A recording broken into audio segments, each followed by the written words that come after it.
Hello everyone, welcome to 4 Dimensions Infotech YouTube channel.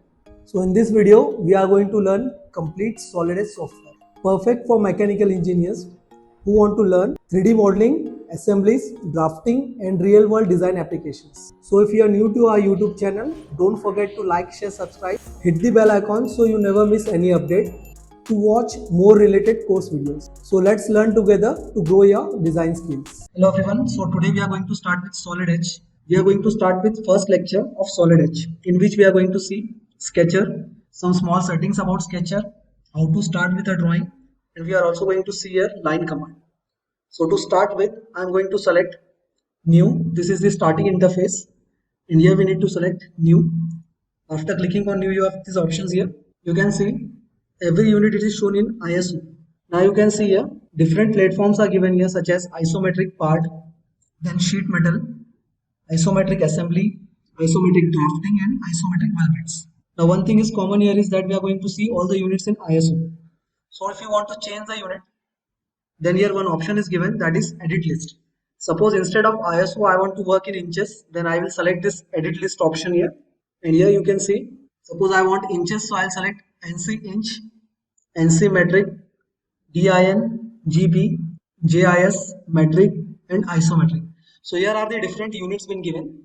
So whatever requirement we are having for the units, you can select it. I'm going to go with the default, that is isometric. I'll say OK. And in isometric, I'm going to select isometric part so as to start Sketcher and part modeling. So I'll select isometric part. You can see the symbol of isometric part document here. I'll select it here. It will take a little bit time to load. We are going to see Solid Edge 23 version here. There are different versions used in the industry. Mostly 19 to 22 are used, but we are going to see Solid Edge 23. There is not much difference given, only little bit interface has been changed here. So when you start the interface here, you can see at the left side it is here the area, that is model tree area. Here it is the title. The option given here as base, it will show the UCS icon. If I hide this base, it will hide the UCS icon. Here the material option has been given. You will see the material option later after completing the 3D commands. Here there are options given for base reference planes. So it is optional here. If you want to show or hide the reference plane, you can control it by here. You just need to click on this eye symbol and now the planes are visible. If I again click on this symbol, the planes will be hidden. So you can control the display of the planes as well as UCS icon. Now if you are new to Solid Edge and you are starting the Solid Edge first time, here the interface will be shown in ordered form. There is one more option given, that is synchronize. So sometimes for the newcomers in Solid Edge, the interface here it will show as synchronize only. Now if you say synchronize, you can see the upper ribbon will change. And you will see all these Sketcher tools as well as 3D tools both are shown in same ribbon.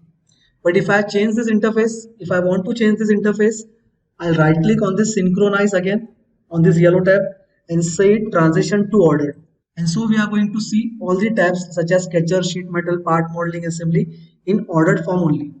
So if you want to change the interface here, you can right click and say synchronize. Again, if you want to change, right click and again say transition to ordered. This way this ribbon will be changed here. If you want to by default set one only, then you can go to files. And here we have options for settings. In settings, we are going to go for customize.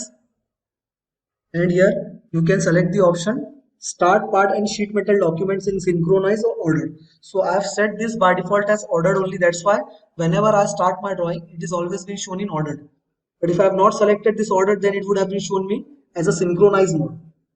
So it is up to you. If you want to change the setting here, you can change the setting also here. Say it close here after changing the setting. Now it is showing ordered only. After that, we are going to move for Sketcher tab. We are going to start sketching first. We are going to see line command. So to start sketch, you just need to select this option here in ribbon, that is sketch. Select the sketch tab and then you have to select the plane. And if you want to exit the sketch, you need to say close sketch. Here one toolbar will appear. You just need to say cancel again after closing the sketch. And now you are out of the sketch completely again.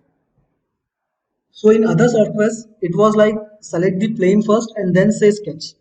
But in Solid Edge, first you need to say sketch and then select the plane required. As soon as you select the sketch option, now as soon as you say sketch, this tab will appear here. It will show the selection type or it will prompt you the next step you want to complete. So it is asking you for coincide plane or selection of plane. as soon as you say sketch. So again you can see here sketch.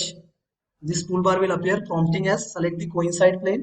I'll select the required plane so as to say sketch. I'll say front plane here. And now this plane has been activated. You can see this plus symbol is it has been shown here. It is not the plus symbols, but they are planes actually. So if you want to hide this plane, go to base reference plane option in model tree and hide the planes here. And now again to put the plane in normal position, you just need to select the tab as sketch view. You can see this option here, lower right side. Just click on the option here. And now the plane has been activated and normal to the front plane. You can start the sketching now. So I'll select the line option, click on the line command and then click on the origin to start. Now as soon as I drag the line, one input option showing the dimension has been appearing here, but we are not going to put the dimension here. After completing only the sketch, then we are going to go for dimensioning. So here you can see this line is coming vertical, as it is showing one symbol also. It has been highlighted as a vertical symbol here. If I tilt this line, this symbol is gone. You can see near the cursor point, this vertical symbol has been highlighted. As soon as you incline the line, the symbol has been vanished. So it will show that whether this line is coming vertical or not. Same for horizontal also, you can see the horizontal symbol near the tip of the line. As soon as I make the line incline, the symbol is gone. So in this way you can make the line horizontal or vertical. I'll make this line vertical here. And now I'll go for smart dimension option here. Select the line. Click on this side of the line and put up the value required. This note will appear asking for auto scale sketch. Say it don't show again and it will auto scale the sketches now. So the black color of the sketch will symbolize whether the sketch is fully constrained or not, or fully defined or not. Same as SolidWorks. Now one option is there, that is if you go in this inspect option, here one option has been given, relationship colors. Suppose if this option is by default off, then even if you constrain the objects, the colors will be shown in blue color only. So here if I go in this inspect option and put off this option, relationship colors, the color is appearing blue. If I put on this option, it is showing as completely constrained by black color. So it is very useful tool and it is better to keep this option on only so as to highlight the fully defined sketches in black color. This option is given here also in this tab near intellect sketch. Here the second number option is shown for relationship color. So if I put off this option, now it is being showing as blue color. If I put on again, it will show in a black color as a fully defined sketch. And now if this sketch is not defined, suppose if I draw one more line, now you can see the differences. This is shown in blue color and this is shown in black color. So this line is completely constrained and this one is not constrained. So again I'll go for smart dimension, put up the value here as 80 mm and now this line is fully constrained as the color is being changed. So it is better to put on or off this option here, relationship colors. Now I'll make one incline line and you can see the symbol difference. In vertical line, this symbol is appearing. The plus sign symbol you can see here also. It symbolizes whether the line is straight vertical or horizontal. Again you can see the symbol here also in horizontal line, indicating that line is horizontal, but here on the incline line you cannot see the symbol here as this line is inclined. So if you want to define this incline line, we need one angular dimension. So for angle dimensions, instead of going for smart dimension, I am going to select this option here, angle between. You cannot put up the angle dimension using smart dimension option. You just need to go on this option angle between and then put up the angles. So I select both the lines. While selecting, just avoid this point and then select the lines only. Put up the angle required. And now this angle has been set as 45 degrees for the line. You just need to show the length. So for length, again I'll go for smart dimension. Select the line. And now you can see the align length is not being shown. Either it is showing vertical or horizontal length. So for align length, I'm going to select here the option in properties. So in properties tab, here is option given horizontal or vertical. You just need to select this arrow and go for this by 2 points option, or you can also go for automatic option. Now in automatic, it will either show vertical, horizontal or inclined. All the three options will be set in. So in automatic, it has been showing as the align length is 84.33. I'll click on this option and change the value here. So in this way, you can update the dimension for the align length. You just need to select the smart dimension and say the change here you want. If you want only horizontal and vertical dimensions, then select this option. It will only give the horizontal and vertical values for the line. But if you want align dimensions, then go for this 2 points option or automatic option. So in this way, you can assign the align dimensions also. Now if I draw this line other than origin, I will start this line from here at any random position. Then also you can define the sketches. You just need to select the length, put up the length here, say 100 mm. But as it is not constrained and we have not made it from origin, we need to go for smart dimension again, and you need to define it from origin. So this is the difference. If you draw it from origin itself, you don't need to give other dimensions. But if you don't define it from origin or make it from origin, you have to define it from origin by giving one x distance, that is horizontal distance. I'll say it, instead of 2 points, I'll go for horizontal and vertical. So one x distance has been given here. And then again go for the same option, smart dimension. Select both the points, and here I'll say vertical distance. Now this line is being shown here as completely defined. So instead of one dimension for line, I needed 3 dimensions to completely define the line. Just because I have not made it from origin, that's why. So in this way you can completely define or constrain the objects here. So if I want to end this sketch here, I'll say it close sketch, and you need to say finish and cancel. Now you are out of sketch. You can see in model 3, it is showing sketch 2 has been made here. And again, if you want to edit this sketch and go for the sketch again, select the line or sketch. Either you can select it from screen or you can select it from model tree also.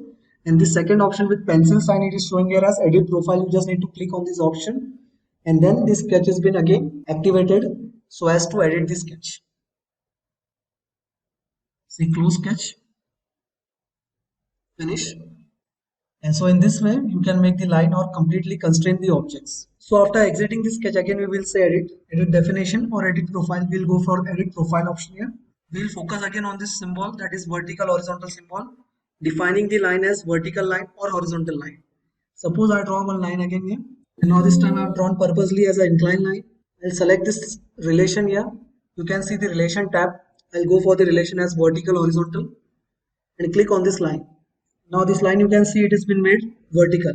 Again, if I tilt this line little bit more towards horizontal direction or towards horizontal side, again go for the same relation, it will go for the horizontal relation. So it depends on how much the line has been tilted and in which direction it is close to. I'll make one more line. Suppose it is tilted more towards the horizontal direction, then by clicking the relation it will go for horizontal only. And suppose it is tilted more on the side of the vertical side, then if I say this line is vertical or horizontal, it will go for vertical relation. So it depends on how much it has been tilted and on which side it has been tilted. By that only you can define whether the line is going to go for vertical or horizontal. Now suppose if I want to go for the dimension between 2 points, so by smart dimension you can give dimension to the objects directly clicking on them. If you want to edit the dimension, just single click on the dimension and the value you can edit here. If you want to undo, just press on Ctrl Z. Now if I want to put the dimension between 2 points instead of object or 2 lines, then you cannot put the dimension by using smart dimension option, as it will not select the points here. You can see points are not been highlighted. So to put up the dimension between 2 points, here one separate option has been given, that is distance between. Select that option, go for the 2 points here, and you can see vertical or horizontal dimension has been appearing. If I want incline or align dimension, again I'll go for 2 points option, and here you will have the align dimension. I'll go for horizontal vertical only. So in this way you can put up the dimension between 2 points using the option as distance between. And in angle between you can only go for the angle dimension, and smart dimension is used only for the objects selection, such as line to line, circle to line, line to object, line to rectangle. If I want to coincide this end point of the line on the start point of this line, then you have the relation here, that is coincide or connect. Here it is pronounced as connect, in other softwares it is given as coincide. So I select this connect relation and select the required points to be connected. It is showing the note saying the requested change conflicts the existing relationship. It is showing as the error only now. It is because we have given the dimension here in between 2 points. So if I want to connect these 2 points, then I have to delete this dimension and then go for the relation as connect. So I'll select the dimension and then delete the dimension first, and then go for the connect option. Select both the points, and this line or points are been coincided with each other. So in this way you can connect the lines. You can make the lines horizontal or vertical. You can give the dimensions. So this was the first session for Solid Edge lecture 1. We are going to continue Solid Edge further lectures in upcoming sessions. We have also completed lectures for SolidWorks. You can see the playlist 4 Dimensions Infotech. Please like, share and subscribe. Till then, thank you. So now today we are going to start with Solid Edge second lecture. So to start with, I'm going to select this new command, and in new I'm going to go for isometric part. In earlier lecture we have seen line command, some small settings about starting the sketcher, and then we have seen the relations such as vertical, horizontal and connect. That was similar to coincide relation in SolidWorks. Now today we are going to complete circle command, rectangle and types, arc and types and ellipse. So to start with, I'm going to select isometric part here. As soon as I click on the isometric part, the interface will change. It may take some time. So now we have started the working interface here. The mode of working it is showing here as ordered. Sometimes it may show synchronize also. We have seen that in earlier lecture. Still I am going to repeat that point. Suppose if it is showing synchronize here, you just need to right click on this option and it will show transition to synchronize. Suppose if the synchronize mode is on, you can see the ribbon is being changed, the above ribbon. Now the sketcher options and 3D options are showing together in this ribbon. But if we work on ordered mode, both these options are working with separate interfaces. So for that I'm going to again change the interface here. If you are having synchronized by default, just right click, say transition to ordered. And now this ribbon is being changed and only 3D commands are being shown here. If you want to draw 2D, you have to activate the plane first and then go for the 2D commands. This was the main difference between ordered and synchronized interface. So I'll select the plane now. You just need to select first sketch tab here, this option. Select this option and then select the plane required. Now before clicking the sketch option, you can see planes are not being shown here. It is because all the planes have been hidden. If you want to highlight the plane or show the planes, you just need to click on this eye symbol here. All the planes are visible now. And then you can select the sketch command and then select the plane required. So in both ways, if these planes are hidden also, then also you can go for the sketch command and select the plane. It will highlight the planes there. And select the plane, and now we are in sketcher interface. Now if you want to hide these planes, this side it is coming because of planes. So if I want to hide, again I'll select on this eye symbol to hide the planes. Now as soon as you enter the sketcher interface, the first command it is showing here is line command. But we have seen line command in earlier lecture, so we are going to start with circle this time. I'll select the circle tab. You just need to start the drawings from origin. You have to keep this in mind. Each new drawing should be started from origin only. So we have drawn circle here. Now we are going to go for smart dimension again. Put up the diameter required here. I'll say it 120. If this note comes, it is asking you to scale the dimensions or diagrams. You just need to say don't show and say OK again. Now the circle with diameter of 120 has been drawn. And suppose if I draw this circle again here without referring the origin at any side, then you just need to click on the circle and then first define it from origin giving X and Y dimensions. I'll put up 200 here as an X dimension. You just need to select both these circles and then it will automatically take center references, and I will go for 100 mm as vertical distance. Then lastly I need to put here diameter again. I will say 100 mm, and now the circle is being positioned here. So any sketch which is not been drawn by origin, it is needed to be drawn at side and then referred by the origin as giving X and Y dimensions as well as giving its own dimensions. This was circle command. There are many types of circle given here. Second is circle by 3 points. As the name suggests and symbol also that we have to draw this circle by using or referring 3 points. So I'll select the option here. You just need to select 3 points. I'll select first, second and third. Method of defining this circle also is same. Putting up the diameter and then giving up the smart dimension from origin references. Or else you can do here is adding relations. Suppose if I want this origin center to be aligned vertically with the circle center, I'll go for this relation here. In this relation tab, I'll select horizontal vertical relation and then select the point and the other circle's point. You can see here, when I select this relation and go for the point, first the circle's center point is not been highlighted here. The circle I have drawn in bottom side. But as soon as I drag it on this sketch or circumference, this center is been highlighted. So in this way you can add the relations also. Just click on the relation and then select the centers of both the circles. It will take the relation, showing it in a dotted reference. So now these both centers are vertically aligned. Now if I have added this relation as vertical, there is no horizontal distances between these two circles. So I just need to put one dimension, that is vertical dimension. If I don't put this dimension, you can see here, the circle will be dragged vertically. In this way you can recognize which dimension is needed. So to stop this vertical movement, I need vertical dimension only. Horizontally it will not move. As we have given relation here, that was vertical. So it will not be dragged horizontally. You just need to drag vertically and put up the vertical dimension. I'll select both the circles, say 250 mm. Now the circle is completely defined.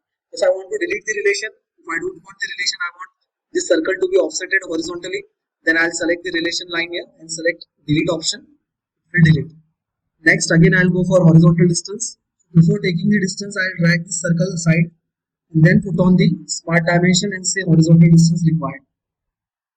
So I'll take this horizontal distance as 150 mm here, and now this complete circle has been defined. The next option we are going to see here is 3-point circle. For that, I'm going to select all the 3 circles. I'll select the first point on this circle, the second point, and the third point required. So I can take it as tangent also here, you can see the symbol, or else you can put up the value also here. Whatever type you want, just place the circle there. Now the 3-point circle has been placed. We'll put up the tangency relation again here. See, 3-point circle doesn't mean that it is going to have tangency over 3 points. It is just going to make a circle referencing 3 points. So that was 3-point circle now. Next we are going to see here is tangent circle. So for tangent circle, you just need to select 2 tangencies. I'll select the upper circle with diameter 100 as first tangency. And the second circle, this one, you can see the tangency symbol has been highlighted there. So now circle is taking tangency on both sides by default only. We don't need to put up the relations later. Just put up the value required. I'll say 250 mm. Next you can see here, the tangency symbols are been highlighted, showing that the circle has been tangent on both the circles. So this was circle using tangency. Next one is ellipse by center point. So to draw ellipse, I'll delete these options here first. Then select the ellipse option first. I'll say center ellipse. So now the name is center ellipse, so it will start from center. We will drag it for the major axis and then go for the minor axis. So basically we are going to click 3 points by using this command. First point as a center point, second as major axis, and third one as minor axis. Next we are going to go for dimensions. I'll put up the major axis here as 600 mm. Second, the minor axis, I'll go for this point to point option now. So for giving dimensions, if I go for this option with smart dimension, then it will not highlight the point here, quadrant point. So for that, I'm going to refer here as distance between option, that is distance between 2 points. So I'll select this option here, referring points. I'll show the minor axis as 300 mm. So now the ellipse is completed. We just need to put up the relations here. So I want this origin point horizontal with the quadrant point of this ellipse. So I'll put up the relation here as horizontal and vertical, select the relation, and here select the 2 points. And you can see this dotted line referring the relation as well as the symbol, showing that this line or these 2 points orientation is horizontal with each other. Now the ellipse is completely defined. You can see the color, it is showing black. That means the object is completely defined. Next option, same ellipse by 3 points. It is similar to ellipse by center point only. Means it is not going to be started from the center point. Instead, it is going to start with the end point first, then the second end point, and then the third point. If you want to place it on the origin center, then you just need to select the relation connect. You can also say coincide relation. Select the connect relation. Select the 2 points to be connected. First, I will select the center point of the ellipse, that is this point being highlighted in blue color, and the center point of origin. Now this ellipse is placed at the center.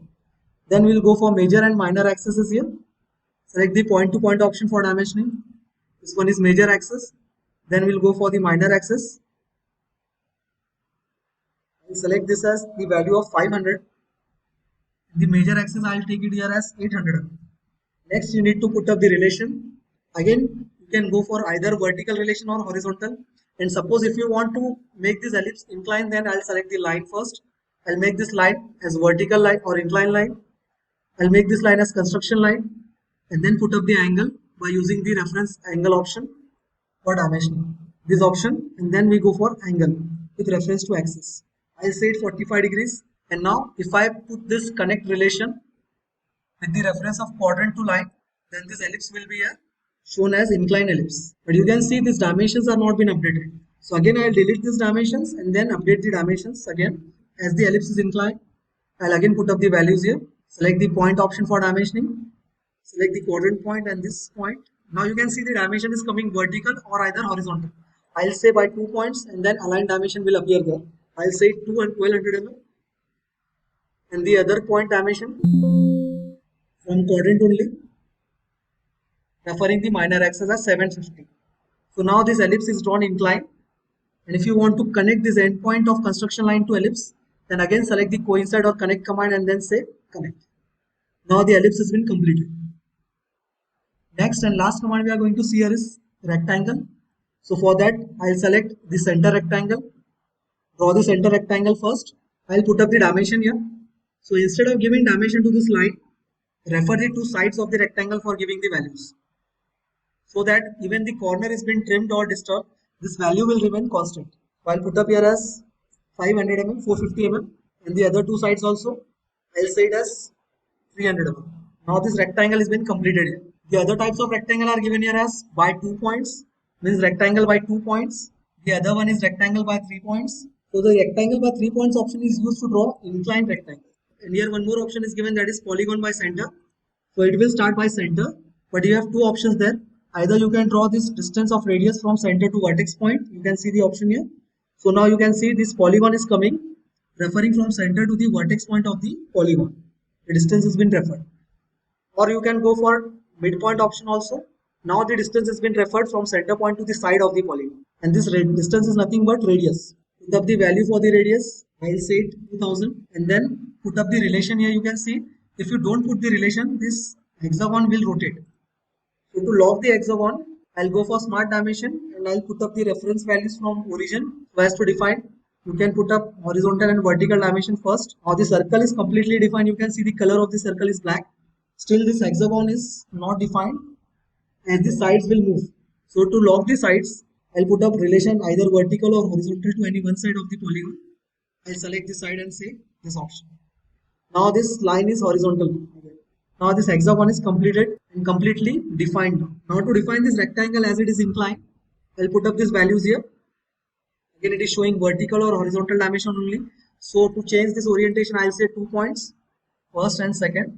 Then put up the value from origin so as to define the rectangle.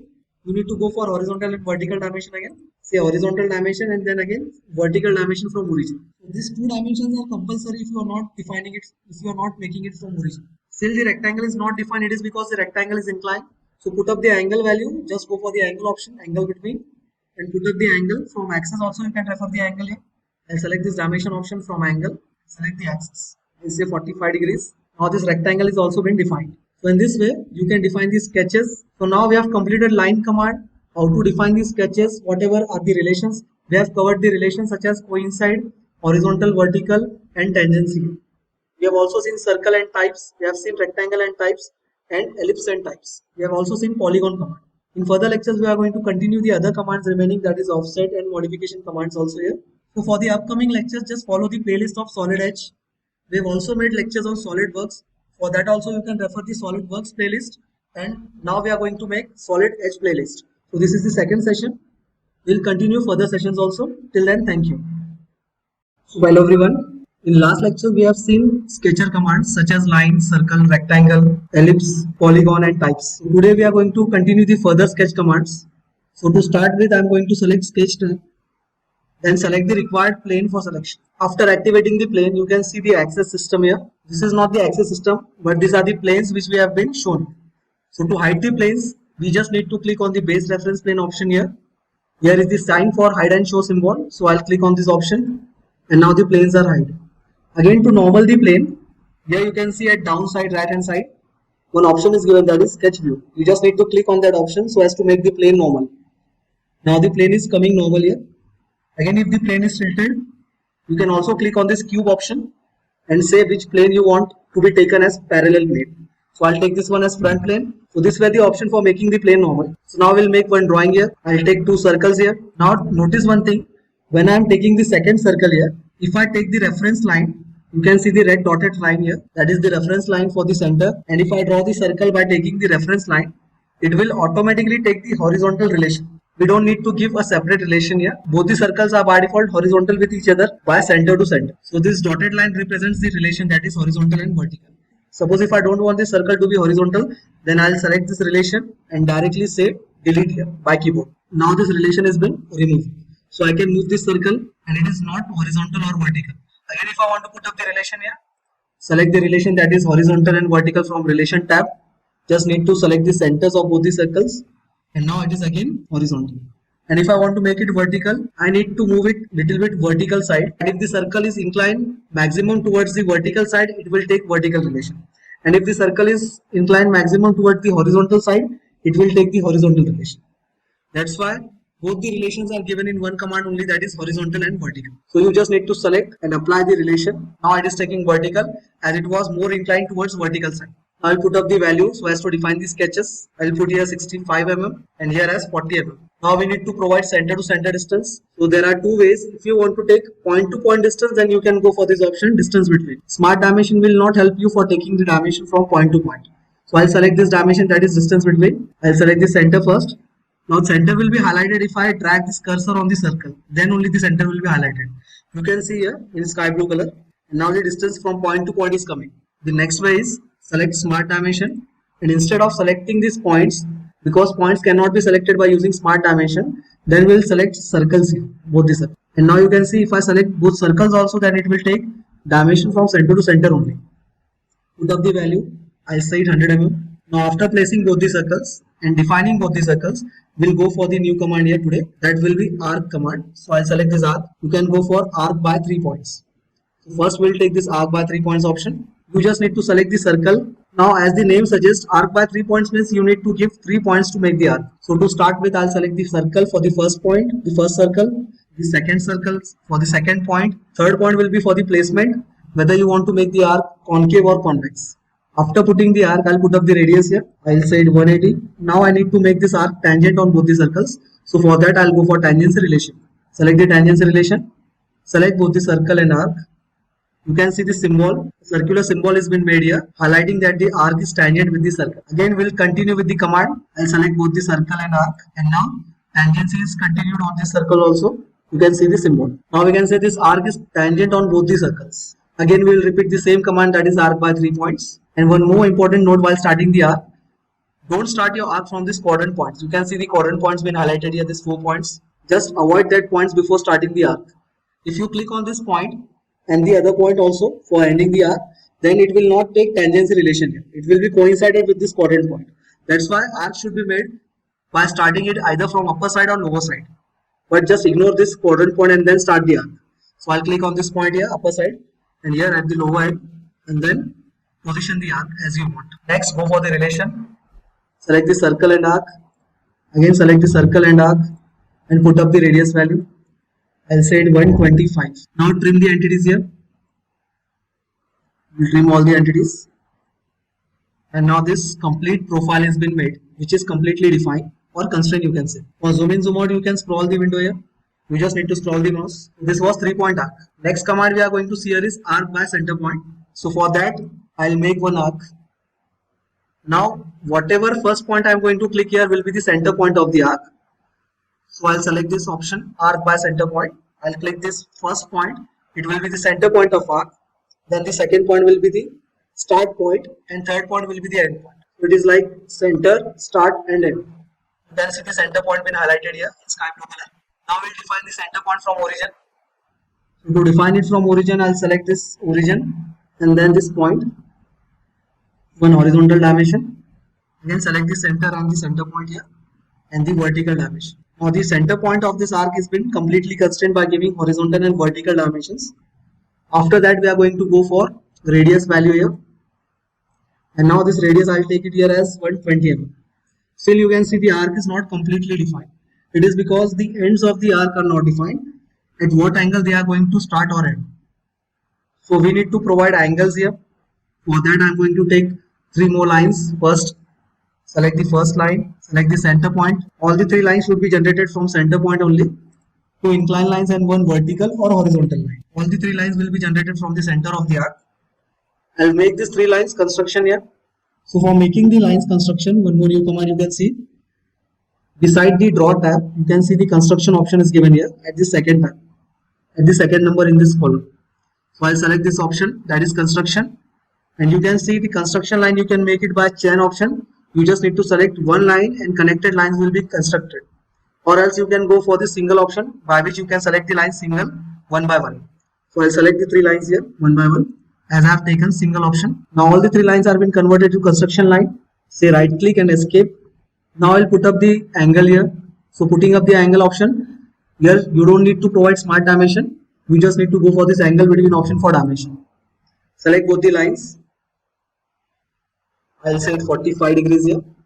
Repeat the option. Say escape and then repeat the option. You can't continue that option here. Then I'll say it also 45 degrees this one. Now I'll put up these ends of the arc on the line by the relation known as coincide or connect. So I'll use this connect relation so as to put this point on the line. This point will be coincided on the line. Again, this point is coincided on the line. And now you can see this arc is completely defined as it is showing in black color. So if you want to define an arc without any supports, you just need to make 3 lines there. 2 lines, 2 inclined lines for ending the end conditions of the arc by certain angle, and 1 line for giving the angles. You also need to provide radius and positions from the origin, that is x and y position. Your arc will be completely defined. Again, you can see now I am having all the positions here. It will be more easy for me to repeat it second time. I'll select the center point arc. I already have the constraint point. I'll select this point to start as a center point, then start point and end point. Now I will need only one dimension to define, as we were already having the lines as well as fully defined position of the point. So we'll just need to provide radius and the arc will be defined here. I'll say it's 70 mm, and now this arc is completely defined. So earlier we have seen 3-point arc and now we have seen center point arc. The main difference between 3-point arc and center point arc is, suppose if I take 3-point arc, you can see first point, second point and third point. So I can give the 3 points here, but the center point of the arc is not in my control. I'm only controlling the 3 points, start, end and midpoint. You can see here, start point, end point and midpoint where I want to locate the arc. But I can't control the center point here. That's why to control the center point, this option is given, that is arc by center. So in this option, you can control the center point. As you click the first point, that only will be the center point. So your center point is been controlled, and then start point and end point. This is the main difference between 3-point arc and center point arc. Now next, one more option is given, that is tangent arc. This option is not much used, but if you want an arc continuity with the other arc taking tangency, then you can go for this option also. You can see tangency is by default taken. You just need to click the end point, and wherever you click the start or end point, you will see that tangency will be taken directly. You don't need to provide manually any tangency here. That's why the name is called as tangent arc. Next option we are going to see here is spline.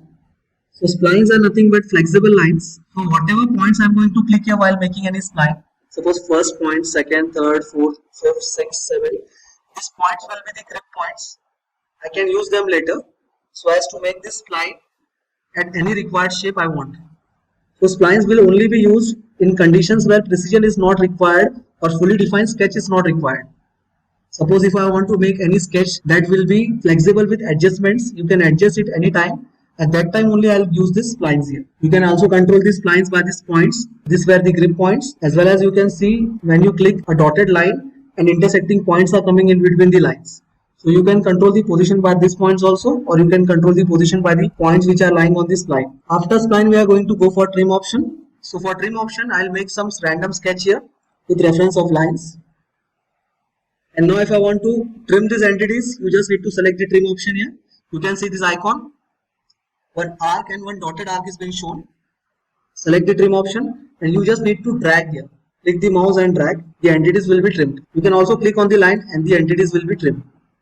So you can use both the options, that is you can drag the options here so as to trim the entities, as well as you can click on the entities so as to trim them. Next option here is trim corner.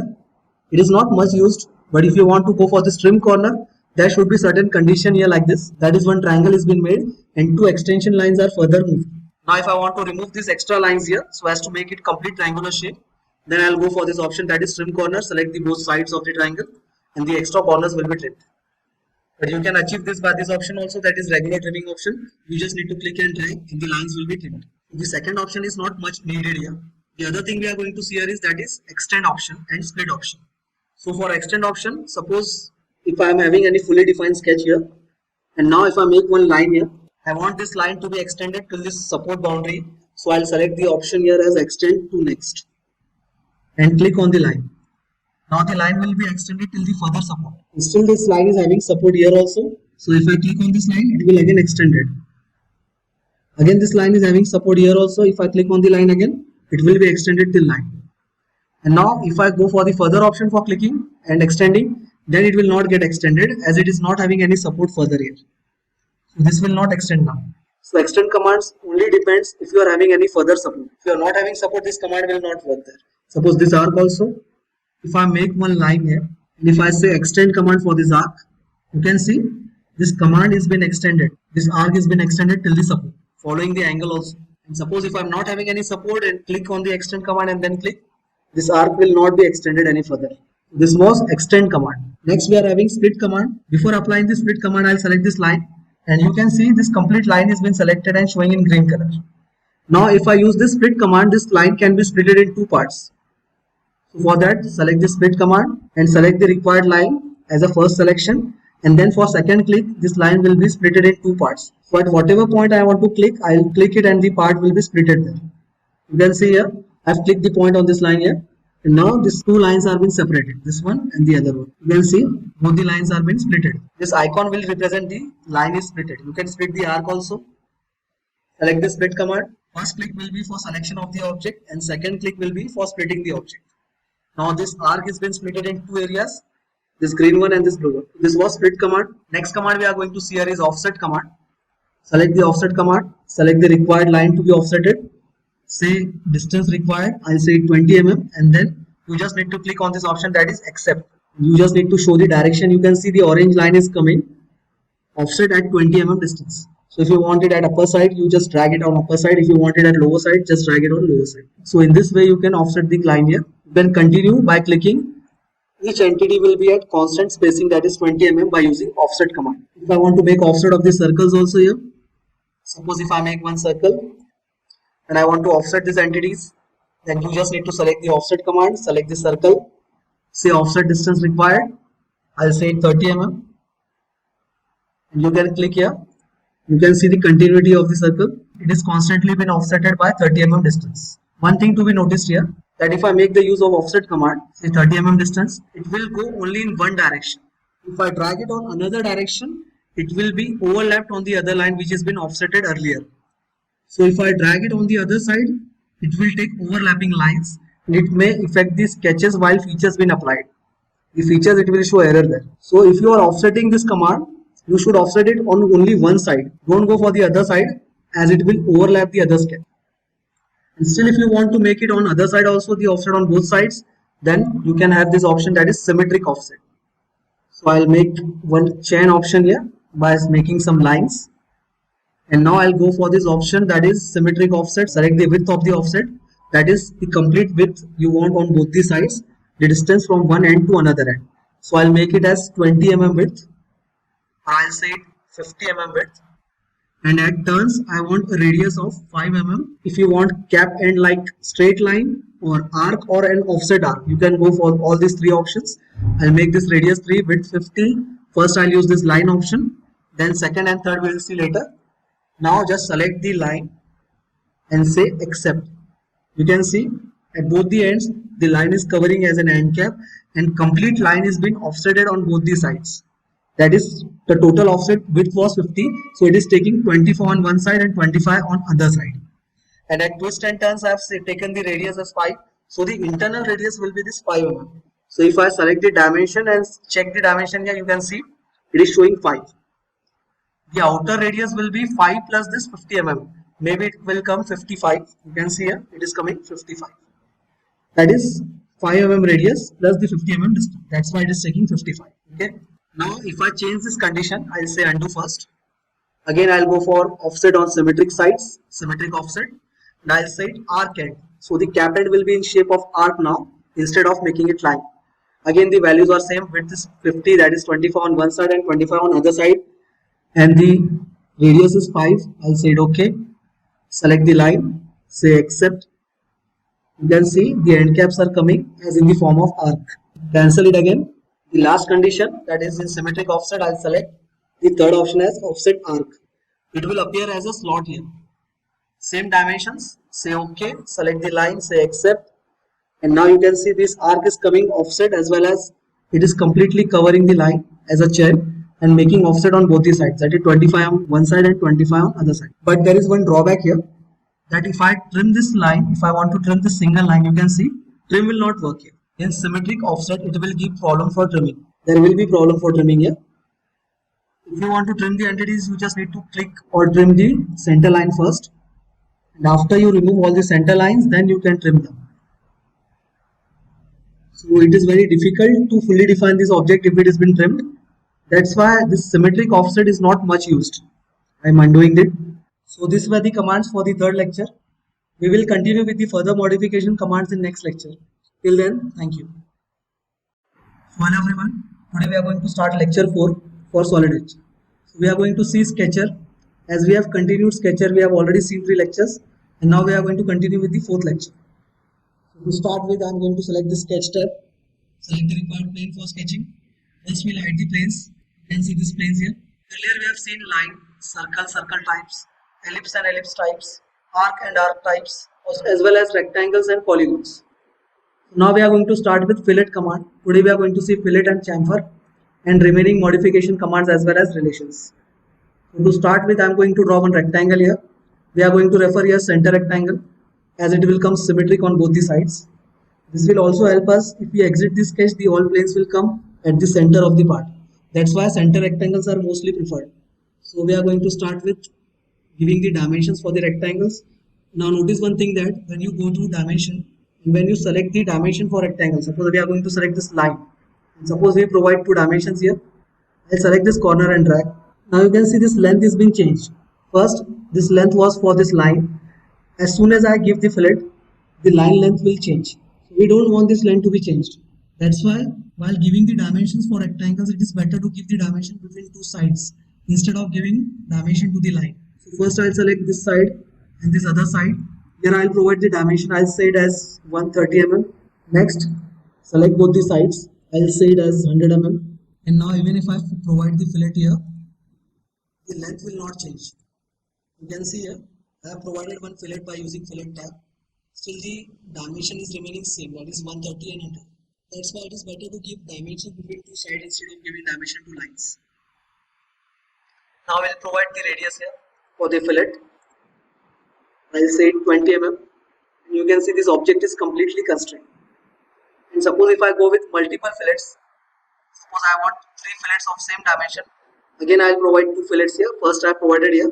So I'll select the fillet tab, select the corner and drag the mouse. This is first, second and the third fillet. I want all the fillet sides should be equal. So I'll go with equal relation here. You just need to select the fillet and click on the other fillet. Both the fillets are equal now. Again for giving the third relation, that is equal for this fillet, I'll select the first fillet on which I have given the dimension and then select the third fillet. Means every time you have to say equal, you will select the earlier fillet and then say equal to the other fillet which is not given dimension. So in this way we can make these fillets equal. I'll undo this and again show how to make equal fillets. For that I'll select the relation. First click on the fillet which is dimensioned earlier, then select on the fillet which is not dimensioned. Again select the earlier fillet and then go for the third fillet. Now this sign will represent the equal relation. So all the fillets are of 20 mm now with radius. But here the thing is to notice that this sketch is underdefined now. Earlier it was fully defined. As soon as I have provided the fillets, the complete sketch is underdefined. So to understand why it is underdefined, you just need to click on any line of the rectangle and just drag the rectangle. You will see the movement. So now the movement is horizontal as well as vertical, and it is not symmetric or in between centers of the origin. So I'll provide dimension to log these movements. That is to log the horizontal and vertical movement. I'll provide the dimension here. I'll select the line and say origin. I'll say it 50 mm now. As well as the other dimension, it was 130, so I'll divide it by 2 so as to take the rectangle in center. So 130 divided by 2, you can directly put up the value with dividation sign. And now the complete rectangle is been defined. So I provided a dimension from center references. Again this complete rectangle has been defined, also having fillets on the corners.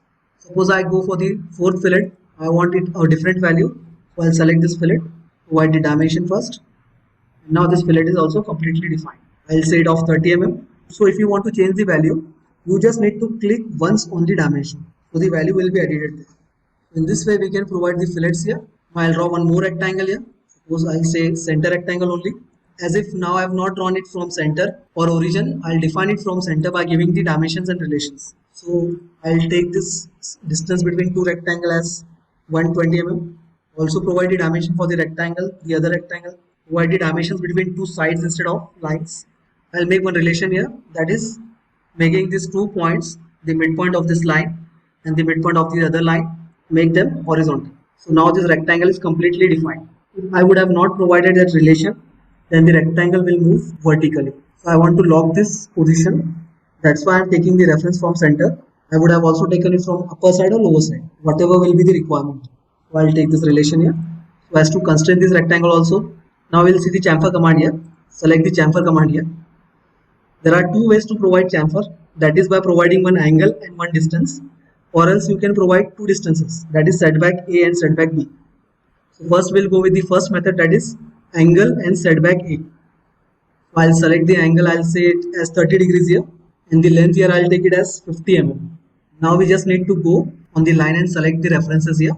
So if I select the vertical reference, distance will be applied on the vertical reference. See, every time when you select the first entity, always distance will be applied. And when you select the second entity, angle will be applied. So here setback A, distance, and setback B as an angle. You can see the references there. It is showing B on horizontal side and A on vertical side.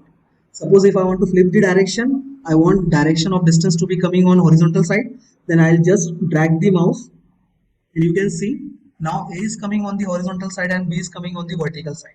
So in this way you can flip the dimensions for the chamfer by dragging the mouse inside the rectangular area. Suppose if I drag the mouse outside the rectangular area, then it will not be flipped. So it is compulsory for me to drag the mouse inside the rectangular area, that is in between the yellow shades. So I'll click here. Now chamfer has been provided but dimensions are not visible there. It is because we need to provide dimensions again later. So now I'll take this point to point dimension, first point and second point. Now it is coming aligned dimension. I want horizontal dimension here. For that I'll go for the relation here as horizontal and vertical for the properties. So now it is taking horizontal distance. Again I'll select both the lines. One more important thing here, that if you have selected this dimension option, that is distance between, it will work only once if you select one time. It will not continuously work there. So if you have given one dimension, you just need to say escape and then go for the dimension again.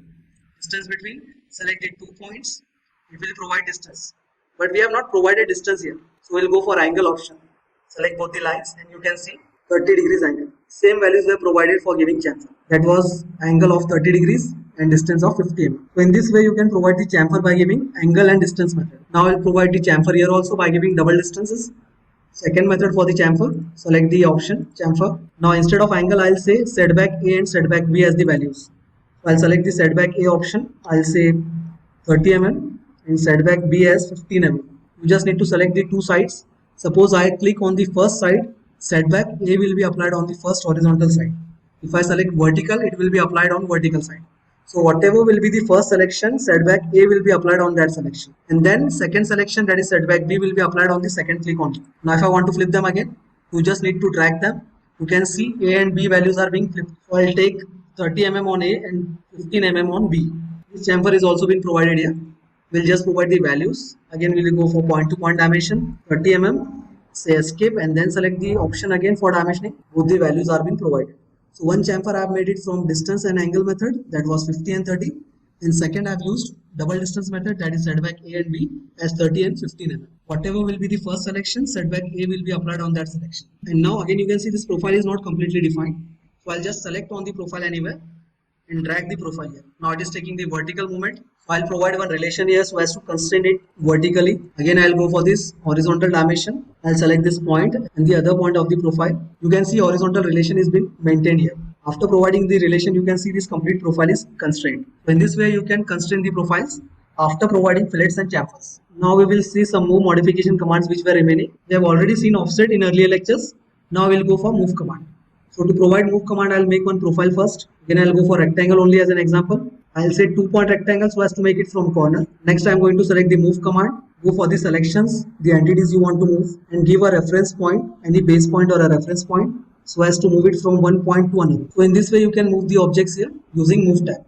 Again select the objects, provide the reference point and move. In same command, that is move command, you can copy the objects also here. So this option contains two commands there, that is move and copy. So for copy, the process of selection is same. That is to select the rectangle first, then go for the move command, and in move command you can see the copy option here. If I put on this option, the color will appear for this icon will be blue. Now it is appearing as white color, that means copy option is off. And if I select this option so as to on it, this color is showing blue, means copy is on. Now if I click on the base point and drag, this will not move the object, instead it will create copies for that. In this way you can use copy command also here. Next, we are going to see here, after copy command, we are going to go for mirror command here, then scale and stretch. So for mirror command, first we need to make one reference line so as to mirror the object against that line. So I'll make one reference line here. Suppose I make this line. You just need to select the objects. Before selecting the mirror command only, you will select the objects, then select the mirror command and select the line. This object has been mirrored here. This symbol is showing the mirror command here. Now we have also made one horizontal line. Again, I'll go for the selection first, then say mirror and select the line, reference line against which you want to mirror the object. It will get mirrored on the same distance as the first object was on the line. So it will be better if you provide the distances here, then mirror.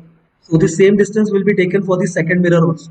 This line will be symmetrically at the same distance from both the objects. That's why it is better to provide the distance first and then mirror.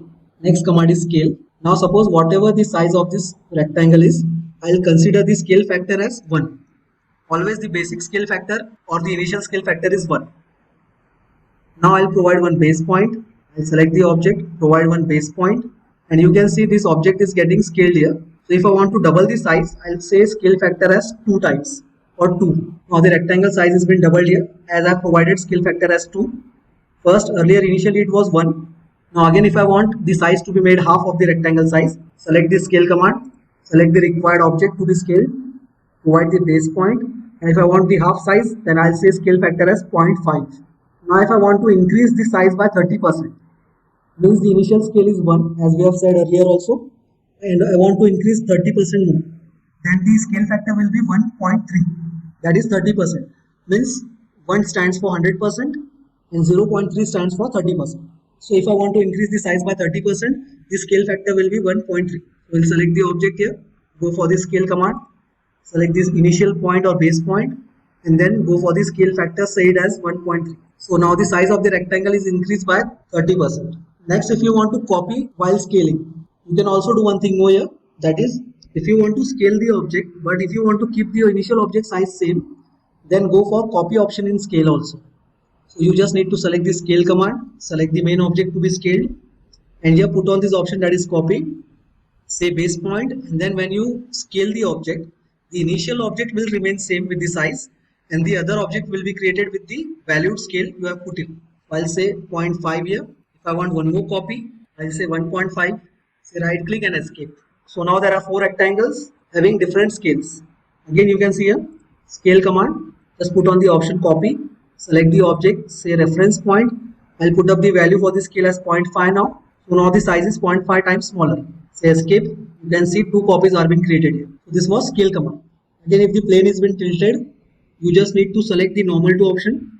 That is here you can see this icon here at lower right side. That is sketch mode. You just need to click on this option and the tilted plane again will be made normal or parallel. Next we are going to see some relations and some modifications here. We will see some more modification commands. Suppose I want to make one line or 2, and if I want them to make construction, we have already seen this option. I'll select the construction option, and if I want to turn both the lines in construction mode, I'll go for this chain option here and then select the lines. Both will be turned into construction lines. Next option is to create the circle or line by default in a construction mode. So for that, I need to select this option here. Now if I draw any line or circle, it will by default be drawn into construction only. You can see here. And if I want to put off this option, just put off the option and again draw the lines. Now it will be drawn normally only.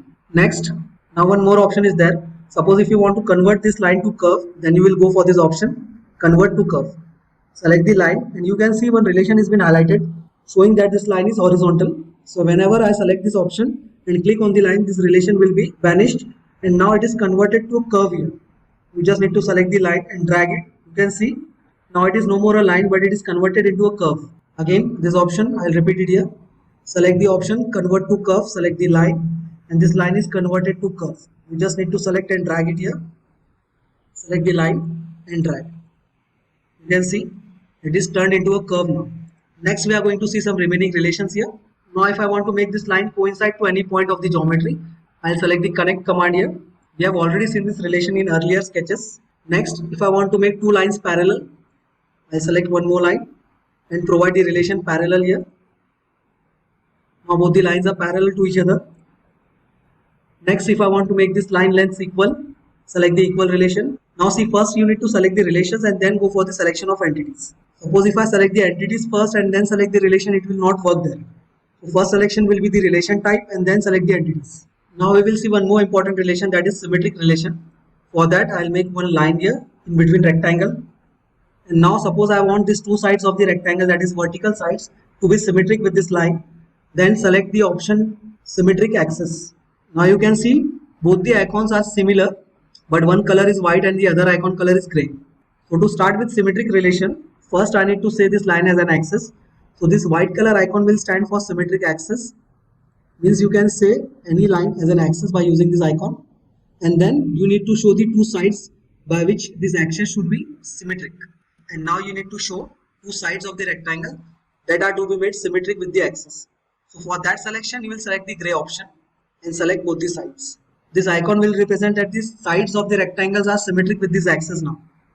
It means that if I drag one side of the rectangle, the other side will also be dragged. It is because of the symmetricity. So it is very important relation here. Now again, if I want to make these two sides, that is horizontal sides, symmetric with the axis, so first I will select the axis by using this icon, select the line, and then for selecting two sides, select the icon gray colored first, and then select the sides. So now both the sides are symmetric with the horizontal axis here. So this was symmetric relation. After that we are going to see collinear relation. For that I am going to draw one line. And now if I want this line to be aligned with the rectangle side, this vertical side, then I'll say collinear relation here. Both the lines are collinear to each other. This symbol will represent the relation that is collinear. Suppose if two lines are inclined, then also we can make them collinear here. You just need to select the relation and select the required lines. Now both the lines are collinear with each other. Next, concentricity. For that I am going to draw two circles. And now if I go for this concentric relation, select both the circles. Now both the circles are concentric with each other. Next, if I want two lines or entities to be perpendicular, then you just need to select the perpendicular relation. Select both the lines to be made perpendicular. Now you can see this 90-degree symbol showing that this horizontal and vertical lines are perpendicular to each other. Next, tangency. Select the tangent option. Select both the line and circle. And now both of them are tangent together. Now after tangent relation, we are going to see here some snapping points.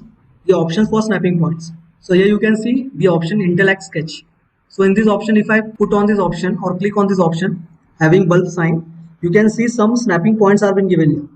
Suppose if I put off this option, that is end point, midpoint, C orbital edges, center points. If I put off these options and say OK, suppose I will put off this option tangent also. Now if I go to make one more line here and if I search the quadrant points, it will not show me the quadrant point. Neither it will show me the center point here. You can see if I drag on this circle, center point is also not been highlighted here. Neither this quadrant points. Nor it will show these midpoints here, the end points. All the points for grasping the lines are missing here. It is because the snapping points are been off. So if I want to put on this option again, just select to intellect sketch. The sign is shown in the bulb sign. Select the option, put on this option here, say OK. And now you can see this end point, midpoint, center point, these quadrant points are again highlighted. Sometimes here the options are being put off. So it is better to check before having any confusion here that intellect sketch all the points are been on. Say OK. This option is also very important, that is relationship colors. Now it is showing a black color here. It is because this relationship colors option is on. Suppose if I put off this option, all the entities are being shown in sky blue color only. So it will be difficult for us whether to understand that sketch is completely defined or not. So always put on this option also here, that is relationship colors. These were the commands which were needed for us. Now after completing SketchUp, we are going to go for part modeling in next lectures. Please follow us for the further playlist also. We have already made 3 lectures and now this is the 4th lecture we are making here for completing the SketchUp app. So till then, thank you. Hello everyone. So now we have completed 2D sketching in Solid Edge. Today we are going to start with 3D. So in 3D we are going to see extrude boss, extrude cut and various features which are required in 3D to make a part. But before starting 3D, it is necessary for us to understand how to take multiple planes other than the 3 standard planes and how to make sketches convertible from one plane to another plane. And then we are going to start 3D. So it is a part of 3D only. So first we are going to make one sketch. So I'll start with sketch tab, select the required plane. I'll say center rectangle here. Provide the dimensions required. Provide the dimensions between sides instead of lines. First we'll make this sketch completely constrained. We will also make one more sketch that is under constraint. and now we'll say close sketch. Now here we have to remember that we have made these sketches on front plane. So now my requirement is to take one parallel plane with the reference of front plane. So to start with taking planes, now why it is necessary to take extra planes? It is because sometimes models are very complicated and we cannot depend on the 3 standard planes. So it is necessary for us to understand how to take different planes by different ways or different references. So for that, one tab is given here, that is planes. So in planes, you can see the second option. There are multiple options given in second. There are multiple ways given in second option, that is taking a plane parallel, angular, perpendicular, coincide by axis, and etc. So we are going to take parallel plane now. So to start with, I'll select this option parallel, and now it is necessary to keep on or keep unhide these base reference planes. So here I will take the reference of front plane so as to make a parallel plane. You can see as soon as I clicked on front plane, one new plane is been appearing there, and one window, one pop-up chart is appearing showing the distance here. So in this window, I am going to show the distance as 200 mm. Now if I am taking 200 mm, I just need to click on this side and the plane will appear here. If I want the plane to come at opposite side, then I'll undo it. Again, go for base reference planes. And in planes, we are going to select parallel option. Select the reference plane as a front plane. You can select any face or plane or entity as required by different conditions. But in this condition, I am taking front plane. It is not necessary that always front plane will be used for taking different reference planes. So in this condition, my reference is front plane, only for this condition. Again, this plane is appearing. Now if I want the direction to be coming at back side, so I need to drag it only. There is no reverse or forward option given here. You just need to drag on whatever side you want the plane to be appeared. So I'm taking it at back side now. I'll set the distance as 250 mm and enter. You just need to click on that side also to complete the command. Now this plane has been appeared here other than the 3 base reference planes. This is the 4th plane here. You can also see it in model tree here. Now I'll activate this plane by saying sketch. Before that, again we will hide the base reference planes here first, and then we will say sketch to the new plane. And now I want this rectangle and circle to be made on that plane also with the same sizes and same location. So instead of making this rectangle and circle again, I can do one shortcut thing here, that is to use project command. Project to sketch. It will come in sketcher tab only. You just need to select the command. And it will ask you the selection method, whether you want to select individual lines one by one, or you can also go by chain selection, either ways you want. So I'll select the single wireframe first. In this you can see, we need to select one by one each line. And you completely select the sketch, then only it will show you fully defined or black sketch. Or else it will remain in a blue color, but it doesn't mean that it is wrong. You can directly utilize them also. I will undo it again. And again go for project entities. You can see this option here above construction line, and now I'll go for wireframe chain selection. You just need to select the rectangle here and say accept. Now this complete rectangle has been selected, or we can say that complete rectangle has been projected here. Second thing we are going to project here is the circle. Again select the project to sketch option and click on the circle and say accept. Now one thing to notice that when we have made this earlier sketch, this rectangle was completely constrained, but the circle was not constrained. But while projecting these sketches on other planes, both the sketches will come completely defined, and we don't have any option to edit them. They are totally dependent on the first sketch to be edited. Means if I change the value in first sketch, then only the changes will appear in the second converted sketch. So you have to keep in mind there is one drawback here, that is the converted sketch is totally dependent on first sketch so as to be changed by the values or by the positions. So I'll close this sketch again, and now you can see model tree will show all the history here. First we have taken sketch 1, then we have taken front plane, then we took plane 5 by the reference of front plane at the distance of 250 mm. If you double click on this plane 5 option in model tree, it will also show the distance here. If you want to edit that distance, click on the value once and you can edit the value here. If I want it to be taken as 300 mm, you can update the distances later also. There is one more option to update the distance here, that is select the option plane 5 and go for dynamic edit. Here also you can edit the distance, as I say 200 mm. So in this way you can change the planes. If I want to reverse the direction of the plane, just select the plane and say edit feature. And now you can flip the direction here. I will take it on front side as well as I will provide the distance. Main thing is to click here at whatever side you want. So after clicking you can see it is completely coming on front side now. So in this way you can use parallel planes. Now suppose I want one more plane now. Again I'll go for parallel option. Select the reference from which you need to take one more plane. So I'll select the reference here as this plane 5 now this time. Earlier we have taken front plane as a reference. Now we are going to take plane 5 as a reference. And just drag the plane. You can see one more plane has been generated here. Just put up the distances. So okay. The other plane is also generated here. Again go for sketch. Select the plane to be sketched. And again you can go for project entities. Select the required entities to be projected again. This time I will only select the rectangle here. Say accept. And now this time only this rectangle is being projected here. So these were the methods of taking parallel plane and projecting the entities. These two methods are going to be extensively used in 3D. That's why we have seen these 2 points earlier only. Now I'll say close sketch, and now we will start with new model. So for that I'm going to take a new tab here. I'll say Control N, and now you can say whatever module you want to start with. I'll again say isometric part. Say OK. And now we will go for the first command, that is extrude boss and extrude cut in 3D. So to start with, we need to make sketch first. Now one thing to be noted here, that there are 2 methods to make extrude boss and extrude cut. First one is to take sketch first, to make a sketch first and then go for extrude boss or extrude cut.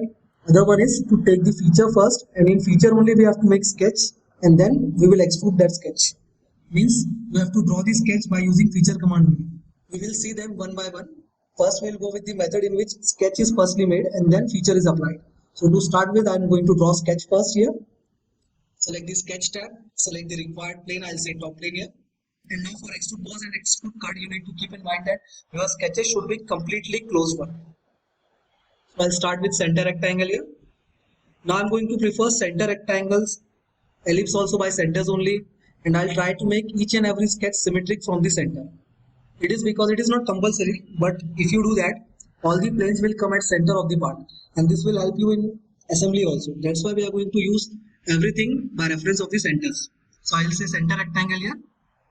Select the origin and drag the rectangle. We'll put up the dimensions here. I'll say it 150 mm. The another one, I'll say it 90 mm here. Close sketch. Say finish and cancel. After that we are going to move for feature, that is extrude.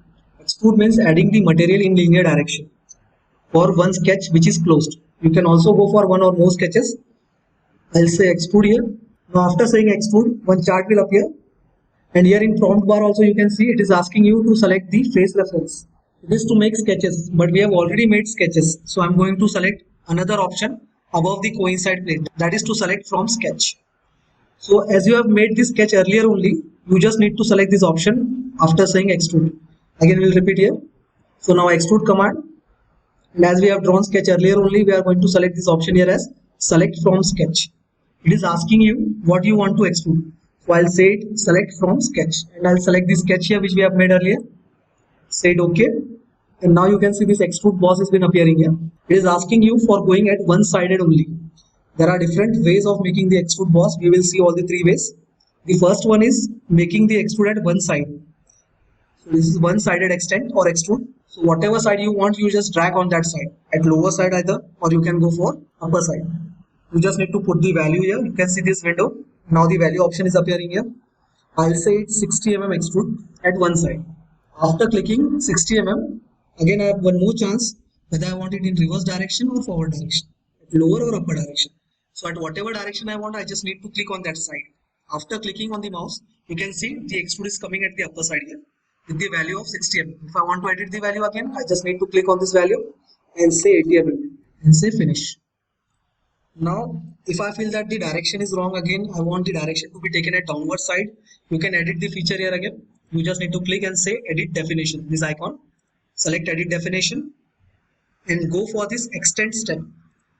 Again it will ask you whether you want it at upper side or lower side, and put up the value and say at lower side only I want this time, and then finish. So now the direction is flipped here.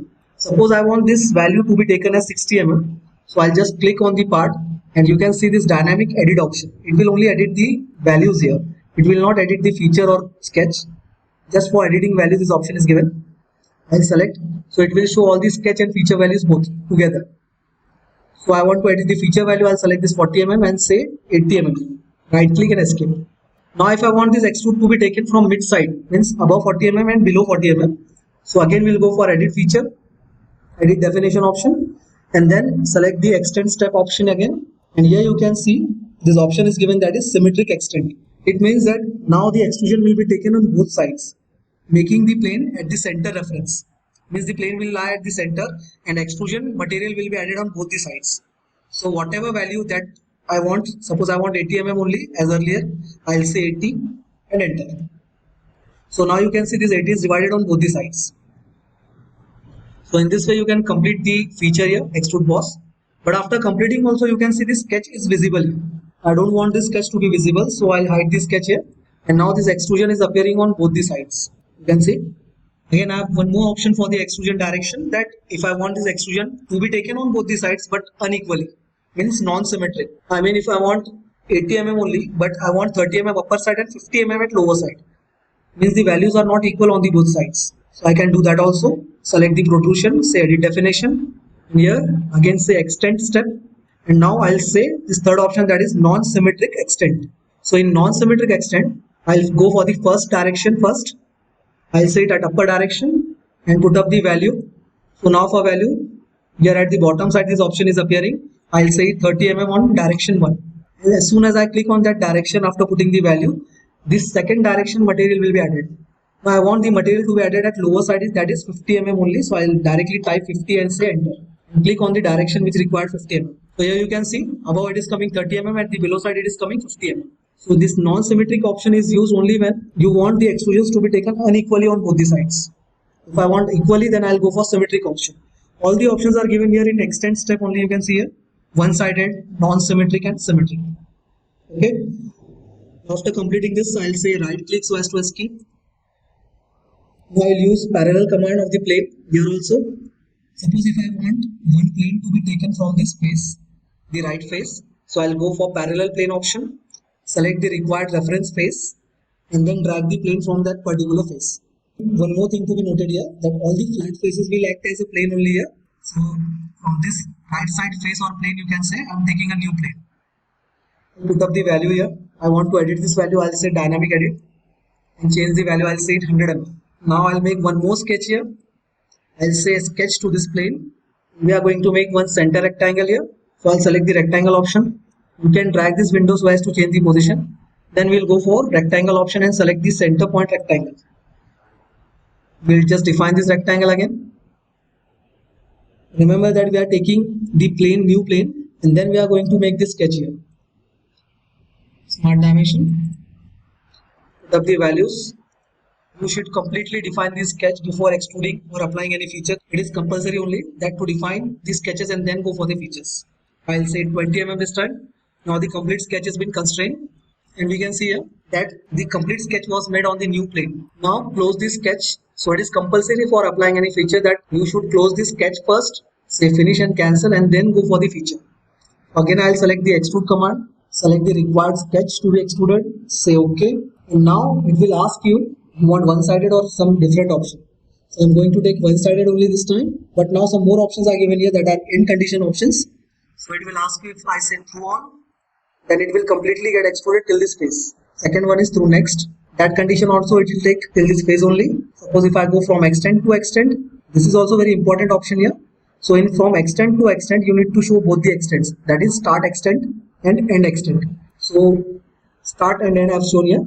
Now this extrude step is completed. I'll hide this plane, say cancel, and if you want to hide the plane or sketch, you just need to go in model tree and click on these icons here at the left side. This was extrude boss by different conditions, one-sided, two-sided, non-symmetric, symmetric, and different end conditions through all, from finite extent to another finite extent. You can also go for a value option. If I don't want this extrusion to be taken till this phase, and if I want to add the value for the extrusion, I'll say edit feature here again extend step, and instead of taking from extend to extend, I'll go for finite extend option. And here you need to put up the value, then only it will get extruded till that particular value. So I'll add here as 60 mm. You can see at right side this window is appearing for value. I'll just show the direction of extrusion and put up the value as 60 mm. So now it will extrude only till 60 mm. It will not take the reference of this space here. Say finish, and now this complete extrude has been made. So this was extrude boss command. Now we will go for extrude cut command. It is similar to extrude boss only. For that also, first we will make the sketch and then go for the feature. So now we are going to go for extrude cut option. For that also you need to select the plane or face so as to make the sketch. So I'll say sketch and select this face as a plane. I have said this earlier also that you can directly select the flat faces as a plane only to make sketches. So these flat faces of this cube are nothing but faces or planes only. So I'll select this face to make the sketch. Now to start with this sketch, I'm going to again refer as rectangle only. You can go any entity. I'll say now this time I'll say hexagon or polygon option. Polygon by center. I'll set this origin as a center and make this polygon. You put up the size required. Say 20 mm. If this note appear that is auto scale sketch, you just need to say don't show this message again. It is asking you particularly that if you make a 2D or 3D sketch containing driven dimension, the auto scale will work in such a way that all the dimensions will get adjusted according to the page setup. So it is better to tick this option and say OK. Now whenever I make any sketch, the scale of the part according to driven dimension will get adjusted. Next we are going to go for this line and say relation as vertical. Now this line is vertical as well as I have given this 20 diameter. And we have made this hexagon from origin only. So we don't need much dimensions to define it. Next I want to cut this sketch here. So I'll say close sketch and go for extrude cut option. It is similar to extrude boss, only the difference is there the material was going to add. Now it is going to cut the material. For both the options cut and boss, cutting or adding, same option is given, that is extrude. You just need to select the close sketch and then say accept. Now if I drag it on my side, it will get extruded. It is because there is no material here. And if I drag it on reverse side, it will get cut. And if you are not obtaining the result as cut, then you can go for this option here, that is extrude add cut option. Select the option and then say cut. So it will only particularly cut the material. If it is not taking automatically, then you just need to select this option and say cut. Now for cutting, you just need to provide the depth here. So in lower right side, I can see this option. I'll say it, I want to cut it till 100 mm and enter. So now this extrude cut has been taken place here. Write this sketch and now this extrude cut has been made here. You can see here. Now there are different options for this cut also in feature. I'll select edit definition option and now say extend step. If I want this cut to be made through all, then you just need to say through all option. You can see from left side to right side this cut has been made. The next option is also same. From extend to extend is like if I want to start this cut from this face and end this cut at this face reference, then it will take only the depth of that particular face only. From the first face to this last face, this depth is automatically defined. You can see here. So to understand, we can say that the inner face, flat face, is coplanar with this face. So whatever the distance is from this face, front face of this part till the back face of this extrusion, that distance has been cut here. That was from extend to extend option. Next one, here it is finite extent. So for finite extent, you just need to give the value here. I'll say it 40 mm and enter. I'll add this sketch here. Now this cut is also made here. If I want to make these parts visible from the inner features, so I can go for this appearance or view styles. Now by default option is on, that is shaded with visible edges. If I say shaded only, then the edges will disappear from this part and only you can see the material here. If I go for this option, that is hidden visible edges only, then only edges will be visible, material will not be visible here. Only these edges will be visible. But still these internal cuts are not visible, means how much depth is there for this internal cut, it is not visible here. So for that, again say view styles and go for this second last option. And now you can see this cuts also. It will help us to understand what is the depth of this cut. So these were the two commands to understand the internal features, what is the depth of the cut and whether there are internal features in the part or not. So in this way we have completed the extrude boss, extrude cut and the lecture 5. Now we will continue with the part molding lectures further. Till then, thank you. So hello everyone, today we are going to start with the part molding practice. For that I have selected this part, so we are going to start making this part now. So to start with, we are going to select two features first. We are going to make this cylinder and then we are going to go with this profile and add one extrude here. So the first extrusion will be the cylinder and the second extrusion will be this profile here. So now you can see top view is shown, section view, that is section view BB, which is cut from here and it is shown at the above side. And here one more section view is being shown, that is section view AA. It is shown on the right side. The section views are referred only to show the internal features of the part. So to start with, I am going to start this cylinder first. We are going to select the top plane first. Say sketch, circle command, and put up the diameter here. So the diameter given for this cylinder is 65 and the internal diameter is 41. See, now we are going to take these all cuts at later only. First we are going to make all the extrusions, then we will go for this extrude cuts. So I am only considering the upper diameter, that is 65. So here the diameter is 65. Say auto scale dimension, then say OK. Next, close the sketch. We are going to select the feature extrude boss. We have already seen extrude boss in last previous lecture. What are the types and what are the subtypes? We'll select the feature, then select the sketch required. Just check this option, the selection option. It is showing select from sketch only. I'll select the sketch, say OK. And now I want this cylinder to be extruded on symmetric sides, means on both the sides, so that the plane will come in middle of the body. I'll say symmetric extent, put up the extrusion value here. So the height of the cylinder, it is given here as 34, this cylinder. So I'll say 34. Next, we are going to hide the sketch here in model tree. If you don't want to hide or show these sketches in model tree, you can directly go with the features and make the sketch within the feature itself. So for second extrusion, we are going to do the same thing. We are directly going to go for extrude without making any sketch. So now for the second feature, we are going to make this profile first and then we are going to extrude it by 50 mm. For this extrusion also, we are going to extrude it from symmetric sides, so as the plane will come at the mid of the body. So to make this profile, I am going to select top plane only again, say sketch. So here the diameter is given 47. I am going to make this profile first. I will draw this 47 circle. Alignments will be same from the mid. So I will make it horizontal alignment. The diameter is 47 here. Now we need to give the center to center distance. So the center to center distance for this profile is given as 96 mm. You can see here from this profile center to the cylindrical center, that is 96. Say smart dimension, select the edge and the circle. Dimension will be referred from the centers only. I will say it 96. Next I am going to draw one line. This line of 26 mm symmetric on both the sides from this horizontal line. So to make symmetric, again I will add the relation, that is horizontal from center to the midpoint of the line. The height of this line is given as 26. So now we need this distance from line to the center of the circle. So that distance is given here as 32 mm. We can see here this line and the circle center. So the distance is 32 mm. Smart dimension, select the line and circle, say 32 mm. Next, we need two more lines that will be tangent to the diameter 47 circle, the upper side and the lower side. Now these lines, see now it is taking tangency by itself only. You can see the symbol of tangency. If the line doesn't take the tangency, we can give the relation from outside also, from this tab, that is relation tab. Now it is taken tangency. You can understand it by seeing the symbols. This circular symbol stands for tangency only. We'll continue with this profile. So the next part is this radius 14 circle. We want this profile. We want this profile to be made, and here the radius 14 is given. So I'm going to take circle, take center reference only, diameter is 14. So the distance from this outer circle of diameter 47 to radius 14 circle is 44. You can see the center to center distance. I'll put up the distance here. After putting up this distance, now one correction is there. This was diameter 28 and radius 14. So I need to change this value, say 28. Now I'll make two lines here. Next part is this lines. So to make these lines, we are going to start the lines from quadrant.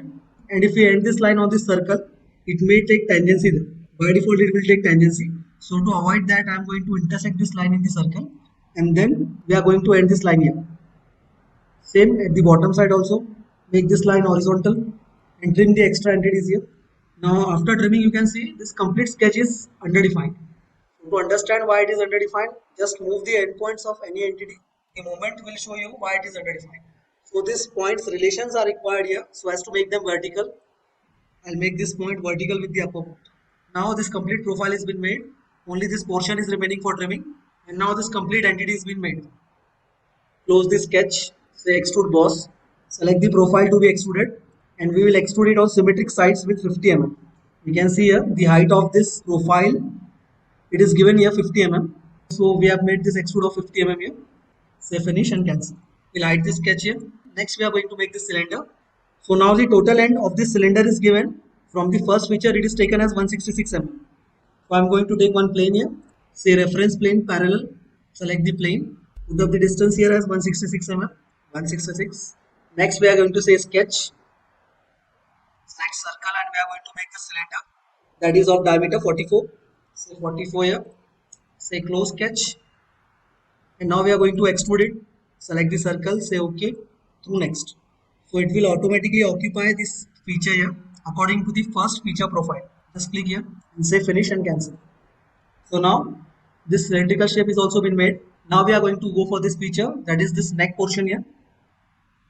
So for that I need one parallel plane from this plane, right plane, in between these two features. You can place it at any position here. So I'll take this plane here. So here distance doesn't matter. We are going to extrude it on both the sides. That's why I've taken this plane. We'll hide the earlier planes. And now after taking this plane in between these two features, we are going to say it sketch. We need to make one center rectangle. Now refer this dimension here as 24 height and width is 45. So here the height is 24 and the width is 45. Say close sketch. Again go for the feature that is extrude boss. We'll hide this plane first. We'll also hide the base reference origin. And now say extrude. Select the profile, say OK. And now we will go for non-symmetric extend. So in non-symmetric extend, I'll take this direction as first one left side and I'll say it through next. Click one more time here so as to complete that one direction. Now we'll go for the second direction and in second direction also I'm going to say through next on this side, right side. So here the feature ends and your neck portion has been completed. You just need to hide this sketch here again. Now we will select all the base reference plane. Now we will put on this front plane here as it is passing through the center of the body. I'm going to say it sketch. Now we are going to go for this extrusion, that is the cylindrical portion, horizontal cylinder. Here the dimension for that cylinder in section A is given as this section is cutting this cylinder here, which we are going to make now. So for that I'm going to say directly extrusion this time. We are not going to take sketch first and then going to go for feature. We are directly applying for feature. After selecting the feature, we are going to say coincide plane and then say sketch. This ribbon will turn into sketching command. Select the circle. We are going to make the circle somewhere here. You also need to provide dimension from the axis. So I'll put on this base option again. Go for the relation, horizontal. Next, we are going to add the dimension here. Say smart dimension. And now the value for the cylinder is given in section AA, that is 28 diameter. So I'll say 28. So now the location of the circle from the center is 96 mm. I'm going to refer the dimension also from the origin. From origin to the center of the circle is 96. You can see here this cylindrical center showing 96 from the first feature. So this complete sketch has been defined. Now we are going to say extrude again. You just need to exit the sketch and say symmetric on both the directions. But you can see this yellow exclamatory mark is coming showing the error. It is because the end condition here it is taken as through next. So we need to change the end condition and say finite extend and now say symmetry. So the length of this extrusion is given as 72. You can see in section AA. Here this section, the cylindrical size is given as 72. So here the 72 mm extrude has been made now. See, if you have directly taken the extrusion feature and then made sketch, here the sketch option will not appear for the protrusion 5 in model tree. So now this complete part has been made. Now we just need to make this cutouts. So we'll start with the cutouts here. I'll select the top plane again. I'll show the top plane and hide the right front plane here. So on top plane, I'm going to make two circles, two cylindrical cutouts. That is this one, that is 41 diameter and the other one 35 diameter. So I'm going to make it on same plane and say symmetric cut on both the sides. Now says concentricity so as to confirm the centers. Put up the dimensions. I'll take it 41 here. And the other dimension is say close sketch and say extrude cut now. Select the extrude feature. Now you have to go in this option that is add cut and select the cut feature. Select the required sketches. For that I'm going to say select from sketch option here. First and second. Say OK. And now these cuts will be made here. Say finite extend and symmetric on both the sides. Finish and cancel. So now these cuts are been made. I'll hide this sketch here. Again hide the plane required. Next we are going to go for this circular cutout. Now this cutout is starting from the cylindrical face and it is going to end here with this vertical cylindrical cutout merging with that cut.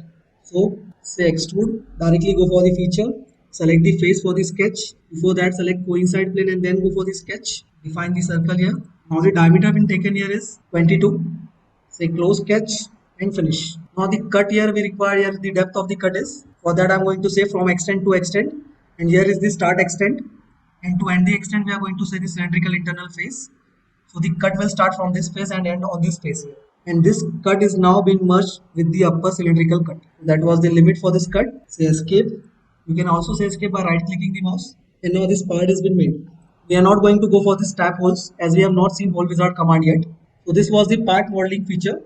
And in this way you can make that particular parts here. Now we also need to give the appearance here. For that we are going to see view tab, and in view tab there is one option been given, that is part painter. Select the feature and you just need to select the type of selection required. So I'm going to say body here. Select the body and the required color you want. I'll say it here as white, and then select the body. So this feature is coming white here. You can see this complete body is coming white. I'll change the color again. I'll say it's steel and then click on the body. So now one steel appearance has been applied here. Say close.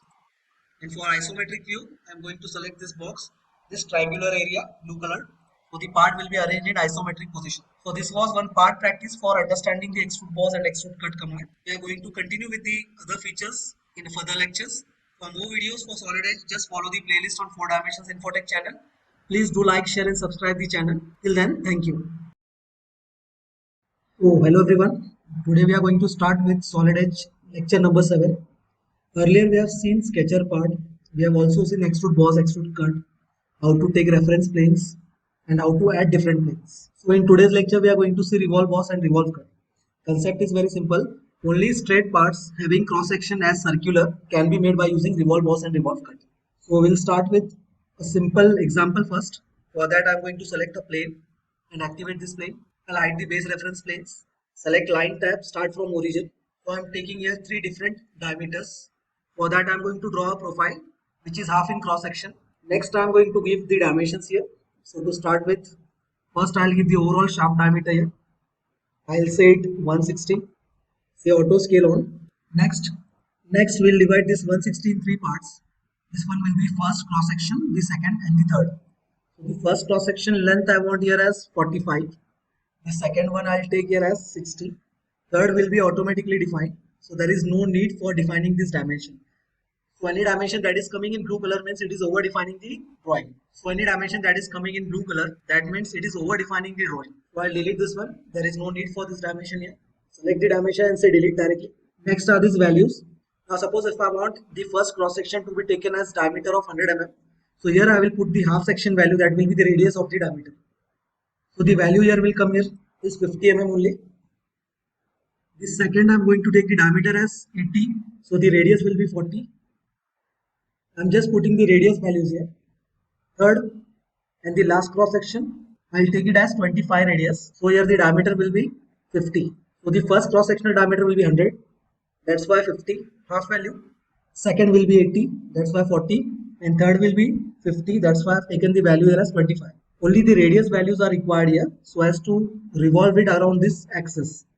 So when this sketch will be revolved against this axis, these values will get doubled here. Means this will come as 100 diameter, this will be 80 and this will be 50.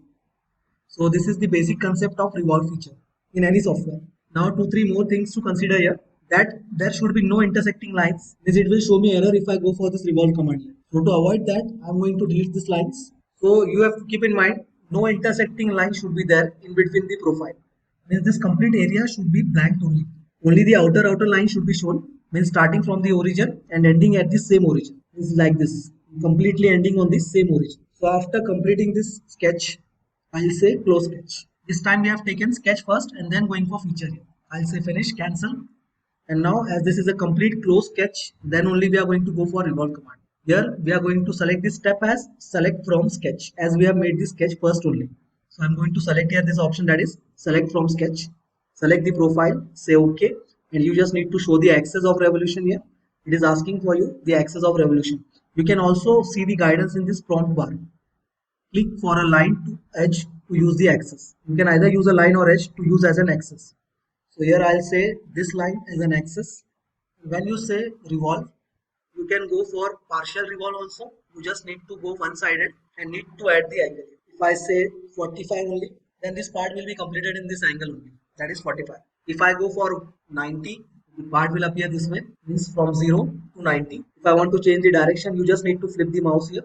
Next, if I go for 180 degrees, semicircular part will be made. And if I go for 270, means 3/4 revolve has been made. Lastly, I'm going to go for 365 one. Then this complete shaft has been made. So you can either go for partial angles also, or else you can do one thing. If it is taking a partial angle, then you can directly click on this option, that is revolve 360. After clicking on this option, this complete shaft will be revolved by 360 degrees. You can see here, say finish and cancel. You just need to hide this sketch here. And now this shaft with 3 different cross sections having 3 different diameters has been made. So the first cross section, if I want to see the dimensions of that section, here you just need to select the inspect tab, and in inspect I am going to say smart measure. Select the edge, and here the dimension will appear, that is 100 mm. You can see here this diameter it is showing 100 mm. Next, escape the other cross section, smart measure, select the edge, it is showing 80 mm as diameter. Lastly, the last one, that is 50 mm diameter. In this way you can check the cross sections using inspect tab and smart measure Now we can do the same thing, but our starting approach will be different. So for that, I'm going to take new sketch here. I'll say Control N and start with the new part. Say isometric part. Say OK. Select the required plane. I'll show the planes first. Now using Revolve feature, but this method will work differently. That's why I'm showing this feature also. So again, say Revolve only. I'm going to make same kind of part. After saying Revolve, instead of taking Select from Sketch option as we have taken earlier, we are going to say Coincide Plane here. This option should be selected as we are going to make sketch later here. That's why I'm going to select coincide plane. So I need to select the plane where I'm going to draw the sketch. So you need to understand that we are selecting the feature first and then we are going for sketch here. Now the ribbon will be changed into sketcher tab. So we need to make the sketch here. In this way I've made the sketch. Complete close portion, and you need to keep in mind that there should be no intersecting lines. Then we are going to fully define the sketch or constrain the sketch by giving the values here. I'll say 35. The second step as 25. In the third one, I'm going to say as 20. Now the first radius. Now I'm going to take this line, this larger line as the axis of revolution. So we need to put up the radius here from this line only till the bases of each cross section. So I'll select the smart dimension option. Select both the lines. First radius I need to go here for 100 mm. Second radius I'm going to take here as 60, and the third one here as 30. Now this is the axis line around which I'm going to revolve the part. So after putting up the value and completely constraining the sketch, now one more thing we are going to add here is, that is going for this option, that is axis of revolution. And then select the axis required around which this part is going to be revolved. Suppose if I don't go for this option, suppose if I undo this option here and directly say close sketch, then the revolve feature will not be applied here. It will show some kind of error. You can see the notifications later. I'll say close sketch directly. Here you can see it is showing that there is no axis of revolution being defined. So if you want to keep this sketch and later you are going to apply the feature, then just click on this option sketch and it will be converted into sketch. Feature will not be applied. And suppose if I want to apply the axis of revolution, I'll select this axis of revolution option and click here. So to avoid error, we have selected this option, that is axis of revolution, and shown this line as an axis. It will appear like a center line, but it is not a center or construction line. Only this option should be applied to apply the axis of revolution, that is shown in here. So after applying this axis, then we are going to say close sketch and it will directly revolve this part. You can see here. If you want partial angle, again go for this option, that is 180. I'll change the angle. So here the profile has been rotated by 180 degrees. Suppose if I want to change and go for 360 degrees, then again I'll select this extend step and say revolve by 360 degrees. You can see this complete revolve is coming by 360 degrees. So this approach was a little bit different. So you can see here in model tree also, there is no sketch option been appearing here for this feature. It is because we have selected the feature first and then gone for the revolve command. Now we will go for revolve cut feature here. So we'll continue with the first part. We are going to display the planes first. And here, while using the revolve cut, you need to understand that any plane which is crossing the maximum size of the cross section should be taken for revolve cut. So in this case, the maximum size is the diameter given at the back side. So this plane is intersecting that diameter from the center. So I can use this plane, that is front plane. As the part is circular, we can also go for top plane also. Right plane, it is coming perpendicular to the object axis. So we cannot use this plane for the sketch. Here I'll say sketch on this front or top here. I'll select the front plane, say sketch, and next Again, I'm going to use the approach as first making the sketch and then going for the feature. So here I'll say corner rectangle by using 2 points. I'll make one rectangle. So earlier this diameter was 100 for revolve was feature. Now after cutting this profile, I want this diameter to be maintained as 85 mm. So for that I need to show that this depth is cut by 7.5. Then 7.5 at upper side and 7.5 at lower side. The total depth will be cut 15 mm. So to start with, I'm going to add the revolve cut dimension. Here I need to show this diameter as half of 85. Now it doesn't matter whatever height I'm going to take here. It is because the depth will be 7.5 by default as I have taken 42.5 from the center. So here after putting up this radius, next I am going to put up this value that is 3 mm from both sides. I want this wall thickness to be taken as 3 mm on both the sides. And now the sketch for revolve cut has been completed. Say close sketch. So for revolve cut I am going to select the feature revolve as I have made sketch earlier. So I'll say select from sketch. Select the rectangle. Say OK. After selecting the profile, you need to say OK, and then you need to show the axis of revolution. I'm going to select this red one axis, that is x-axis, as the axis of revolution. Now you can see it is adding the material. It is because for revolve boss and revolve cut, for both features only one command is given. The difference will be made by clicking on this option and saying cut. So instead of adding material, it is now going to cut the material. So I'll say cut and say 360 degrees revolve cut and say finish. Now I've taken this revolve cut. I'll hide the sketch. You can see the cutout feature sketch has been highlighted in model tree. Next, we will check the diameter. Say inspect, smart measure, and select the edge. And you can see this diameter is coming here as 85. So this was revolve cut feature. Again, we'll go for the same feature, but this time we are going to directly select the feature and then go for the sketch. Means the model sketch will not appear in this model tree. So the second approach we are going to use here. Directly go for revolve and then say coincide plane, select the plane. I'll select the front plane only this time. After selecting the plane, you can make whatever profile you want. You can go for 2 to 3 profiles at a time also. So here I'm going to select 2-point rectangle again and I'll cut this rectangle. Then I'm going to go for circular cutout. I'll select the center here for the reference, and for taper cutout I'm going to draw one triangle here. You can also go for chamfer option for this. But just to show the variation in revolve cut, I'm going to take different profiles here. Say smart dimension, width of the rectangle, I'll say 25 mm. Depth, either I can give it from the axis, from the center, or else I can go for this option also, that giving the depth from this edge to the line. In both ways, either on this direction or this direction, you can show the depth. I'll say it 95. So here I'm taking 5 mm depth, as earlier the diameter was 200 and radius was 100. This time the radius is 95, means 5 mm depth has been taken here. The circle, I'll say it 15 mm diameter. The triangle, I'm going to take this height as 8 mm and the other as 11 mm. Now, after putting up all the values, we need to make one axis. As we are approaching the second type of revolve cut, we need to make an axis and also say it as axis of revolution. It is compulsory for us in this method. Now the axis of revolution has been given. The profiles are made which are completely closed. The depths are being given. The first rectangle depth is 5 mm. Here the diameter is 15, so the depth of cut is 7.5, half of the diameter. And here taper cut is going to come with the depth of 11 mm and height of 8 mm. All the profiles and axis is ready. And then we are going to say close sketch. It is adding the material. We are going to say add and cut and go for that cut option.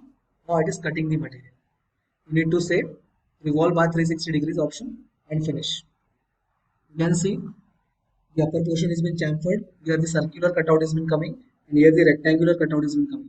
Now this diameter, it is going to take 190 mm. So we can inspect it by using the inspect tab, say smart measure, and click on the internal edge. You can see this diameter is coming 190. So in this way we have completed the revolve cut feature also. So after completing these two parts by two different approaches, now we are going to make one simple part as an exercise. So to start with, I'll say home, say control and new part, say okay. Now in new part, I'm going to make one handle type design. So for that, I'm directly going for the feature. I'll select the revolve command, select the front plane. Now I'm going to take one side here. I'm making the profile on one side. It is a vertical type handle, wooden handle. So I made one line. The other step, we are going to have two steps with different radiuses here, with different diameters. So the first diameter, I'm going to make it of 10 mm. I'll take this value as 5 only. as I'm going to revolve it later. Here the height I'll take it 10 mm. The next diameter I required here is 16. So this value I'll take it as 8 mm, half value. And this height I require as 6 mm. Next I'm going to make one circle here. I want the end of the handle to be made circular. That's why I'm going to make one circle. I'm also going to make one line directly connecting to the circle quadrant point. Next, I'm going to provide the height for this line. I need this height to be taken as 72 here.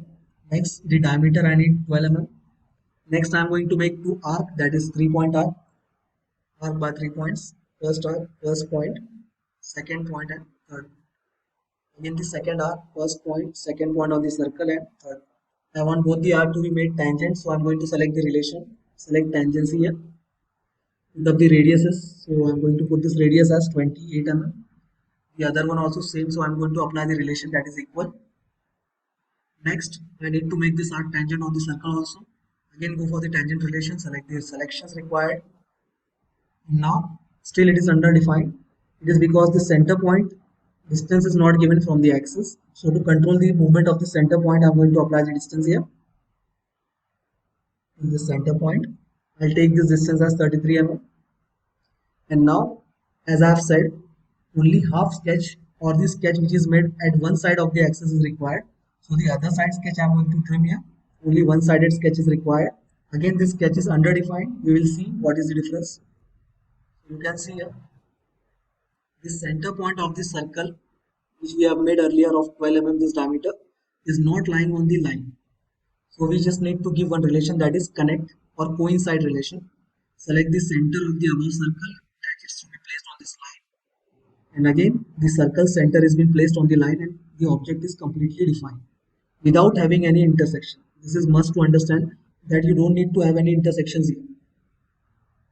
Now, as the half sketch is completed closely without having any intersection, we'll go for the command.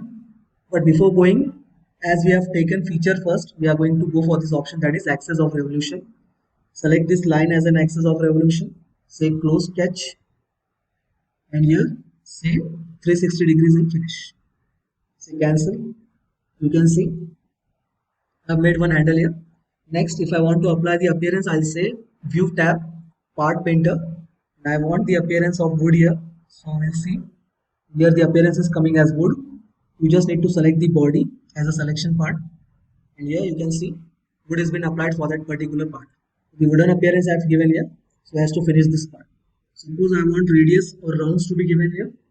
So I'll select radius command, say home. We are going to see this command in later lecture deeply. Just roughly I'm going to use this command here, that is round. Select the tab. You just need to show the edge on which you want to apply the radius. After selecting the edge, you need to apply the radius. I see the radius here as 3 mm and preview. Finish. Now radius is also been applied at the corner here. Say cancel. And this part has been completed. If you want to hide the base, you can hide the base here. To arrange it in isometric, I'll select this cube and this blue triangle area. I'll just click on this area. Here, this part is completed by using Revolve feature. This was Revolve command in Solid Edge. We'll continue with the later commands in later lectures. Just follow the playlist for the Solid Edge complete lectures. We have also made the playlist for SolidWorks earlier. You can follow that playlist also to learn the SolidWorks. And please subscribe the channel 4 Dimensions Infotech so as to get updated with more videos. Till then, thank you. So hello everyone, today we are going to start with session 8 in which we are going to see round and chamfer. So to start with, first I am going to make one extrude boss so as to apply round and chamfer. So extrude boss, I selected the command, just select the plane. We are going to make one simple cubical shape. For that I am going to select center rectangle.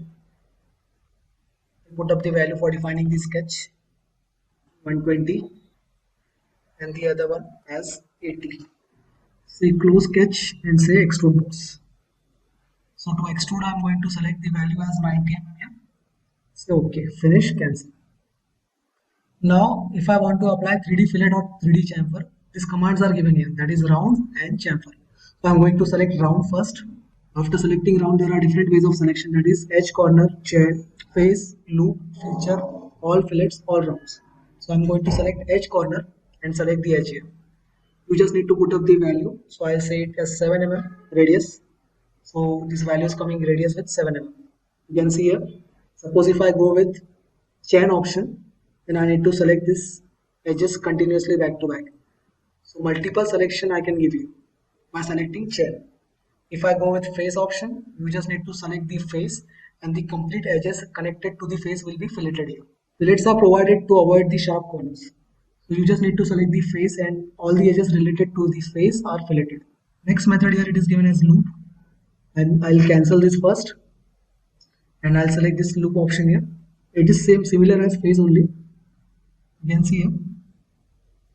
You just need to select the faces and all the edges are been now made filleted by radius 7. Next option again round. Instead of loop I'm going to select features. For that I'm going to make one more feature here. So I'll select this and say sketch on the face. I'm going to make one cutout here. Say center rectangle again. Close sketch. And we are going to cut the material inside. Extrude. Select the required sketch. Say OK. And now one cut. Now there are two features, that is first one is extrude boss and the other one is extrude cut. So according to features also you can make rounds there. So I'll go with round command now. And I'm going to select the option here as feature. You just need to select the feature. I'll select this feature as cut extrude. So all the edges are being filleted here with reference to the feature that is extrude cut. You can see here. Say OK, preview, finish. Now this particular extrude cut has been completely filleted by the feature command. Say cancel. Again one more option is given there. First I'll remove this option. Again go for round command. Select the option as all rounds and select the part. So here you can see all the edges in the part are now filleted with radius 5 mm. Say OK here. Say preview and finish. So this was round command for you. Next we are going to see here is chamfer command. 3D chamfer. For that select the round command. Under the round command only the chamfer option is given. Here it will ask you to select the face first. Before selection of faces, we'll go and see the different types of chamfers. Select the options bar here. Here you can see there are three types of chamfer options given. First one is equal setbacks, means D1 and D2 distances will be equal. Second one is angle and setback, means here you are going to apply one angle for the first end and the other distance for the second end. Third method will be two setbacks, means D1 will be of different value and D2 will be of different value. These are the methods which are going to be applied for the chamfer edges. So we are going to go with angle and setback option. Select, say OK. And now it will ask you for selecting the face. I'll select this face. So by selecting this face, I'm indicating that distance will be applied on this face. Next I'm going to select and say OK. Then we need to show the edge on which we have to apply the chamfer. So I've applied the chamfer on this edge, green edge. Next, what will be the distance for the setback? So I'll ask for the distance here as 6 mm. So now you can see this 6 mm distance is applied on the selected face which we have selected earlier. And the angle will be applied on the opposite face of the edge. Say finish and cancel. Now next I'm going to apply the chamfer here. Here I want the distance to be applied on this upper face, horizontal face, and angle should be applied on the vertical face. For that I'm going to select chamfer again. Select the face, go for the options, angle and setback only, say OK. Select the common edge, and here you can see the distance is applied on the horizontal face and angle is given as 60. I'm changing this angle to 30 degrees here. So here the distance is coming on the selected face 6 mm and on the opposite face, that is vertical face, the angle is coming. Say finish and cancel. So always the selected face distance will be applied. Similar cases with two setbacks. Now if I want to apply two setbacks, means double distance method for the chamfer. Select the chamfer command. Select the options. Go for two setbacks, means two different distances. Say OK. And then when I'll select the vertical face, D1 will be applied on the vertical face and D2 will be applied on the opposite face. Say OK of the selection and then select the required edge reference. Now you can see D2 is applied on the horizontal face and the selected face D1 is taking place. So here D1 is 10 mm suppose and D2 is 30 mm. You can see here, say finish and cancel. So in this way you can apply the chamfers also. Suppose if I go for the first option for chamfer, that is equal distances, equal setbacks, say OK. And now just need to select the edge. There is no need to select of the faces here. You just need to click on the edge and equal distance, that is 10 mm, is been applied on both the sides. That is horizontal and vertical face. Say OK. So this is equal setbacks option. So these were the chamfer methods that can be applied on the part. So the next command we are going to see here is draft command. So to start with draft command, select the feature and refer to the prompt bar. So in prompt bar it is asking us for planar face or a reference plane. So this reference plane is nothing but a neutral plane. So I'm going to select this reference plane as this plane. After selecting the plane, it will ask you for the face which you have to draft. Providing draft means you have to provide angle on the face so as to make the face incline.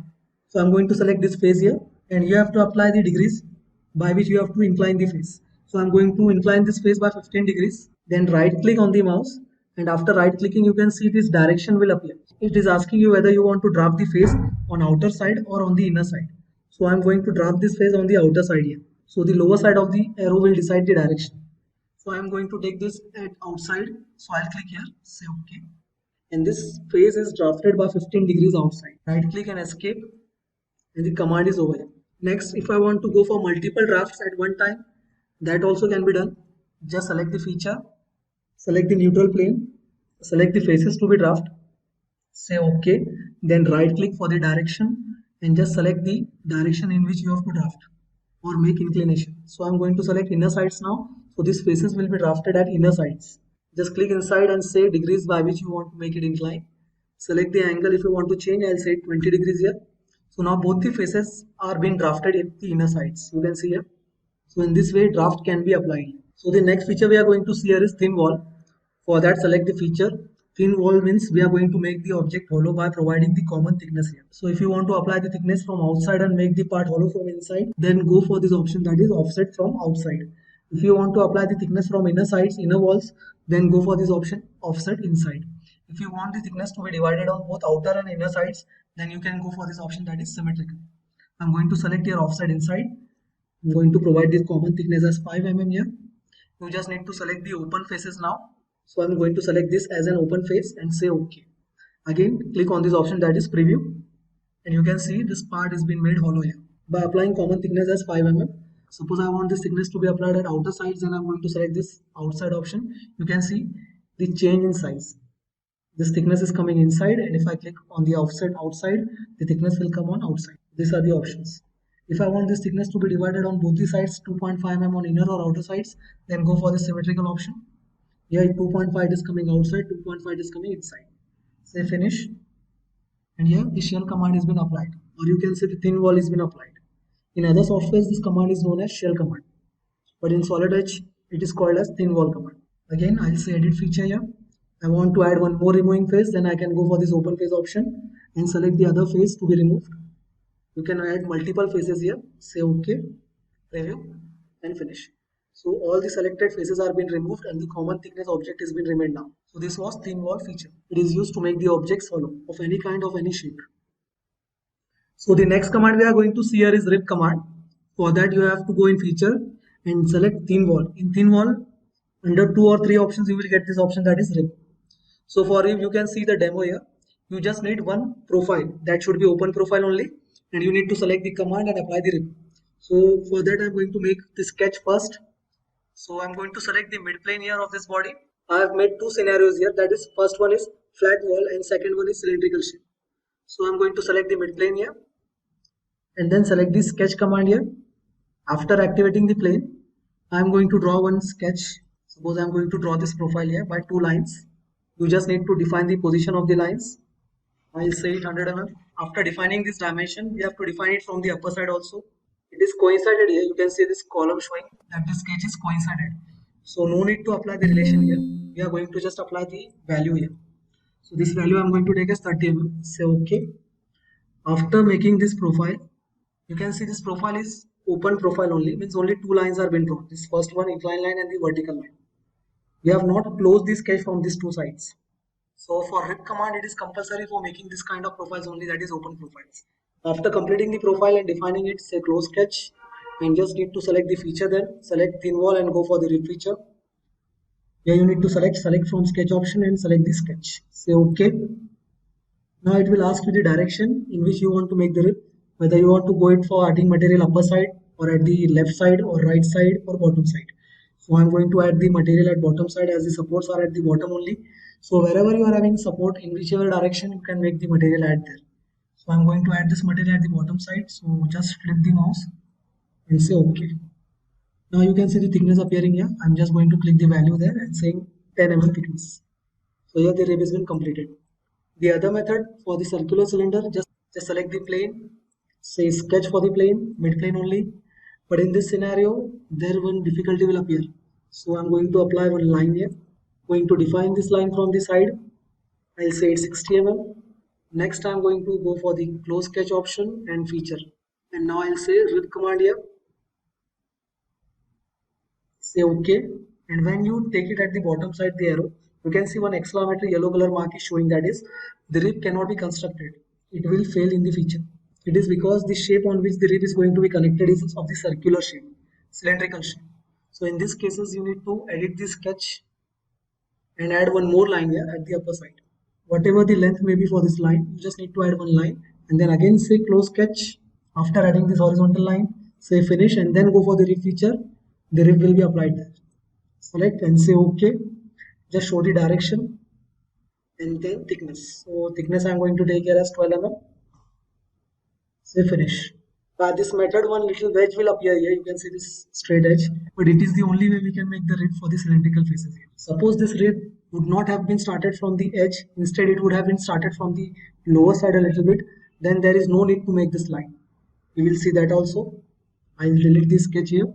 Again go for the mid plane option, say sketch, say line command, and instead of taking it from the edge, upper edge, I'm going to start the rib sketch from a little bit lower side. Smart dimension, say 10 mm, say 60 mm, again say close sketch, say finish, cancel. Again go for the rib command here. For that I'm going to select rib, select the line, say OK and click. You can see here there is no need to make horizontal line if the rib is not coming from the starting edge. Say finish and cancel. So in this way you can make the rib for cylindrical parts also. So this was the rib command here. So this was the lecture, that is in which we have covered round, chamfer, draft, thin wall as well as rib command. For other features we are going to continue the lectures. Just follow the playlist and subscribe the channel 4 Dimensions Infotech. Till then, thank you. So hello everyone, today we are going to make one plate and for that we are going to use hole command. So this is session number 9 of Solid Edge. We have created playlist and we are continuing with the Solid Edge lectures so as to learn completely all the commands of Solid Edge. So to start with, I am going to start with the command that is hole wizard or hole. For that I have made one part here and we are going to refer one drawing also here. For that I have taken this drawing. This is one simple plate having different kinds of holes, in which we can see here there are tap holes, dowel holes, slots, counter bore holes as well as simple holes. So to start with, I have made this plate first. The plate size was 200 by 65. So we can see here one plate has been made by the size of 200 by 60. If you want to inspect the size of the plate, then go for this option, that is inspect. Select measure and you can inspect here by clicking on the edge. So this size is 200, the other size is 65 and the thickness is 15 mm. So after completing the plate, we are going to make first hole. So in manufacturing method, it is mostly preferred that we should start all the holes by starting with dowel holes. So first we will see where we have to place dowel holes. So in this part you can see here one dowel hole has been given with the diameter of 5 and fitment is F7, having tolerance with the fitment shown, and here the depth of the hole is 10 mm. Now these were the specifications for the hole. We also need to consider the position of the hole. From right side it is given 148 mm and from the upper side the vertical dimension is given 4.5. So to start with, just select the hole tab here and now we are going to select coincide plane or face on which we want to place the hole. So you can put the specification for the holes first and then go for the selection of face, or else you can first place the hole and then go for the specifications of the hole. So I'm going to select the face first and I'm going to place the hole's position first. So as we have seen, the vertical dimension for the hole position is given with this 0 reference, that is 4.5. So it can be counted in this way, that this is the 0 reference, then this position for the hole of the center is given 4.5 and all the dimensions are continued as a coordinate dimensions here. You can see here. This way of dimensioning is coordinate dimensions. So I'm going to place the hole here first by the value of 4.5. Next, from the left side, the position here it is given as 148 mm. Tolerance is also given here. It is for manufacturing. We are going to take only the round figure value, that is 148. So I'm going to take this value as 148 from the left side. Now the position of hole is been finalized. Then we are going to close the sketch first and then we are going to go for options. And in options we are going to specify the hole parameters. So here we are going to take dowel hole. To start with, or to understand the hole command, all the features, first we have to select the standard. So the standard here given is isometric. I'm going to select isometric here. Then the subtype of the hole, that is dowel hole. I'm going to select the dowel hole. Then we have to go for the size. The size for this dowel hole is given as diameter 5 with fitment of F7. So here the diameter is 5 and type of fit I'm going to take here is nominal. For specifying the fitment and tolerance, we are going to click on this option. You can see here H7, apply tolerance. Then go for standard fit. And we are going to apply the fit for hole. That's why we are going to click on this arrow here beside hole. So here the fitment was F7. I'm going to select F7 here. As soon as we have taken F7, you can see the tolerance values, standard tolerance value attached to this grade here. That is 0.02 mm and 0.01 mm, both in positive way. Means this tolerance is unilateral type. Say it OK. Here also you can cross check. The fitment is 0.02 and 0.01. So this is the standard fitment. If I am saying F7 means this tolerance is compulsorily going to attach for that grade. These are the standards for the fitments. You just need to say the fitment and the tolerance will automatically be selected by the manufacturer. Next we are going to go for the hole extent. How much depth of the hole we need here. So here I am going to select this option, that is finite extent. The first option shows through one. The second option shows through next, from one feature to another. The third option shows from one face to another boundary or face. The last type shows finite extents, means you can put up the depth by giving the number here. So I am selecting here finite extent, and here we are going to put up the depth. So the depth of the hole is given 10 mm. You can see here. So I'm going to provide this depth as 10 mm. After putting up all the specification for the hole, you can see a thread option is also given, but it is kind of hole that doesn't need threads. So if I click on this option, it will not show any effect because on dowel holes threads are not been provided. Because on dowel holes threads are not needed. Here if you want to put the chamfer on the starting or ending of the hole, you can go for the start chamfer. You can see here in this area, the chamfer has been provided. So how much offset for the chamfer required, I can put up the value here. But as we are taking dowel holes, we don't need the chamfer. I'm just going to put off this option, say OK. And now you can see this dowel hole has been provided, having the bottom face in flat manner. If I want to keep this bottom face in a V bottom shape, then again I'm going to go for this hole options and change the type of the bottom as V bottom angle. You can see a V bottom. Now it will ask you if you are taking the depth 10 mm. So if you want V bottom, that 10 mm depth should include the V bottom or exclude the V bottom. So I'm going to exclude the V bottom here and then go for this OK option. Say finish and cancel. So you can see here this V bottom has been provided. If we make this as a transparent one, it will show the bottom also here. So for changing the view styles, you just need to go here, select this option and say the second view style. And you can see here dowel hole has been provided having the V bottom here. So the depth 10 mm is coming from the upper edge till this flat edge. This V bottom is not included in the depth of the hole. So here in this way you can provide the dowel holes. So after providing the dowel hole, again I am going to change the view style. I'll say it with edges. Next dowel hole it is given here as diameter 5 N7 fit. Now there are two holes. It is showing 2x into diameter 5 with fitment of N7 having the particular tolerance or standard tolerance fit attached with it. So here this is the first hole and this one is the second hole. So we are going to go for these holes now. Again select the hole command. Go for the face option so as to place the hole placement. Diameter 5 and fitment N7. So I'm going to place this hole first here and the second hole here. We are going to provide relation as both the holes are in horizontal orientation. So I've given the relation here as horizontal. Next we are going to provide the dimension for the perfect placement. So here the first hole it is provided from left side 81 mm horizontally and the other is at 130. So first we will provide the horizontal dimensions, that is 81 from the left side. This one is 81. And the other hole it is placed at 130. The vertical dimension from the upper edge it is given here, you can see here in this coordinate dimension. This is the 0 reference and it is taking here as 56 mm for the centers of these two dowel holes. You can see this value 56 mm. So from the upper side it is coming as 56. We just need to provide one dimension as we have given the relation there. Now the positions of these two dowel holes are being placed. Next we are going to say close sketch. And again we are going to go for this options option. And select the dowel hole. Diameter is 5. Fitment we are going to consider here as nominal. The depth of the hole is given here as through hole. You can see here the depth symbol is given and it is showing through hole. So here it is taking by default only as through next. You can see the display of the hole here. It is coming through hole only. You just need to provide the fitment now.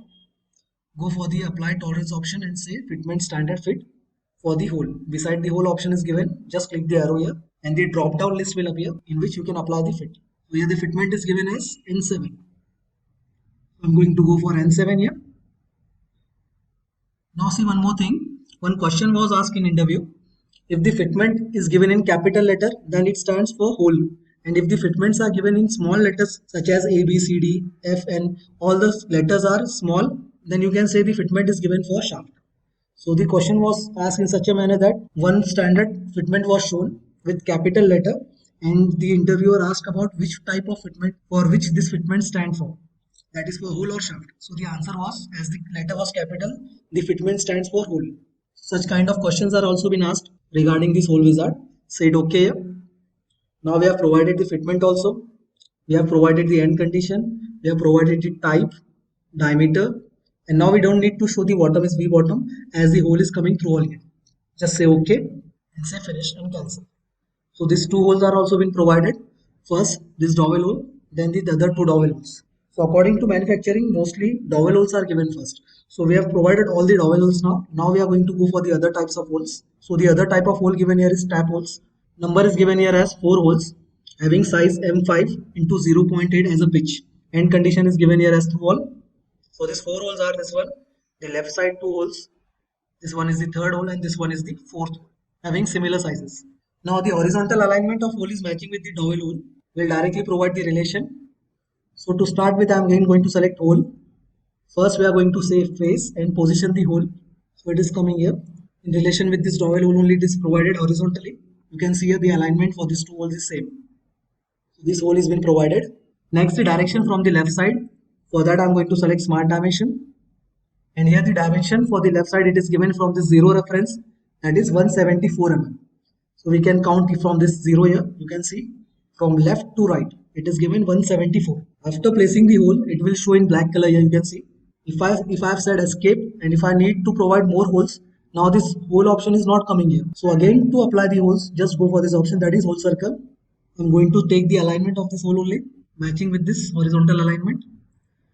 Second position of the hole, this third one, and this one is fourth. Now we need to provide dimension from the left side for these two holes also. So here you can see this tap hole, it is given as 122 from left side. Both the tap holes, the upper one as well as the lower one, having same dimension, that is 122 from the left side. Smart dimension, that is 122. Now the placement of tap hole has been placed. You can see all the holes are fully defined and black in color. Just close the sketch, go for the option. So now we are going to take tap holes. You can see here this symbol, double circles are being shown, symbolizing that this is a tap hole. You can also understand whether this is tap hole or not by the method of dimensioning. So here the dimension for this tap hole is given M5 having pitch 0.8. So only tap holes are having pitch here. Other than tap holes, no other hole required any pitch here. So here if the pitch is given and size is given in metric, then you can consider it by seeing this symbol, that is a tap hole. So again tap hole. For tap hole here the option is given threaded. Just select the option, select the size. Now the size is given metric size M5. So here the size M5 with pitch of 0.8. So if you want to see the pitch, you just need to select this option, that is tap drill diameter. And here the pitch is also showing here, that is 0.8. So by default it is taking 0.8. You can also see here M5 it is having one more pitch given, that is 0.5.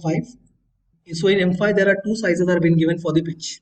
It is very simple formula. If you don't have any option to put up the pitch value, you just need to minus this value, that is minusing this pitch from the M5 size. It means 5 minus 0.8. The answer will come 4.2. That's why the size here it is showing as 4.2.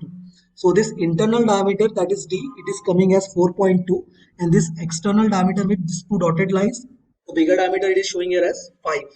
So M5 stands for this dimension, that is from this dotted line to the other dotted line, and 4.2 stands for the internal diameter as D. This is D1, that is M5, and D is 4.2. You just need to minus the pitch which is given in the drafting. 5 minus 0.8, that is 4.2. So this is the formula to understand the pitch or internal diameter, that is D. Say it okay. You can see here tap holes with this symbol has been shown here. Say it okay and cancel. So these tap holes are also been provided, and now you can see the thread display. It is showing partially only 1 or 2 mm. If you want to show complete thread through all the hole, then you just need to say edit hole again. Say edit feature. Go to options and select thread extent. Say it to hole extent, this option. To hole extent means it is completely going to show the threads through all the hole. If I go for finite extent option, Then we can provide the dimension here to show the depth of the threads. But we are going to say to hole extent. In this condition, the depth is given through. That's why we are taking this as through all for threads and for hole depth also. Say it okay. And now you can see the thread display is also being shown here through all the hole for all 4 holes. Say it okay and finish. So now in this way, tap holes are also being provided here. Next, we are going to go for this counter bore holes. Now this counter bore holes are nothing but type of clearance hole only. But in this counter bore holes, the head of the bolt doesn't come on the face of the plate. It will be accumulated within the thickness, that is 15 mm. That's why counter bore hole, the symbol is being shown having 2 depth. This is the overall depth of the hole showing 5.5 diameter and through hole depth. And this is the upper depth or upper diameter accumulating the head of the bolt, that is diameter 10 having depth of cut 6.8. Means the bolt head will rest on 6.8 depth from the upper side. So for that we are going to again go for hole wizard command. Select the hole type, say options. Then we are going to go for this counter bore holes. Here we are going to select usually socket head bolts are used. Socket head bolts means you can provide the Allen key so as to mount and unmount, so as to tight or untight the bolts. Socket head 4762, this is the grade given for the bolt. There are other types also such as shoulder head, chisel head, pan head, hex head. We are going to select socket head bolt. Fitment I am going to keep here normal. As it is not given, you can directly go for this normal option. If the fitment is given, then you can change the options here. By changing the fitment, you can see here the diameter also changes. Now if I am taking nominal fitment H30, this diameter is showing 9. If I go for close, this value is showing 8.4. If I go for loose, this value is changed to diameter 10. So I'm going to go for normal fitment here. Next we are going to select the size. So the counter bore size here it is given diameter 5.5. So we have to consider the smaller diameter so as to judge the counter bore size in metric sizes. So as it is given 5.5, I am going to go for the metric size here as 5. So by taking 5, this diameter is coming by default 5.5. And the upper diameter is taking as 10 mm for the counter bore diameter. So here the upper diameter is given 10 and the depth for the upper head diameter is given 6.8 in our drawing, that is you can see here 6.8, but it is taking 5.8, so we can customize this value. I'll say it 6.8. Again options. Now editing is not over, we have provided this one. We are going to take the overall depth here as through all, so it is coming through all only here. So here all the parameters for the counter bore are being provided, that is we have shown the type of hole, standard, subtype, size, overall hole depth. Just say OK and just click the face on which you want to provide the counter bore. So here there are total 4 counter bore holes are given on the top face. So here we can see the dimension given. From the left side horizontal it is given 70.4 and 119.4. So here these 2 holes having dimension from left side. First one is 70.4 and the other one it is given here as 119.4. Next, the vertical dimension from the upper side for both the holes having same orientation horizontally, it is given from here 0 to 16.5. So the vertical dimension from the upper side is 16.5. This is the vertical dimension 16.5. We need to provide 2 more holes, so I am going to select this option, hole circle. Again I am going to get the references here, horizontal and vertical. Next we are going to provide the vertical dimension for the both new holes here. So now the other 2 holes having vertical dimension here as 48.5 from the upper side. So here it is 48.5 from the upper side. Now in this condition we have provided the parameters for the holes first and then we have placed it here. So it doesn't matter if you take the placement as a first priority or if you go for the parameters of the holes. Just say close catch here and say finish, cancel. So this counter bore holes are also been provided on this plate now.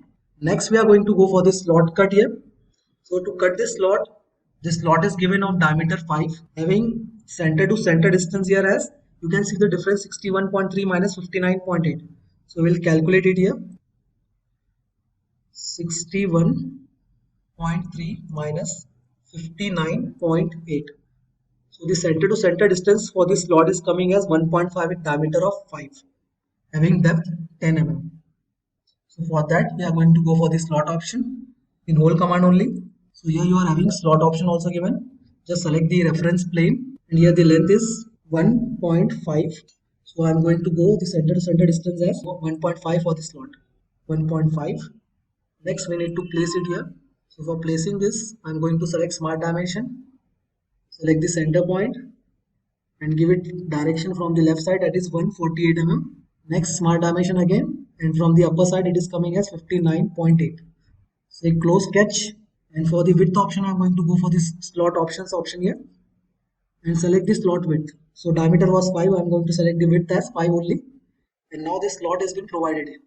Just say it through all, say finish, cancel. So in this way you can provide the slots also here. To make the part or face normal, you just need to select this cube, or else you can go for this view option also, sketch view. So this slot is also been provided. Lastly, we are going to go for this tap holes given on the sides of the plate. So for these sides you can see here. So on the side of the plate, tap holes are being provided. Two tap holes having image size with pitch of 1.25. So here we are going to go for this side here now. Select the hole command, select the face, just go for the placement of the hole positions, provide the dimensions here, and from the upper side the first hole is vertically 8 mm. So smart dimension again, this is 7.5 horizontally, and from the upper side the vertical dimension for this hole is 8 mm. Next the other hole distance is 57 vertically, so I'm going to take this vertical dimension for this hole as 57 mm here. Now these two holes are been placed. Just go for this option now by saying close sketch and adding the parameters for the hole. For that select the options tab here, and we are going to say threaded holes for tap holes. Size is given here as M8 with the pitch of 1.25. So we are going to select the size here as M8. Now 1.25 option for this M8 size is not given. You can see M8 into 1, M8 into 0.75 and M8 into 0.5. If the size of the pitch is not given, then just go for this option, that is M8, having not displayed any pitch size. Just select this type M8, and here just go for this option, that is tab drill diameter. And now you can see this pitch is showing by default 1.25. This is 1.25. So if you minus this 1.25 from M8, the size will come 6.75 or 6.8, which has been displayed here. So this small d stand for this size, that is 6.8 without pitch, and the metric size M8 stand for this D1 option, that is from the dotted line to the other dotted line. This is M8 size, and this one is having pitch minus, that is 6.8 size, that is small d. Say it okay. Now the depth are not provided here, though depth was given 20 mm. So again we are going to go for these options and edit the parameters showing the finite extent depth having 20 mm with V bottom here. You have to show the threads also. So I'm going to take this threads till hole extent only now. Say it okay. And now you can see these two tap holes are also been provided. Just say finish, cancel, and we'll make this part transparent so as to understand the holes. So now you can see here, whenever you provide threads, the depth of thread is shown in sky blue color. You can see here this edge is showing in sky blue color having throughout threads. So now this part has been completed. You can also see here this tap hole having complete threads. So these edges are shown in sky blue color. The other hole edges are not shown in sky blue color as they are not having any threads here. Again we will change the transparency, say it visible edges. So in this way you can understand the whole command here. We'll continue with the further lectures. Hope you understand the lecture here. If you are having any doubts, then you can directly comment us on the video, or you can also directly DM us. We'll continue with the further commands later also in lectures. Till then, thank you. So hello everyone, welcome to 4Dimensions Infotech channel. We are continuing with the solid edge lectures. Today we are going to take session number 10, in which we are going to cover sweep boss and sweep cut commands. So to start with, I have made one path here on the top plane. So the concept for sweeping the part is to make the path as well as to make a perpendicular profile at any endpoints, and then to sweep the path along the profile. So for that I have made this spline here, you can see, edit sketch. So we have made one random spline on the top plane. We are going to say close sketch here. Next we need to take a plane perpendicular to any endpoint of this line. For that I am going to say planes option, and in planes we are going to select this option, that is normal to curve. After selection of the command, just need to select the path and the endpoint, and the plane is coming normal or perpendicular to the curve. After taking plane, we are going to make profile on this plane. For that we are going to say sketch, and we need to make one profile here. So I'm going to take circle. We are going to provide one diameter here. I said 90 mm diameter. And now we are ready with path as well as profile. Say close sketch. We'll hide the plane here. For hiding, just go to model tree and click on this eye symbol here. Now the plane has been hidden. If you want to hide the base reference planes also with UCS, you can go in model tree and hide them also. Now you can see only two things are visible, that is profile, that is circular profile and path. Next we are going to go for the command here. In this we are going to say add, and in add tab we are going to see swap. So after taking swap command, just follow the prompt bar here. It is asking you to first select the curve chain. So I'm going to select this curve and then say OK, and then you need to select the profile and say finish. So in this way you can simply make a swap boss command here. Same way, if you want to cut the profile, just need to go for this tab, that is cut, and in cut we are going to select swap cut. Now for that also we are going to make profile first. So I'll cancel this and first we'll make one profile, say sketch on this face, and we will take center rectangle here. Next we are going to say close sketch. So after completing the path and profile, we are going to go for this tab cut, and in cut we are going to select swap.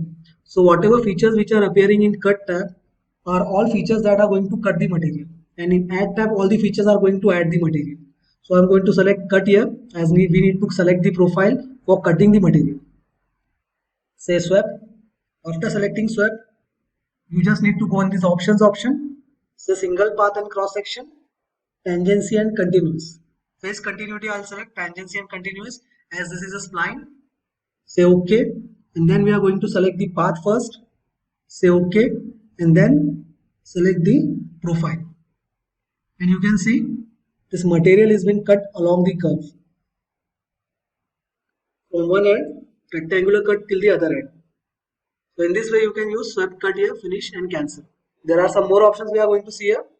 For that I am going to make one profile first. I'll say new page, control new, say part and say OK. Here we are going to select front plane or top plane, any plane you can select here. I'll select front plane. Next I am going to make one path.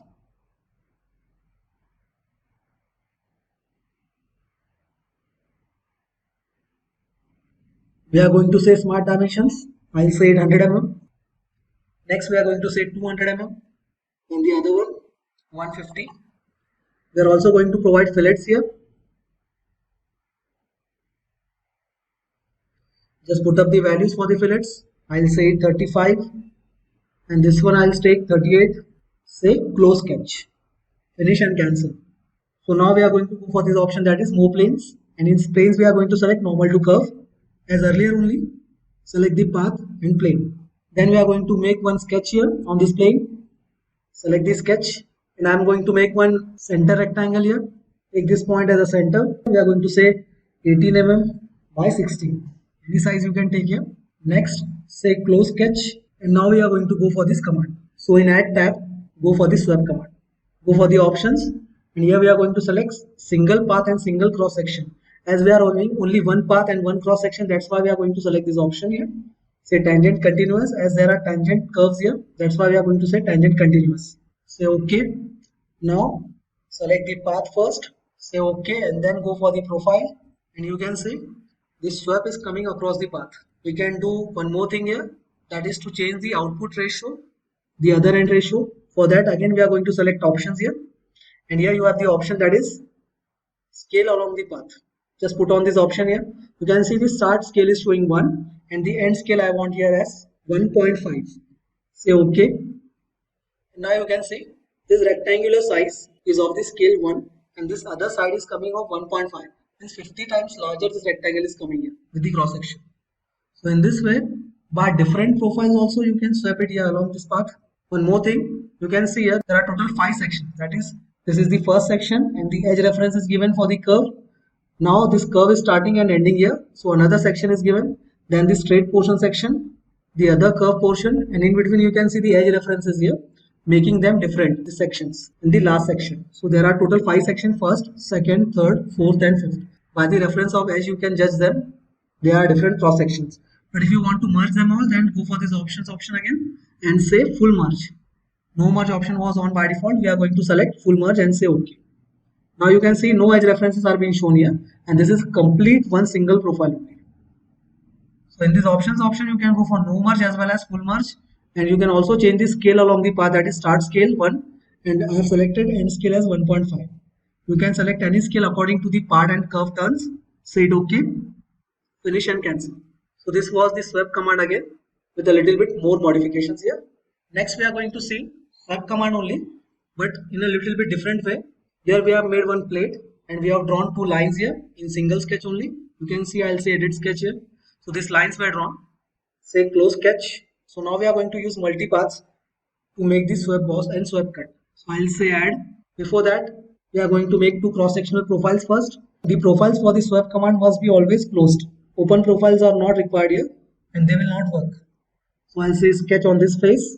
You just need to consider that whatever sketch I'm going to draw here, you just need to make this sketch intersecting both the endpoints of the lines. So this sketch must pass from the endpoints only and it should have one relation. For that, I'm going to make one circle. I'm going to refer 3-point circle here. First point, second point of the second line and the third point. Say close sketch. Same on the other side, I'm going to repeat it. Again say sketch, face selection, 3-point circle again. So here at this end point is the first point of the circle, second point of the circle and third point I am going to refer in this way. Say close sketch.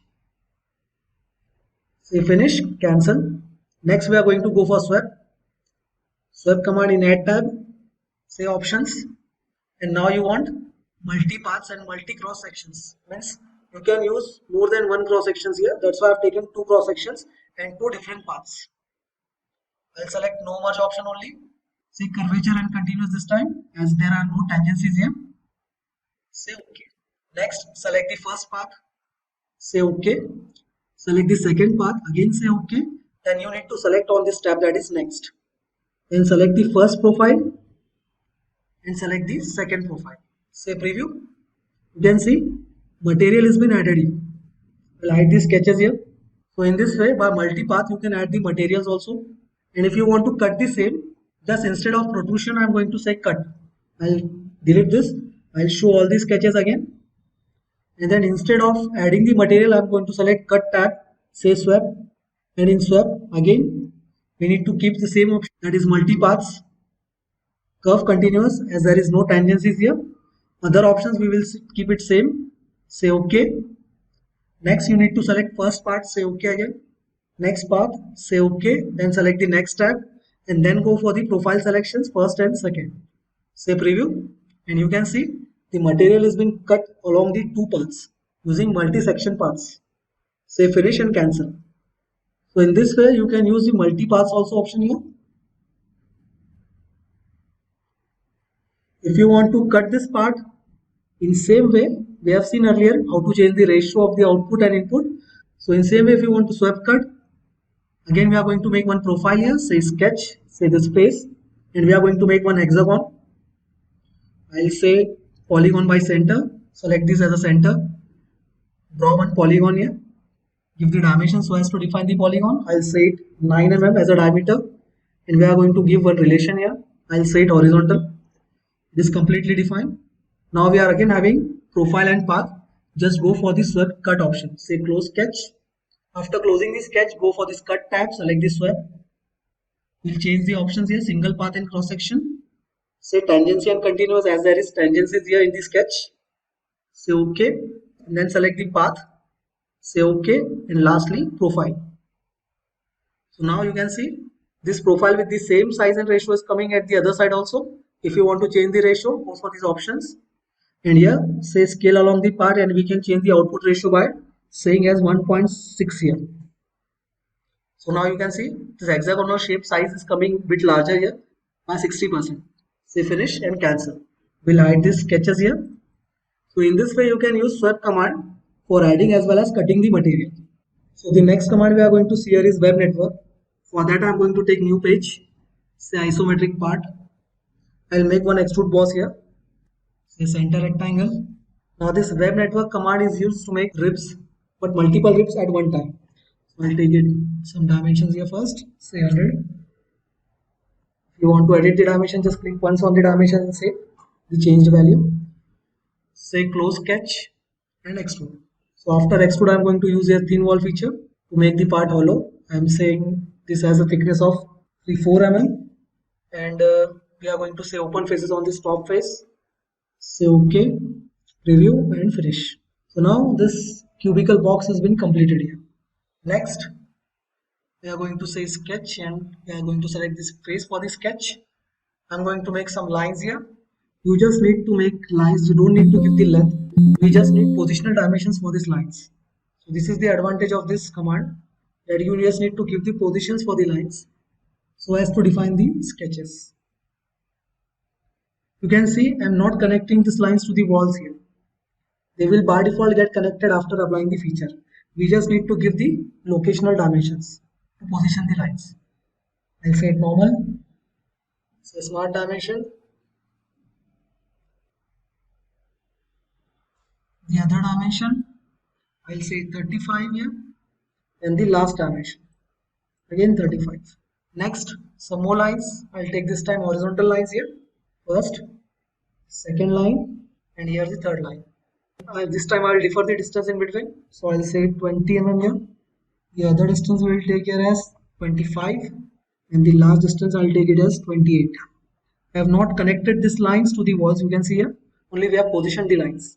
Say close sketch, finish and cancel. We have made this sketch on this upper face, this flat face, and the inner portion is by default hollow only. We just need to go on this option, that is web network. Select this feature. You need to select the option that is select from sketch, as we have made this sketch earlier only. Now you need to select single option and then select the lines for the ribs. I'll select all the 6 lines here, then say it OK, and you need to apply the thickness whatever you want. I'll say it 7 mm. And now you need to show the direction whether you want the ribs at upper side or lower side. I'll say it on the lower side here, and you can see all these sketches which were not been connected to the faces still having the ribs connected to the faces.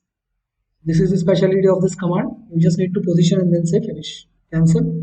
After that, we'll hide the sketch here. If you want to edit the thickness, then just go to web network.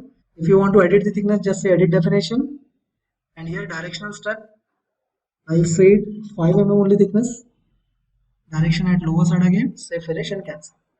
In this way, you can make sections in a closed entity which is hollow in section. Different compartments or sections have been made in this part by using web network. It is kind of rib command only. We have seen the rib command earlier in earlier lectures, but we have forgotten to see this command. That's why we are taking this command in this lecture only. So here we have completed web network command. So this was our session number 10. We are going to continue the further features in next lectures. Please do like, share and subscribe the channel for further coming videos. Hope we are adding the value for your videos. Please support us and subscribe us. Till then, thank you. Hello everyone, today we are going to start with session number 11. Earlier we have completed the sessions till session number 10, in which we have covered all the previous commands such as extrude, boss, revolve, hold, round, draft, thin wall, etc. Now today we are going to take the command that is lip command, and this is session number 11. So to start with, I'm going to make one extrude first here. I'll select the feature directly, select the plane. After selecting the plane, draw the profile required. I'll say center rectangle, put up the values here. I'll say it as 100 mm. I'm going to give the values between the sides instead of taking lines of the rectangle. Then say close sketch and extrude. Finish, cancel.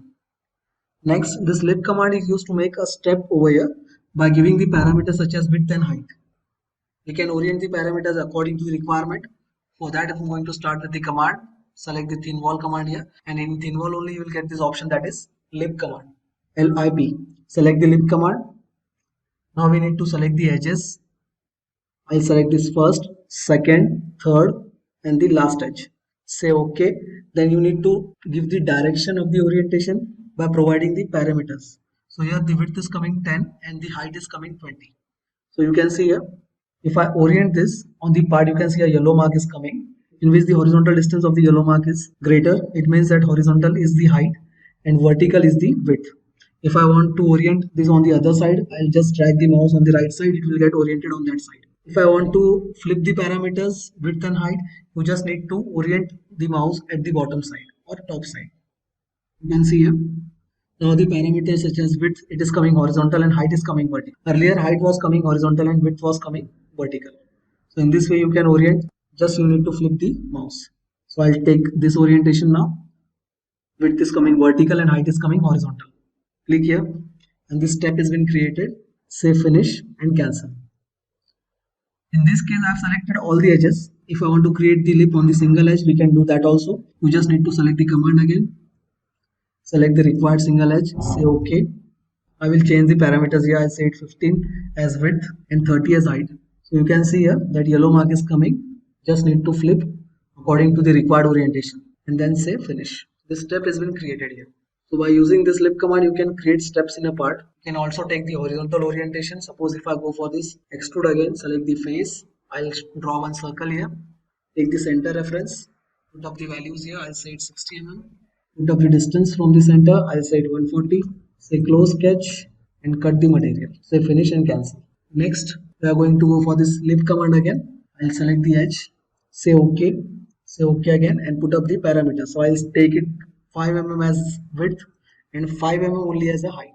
It will ask you for the orientation. So if I keep the orientation on the left side, it will add the material. You can see here the material has been added and the diameter is becoming a little bit smaller. If I want to flip the orientation again, go to this direction step option. Again, you can flip the orientation. So I'll take it in such a way that material should be cut instead of adding. So I'll take it on the right side. You can see here this step has been created. Say finish and cancel. So in this way also you can create a lip here. I'll add the material on the bottom edge now by using the same command. Lip, select the edge, say OK. I'll take 7 mm by 7 mm. I need to add this material, so I'll take the orientation at the inner side and you can see the material is added now instead of cutting. Say finish and cancel. This was the lip feature. Now we will see the appearances option also. If you want to apply the appearance according to the features, just go to this view tab, select the part painter, and this time we are going to select the option for applying the appearance is feature. Select the required features here. Suppose I want to color this lip number 4. You can see if I select it on model tree, this has been highlighted on the model also.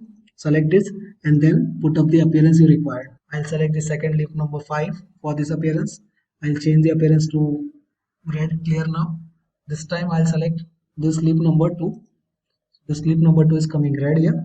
Again, if I want this color to be changed to red hot, then I'll select this lip number 3, which is highlighted on the right side of the part. So in this way you can apply the appearance according. If I want to apply the appearance according to the faces, just need to select the face option and select the faces you require. I'll change the appearance first. I'll set this face as steel only. So now the steel appearance is applied on that particular face. You can see the appearance is a bit little shiny. Next appearance I'm going to take as thread and I'm going to select this face for the thread. So now this face is appearing with the appearance of applying as a thread. Next, I can also go for this body option. And if I want to apply the appearance for complete whole body, I'll say it wood here and select the body. So whichever the remaining faces were, complete appearance is applied by the wood. You can see here. So in appearance there are different selection types such as face, feature and body. So this was part painter command in view tab. Suppose if I want to change the background appearance also, I can go for the view overrides option. And here in background, you can select the color or gradient you require. I'll say it sky blue here. And if I say OK, the background will be appeared in sky blue color. If I want to change the background again, I'll go for this background option. If I want to change it in a gray color, now this background is coming in gray color. So in this way you can change the backgrounds also in going view overrides and say background. I'll take it SE classic and say OK. So you can see this background color is being changed.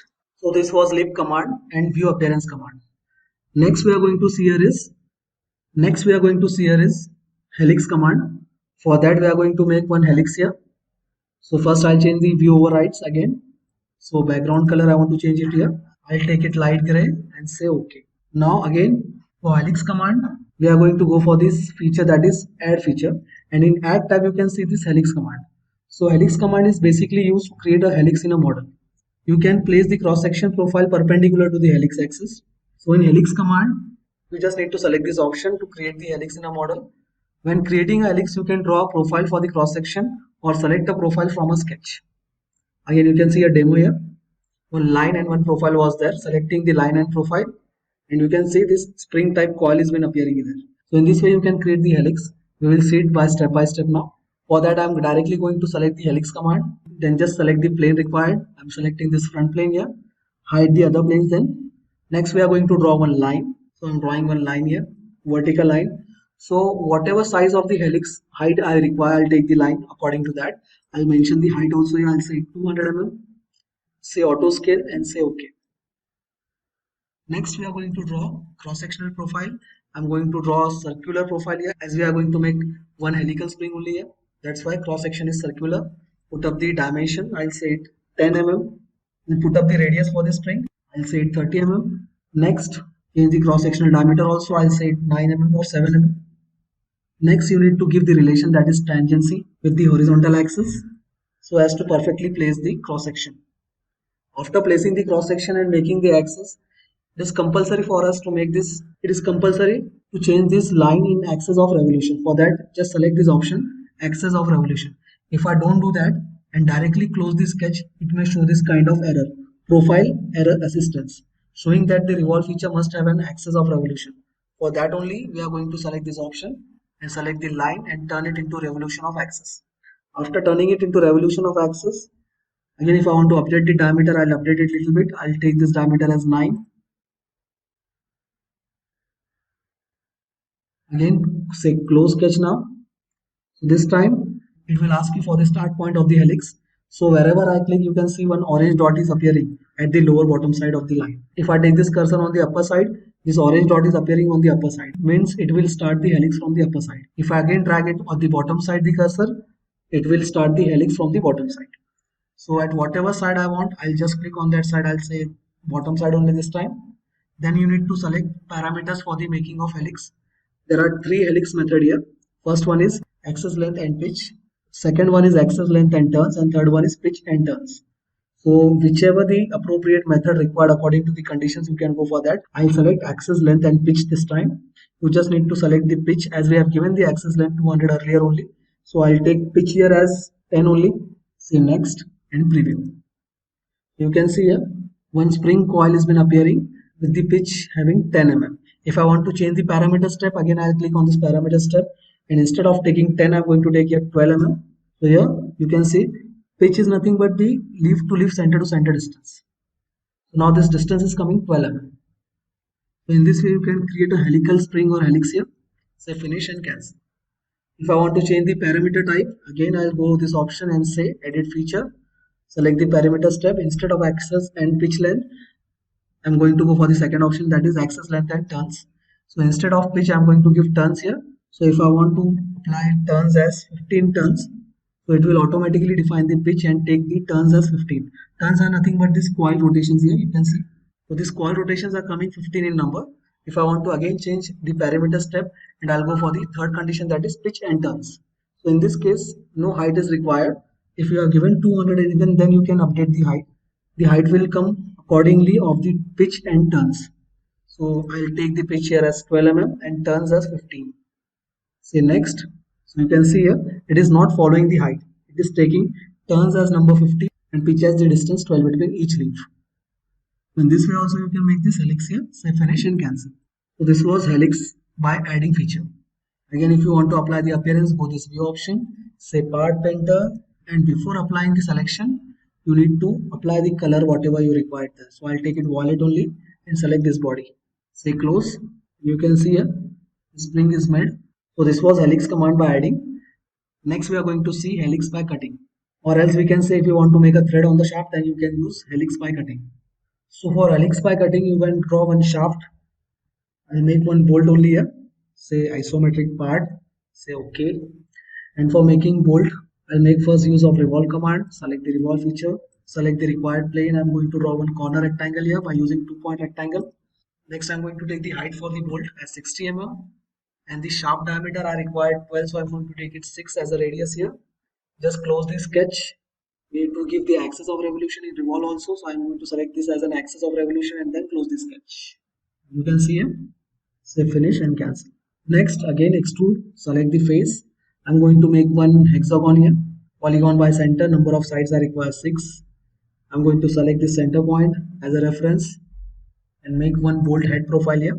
Select the required dimension. I'll select it and say it as 18 mm. Then you need to select the orientation as horizontal. I'll take it 20. And next, I'll set close sketch and extrude. I'm going to select one plane. Plane should cross the maximum cross-sectional area. For that, I'm going to see which plane is crossing. I'll put on the plane option, and you can see here. Now this plane is coming from this one end to the other end, and this is the maximum distance of this cross-section. So I'm going to select this plane for the revolve cut. So this will be the key factor for selecting the plane, that it should pass from the maximum distance of the cross-section. Next, again, we are going to say 3-point arc. First point, second point, and third point. Say radius, I'll say this radius as 2 mm. Also provide the tangencies here. Then say close sketch by taking the line. Next, you need to draw an axis also for revolve cut. So I'll take here. Say construction geometry to this line. Say close sketch and exit. And say it finish again. Next, we are going to go for revolve cut. Select this option. Say cut option earlier only. Next, you're going to select the profile first. Go for the select from the sketch option and then select the profile. Say OK. Select the axis and you can see this cut has been made around the head of the bolt. Say finish and cancel. Next, I'll hide these planes again here. And now I want to cut the threads here. For that, I'm going to select this cut tab, and in cut tab, I'm going to go for this helix option. Select the helix option here. And you need to select the plane for the helix. For that, I'm going to put on the plane options again and say front plane. Select the plane which is passing from the center of the body. That was front plane, so I've selected front plane there. Next, I'm going to make one line of axis. Whatever thread height I require, I'll select the line and give it the size for the thread required. So I'll take 50 mm here. I want this thread to be coming from the bottom side till the upper side of height 50 mm. That's why I've taken 50 mm. Now select the line as axis of revolution earlier only. Next, you need to make one profile also here. So as to cut the thread, I'm going to make triangular profile. I'll take one line here. Say connect option. Make this line symmetric on both the sides. Then we are going to go for another two lines so as to make a triangular profile. You need to put up the dimensions for the thread. I'll take this height as 0.8 and this width as 1.2. Then just say close sketch. It is similar as helix command only. In that we have drawn circle and now at this time I am taking triangle. Only this is the difference. Say close sketch. Now we need to position the start point of the axis from which helix is going to be started. So I'll take this point as bottom only. Now this is the condition. Whichever condition we require according to our need, we can select that one. I'll say axis length and pitch only. So length is 50 already we have given there. You just need to select the pitch. I'll say 3 mm pitch. Say preview. And you can see these threads are being made here. But I think we need to change the profile dimensions here. I'll say drawing axis and cross sectional step again. And here I'm going to change the profile dimensions. I'll take it as 1.7. And this parameter I'm going to take as 1.5. Say close sketch. This will be updated automatically only. So you can see here the thread size has been updated and it is coming till height of 50 mm. Say it finish and cancel. So in this way you can make threads on the bolts or nut if you require any object. If I want to apply this feature by appearance of thread, just go to view tab. Say part painter. Select the feature or color you required earlier only and then select the feature. So I want this as threaded.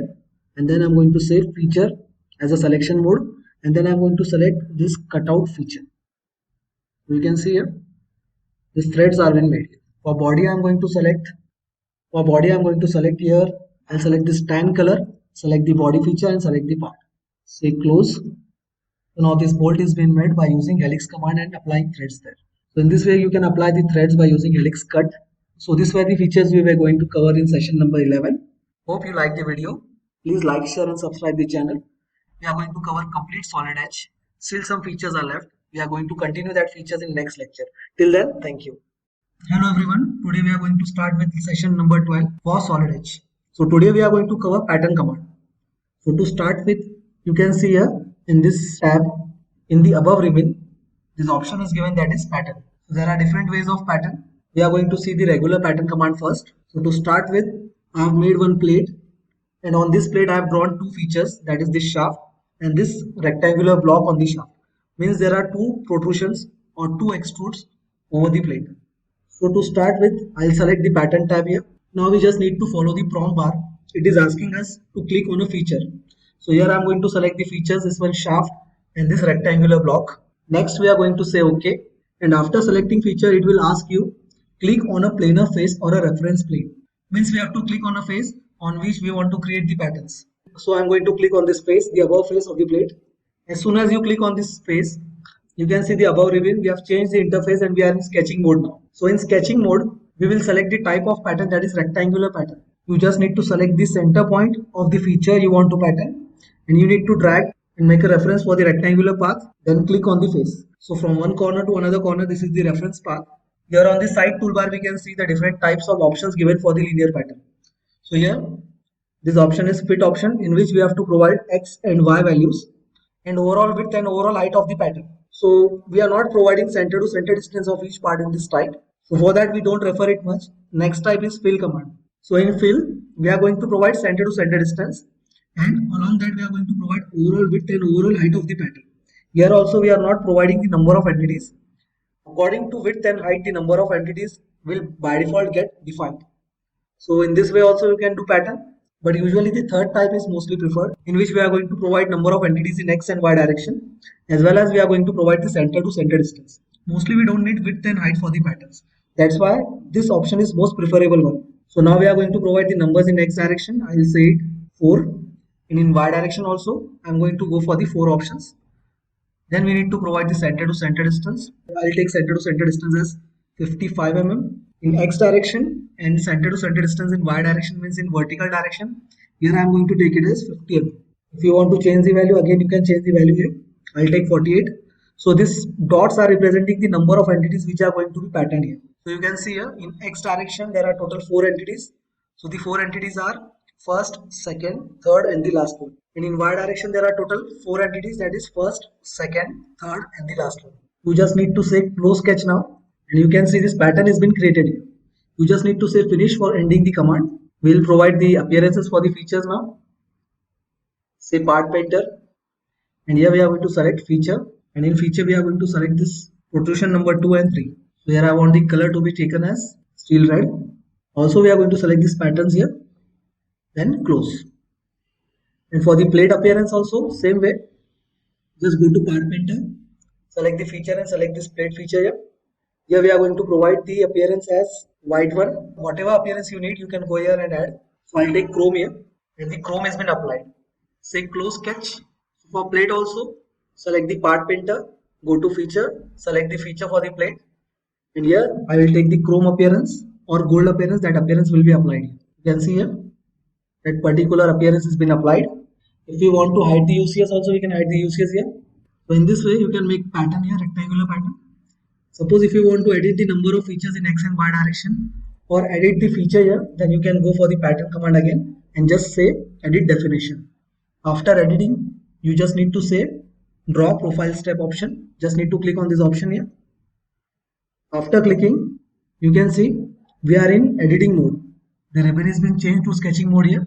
Now for getting the pattern feature options again, you just need to select on this option, that is select all. As soon as you select or click on this option, the pattern feature all options will appear again. So if you want to edit them, you can again edit here. In X direction I will say 50 mm only now, and I will increase the number here. I will say 5 entities. So instead of 50 I am going to take 40 here. So in X direction the features are been adjusted to number of entities as 5 and center to center distance as 40. Same way in Y direction also, if I want to change the distance I will say 40, and number of entities I will say 5. We will adjust it a little bit more. I will say 37 only or 36, and then say close sketch again. Again it will get updated here. Say finish. Now suppose I want to change this mode of pattern into staggered mode, that is alternate or diamond pattern shape. Then we can select the pattern command again, say edit feature, go to draw profile step, and you can see the above ribbon will change to sketching mode. After that you are going to select all option here, so as to appear all the options for editing. Here I am going to select stagger option, and in stagger I am going to say row option. So now these rows will be staggered, and the staggered ratio will be half of the offset, including the last column. If you want to change the stagger distance, you can see a 6.67. I'll say it's 7 mm. It will take by default only according to the distances, but if you want to change, you can change it here. And say close here. So you can see all the rows are been staggered here. If I want to go for the option that is for columns, staggering the columns, again draw step profile, select options.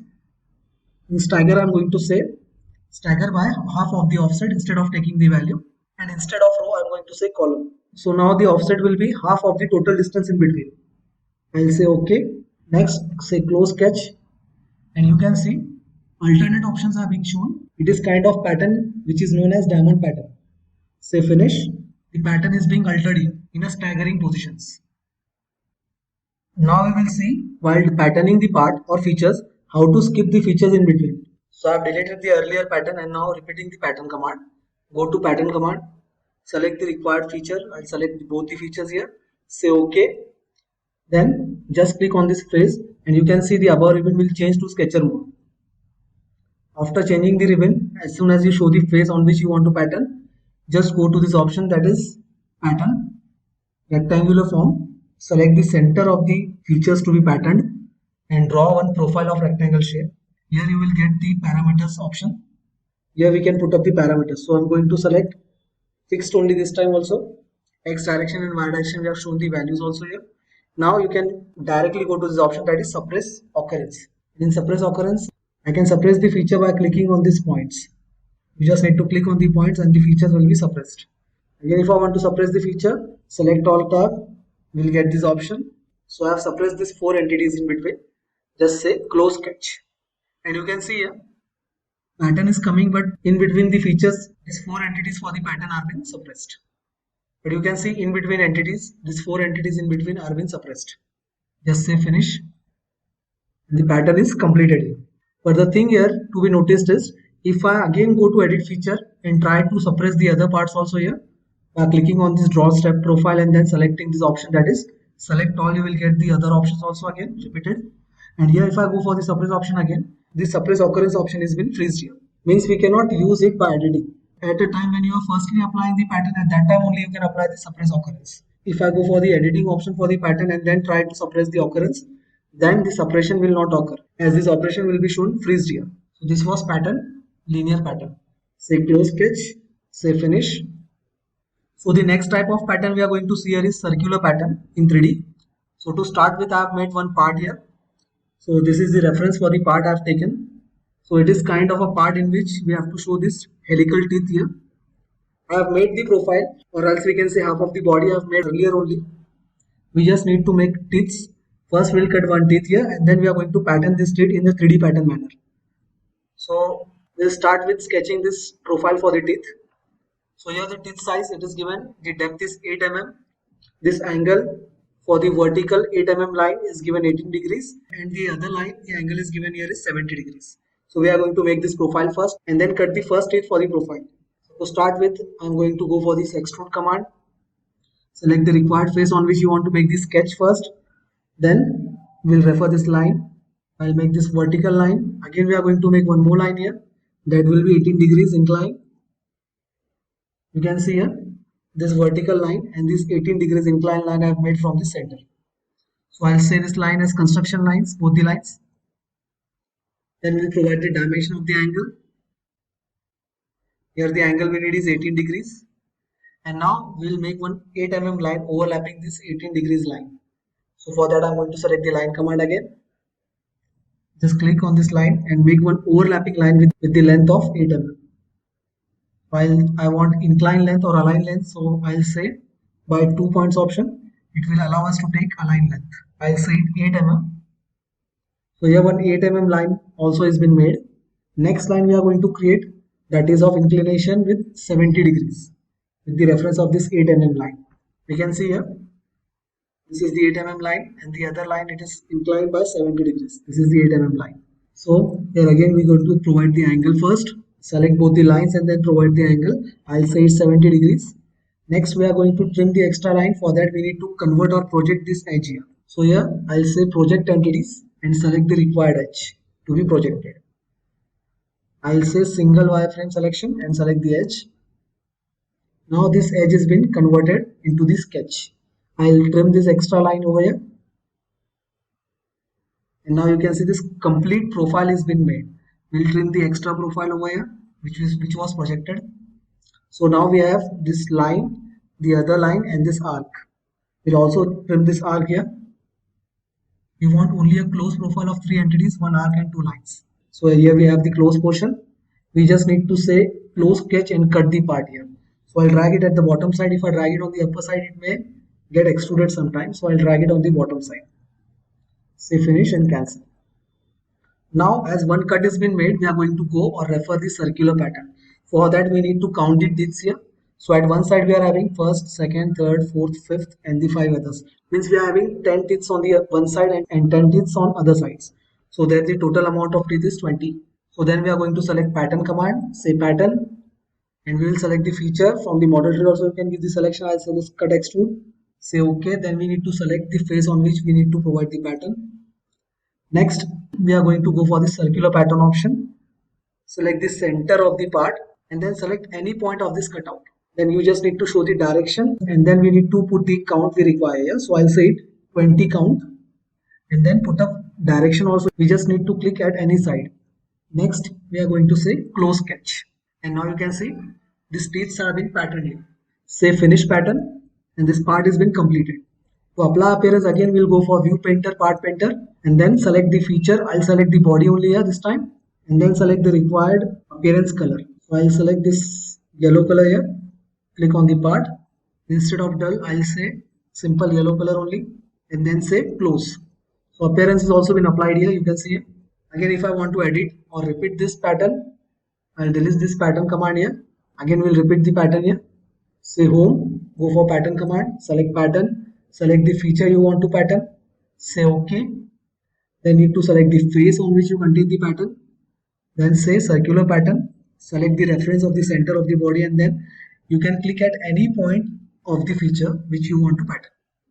I'll click on this point this time, just show the number of entities you require or count you require here. If I want this pattern to be contained in a partial circle, we can go for that option also, we'll see it later. You just need to say the direction and click at any one side. Say close sketch and this pattern is completed here. Now if I want to make this pattern entities number 10 only and I want this pattern to be coming in partial circle only, then we need to go and edit feature again, say edit definition. You need to click on this draw profile step option so as to edit, and for again making the options visible for pattern you just need to select this option, that is select all. So the previous options are upcoming here again. We will say partial circle and this time I'll say the count as 10 only. And if I'll say partial circle, we need to select the angle for swept. So this time I'm going to select the angle as 180 only. You can see here, these teeth are coming at partial portion only, that is still 180 degrees only. The other side the teeth will not appear. All the 10 teeth count will appear on one side only. Say it close sketch. And one more thing, these teeth are coming on the right side. If I want to change or flip the direction of the teeth, then this command will not work here. I have seen earlier this command will not work. Instead of that, if you want to make this teeth on the other side, you just need to go for the pattern again. And at that time, you need to make this cutout at the lower portion. So then it will appear on the other side. Say close sketch and you can see the partial pattern has been made. Say finish. So in this way you can make the patterns. Again if I want to edit, say edit definition. Go to this draw profile step, select all feature and say complete circle, full circle. Say number of entities as 20. You just need to show the center and reference point of the feature in one direction. Say close sketch. Again we will get the circular pattern in 360 degrees. So this was circular pattern command. For that we have made this model only here. We'll see the next types also. So now the next type of pattern we are going to see here is along the curve. So for along the curve I have made one profile here. You can see this profile will act as a curve here. We have to make one feature at the end of this curve and that feature will be patterned along the curve. So to make that feature I'm going to select extrude here. Just need to select the face. We'll make the profile. So I'll draw it on this profile. I'll make circle. So at this end point I'm going to make one circle. Diameter for circle I'll take it as 5 mm. Say don't show again this message and say OK. As soon as we say close sketch, extrusion will occur here. We will extrude it here till distance of, suppose I want 25 mm. Say finish and cancel. Now I want to change the color of this feature, that is protrusion 4. I want to change the color for this particular feature only. Again view, part painter. I will select the option for the selection as feature and color we are going to apply here is silver. Select the part. Now we want this feature to be patterned along the curve. For that say home, select the type of pattern you require. It will ask you to select the feature. Select the feature required, say OK. Next you need to select the pattern curve. So I'm going to select this pattern curve here. After selection, say OK. Next it will ask you the anchor point. So I'm going to select this as an anchor point. And we need to show the direction also, on which direction we want to pattern. So at whatever direction the curve will come, that will be our direction. So it is coming on the upper side. I'll say OK. And suppose if I want offset distance to be given, I'll say it 5 mm. So then this pattern will not start from this orange point. It will start from this symbol here, this X symbol in black color, taking offset from the starting point. If you require offset, then you can go for the offset also. I'll say count as 9 and spacing as 20. So here each entity will have the spacing as 20 mm and count as 9. As the condition we have taken here is fixed condition, in which we can put both the parameters, that is number of count, number of entities we can say, and spacing between each entity. Instead of that, we can also go for this option, that is fit. But there is restriction in fit, you can only give the number of count. We cannot decide the spacing here. So if you want to put in that way also, you can go for that fit. The other one is fill. In this method, only spacing will be adjusted, number of count will be freezed according to whatever the spacing is coming. So all the three options are available. I'll say fit only, and I'll say 10 entities. Count I will say 10. Then next we are going to select the curve position or adjustment for the position of the feature. For that there are multiple options are given, such as simple. So you can see all the curve positions are coming in a simple way. The orientations will come in such a way. If I want to change, I'll go for follow curve. It will be on the curve. Again, if I want to change, I'll say follow curve chord. You can see next option is given here is follow chord only, but in subtype I'll say feature position. So here you can see this adjustments also you can make here. I'll say curve position only as earlier. So in this we will select follow curve only option. That will be better for us. Preview. And this pattern is been made. You can see here. Say finish. And you can see this feature has been patterned along the curve. Again, we will repeat this command. We have the feature, we have the path. Select for the pattern, say along curve. Select the feature required. Say OK. Next, select the curve. Say OK. Then we have to select the anchor point. Show the direction and say OK. If you want to put offset to start the feature, you can put up the offset value. Next, we are going to put the pattern type. I'll say fixed this time. So in fixed, we can put both the things, that is number of count and spacing. So I'll say number of count as 12 this time. Next, if you want to change the reference point, there is option been given. This time it is showing the reference point at this black mark only. If you want to suppress any component, you can go for the suppress option also here. So I want to suppress these two components as they are coming out of the part. Next, we will say preview. And the pattern will be completed along the curve. We'll change the appearance for this feature also. Say part painter. We need to select the type as feature. Then we'll say color. I'll say silver only this time. Select the required feature and say close. So in this way, you can make the parts pattern along the curve. So these were the different types of pattern we have seen in this lecture. The session was lecture number 12. We'll continue with the further commands and features in next session. Please follow the playlist to learn the Solid Edge software. Till then, thank you. So hello everyone. Today we are going to start with session number 13 and we are going to see some last remaining commands of part molding. So to start with, we are going to see the mirror command first. So for that I am going to mirror this feature, that is protrusion number 2 on the other side. So to start with, just select the command, say mirror copy feature. Next we are going to do here is click on a features to be included in mirror. So I'm going to select this feature, that is protrusion number 2. Then I'm going to say OK. After selection, we are going to say against which plane we want to mirror it.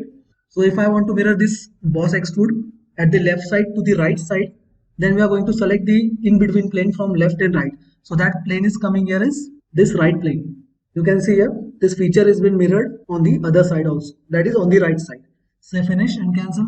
So this was mirror using feature. Again, I want to mirror this extrusion on the other side here. Then again, we are going to go for this command, that is mirror. Select mirror copy feature. Need to select the feature first, then say OK. After saying OK only, then you have to select the required plane. So I'm selecting this plane and you can see here, this part has been mirrored according to the plane. If I want to change the plane, I'll edit the feature here. And in plane step, I'm going to select the plane, this right side plane. Say OK. So now you can see this feature has been mirrored on the other side. As I have changed the orientation of the plane, the orientation of mirror is also being changed. Say finish. So in this way you can mirror the feature. First you have to select the feature, say OK and then select the plane. In mirror only there are two options been given. First one was feature, which we have seen here. Next is mirror copy part. So now if I want to completely mirror the part only on the other side, first I'll say plane options and then I'll go for the plane first. So for mirroring, I'll take this plane here. We need to edit the plane distance. For that, I'm going to select the plane. and say dynamic edit. Here I'll change the distance and say 150 mm. So after taking plane, now I want to mirror this complete body instead of feature. So for that again we are going to select the mirror option, say mirror copy part, select the body. Next we need to select the plane against which we want to mirror. So I'm selecting this new plane and you can see this complete body has been mirrored on the other side. So in this way you can say mirror command here by using feature as well as by using bodies. So now there are two bodies here, you can see. Next command we are going to see here is move face, rotate face and offset face. So to start with, I'm going to select this move face option. It will ask you to select the required face you want to move. Now you can see I've given this tap hole on the radius here. So I want to move this tap hole a little bit left side here. So for that I'm going to select this face, say OK. And you just need to drag this arrow direction and put up the value of displacement. So I'm going to put the value here as 30 mm. So now this complete hole is being shifted to 30 mm on the left side using this move face option. Say cancel. Again, if I want to move other hole, I'll select this hole here. Again, say move faces. Select the internal face. Say OK. And we'll drag it a little bit lower side here. I'll say distance as 35 mm. And now this hole has been displaced by 30 mm on the lower side. This was move faces. Next command we are going to see here is rotate faces. So select the face to be rotated. Say OK. Now we need to select the axis step here. So I'm going to select this as an axis. Now this face can be rotated by the required angle we want. So here I'll put the angle. I'll say 130 mm here. You can see here this face has been rotated on 130 degrees. Say finish. Again, if you want to rotate, select the face. Say rotate faces. Say OK and then select the axis of rotation and then put up the required value here. So this time I'm going to deduct the material. I'll say 25 degrees only. So now from the selected angle it is taking 25 degrees in minus direction. Say finish. In this way you can rotate the faces. Next command is offset faces. Select the face to be offsetted. Say OK and then put up the offset distance here. I'm saying 50 mm. You can see here both of the features are been offsetted by 50 mm. Again say offset faces. Select the face to be offsetted. Say OK. And put up the required distance. I'll say 30 mm this time on this side. As we have taken center rectangle, it is not only extruded on one side but also on the other side. Again, I'll undo and repeat that command. Say offset faces, select the required face, say OK. And you can see here, if I drag this arrow, it is made of center rectangle, so it has been dragged offset on both the sides. In this way, you can replace or offset the faces here. You can change the value also here. So this was offset faces. Now we have seen mirror command by feature, by part. Next we have seen move, rotate and offset faces. Next we are going to see this commands, that is delete faces, regions, holes and rounds. So to start with, I'm going to select delete face. You just need to select the face you want to delete. So I'm selecting this hole here as a face and say OK. You can see the internal face of the hole has been deleted. Similar is delete holes. In delete holes also you can delete the holes. Select the standard hole, say OK. So you can see here this hole has been deleted. I'll undo it. Again delete holes. I'll select the delete holes option. Select the feature to be deleted. Say OK. And now this hole is also been deleted here. Next option is delete regions. So for delete regions, I'm going to select, it is showing here to select the edges. And in chain manner, so I'm going to select this edge, the upper edge, complete chain is being selected. As the selection method was chain, that's why. So I'll say it OK. Now we need to select the face of the region to be deleted. So I'll select this face and this region, this complete region will be deleted. I'll say preview. You can see here, this complete cutout or complete cut portion region is been deleted using delete regions. Again, I'll say undo. We'll repeat this. Say regions, select the edge chain, say OK. Select the bottom face, say preview. And the region has been deleted. Say cancel. I'll undo it.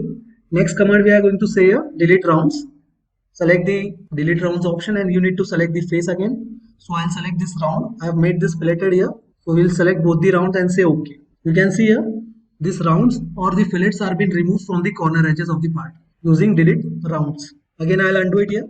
Last two options, that is resize holes and resize rounds. So I'll select resize holes option here. You need to select the holes to be resized. So I'm going to select this hole, this cylinder here. Say OK. Again say OK. Now you need to put up the value. I'll say it 8 mm. Say preview. And the hole size has been resized here. Say finish. Cancel. So I've decreased the size of the hole from 12 to 8 mm. But there is one restriction here using this feature, that only hole wizard holes can be edited by using resize holes.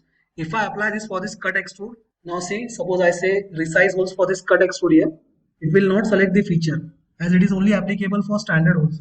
Say cancel, again resize holes, select the hole you required, say OK, I'll say 18 mm. So you can see the change, say preview, and this updated size is 18 mm now. You can inspect here to change the sizes.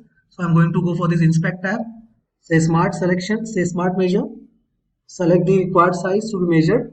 Now you can see here this internal diameter has been changed to 18 mm. So in this way you can use resize holes. The last option we are going to see here is resize rounds. Just select the resize round option. It is used for editing the fillets here. I'm going to select this resize rounds, both the rounds, say OK, and then you can change the value of the fillet here. I'll say 15 mm. Preview. So now the shape of this fillet is coming 15. Here you can see the difference. These were the earlier fillets and these are the updated rounds which are been resized here. So these were the remaining commands of part molding. Hope you like the video. Please like, share and subscribe. Now in next lectures we are going to continue with the assembly features. There are more upcoming videos been coming so as to complete solid edge, and you can follow the playlist to learn the solid edge completely. Till then, thank you. So hello everyone, today we are going to start with session number 14, in which we are going to make one part. In that part we are going to see whatever features we have learned till now, as well as we are going to see section views in that part. So to start with, I am going to refer this sketch. You can see here. We will start with making a base here. So you can see this base. We are going to make this base. Then we are going to go for the cylinder, then the upper portion, and lastly we are going to make this ribs and cutouts. So to start with, I am going to make this base first. We'll start the part molding now. This face of the base is coming at from the top reference. So we'll start with top plane here. I'll say extrude. Here we are going to say top plane. We are directly selecting the command and then going for the sketch. Now we need to make one circle. As you can see, the part ends are circular and the radius is given as 70. So the diameter will be 140 here. I'll take it 140. Say auto scale and OK. Next we are going to make one reference line here. And we are going to offset this line on both the directions. So the offset distance will be total 60, 30 on each side.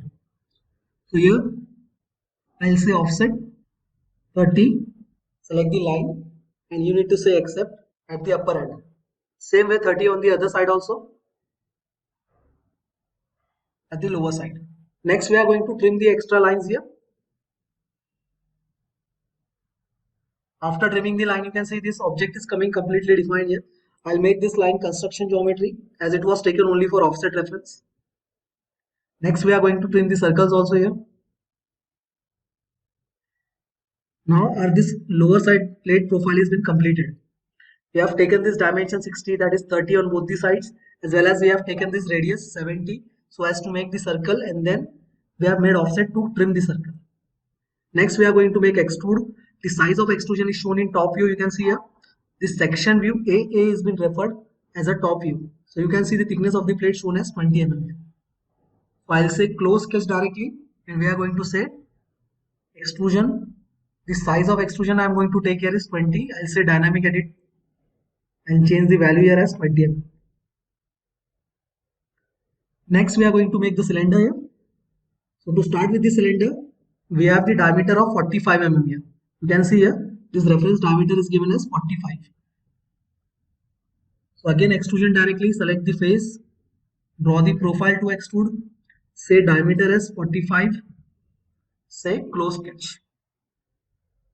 Now the height of the extrusion here, it is given as 45 mm, you can see here. And with the upper profile, the total height is given from this base plate upper face is 60 mm. We want to make only the cylinder, that's why we are going to refer this 45 dimension. So I am going to take it as 45. Next we are going to make this upper profile here. So to start with the upper profile, I am going to make one 3-point arc here. We can also use circle command, but instead of that I am using 3-point arc. This relation is by default made, so I am going to delete this relation. Here we need to give the dimension for the arc, that is 73 radius. So this radius 73 has been referred there. The upper width of the profile, this total width from this quadrant to this quadrant of the arc is shown in the top view, that is 50 mm. We are going to make one construction line. Say construction, and the length for this line is given 25 mm as the total width is 50 mm. That's why we are going to refer this as 25. Next I am going to make coincide this quadrant point and the circle. We'll make this relation as vertical on the both end sides. So this relation is coming vertical. Next, you can see the total width of the arc is given as 88 mm. So from center, I'm going to refer the one end of the arc as 44. So this distance we are going to refer as 44. Next, we are going to make line. Next, we are going to make the upper line profile. That is this profile here. The width of the profile is given 10 mm and the depth will be defined from the center distance, that is 50 mm. You can see here this distance from the center, it is coming as 50 mm. So the depth of this line profile is having 25 mm distance from the center. We continue with the profile here.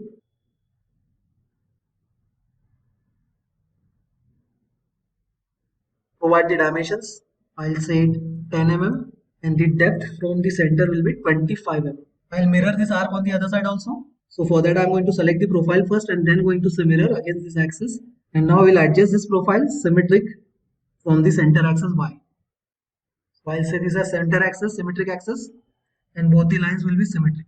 Lastly, we are going to connect this point on the arc endpoint. We'll again make one mirror of this profile at the lower side. For that, select the profiles first we want to mirror.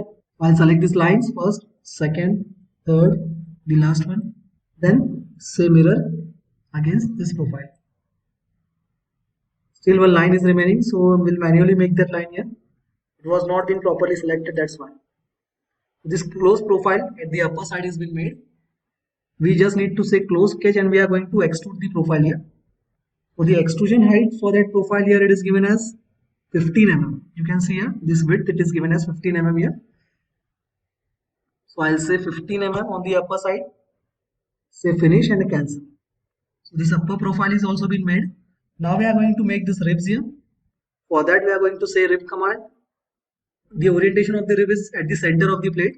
So I'm going to put on the reference planes and going to select rib feature here. Say center plane as the ribs are at the center. And we are going to make the sketch, that is single line for that particular rib. The total distance at the lower ends of the rib is given as 95. So from center we are going to take half of the 95 so as to provide the width of the rib. So here total distance was 95. So I'll take the dimension here as 95 by 2. The lower point of the rib line has been positioned. The height of the rib is still remaining. So the height of the rib is given here is 30 mm. You can see here. So I'm going to select this dimension, point and point. Here I'm going to say 30 mm. We are not going to make two profiles at one time. We can only provide one rib at a time. That's why I've made one profile only. Say escape and say close sketch. Now you just need to show the material direction. We need at the lower side and select the width of the rib. So here the width of the rib, I'll say this value as, it is given here as 10 mm. You can see this width of the rib is given 10 mm. There 10 mm only. Now we are going to mirror this rib on the other side, that is 3D mirror. Select the option as mirror copy feature. Now you need to select the feature you want to mirror, then say OK. And select the reference plane which is coming in between of the mirror, and the rib has been mirrored here. You can see here, say OK and finish. So the mirror has been made and the rib has been converted on the other side also. Next we are going to make this cutouts here. For that we have this slot. I'll make one sketch. I'll say extrude only on this time also. We'll hide the reference planes. Select the circle command. We are going to make one circle. Align it with horizontally from origin. Next provide the diameter. So here the diameter is, you can see the width of the slot is given 14. So the diameter of the circle is also 14. Select smart dimension and say 14 as diameter. Now we need to give the position for this slot here. So the center to center distance of each slot cut is given 120. So from middle it is going to take 60 mm here. From middle reference I am going to give this value as 60 mm. Next we are going to draw these lines. The first line and the other line. Now we also need this curve here so as to close this sketch. So for that we are having that project entities option. It is very useful option. You just need to select the project to sketch option here at above of the construction line command. Select the project to sketch command and you just need to select the edge to be projected. This edge has been projected as a sketch. We are going to trim the extra profiles here.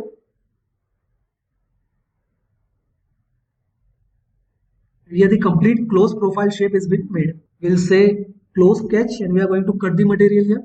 So I'll say wall at the lower side. Say finish and cancel. Next we are going to mirror this cutout also here. Then select the feature first. Go for mirror, copy feature. select the required plane reference. This plane is coming in between, and you can see here this cutout is been mirrored here. Next, after making this mirror, you can see here this cutout is also being shown. So this section view AA has been referred for observing this cutout. You can see here it is kind of counter bore hole only. The depth of the upper diameter is given 35 and the upper diameter itself is given as 30. The lower diameter it is given as 20 mm and the depth is 20. So we can directly go for revolve cut, or else we can use hole command also here. I'm going to use hole command only now. So for that, go for this hole feature, select options, and we are going to say counter bore hole. The size here it is given as 30 mm diameter. So I'm going to refer it as M24. After taking this value, you can see this diameter is coming here as 40, but we need 30. Instead of M24, I'll say M20 only. So it is now close to 30. So I'm going to edit this value as 30. The depth here it is given as 35. So I'll edit this upper diameter depth also as 35. The lower diameter is given as 20. So I'm going to take this sharp diameter as 20. And the end condition is given through all here. So I'm going to say through all only.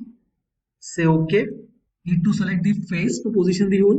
Select the center point and say close sketch. Directly this counter bore hole has been made, having the upper diameter as 30, depth as 35, lower diameter as 20 and depth as through all. You can see here in these options, I have taken M20 and customized the sizes here. You can see this cutout has been made. But if I want to make this cutout by using revolves, so we will see it by other way, that is revolve command.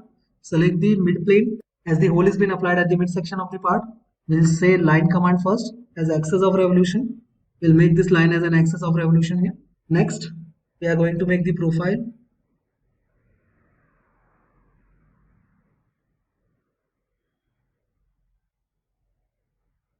Now this relation was been made by this reference edge as coincide.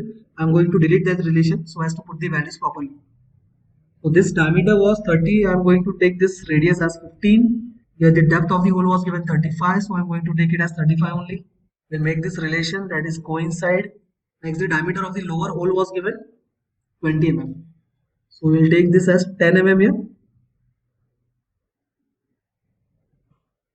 Next, we are going to say revolve now. Say close sketch. Before closing the sketch, just make sure this axis of revolution has been made by using the axis of revolution command. Say finish and cancel. So this cutout is now been made by revolve command. So for chamfer, I'm going to select chamfer command. Go to options, say angle and setback. Give the face reference. Say OK. Select the edge. Provide the values as 22 mm as distance and 30 as an angle. Say OK. Say finish. So this inner side chamfer has also been made now here. And this part has been completed here. I'll hide the reference planes. Now we have not seen earlier the section views. How to provide the section views or how to check the sections here. So for making section views, we are going to say this PMI tab. In PMI tab, you can see here, this section command has been given. There are two ways of making section. First one is by plane, in which we have to select the plane by clicking on the keyboard only. And the second one is by making a sketch and then taking the section view. We'll see both one by one. I'll select the section by plane option here. And you can see here, it is taking the section from Z reference. I'm going to say X on the keyboard. You can see the direction has been flipped. If I say Y, then it will go for the Y reference axis and it will take the section from here Y references. So I'll take this half section and say OK. I've taken the Y reference on the keyboard. Say finish. You just need to select the keyboard button, that is Y, so as to apply the sections. Or else if you want X or Z, you can go for that also. So the section view has been made. You just need to put off the section view here. You can see the history of section view has been saved in the model tree. If I want to put off the section view, just need to say hide section. And if I put on this option again, this section is being provided. Again, we are going to see the section by plane. Select the section. And now if I want X reference, so I'm going to hit on the keyboard as X button. So the X reference has been taken place here. You can rotate this section view here by these arcs, or else you can move it horizontally here. Say OK, and this section will be saved by default only. So now there are two sections. Just hit this drop down menu here and say section 1 on. Now the section 1 is being shown. If I want to show section 2B, then put off the section A and then put on the section B. Two sections here. If I want to delete the sections, select both the sections here and say delete. Now section tab is being removed here. Second way is taking the section command Select the required plane of the reference for the section. And now I'm going to make one sketch for covering whatever portion I want in a section view. So I'll say 2-point rectangle. I'm going to cover this side portion only, half section. Next, I'm going to say close sketch. You just need to show the direction of section. I'm going to say internal only. And then we need to show the direction of cutout. So I'm going to say at the back side here, say OK and finish. Now you can see here, this one quarterly section has been made here. This cutout has been made at the back side. Again, I'll delete this section and repeat this command here. Go to section tab, select the reference plane for the sketch, make it normal, go for the rectangle, whatever profile you want you can take that. I am taking rectangle here by using 2-point. So I want section of this portion only, this 1/4 portion. Say close sketch and show the direction of cut as well as direction for the section. Say preview and finish. So now the front side 1/4 section has been cut here. If I want to hide the section from the model tree only, you can see at this side. If I want to show the section, again put on this option. So in this way you can hide and show the sections here. Next, if I want to apply the material, then select this material tab from the model tree, right click on that option, and you can see some shortcut materials are being shown in this list. But if you want to open the library only for the material, then select this material table, and in material table you can see here metals are being shown, aluminum alloys by folder form. So if I say this folder as aluminum alloys, all the aluminum types are being shown here. Next is copper alloys. You just need to expand the folder. If I want iron has been applied, I'll say this iron folder. If I want other metals, you can see here different kinds of metals are being shown here. You want steel types are available here. Titanium alloys and zinc alloys. As well as you have the library for non-metals also. If I want to say wood as a material, there are multiple varieties of wood also here. Next, so if you want DIN or USD standard, you can expand this model tree also here. Same options you will get in that folders also. So I'll apply here first as iron, say iron, cast iron. And now after clicking on the type of the iron, you can see the properties are being shown here. I will say apply to model. And now the cast iron has been applied to this model. Appearance has been also changed here. Now if I want to check the mass of this part, you just need to go to inspect tab, and here MV properties option, that is physical properties option, is being shown. Select that option, and according to the material, say update first. You can see here the weight here it is coming as 1.676 kg. It will also show the material name here. Say close. Now if I want to update the material again, right click on the material tab, again go to library. I'll say wood this time. In non-metals I'm going to select woods, and in wood I'm going to select mahogany wood. Say apply to model. And now as instead of metal it is wood here, the weight would have been changed here. You will see that in mass properties. So you can see name of the material, it has been updated as wood. Density is also been updated as well as mass is also been updated. If this update doesn't take place, you can click on this button update and it will refresh the page here. If I want to show the center of mass, you can put on the display symbol here. For center of volume also you can put on the display symbol and say update and close. Now you can see the center of mass symbol has been coming here. So you can utilize this MV properties command to see the mass, volume as well as material, density of the material, center of the mass and center of the volume. You can see the moment of inertia is also being shown here. If I want to make this user defined properties, then select this option and you can change the values here. Say OK, hide the planes here. Now what has been applied and the mass is also being updated. So these were the remaining commands which we have left in part modeling and completed in this feature here. So in this lecture we have covered section views as well as we have made this part. For practice point of view we have made this part. We have also seen how to apply the material and check the material and mass properties. So in this way we are going to end this lecture here. We'll continue with the next lecture. Till then, thank you. So hello everyone, today we are going to start with lecture number 15, in which we are going to make one part exercise to revise all the commands we have learned in previous lectures. So to start with, I am going to refer this part, you can see here. First we are going to make this bottom plate, then these 4 pillars. Lastly we are going to go for this shape by extrusion. Then we are going to make all the cuts required here. So to start with, I am going to draw this base plate here. Both the sides of these plates are curved, so I am going to start with circle. So to start with, I have solid edge interface. Going to select sketch and say top plane.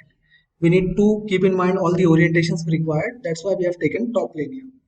Now we are going to draw one circle with the radius of 100 mm. So the diameter will be 200 here. I'll take 200 as diameter. Next, the total width of this plate is 120, 60 on both the sides from the center. So for that, we are going to draw one line here and make this line construction. For that, I'm going to select this command, say construction. Next, we are going to go for offset command. I'll say 60 mm on both the sides, one by one. First 60 on upper side and then the lower side. Next, we are going to trim the extra entities here.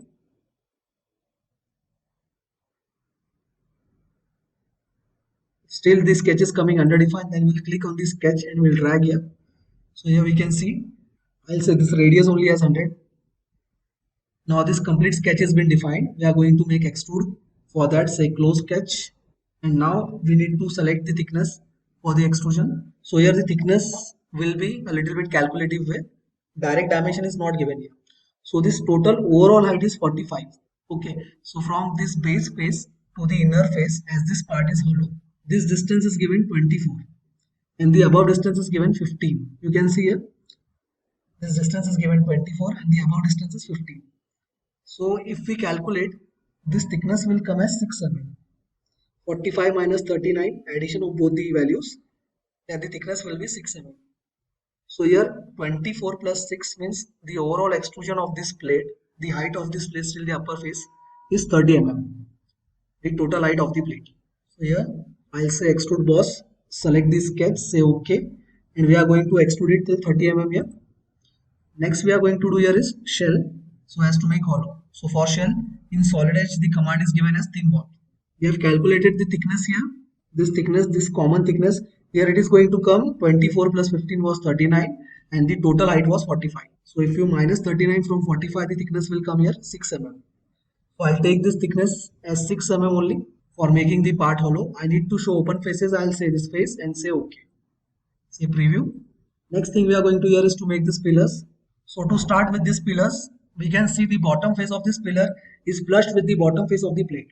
So I'm going to select the bottom face only to make the sketch for this pillar. So I'll select this bottom face here. Say sketch on this face. And now we are going to draw a circle here. The diameter for the outer circle is given as 26 and the position is, the total distance between the two cylinders is 114.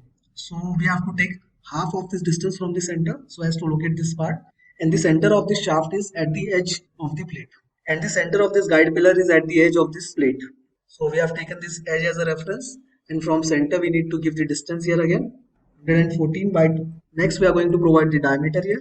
That will be 26. Next thing we are going to do here is extrude. So the height of this pillar is given 35. Say finish, cancel and extrusion. Say OK. We need to say add so as to add the material. Next the height will be 35. Say finish and cancel. So after making this one pillar, I'm going to pattern this pillar here. Before that we are going to make the cut also here so as to pattern them both at one time. So to start with the cut, again say extrude, select the face, say coincide plane, then select the face. Now we need to make circle here so as to make the cut. The diameter here will be 12 mm. So now for the cut we are going to say extrude again. Select the option as coincide plane. Select the reference plane. We need to make this circle here. The circle diameter is given 12. So if you want to see the diameter, you can see here.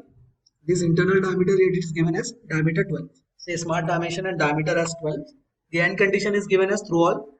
So here we need to cut the material. Say finish and cancel. Now we need to pattern both the features together, that is boss and cut. For that we are going to select pattern feature. In feature we are going to select both the features, say OK. Say the reference face. Next we need to say the rectangular pattern here. And we need to refer this center so as to start the reference line. Next we are going to select the type of pattern required. So I'm going to say fixed, in which I'm going to put x and y distances as well as entities to require in x and y direction. So here the number of entities is already shown that we require in x direction is 2 and y also 2. Next we are going to put the value. The center to center distance is 114 horizontally and 120 vertically. You can see here these values are given 114 and 120. Next thing we are going to say is close sketch and the patterns will be formed. Here it is given radius 2 on each pillar as a fillet and the chamfers also on the cut inside, but we are going to make them later. First we are going to make all the extrusions here, then we are going to go for cuts and then modification commands. So now the next extrusion we are going to make is this digit. For that, I'm going to say sketch on this face. Select the face.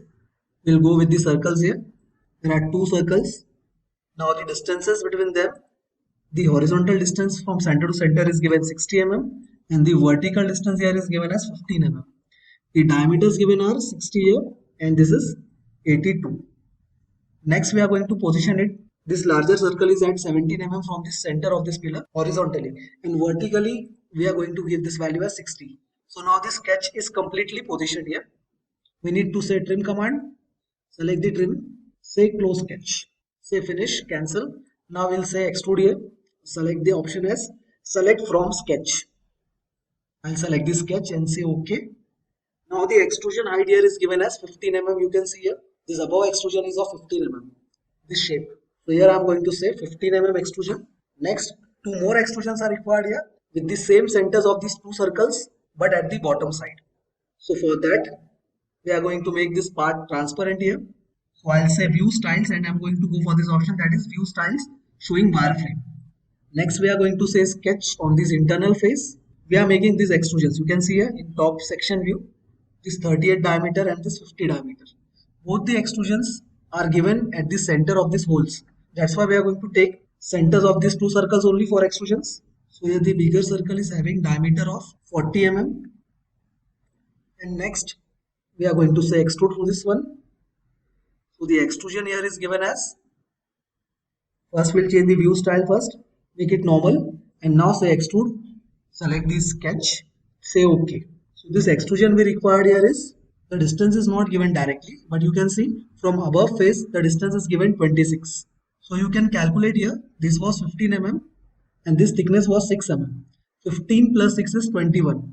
So if we minus 21 out of this 26, this extrusion size is coming 5 mm. So I'll say this extrusion as of 5 mm here. Say finish, cancel. Next we are going to hide the sketch. Again we are going to say sketch on the lower side. Make this part transparent to take the center. Here there is one diameter more, that is 38 mm. I'll say 38 and again make extrusion of 5 mm here. So here both the extrusions are made. Now we are going to go for the cuts. So to start with the cuts, I'm going to make this cut here. It is like counter bore only. Upper diameter is having diameter 35 and lower is 28. So I'm going to select this sketch and make this circle of 35 having depth of cut as 5 mm. So here the diameter will be 35 and the cut size will be 5 mm here. Depth of cut. Say finish, cancel, extrude, select the sketch, say OK and the cut will be of 5 mm. Say finish and cancel. Next we are going to go for this cut again but with diameter of 28. So I'll say sketch on this face, make a circle again, say diameter as 28, say close sketch and now the cut is to be made, say finish, cancel. I'll select the sketch, say OK and here the cut has been made, finish and cancel. Next we are going to go for this cut now. So here the diameter is different, that is of 40 mm and the cut is through all. So again extrude, select the type here as coincide plane. Next we are going to make the circle here with diameter of 40 and the cut depth will be through all. So here diameter has been made and now we require cut here. Through all only, say finish, cancel. Now we are going to go for these holes here. You can see there are tap holes been given of M12 with the depth of 15 mm and the thread depth of 10 mm. You can see here the thread depth is given 10 and overall depth of hole is given 15, size is M12 and the type of hole here is taken as tap hole. So we'll start with the tap hole here. We'll make this vertical hole first and now they are arranged on the PCD here. You can see this PCD circle of diameter 61. So I'll take the radius as 30.5. Select the hole tab here, click on this face and position the hole first. Here we need to show the reference from the center as 30.5 vertically. So I'm going to add the relation here. Next the distance here as 30.5 as radius. Say close sketch first and then go for the type of hole. I'll say tap hole with size M12 and the depth here is given as finite extent 15 mm. The thread depth here is given different. I'll go for this finite extent option and the thread depth is given 10 mm. Say finish, cancel. You can see here this tap hole is been made but we need a V bottom at the bottom. So for that I'm going to say edit again Go in the options. Next, we are going to select the option as V bottom angle and then say OK. Say finish. Now this hole is completely made with having threads 10 mm depth and overall depth is 15 mm. Size is M12. Next, we are going to go pattern again. Says pattern. Select the required feature to be pattern. Select the face on which we require pattern. Then we need to select the type of pattern. We will say circular pattern. And next, we are going to select the center of the hole with center of the feature. You just need to show the direction and then number of entities required. So the number of entities required here are, there are total 6 entities here. So I'll say this number of entities as 6. You can see here. Then say close sketch. And this complete pattern has been made of tap holes. Next we are going to go for fillets and chamfers. So here the radiuses were 2 mm on the shafts at the outer edges. So I'm going to select 2 and you just need to select all the edges here at one time only. Then say OK, preview and finish. Next we are going to go for chamfer. So the chamfer internal cut was given 1.5 by 45. So this internal cuts chamfers were given. I'm going to select the chamfer tab now. Select the face, say OK. Now we are going to say loop here. Select the edge reference 1.5 into 45. Say OK. And then we need to select the other edges also here. Select the face and say OK again and then edge. And we are going to continue this option. Say finish. Again select the face. Say OK and then select the edge. Say finish. Select the last face. Say OK. And the required edge. Say OK. Now this complete chamfers are being made on all the sides. After that we are going to go for this rounds here. So here at the edge corner of this 8 shaped extrusion is 3 mm and the internal corners vertically are radius of 10 mm. So again round, select this edge, same this edge also here with radius of 3 mm. Say preview and finish. Next this vertical edges with the radius of 10. We'll do one thing, we'll make this radius 10 fillets first and then go for the radius 3 fillet. So here the radius 10 on both the sides. Preview and finish. Again we'll go for the radius here. I'll take this as 3 and select the corners here. So now the radius are been made. Next, this bottom plate is also having radiuses here. Now the radius for this vertical corners is given 18 and the horizontal corners of the plate, all the edges is given as radius 10. So here we are going to select the round command. Select this edges here and say OK. After that we are going to go for this edges here with radius of 10 mm here. This last edge, say preview and finish. It is not taken completely, so we'll go one by one only. Next, this edge, same with radius of 10, say preview and finish. Again the other edges with same radius of 10 mm here, so OK and finish. So now this part is completely been made, you can see here. I'll arrange it in isometric view by clicking on this cube here, on this triangular portion. Next, if we need to apply the appearances here, we'll go for the appearances in view tab, say part painter, and then I'll select this body here. I'm going to select this selection as body only and we are applying the feature as silver.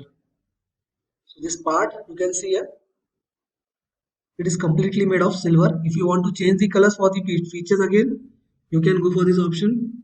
And now after applying appearance, this complete portion has been made. You can see here, still the last extrusion is remaining. So again we'll go for this sketch, say this face. We are going to make this circle again. And here the diameter we require is, the lower diameter is given 50. So this diameter will take 50 mm. Again go for this extrude boss. After updating the value, we'll go for this project entities. We want this hole also. And then say close sketch and extrusion. Say finish, extrude. Select both the sketches here. Say OK. At the bottom we want the height as 5 mm. Here also rounds are given. I'll hide the sketch first. And for these below rounds, the value is given as radius 3, you can see here. So again go for the round command. Select the rounds, say this values as 3 and say OK. Preview and finish. Now this part is completed. So here this was the part practice in session number 15. If you want more parts to be made for practice, then please comment us in comment section. We'll stop here. Till then, thank you. So hello everyone, today we are going to start with session number 16 in which we are going to make the upper housing of the motor blower assembly. So here you can see the upper housing assembly drawing has been given. We are going to follow this drawing and make this part. The purpose of making this model is to understand how to make this part as well as to revise all the commands we have taken in Solid Edge in previous lectures. So here we are going to use Loft command, sweep command, extrude cut, holes, etc. So to start with, I'm going to make this lower case, you can see this C type case with this flanges on the sides. So when you say new, here the option comes edit list. I'm going to select that option and going to say NC inch here. As I'm going to change this unit in NC inch, the part I'm going to draw will be in inches. So I'll say OK. And now we'll start with part. So by default, the unit of this part will be inches. Again, I'll say sketch to the front plane. Next, we are going to draw the circle here. Now we can see the radius of this arc is given 6. So I'm going to take the diameter as 12 here. 12 inches. Say auto scale and OK. Next, we are going to draw a line from one quadrant to another. As this part is semicircular, that's why we have taken that line here. So I'm going to make this line as a construction line, and we are going to trim the lower entity here. Now if this part becomes underdefined, you just need to click on the sketch and need to drag it in. So you can see this line is not lying on the center, that's why this sketch has been underdefined. So I'm going to make one relation here, that is connect. I'll select this point of the line and point of the origin. Again, this sketch is completely defined. Next, I'm going to say offset of 0.4 inches. So for that, we need to draw this line here. The total width will be 15 mm. So from center, I'll take 7.5 here. 7.5. Next, we are going to make offset of this line. For that, I'll say offset, and the value is 0.40 inches. You can see here at the lower right bottom, 0.40 inch. Select the required line to be made offset. Say accept and say at the upper side. Now we are going to close this sketch and connect this to this arc. For that, I'm going to use extend command here. Just we need to select the extend tab, say extend. Now we need to close this sketch here. So for closing, I am to draw this line here. Now we need to trim this portion. So I'll trim this. Again, it is showing underdefined. We need to define it again. So I'm going to add relation here as collinear, this line and the center line. Next, we are going to say connect to these lines here. For that, I'm going to say connect relation. Select both the points. And now you can see this complete one side has been made. I'm going to mirror this on the other side. So I'll select the entities here. First, second, and this third line. Select all the three lines here first. And then go for mirror. We need to set this axis as a mirror line. Next, we are going to close this sketch here.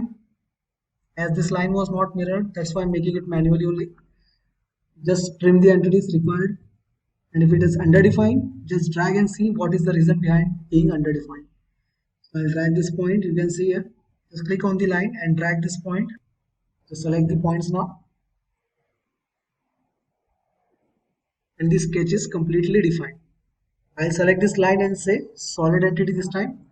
After making this closed portion with two side flanges, we are going to say extrude here. I'll refer midplane. I'll say close sketch first and then going to go for midplane with extrude. Select the profile, say OK. And now we need to select the option as symmetric extrude with dimension of 8 inches. I'll say 8 inch here, say finish and cancel. Now this complete portion has been made. But as you can see, this portion is hollow in nature. So here the thickness given we can see here in this section view AA in this side section view. So the thickness given here is 0.25 inches. So now we are going to make this part hollow in this particular C section. You can see here this thickness is 0.25. We are going to select one plane, reference plane, say as parallel plane, and we are going to go 0.25. So after adding plane, we are going to sketch this plane here, and we are going to make one circle again. Now the diameter of this circle will be 11.5, as the diameter of this circle was 12 inches. So we want constant thickness of 0.25. It is done because you can see here all the constant thickness from all the side was 0.25. That's why we have taken the diameter as 11.5 for this circle and the outer circle was 12. So next, say finish, cancel, and we are going to say extrude cut, say OK, and we need to cut the material. That's why we are going to say cut here. And now the previous total width of this part was 8 inches, and after that we need wall thickness as 0.25. So I'm going to extrude cut it by 7.5 mm. Say finish, cancel. I'll hide this plane and sketch, and now I'll observe it from top side by changing the view style. So now you can see this constant thickness is coming 0.25 on all the sides. You can see the internal portion here as shown in this figure. You can see here also this dotted line border with wall thickness of 0.25. Next we are going to do here is change the view style again. And now we are going to make this cut that is of 4.875 radius. So I'm going to make this circle again here. Say sketch to the front face. I'll draw one circle with radius as 4.875. But we are mentioning here the diameter, so I'm multiplying it by 2. 9.750. So we need to cut this material. We are going to go for extrude cut. Select the sketch, say OK. And now the end condition we require is up to surface. We can say from extent to extent option also this time. So I'll say this extent till this extent. Inner face. Say finish and cancel. Now this cut is also been made. I'll hide this sketch again. Next, at the further end portion also you can see one curve has been cut, radius 1.5. Next we are going to cut this curve here. Say sketch on this face. We'll draw this circle here. Diameter to be taken here as 3 inches as the radius was given 1.5. You can see here. Now again we are going to say extrude cut. Say close sketch. Go for extrude. Say cut. Select the required sketch and say OK. And now say through all. Say finish and cancel. We need to hide this sketch here. So now this lower body of the upper casing has been made. Now we are going to go for this upper portion here. So to start with, we need to take a reference of mid plane at side direction with the value of 8.15 inches. First I'll on the planes here. So you can see here this plane, we need a parallel reference plane at 8.15. So I'm going to go for the parallel planes here. Place the plane.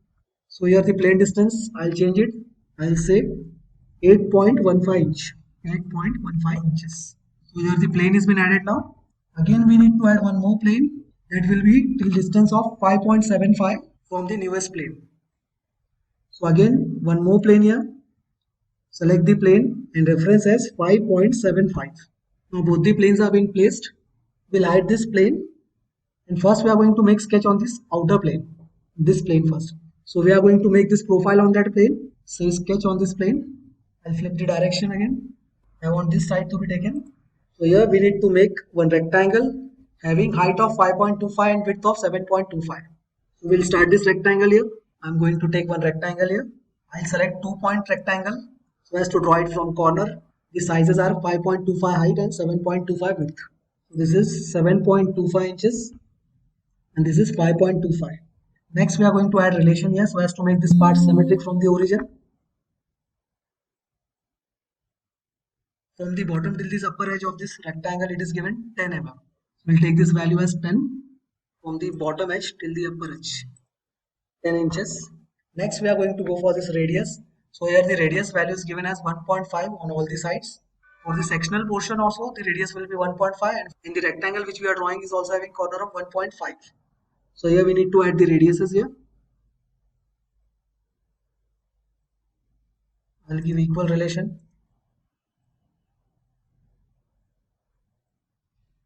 Again you can see this rectangle has been disoriented and the values are being changed. It is because we have given the dimension to the lines. So it will be better if we give the dimension instead of giving to the line, we should give to the sides of the rectangle. So here this side again I'll say the value was 5.25 and the width was 7.25.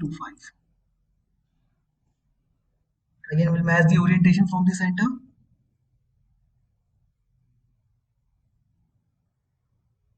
So now this sketch is completely defined.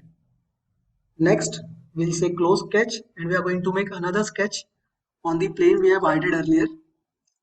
So we'll hide this plane now and going to show the other plane which we have taken earlier only.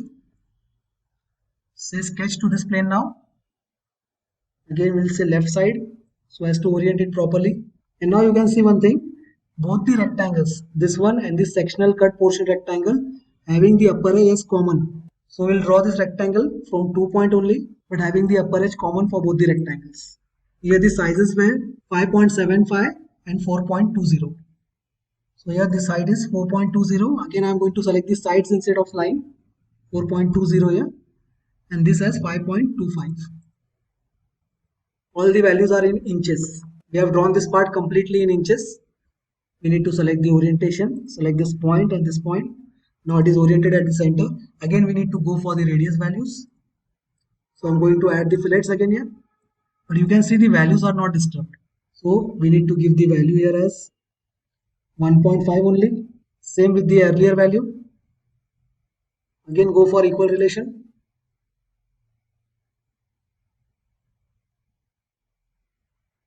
And you need to adjust it again to the center orientation. Again go for the relation here. Say collinear also to this line and this line. Now this complete sketch has also been defined.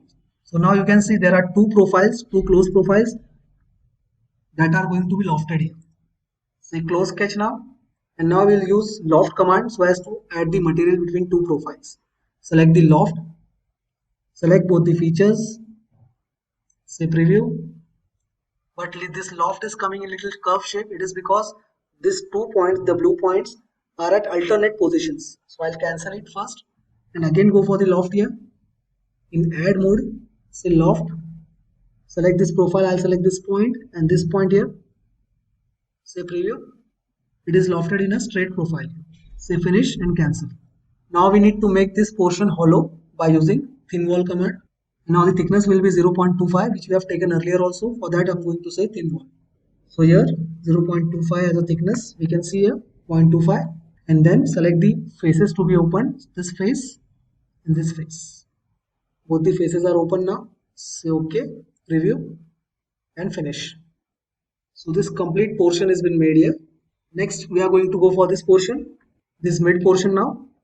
For that I am going to say sketch to this face, and we need to say project sketch. For these outer edges I am going to say project to sketch. It is similar to convert entities in SolidWorks. So I am selecting this all the edges now. So you can see one close profile will be made. I am going to loft that profile by making one guide curve also here using sweep command.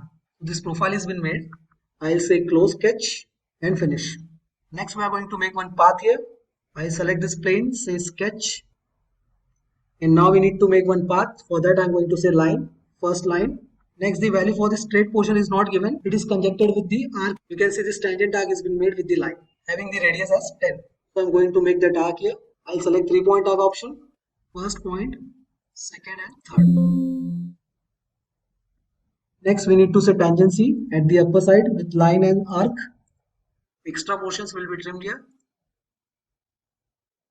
And now this portion is connected to this end point. I'll say this arc as radius 10 inches. So now this curve has been made. Earlier we have projected this profile also. So now we are going to go for sweep command, adding material by sweep. I'll say close and go to add tab. Add tab we are going to go for sweep. And after going for sweep, select the options option here. Select the single path and cross section. Say tangency and continuous. Say OK. Now we need to select the curve first, say OK, and then we need to select the profile and say finish and cancel. You can see here this body is being added by using sweep command. But you can see this portion is coming inside, so we need to cut that portion later. So for cutting this feature inside and maintaining 0.25 thickness, again we need to go for sweep cut. So I'll say sketch to this plane now, and we'll say transparency here so as to observe the internal profile and project it. I'm going to say project entities, and we are going to project this profile. We need to trim this, and this complete profile has been made now. I'll again say it's solid. Say close sketch. Next thing we are going to go is for guide curve. Say finish, cancel, and for guide curve I'm going to select this mid plane. Say sketch. This line command. Select this line. We are going to make one straight line first. Next thing we are going to here after making line is 3-point arc. Arc by 3 points. First point, second point somewhere here, and the third point. Next is we need to make this line and curve tangent, and we need to add the radius also here. We provide one radius as 10 inches only. We'll make trim for this extra line, and now this complete curve is also been made. Now we are going to say close sketch and go for sweep cut. So in this cut tab, I'm going to select sweep. Select the guide curve first.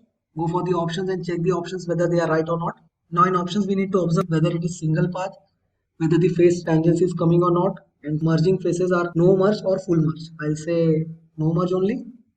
Say OK after selection of this guide curve, and then we need to select the profile here. Say finish and cancel. Now this cut is also been made. You can see this complete cut has been made inside this body. So now this part is completely hollow, this portion. We need to cut this extra material from inside. For that, again we'll go and say sketch to this face, this internal face. Select the sketch command and say sketch. I'll make this part transparent. We need to select project curve here again and go for the selection here. I'm going to select this line tab. See close sketch. So I've selected this internal feature here. You can see here. Make this part visible. So I've selected this internal edge and close the portion by the line. And we have set sketch to this internal face only, as we need to cut only this internal material till here.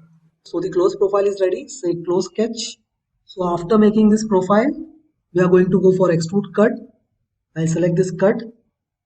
Say we need to cut the material here. Select the sketch required. Say OK. And the option I'm going to select here is from extend to extend. So I'm going to cut from this face the material till this face and say finish and cancel. Now you can see this internal material is also been cut. I'll hide these sketches here so as to understand. Also hide the planes, reference planes. If you need, you can hide this axis also here, as well as these planes, the earlier planes. So now you can see the material has been cut here also. This complete portion has been hollow here. Now we need to make one radius also here. So for that I'm going to go for round option. And the radius here given was 0.5. You can see this value. Select round and select this edge. Say this value is 0.5 inches. Say preview and finish. This round is also been made here. Next, lastly, we need to make these holes here, having diameter of 0.41 inch and center to center distance as 2 inches, making it position from this corner at 0.75 inch and from the vertical distance as 1 inch. So here I'm going to make that hole. I'm going to say sketch on this face. We are going to use extrude cut only this time. Select the diameter here and place the hole. So here the diameter was 0.41 inches. Next, the placement was given 0.75 horizontally. You can see here this distance 0.75. I'll take this value as 0.75, and here the vertical distance was given 1 inch. Again, smart dimension, select this edge and this arc, say 1 inch. After positioning and making this hole, say close sketch and go for extrude cut here. Select this and say OK. And end condition till last. Say cancel. Now we need to make pattern of these holes. So for that I'm going to select the pattern command. Select the pattern. We need to select the feature, this cutout. Say OK. Next we are going to select the face. And in face we are going to take rectangular path for the pattern. I select the center point and take this path here. Now we need to say type of pattern. So here in rectangular pattern I'm going to say fixed type. In X direction I'm going to go for 4 entities here. And in Y direction 2 only. So the distance will be, as here the distance is given as 2 inches, and this center to center distance will be, the total distance was 15 inches. I'll minus this 0.75 from the right side and 0.75 from the left side. Total deduction will be 1.5 out of 15 inches. So here the distance will be 13.5. Next we need to say close sketch, finish, and the holes are made on the other side also now. Here you can see this complete part has been made. Now we need to apply appearance if we want. So I'll go for this appearance option again. I'll go for material instead of appearance. In model tree I'll say material, right click on the option, go for this material table, and we are going to apply one material here. I'm going to take metals. In metal I'm going to take iron as grey cast iron. Whatever material you want you can take. The properties of that particular metal are being shown here. Say apply to model. After applying to model we are going to go for render option again. So for render I'm going to select this tools tab. In tools I'm going to say key shot options. It will take a little bit time there. Now in key shot, after taking this, I'm going to go for this option, that is environment. If I want background to be changed as color background, I can go for the color background there. If I want the image to be shown in a perspective way, then you can go for this perspective option. If you want to manage the lights, go for this lights option. Add the contrast or brightness you want, and you can adjust the rotation also here. Next we are going to say final render. After adjustments, just go and say render, and in render it will ask you some more settings there. So you can name the file here. I'll say it uppercasing of water blower. Then it will ask you for the root you want to save it. I'll say this folder sign. I'll click on this folder sign. I want to be placed and saved at desktop. So in desktop, I'm going to select render parts and say select folder. Finally, I want render. This part has been rendering. If I want to save this image, I'll save.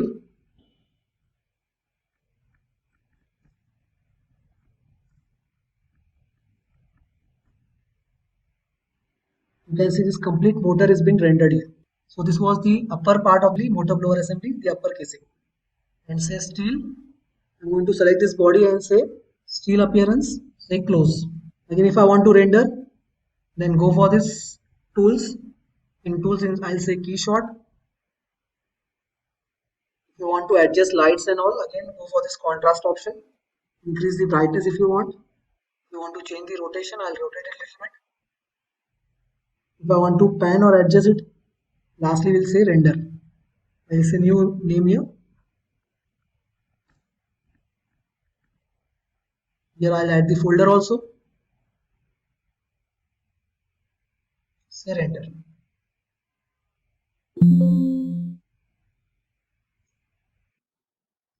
We'll again change the appearance here. Go to part painter. Select the type of selection as body, and we are going to change it into copper or bronze here. So for applying copper or bronze appearance, we are going to go here and select this bronze appearance. Select the part, say close. So in this way we are going to end this lecture. We have made the upper housing of motor blower assembly.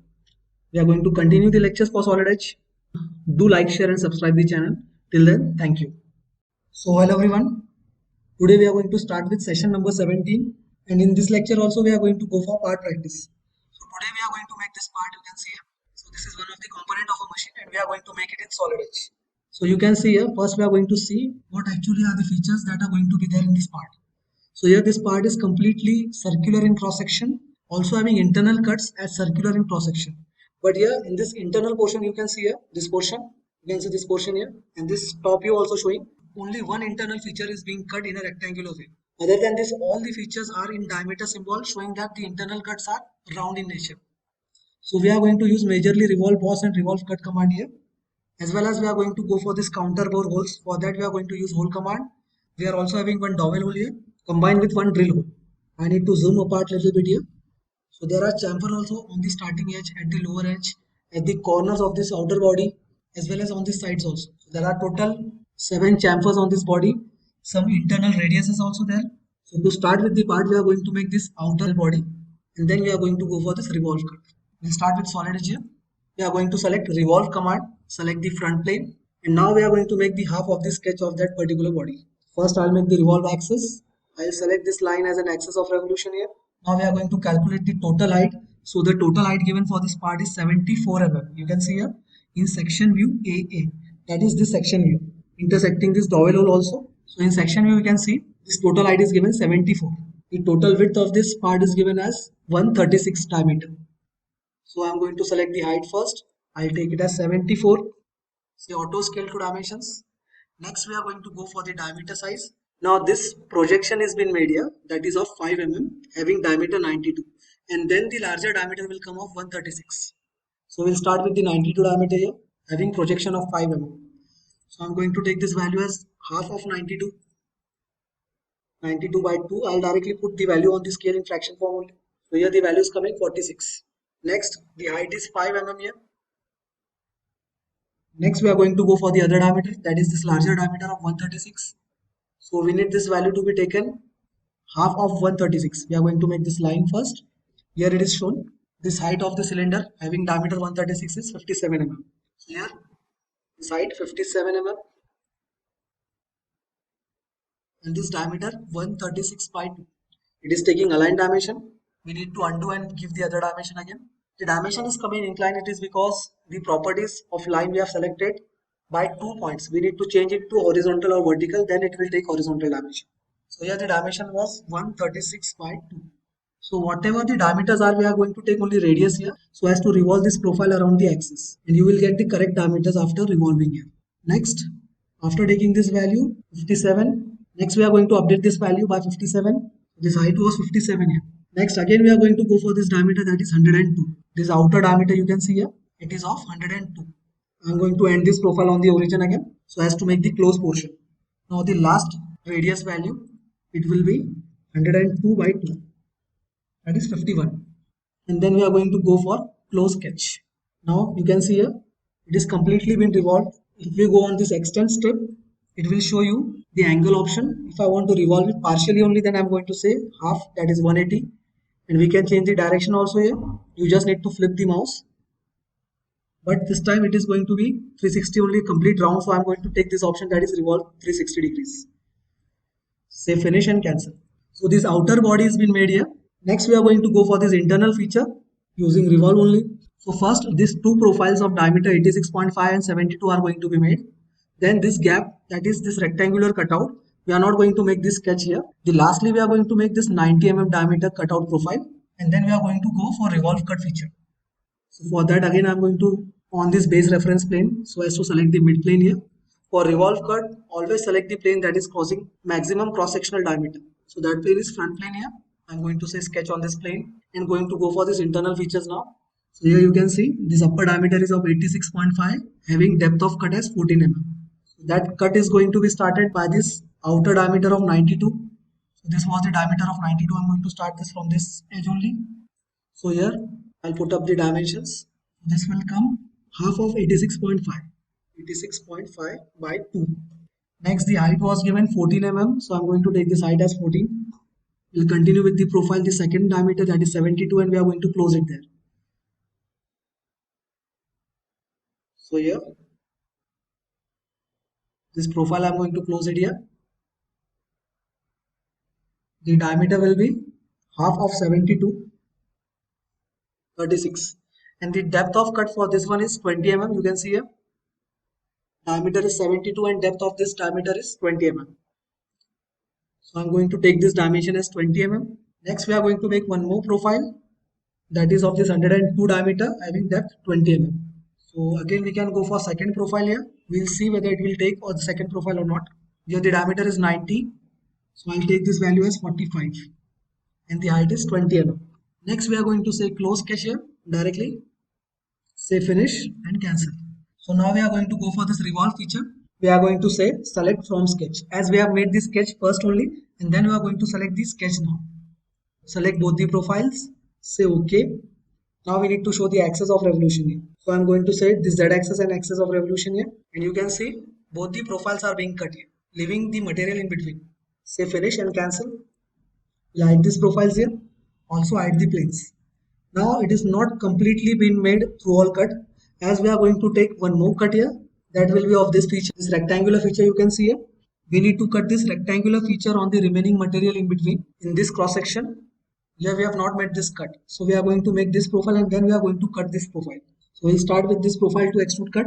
I'm going to say sketch to this upper face. Next we are going to make the rectangle here. Now this rectangle is little bit tilted, you can see here. This reference angle is also shown in brackets. That is from horizontal it is 8 degrees. Now the rectangle size we are going to take here is of 48 by 24.6.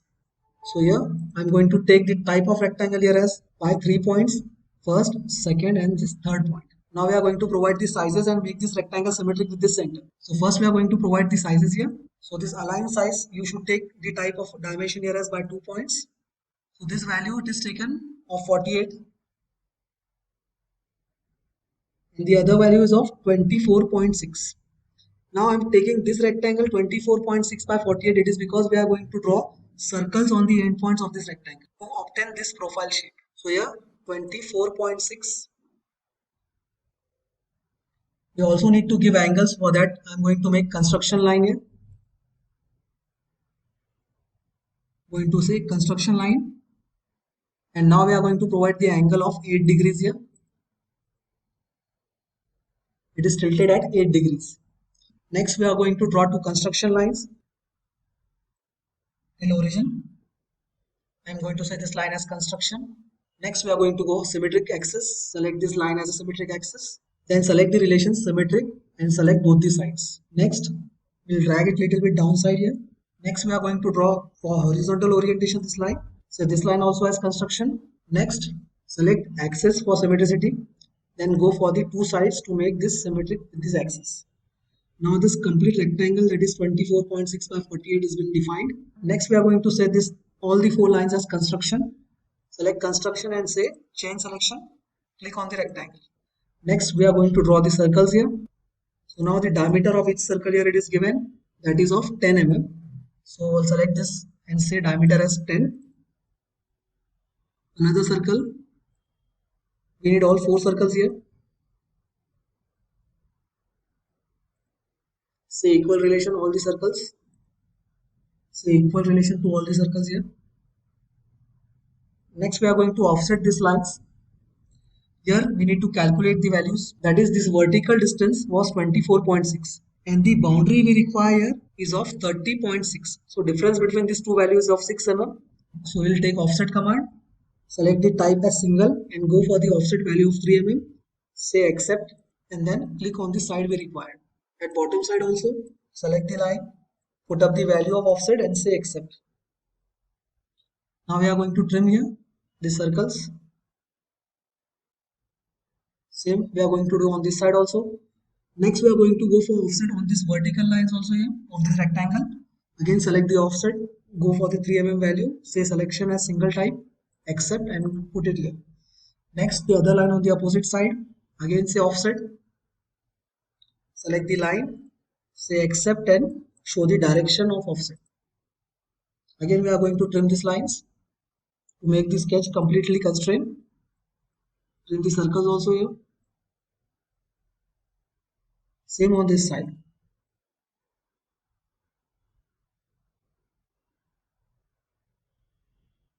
Now this complete closed profile has been made, having internal rectangle as 48 by 24.6 and this external line distances as 54 and 30.6. These lines. So next thing we are going to do here is making this as a cut extrude. Say close sketch and go for the features and say extrude cut. So in extrude we are going to select cut option. Select the profile you need to cut, say OK, and this cut will be through all. So in extend step we are going to say through all. So the direction at bottom side and say finish. Now hide this sketch. So we can see here in top view this part has been made having 8 degrees rectangular cutout with corners as rounded here. Next we are going to go for the chamfers. All the chamfers, there are total 7 chamfers here. It is because of chamfer only, that's why we are seeing 2 edges here. We can see it here in this section view BB. This chamfer was of 2 by 45 at the upper side as well as at the lower side of the rectangular cutout. So select the chamfer command here. Go for this face selection instead of chain and select all the faces we required here. As the chamfer is coming all around the edges, I am selecting all the faces here. Then go for this options option. Select the type of chamfer. We are given with the value of angle and distance. So I am going to select this option, that is angle and setback. Say OK. Next we need to go for this setback value. So this setback value was given here 2 by 45. Distance was 2 mm, angle was 45. Next going to select this option, that is edges. We need to select all the edges now after selection of faces. Now this chamfer has been appearing here with the value of 2 by 45. Same on the bottom side also it is given. So I'm going to flip the part and go for this side chamfers also at the bottom side.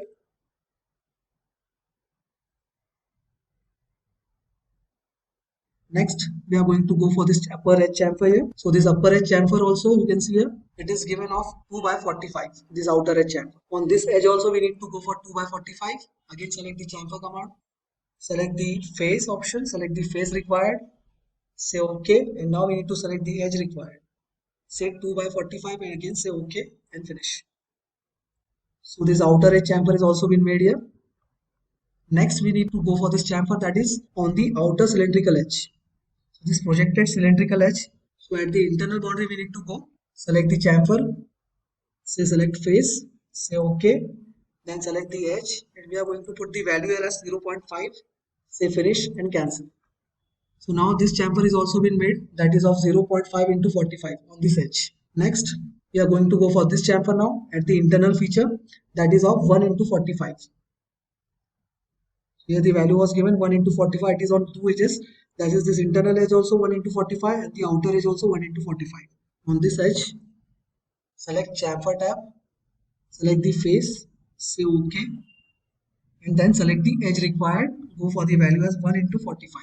On this face also, next at the bottom outer face on this edge, again chamfer, select the face, say OK, select the required edge, say 1 into 45, Say OK. So now this outer chamfer of 1 into 45 has also been made. Next we are going to go for this internal chamfer at the bottom side. Say chamfer tab, select the required face, say OK, and select the required edge. Say OK again and finish. So now we have made all the chamfers here. Next we are going to go for this radius, that is at the upper corner, the cylindrical projection, the radius is of 0.75. You can see here. So here we need to go for the radius of 0.75. I'm going to select round command and say this value as 0.75. Say preview and finish. So you can see this fillet has been made. Again one more fillet is given here, that is at the internal section. The first cutout, that is of radius 2. So on this edge, round with radius value of 2 mm. Say preview and finish. Next again one more radius is given at this outer section of radius 1. So yeah, we need to go for this radius. Select the edge and say this value as 1. Say preview and finish. Now all the radius and chamfers are been provided here. Next we are going to go for these hole cutouts. So on PCD of 120, we can see here this counter bore holes, 3 numbers equally spaced, with having the circle cutouts at the PCD of 120 mm diameter. So here at the top view you can see here this counter bores. External diameter is 11, internal is 6.6. So I think M6 will be the hole required so as to make this counter bore using hole command. So again we are going to set top. We need to orient it properly first and then go for this counter bore. Select the hole tab. Select the face on which we require to put the counter bore hole. Next, place the hole required at the position and then I'll go for this close sketch. We need to put up the option saying counter bore hole. So I'm going to select the counter bore here of M6 size and fitment I'm going to take normal here.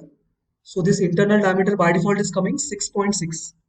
You can see here this internal diameter was given 6.6 having end condition through all and the upper diameter was coming 11 mm.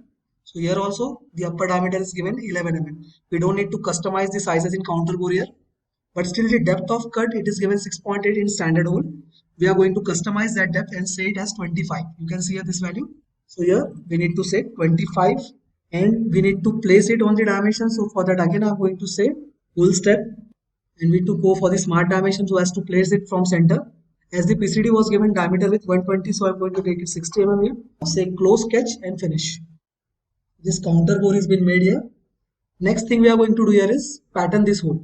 So I'm going to select pattern tab, select the feature required to be patterned, select say OK, then select the required face on which we require the pattern, then go for the type of pattern, that is circular, select the part center, then select the feature center, go for the options here, showing the number of entities or count, say as 3, and show the direction. Any one direction we need to click and then say close sketch.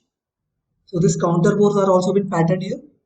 Lastly, we are going to make this 2 holes that are dowel hole from the bottom side having depth 25 and diameter as 8 with the fitment of H7. The depth is 25. Now this dowel hole will come on the same PCD distance, that is of 120. So at the bottom side we require the hole and it is coming at the center here. You can see this section AA, the circular profile quadrant center is coming here at vertical center. So go for this hole command again. Select the face on which we require dowel hole. Go for the position of dowel hole. I'll take here the straight position. We need to provide the dimension. This will come at 60 mm as the PCD was given 120. Next we are going to say type of hole. For that I'm going to say close sketch. Go for option again and select the type of hole here as dowel hole having diameter of 8.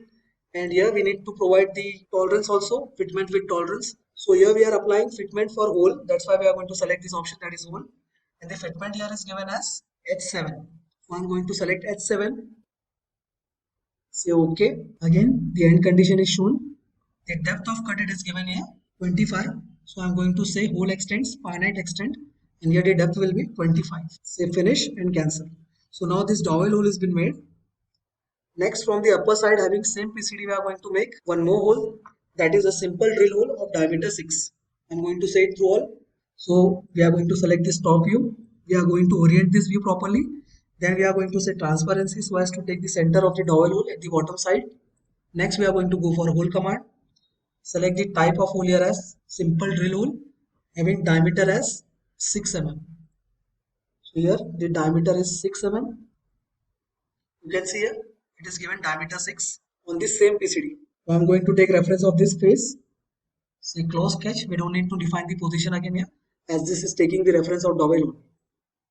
So now you can see both the holes are now been made. I am going to say again the view style as visible. We are going to apply the material here so as to finish the object. So here say view tab, part painter. We are going to go for type of selection as body, and here we are going to select the color as gold. Click on this part. You can see here this complete part has been made.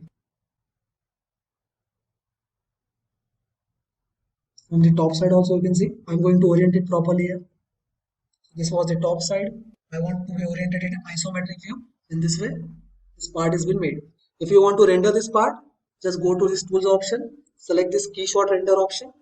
It will take a little bit time here.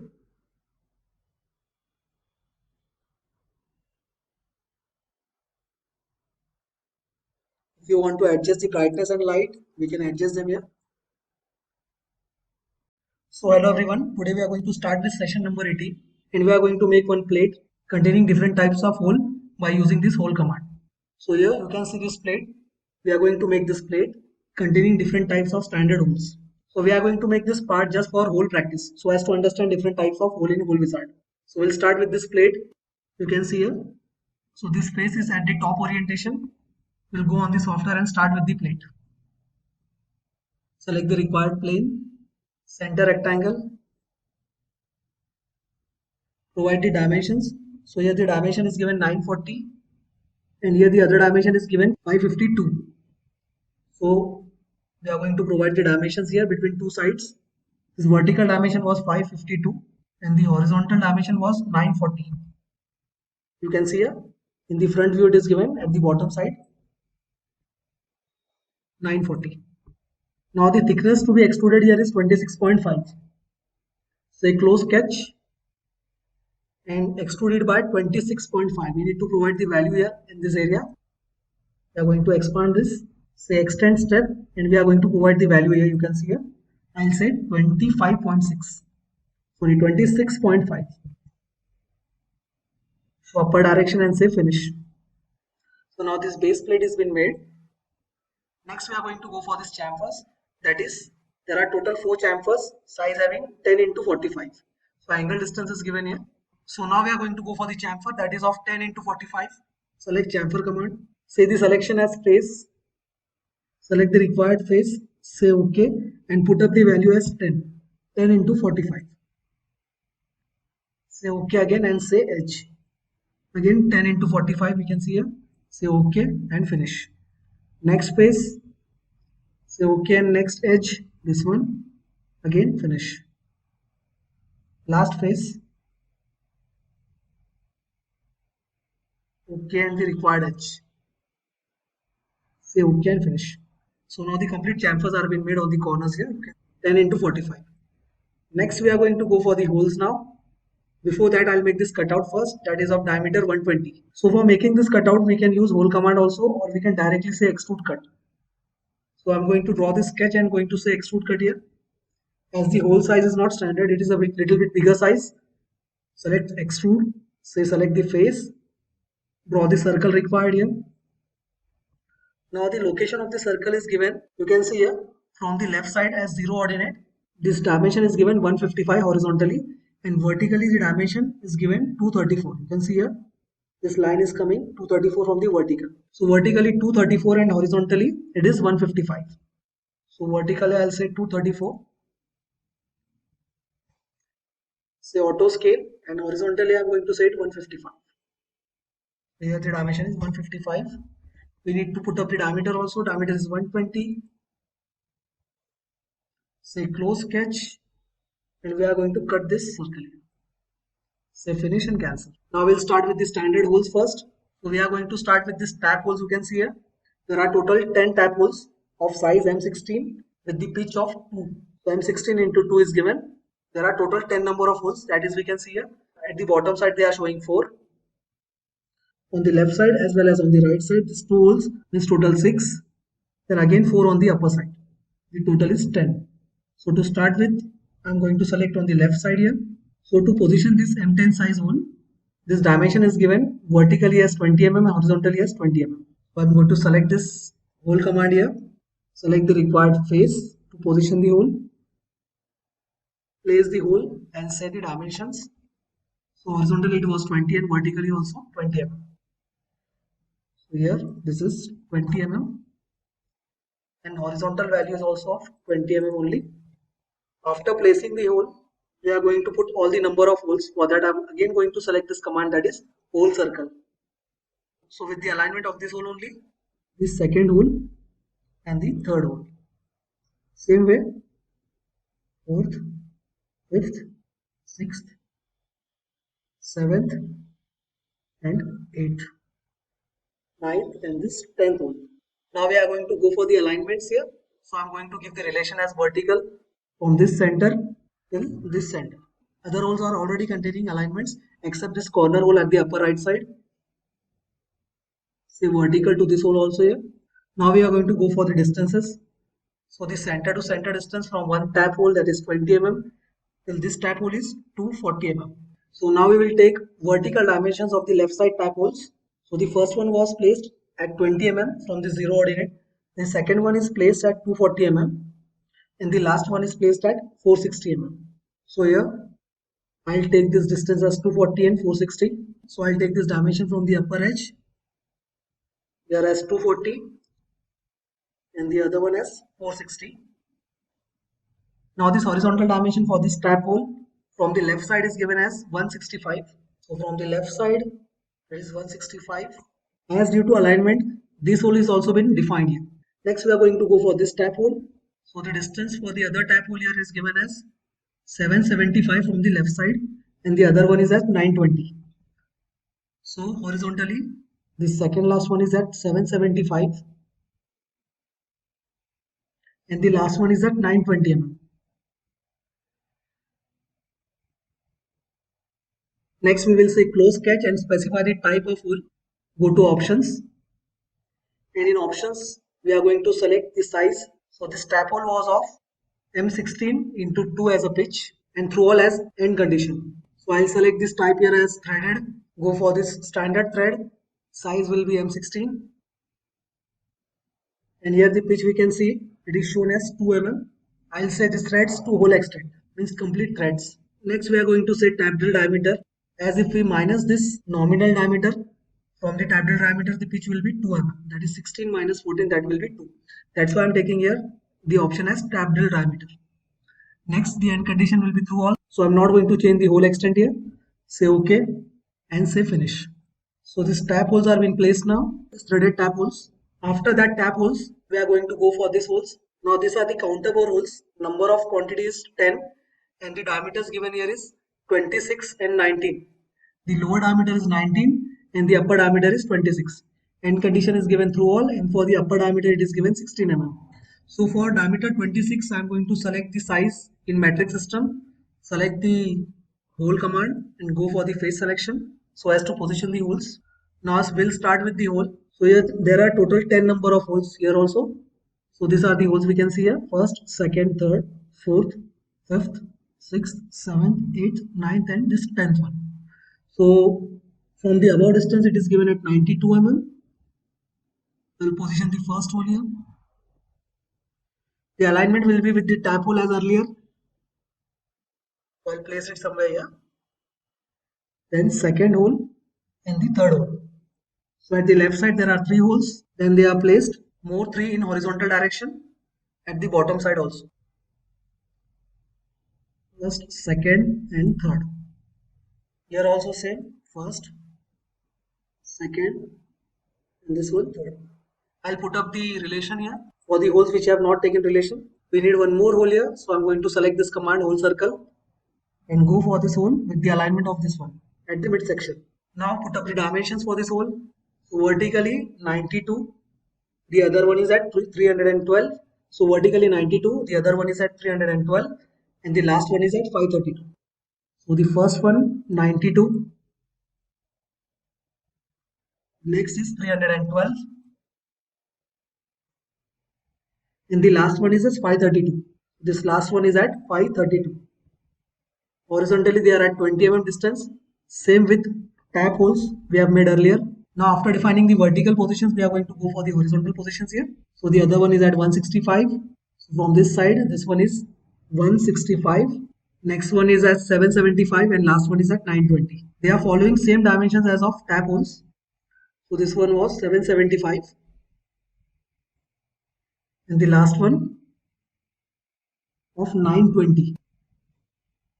So you can see here all the holes have been positioned except this one. So I'll make the relation again, vertical with the upper hole.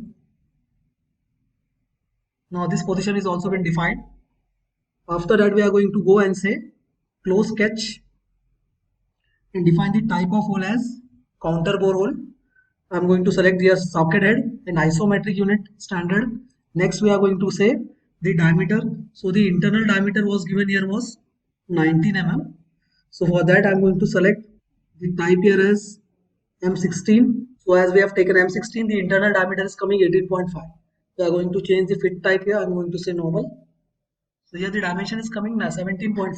So if I say M20, it is not going to take diameter as 19. So it would be better if I take M16 only. And here I'm going to keep this fit as normal. And we are going to customize this value directly and say 19. This was the lower diameter. The upper diameter is given 26 here. Again say edit feature, options. And this one was 19. I'm going to say this one as 26 here. The lower diameter was 19 and this one was 26. So this one is coming 26 by default only. The depth of cut was given 16 mm. So I'm going to customize this value also. Say 16. Now all these specifications are being matched. You can see here. The depth is, upper depth is coming 16. Lower depth is through all. Upper diameter is 26 and the lower diameter is 19. We have taken the size as M16 and customized some values here. You can customize these values as well. Say OK and finish. So now all the counter bores are also been made. We just need to change this hole's position here. I've made alignment with this upper hole. We need the alignment from this upper hole here. So for that, say edit positions here. And instead of taking relation with this one, I'm going to say the hole to be aligned with the second one, the last one here. So you can see here, this position has been aligned. We need to delete this relation and also align it horizontally. Now all the positions are been corrected and modified. Say finish, and this counter bore holes are also been placed on the plate. Next type of hole we are going to go here is this M8 hole, 1.25 pitch. So for this, we are going to select the hole command, select the face to position the hole, say the positions here. So there are total 8 holes. This 2 holes, the other 2 holes 4. On the right side also the same pattern. Total holes are 8. So here you can see 8 number of holes. This first 2 holes, and the lower side also these 2 holes. Then here 2 holes and the upper side also 2 holes. We are aligning these holes here vertically. Next we want to put up the position values here. So the dimension here from the vertical side is given 142. You can see here this ordinate dimension. And for the other hole is 176, 142 and 176. This one is at 142. The other one is at 176. Next two. So this lower side hole is at 312 from the upper side. And the other one is at 346, 312 and 346. The last one 346. Next, horizontally the position is placed from the left side is 340 mm and 380 mm. Here this dimension will be at 340 and for the other column is at 600 from the same left side at 600. Say close sketch. Next we are going to define the type of hole. It is a tap hole, so I am going to select the second option, threaded. Size here given was M8 into 1.25 as pitch. So I am going to select the size here as M8. Here the pitch is coming 1.25 by default. Say the thread extent till the hole extent. And the overall depth is through hole. Say OK. Say finish and cancel. So now these 8 holes of size M8 with pitch of 1.25 is also been made. All these 8 holes are been made. Next category we are going to go here is for M12 tap holes. There are total 4 number of holes. So here M12 into 1.75 is pitch. Select the hole, position the hole. Second, this one will be the third one and the last one from this vertical reference. Horizontally the position will be 380 and 560. Smart dimension. This will be at 380 and the other will be at 560 mm. Vertically, these tap holes are placed at 134. You can see here this ordinate, and the other one is at 354. So 134 and this 354 value. So vertically, I'm going to align this at 134 and 354. Say close sketch. Say options. Provide the size now. So the size given was M12 into pitch 1.75. So I'm going to select here the threaded hole. Go for standard threads only.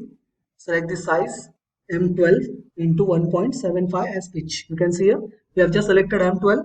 The pitch is by default displayed at the bottom side. Say the thread extent until the hole extent now.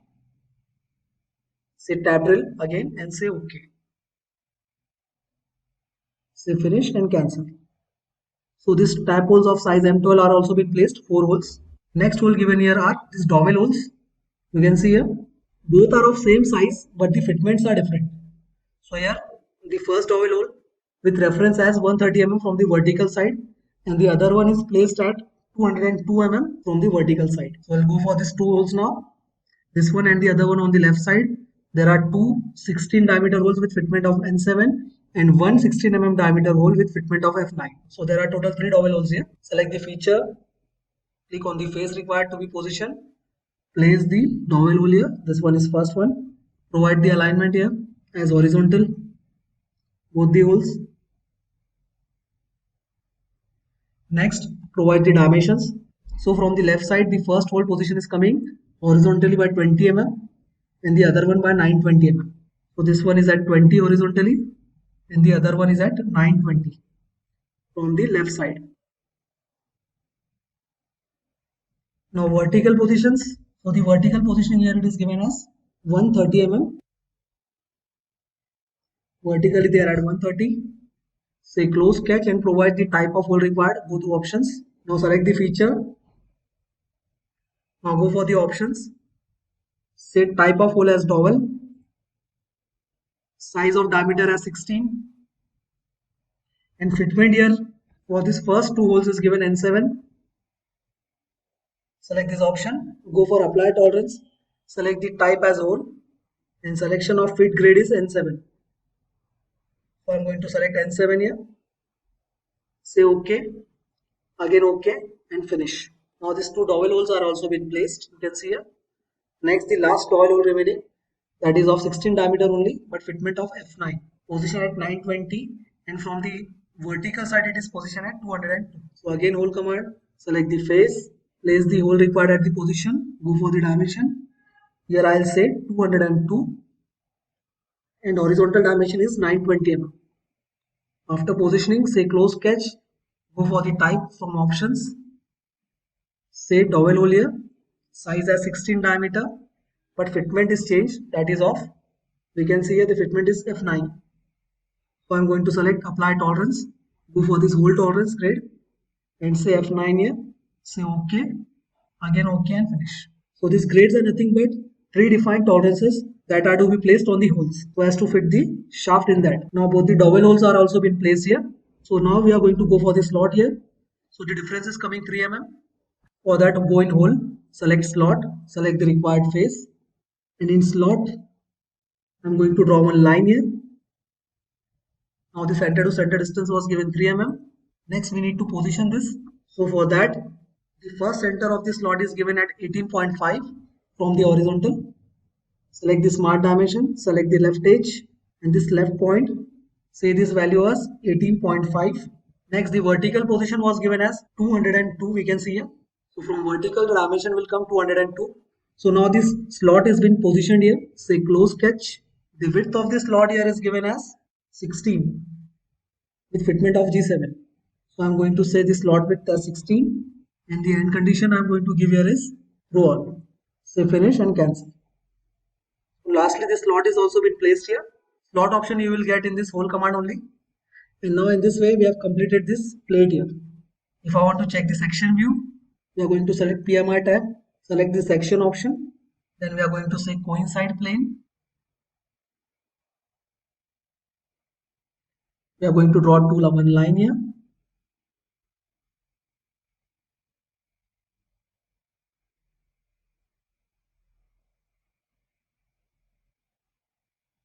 Say close sketch.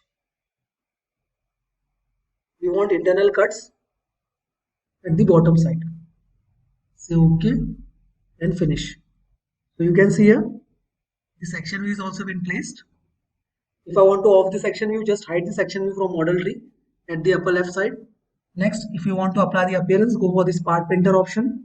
Select the type as body and go for the required color as steel. Select this plate. Say close. This complete plate has been made here. If I want to render it, I'll go for tools, key short render. If you want to increase the contrast and brightness, you can do that. So after rendering, we realize that this hole is not positioned properly. That's why it is taking a cut at this edge here. So now to position it properly, I'll cancel this render here. And now we'll go for this positioning of the hole at hole number 11. Say edit sketch. And you can see here, this position has been misaligned. To solve that, I'm going to delete this reference of vertical relation. Again, go for the relation manager. Select the relation as vertical and position this hole here. Now this hole has been positioned properly. Say close sketch and finished. Now this complete part has been made. So here we'll stop with the part modeling lectures and we are going to continue the assemblies in the next lectures. Till then, thank you. So hello everyone, today we are going to start with solid edge assembly and we are going to cover all the basic commands required to complete the assembly. So for that I am referring press tool assembly here. We are having the PDF of press tool assembly. So to start with, we are going to make this bottom plate. There are total 4 parts in this assembly, which are top plate, guide bush, guide pillar and bottom plate. The parts which are having copy are not to be made at 4 times of 5 times. We just need to make one part in quantity and that we are going to copy everywhere. So to start with bottom plate, we are going to go for software, select the new and say isometric part. So I'm starting with bottom plate here. Select the extrude command and go for coincide plane.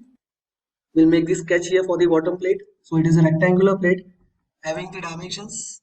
Horizontally it is 250 mm and vertically the side dimension is 150 mm. Next we are going to say close sketch and we are going to extrude this part here. So the extrusion size was given 30 mm.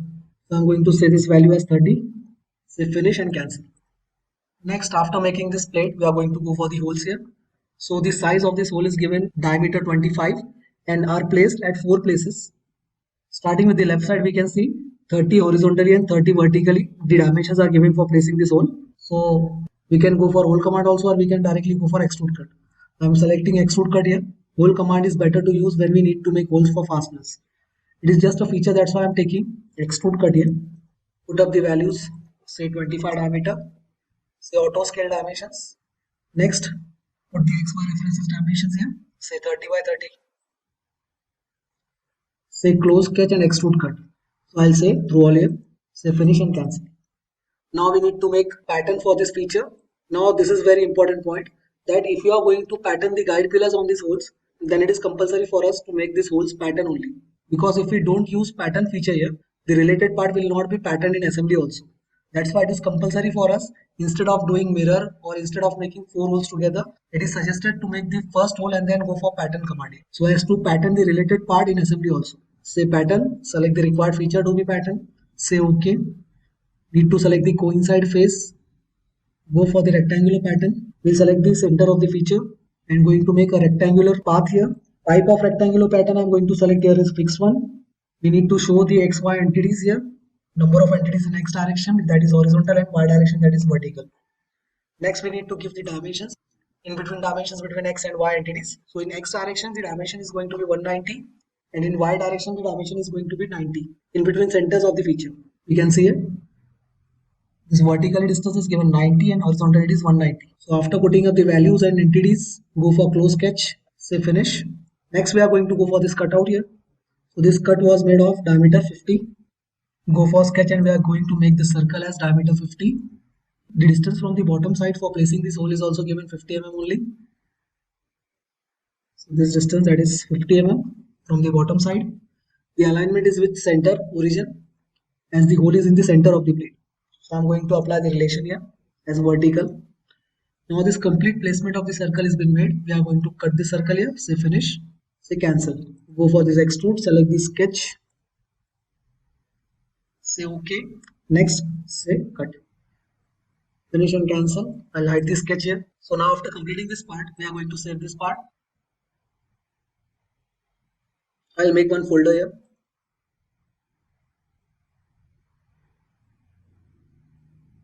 And in folder, I'm going to save this part with the proper name. So the name for the part was given as bottom. Here it is very important to save the proper name given. So I'm going to say bottom plate here. Say save. We also need to apply the appearances here. I'm going to go in view tab, part painter. And this part has been completed with the appearance also now. Say save. Next we are going to go for the top plate. It is having similar dimension as of bottom plate, except these diameters are being changed. And it is having one shaft instead of hole.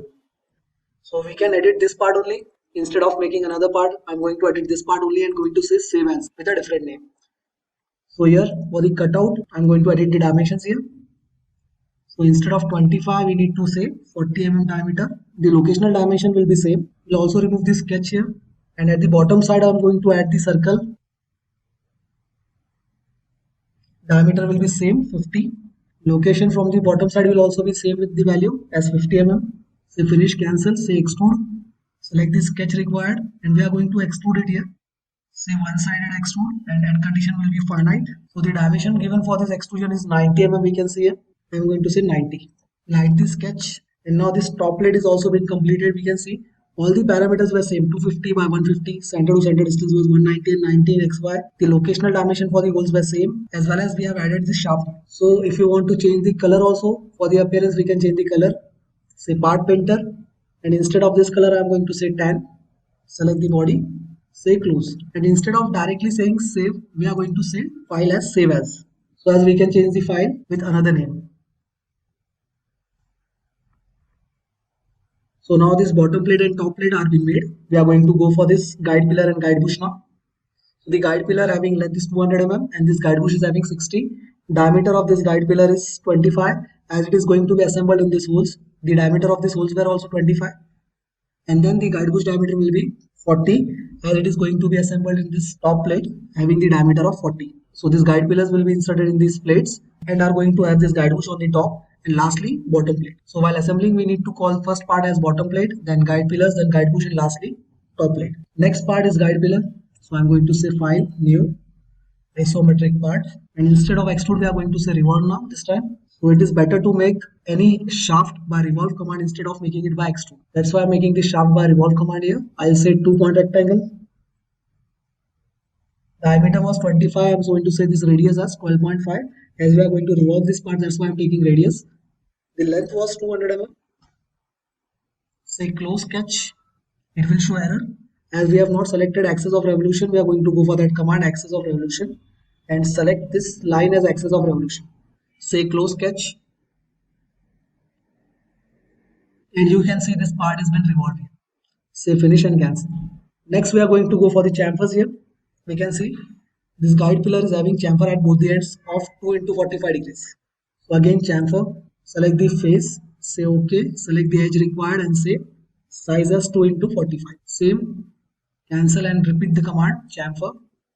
Select the face, say OK, select the required edge and say OK again. Say finish, cancel. We are going to apply lastly the appearance here, blue color, say close and finish. We need to save this part with proper name as guide pillar.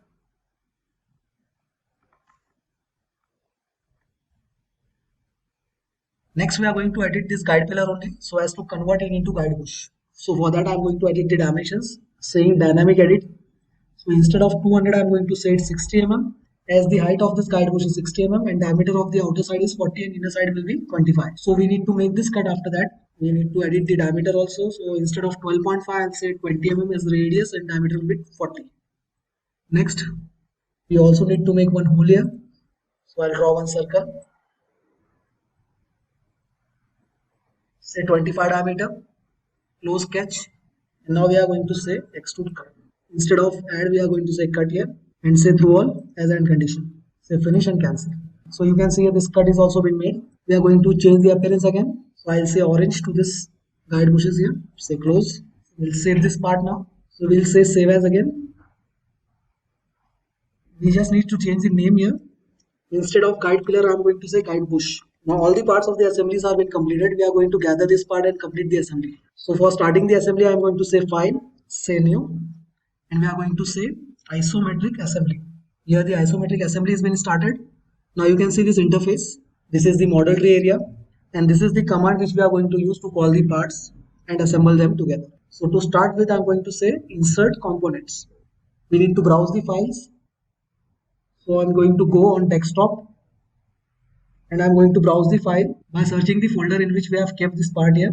So here we can see bottom plate. So I'm going to call the bottom plate first.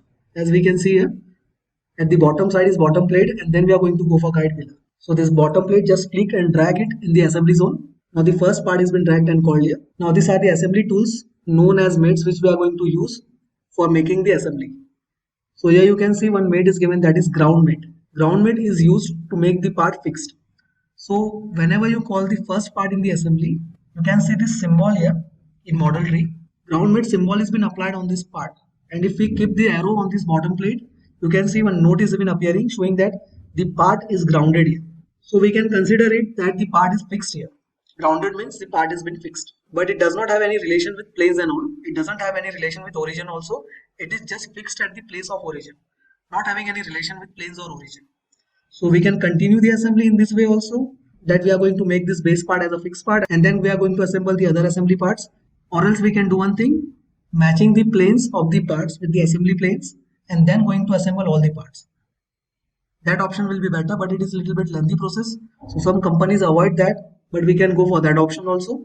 So for that we'll click on this part and you can see after clicking this part, at the bottom left side, the mates are been highlighted related to the selected part. So whenever I'll click on the other parts also, the related mates for that parts will be highlighted in model tree area at lower left side. So here we can see that bottom plate is having one relationship, that is ground mate. So we are going to observe what effect does ground mate have on the part. So for that I'm going to select drag part and click on the part. But if we drag this part, it is not movable. It is because ground mate has been applied for that part. That's why it is not moving. So if I want to move this part in any direction, first we need to remove the ground mate or delete the relationship of ground mate. Select the part to delete the relationship and say delete.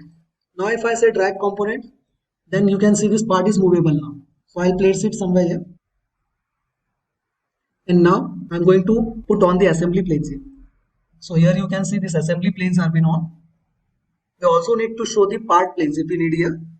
So for that I'm going to select this part, right click on the part, and you can see one option is appearing, show height component. Select that option, say reference planes on, say apply and OK. So now the planes of this bottom plate are also been highlighted here. It is because we are going to mate this part with the origin by the use of planes only. We are going to apply mates on these planes only so as to match the center of the assembly with the first base part. So for that I'm going to use these relations here. So we'll start with this first relation here as planar align. So this relation or mate is used to make the faces or planes coincide together. Usually planes, that's why the name is planar align. So I'm going to use this option as planar align and then go for the selection of planes so as to match them together. For applying mates on the planes, we need to select the part planes first. So I've selected the front plane of the plate and then go for the selection of assembly planes.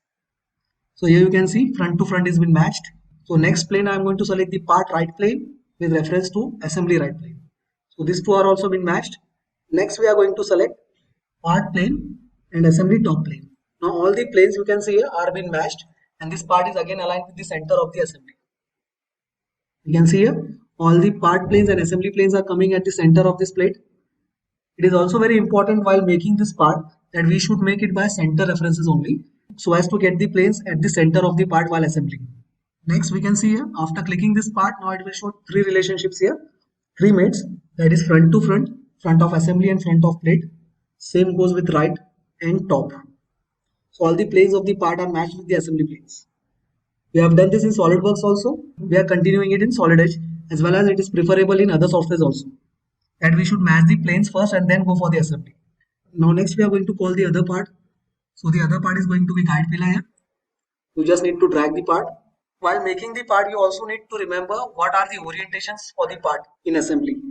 Then only make that part according to the orientations of the part in assemblies. So this guide pillar was going to be assembled vertically here. That's why I've made this part in vertical condition only in part modeling. Next go for the mate. So here the mate we are going to use here is axial align. You can see the demo also there. It is used to match the axis of two cylindrical parts, maybe hole or shaft. I'm going to select that axis now. You just need to drag on the part while selecting the mate. The axis will be automatically highlighted. Just select the axis of the part pillar and then select the axis of the hole. Next we are going to go for the faces. So for that I'm going to change the relationship and say the relationship as mate. This relationship is used for mating the faces here, flat faces. So I'm going to go for that relationship here and select the faces. So for that we are going to select mate relationship here, and the selections for the mate will be base of the guide pillar and base of the bottom plate. Now the orientation of this guide pillar is coming at the lower side, but according to assembly we need to make it oriented at the upper side. So for that in mate only we can flip the orientation of the part. You can see here this option in this mate options. Just say flip and the orientation will be flipped here. Say right click and escape. Next we are going to hide the planes here. Also hide the part planes. Right click on the part. Again go to show hide components and say planes off. Say apply and OK. Now the planes of this bottom plate are also been hidden. Next, if we want to edit this part in between, so we can make changes in the part in between also of the assembly. You just need to select the part. Suppose if I want to change the appearance, I'm going to select the part. Say edit. But before that, it will ask you to save the assembly. Say yes. And we will save the assembly first, then go for edit. It is compulsory for editing that assembly should be saved first. So here we are going to say press tool assembly. Now all the related parts and assembly should be saved in same folder only. After saving, we can see this upper ribbon is being changed and we are having now part molding commands here. And these yellow colored options are nothing but the features of the part which we are going to edit. Only that related features are being highlighted in yellow color here. So here we need to change the appearance. So for that, select the part painter. We need only yellow color. Say close. You can edit any feature you required here. This extrude or both the chamfers also you can edit here. And next, after completing the editing, we are going to say close and return. Now we can see here this guide pillar, the appearance is being changed. Now one thing to be noticed here, that in front of this name for this icon guide pillar, two blue colored angles are being shown, representing that this part is not constrained properly. And also if I keep this arrow on this name, that is guide pillar, it will show that part is under constraint. One note is appearing showing that this part is not completely constrained. So we know that we have made concentric mate first, that is axis to axis. So the XY movements were constrained. We have also constrained the Z directional movement by saying coincide to the bottom face of this guide pillar and base face of the bottom plate. But still this part is showing under constraint. It is because the rotation of Z axis is not been locked. So we need to lock the rotation of this part here, as this part is circular. Just select the part and you can see the first made axial align was been applied. At that time we have not locked the rotation. So we can lock the rotation later on. We just need to select the part and the related mate will appear here. Select that mate and here you can say at the bottom side lock rotation. You can see here this lock sign is being shown. Just click on the shown sign and the rotation is locked now. You can see that icon is been removed here. That blue colored angle icon is been removed, showing that the part is completely constrained now. So after constraining this part, we are going to go for the patterns here. We can do individual mates also, but it will take more time or it will be time consuming. So to avoid that, I'm going to say pattern. But as I have said, if we are going to go for the pattern, it is compulsory for us that the holes that are made in the plate should be pattern only in part molding. Then only you can utilize this assembly pattern. So we can see whether this part is been patterned or not. I'll see the features by saying edit, and you can see here this pattern was used to make the holes. So if this pattern is shown in the model tree, then only we can pattern it in assembly area also. So go for the pattern command now. As we have patterned the part, I'm going to select this pillar here. Say OK. Now it will ask you to select the part which contains the pattern. So select the bottom plate here. Now it will ask you select the feature. You can see in yellow color all the patterned holes are been highlighted. Select that holes, any one hole, click here. Then go for the base hole. The first hole was made and then we have patterned that. So we need to select that base hole and say finish. We'll undo it and see one more time. Again we'll go for the pattern. Select the part to be pattern. Say OK. Select the part which contains the pattern. Next select the pattern holes and then go for the base hole. Say finish, and this complete guide pillars are being patterned now. Again we are repeating that if the part doesn't contain pattern in part molding, then the related part will not be patterned in assembly here. Next we are going to go for this part, that is guide bush. Just click and drag the part here.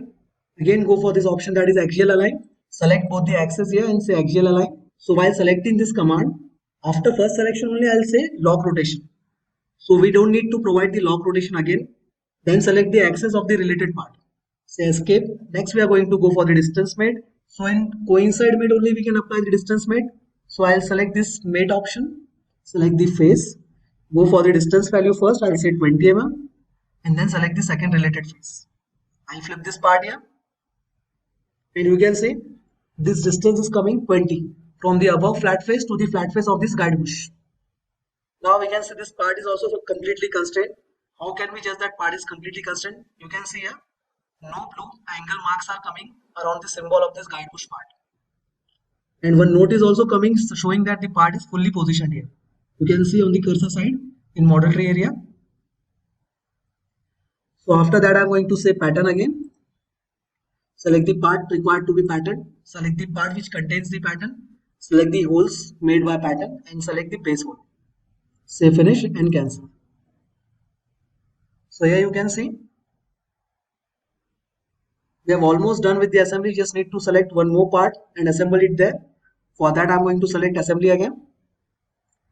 Go for this part, that is top plate. Drag and drop it here. Now we will select the related mate here, that will be axial align only again. So this axis of this shaft and axis of this hole should be aligned. Next, again go for axial align only. Select the axis of this hole and this guide bush. Next we are going to go for this mate, that is mate option. Select the top face of the top plate and top face of the guide bush. Say flip. Sometimes the orientation gets flipped by default only. So we just need to again click on this flip tab. So we can see here this part is completely assembled here. And now this complete assembly is fully defined, as it is not having any blue colored symbol here on any part. As well as we have deleted the relation that was grounded here. Instead of that, we have used planes of the assembly and planes of the part so as to align the part in center. So this was press tool assembly, and these were some basic terms to be understand while making the assembly. We'll continue with further mates also. Till then, thank you. Hello everyone, today we are going to start with assembly again. So this is the second lecture for assembly, and we are going to make flange coupling assembly today. And we are going to cover some more features related to assembly. So we'll start with the part. I'm having the flange coupling assembly parts here. You can see here, this is the exploded view of the flange coupling assembly. So there are total 3 parts, that is this flange, bolt and this nut. So we'll start with the flange first. So to make this flange, we are going to use revolve command. Shift to solid edge, select the feature, select the required plane and start with this sketch. So we are going to make this sketch for the flange so as to make it revolve. I'm going to make this line vertical here, put up the required values. So here the diameter is 220, the upper diameter, and the second diameter is 124. So for 220, I'll take the distance from the axis as 110. As we are going to revolve the part, that's why we are taking radius as the value. Next, this is 124, so I'm going to take 62 here for this diameter. The last one is of 100 diameter, so we'll take 50 mm here. Next, the thickness is given 25, so we'll consider this thickness as 25 only. So this length was 125. First one we have given 25, second one is 125. Next, we'll provide one relation here. I'll say this as vertical, and you can see this complete sketch is fully defined here, fully constrained. As it is showing in black color, we can directly go for revolve now. We just need to make one axis here. So I'll draw one line and say this line as axis of revolution. It is compulsory for us. If you directly go for the feature and then go for revolve, it is compulsory that you should select this axis of revolution and say this axis as axis of revolution. Say close sketch, and this complete flange is being made. Say finish and cancel. Next, we are going to go for this holes here. They have been made on the PCD circle of 192. So I'll make one sketch on this face. We are going to draw one circle here. Take this value as 192. I'll say this circle as construction, as it is a PCD circle. Then we are going to go for one cutout. So here the diameter is given 20. I'll make this circle here at the bottom side. We need this diameter to be taken as 20. Next, we are going to cut the circle here. Say close sketch, say extrude, select the circle, say OK. Now we are going to cut this part. Finish and cancel. Next, we are going to go for patterns. Select pattern, select the required feature to be pattern, say OK. Next, select the face. We are in sketcher mode. Select the type of pattern required. I'll say circular here. Next, we need to select the center of the part and center of the feature. Here, put up the input values. So, count are required here is, there are total 6 holes given here. So, I'm going to say it as 6 count and then click and say close sketch. Now, we need to remember the first hole. So, this was the first hole we have taken. Say finish. Next, we are going to apply our appearance also here. I'll take it as steel head hot. Say close. Next, we are going to go for one bolt. Say part and say OK. So the bolt dimensions are given here. 105 is the overall length. 15 is the length of the head. And hexagon is of 35 in between sides. So we are going to go for the commands now. Select the planes option. Go for the right plane. Say extrude. I'm going to make one hexagon. The diameter will be 35 here. Say close sketch and extrude. So the extrusion was of 15 mm. Say finish and cancel. Next, we are going to go for the shaft. For that, I'm going to make revolve. We can also go for the extrude boss here, but I'll prefer revolve first. So revolve, select the plane, and I'll make one half sketch by 2-point rectangle. So here the dimension for the shaft is given 20. I'll take it 10 mm. And this dimension is given 105. Say close sketch. It will ask you for making the revolve axis. As I've told you earlier, it is compulsory for us to make revolve axis. So I'll select this command here and say this line as an axis of revolution. Say close sketch then. And you can see this complete axis or shaft has been made. Next, we are going to go for the fillets here on the head side. You can see here this fillets. There is no specific value been given, but we can see here it is not fillet, actually it's chamfer here. So we can either go for fillets or chamfer, anyone. For that, we need to select a plane which is crossing the maximum distance of the cross section. So the maximum distance of the cross section for bolt is between these 2 corner points. And here we can see front plane is passing between 2 corner points. We can either go for these points also here or these points also. But I'm selecting these points as the plane is already been present there. So select the sketch, select the plane to be sketched, and we'll make one profile for the revolve cut. I'm going to go for a triangle here at the corner side. It is compulsory for making this sketch on the corner only at this cross section. Dimension we are going to give here is 2.2 on both the sides. Now we need one axis also here, so as to revolve cut. So I'll take this line here and we'll consider it as axis of revolution again. So I'm going to make it construction. This time I have not selected this axis of revolution. It is because we have not gone directly by feature. We have drawn the sketch first and then we are going to go for feature. So in this condition, we don't need this axis of revolution here. We can just go for construction line also here. Say close sketch. Now we are going to select the command. Select add or cut. I'll say cut here. Select the profile step from the sketch. Say OK. Next, going to go for the axis. So I'm going to select this line as an axis. So we can see here, this bolt has been cut by the chamfer here. Say finish and cancel. So I'll hide this base reference planes and base also, sketch also. This bolt chamfers are been made on the upper side. Suppose I want to increase the size of this sketch. So I'll say edit sketch again. I'll say 2.8 by 2.8. And you can see here, the size has been updated. I want to hide this sketch again. At the lower side, sometimes chamfer is also given. We have not made chamfer this time here. Next, we are going to go for the appearance. So for appearance, select view tab, say part painter, select the type as body here. Then we are going to say time. And this bolt is also been made. You can see it. So now this bolt part is also been completed. Next, we are going to go for this nut, 4-horn nut. This width is given 34.6 and the internal diameter is given 20 mm. Total width is also given 20 here. I'll say new, part and OK. This time also I'll select right plane, say sketch, again hexagon here. This width is given 34.6. So after exiting the sketch, we are going to go for extrude pause. Say the selection as select for sketch, say OK, and say extrude. So the extrusion here is given as 20 mm. Say finish and cancel. Next, we are going to select the plane which is crossing the maximum distance of the cross section for making the chamfers here. Again, I'll take this size as 2.8 by 2.8. Say both the sides equal.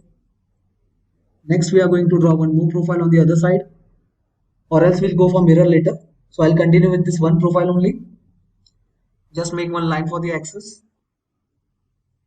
Say this line as construction. Say close sketch. Next, we are going to go for revolve cut. Select the feature. Select the sketch. Say OK, and then receive the required axis of revolution. I'll say to cut the material, it is added the material here.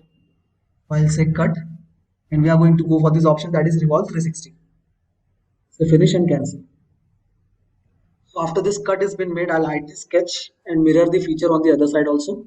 As we can see here, this nut is having chamfers on both the sides. So we need one plane there.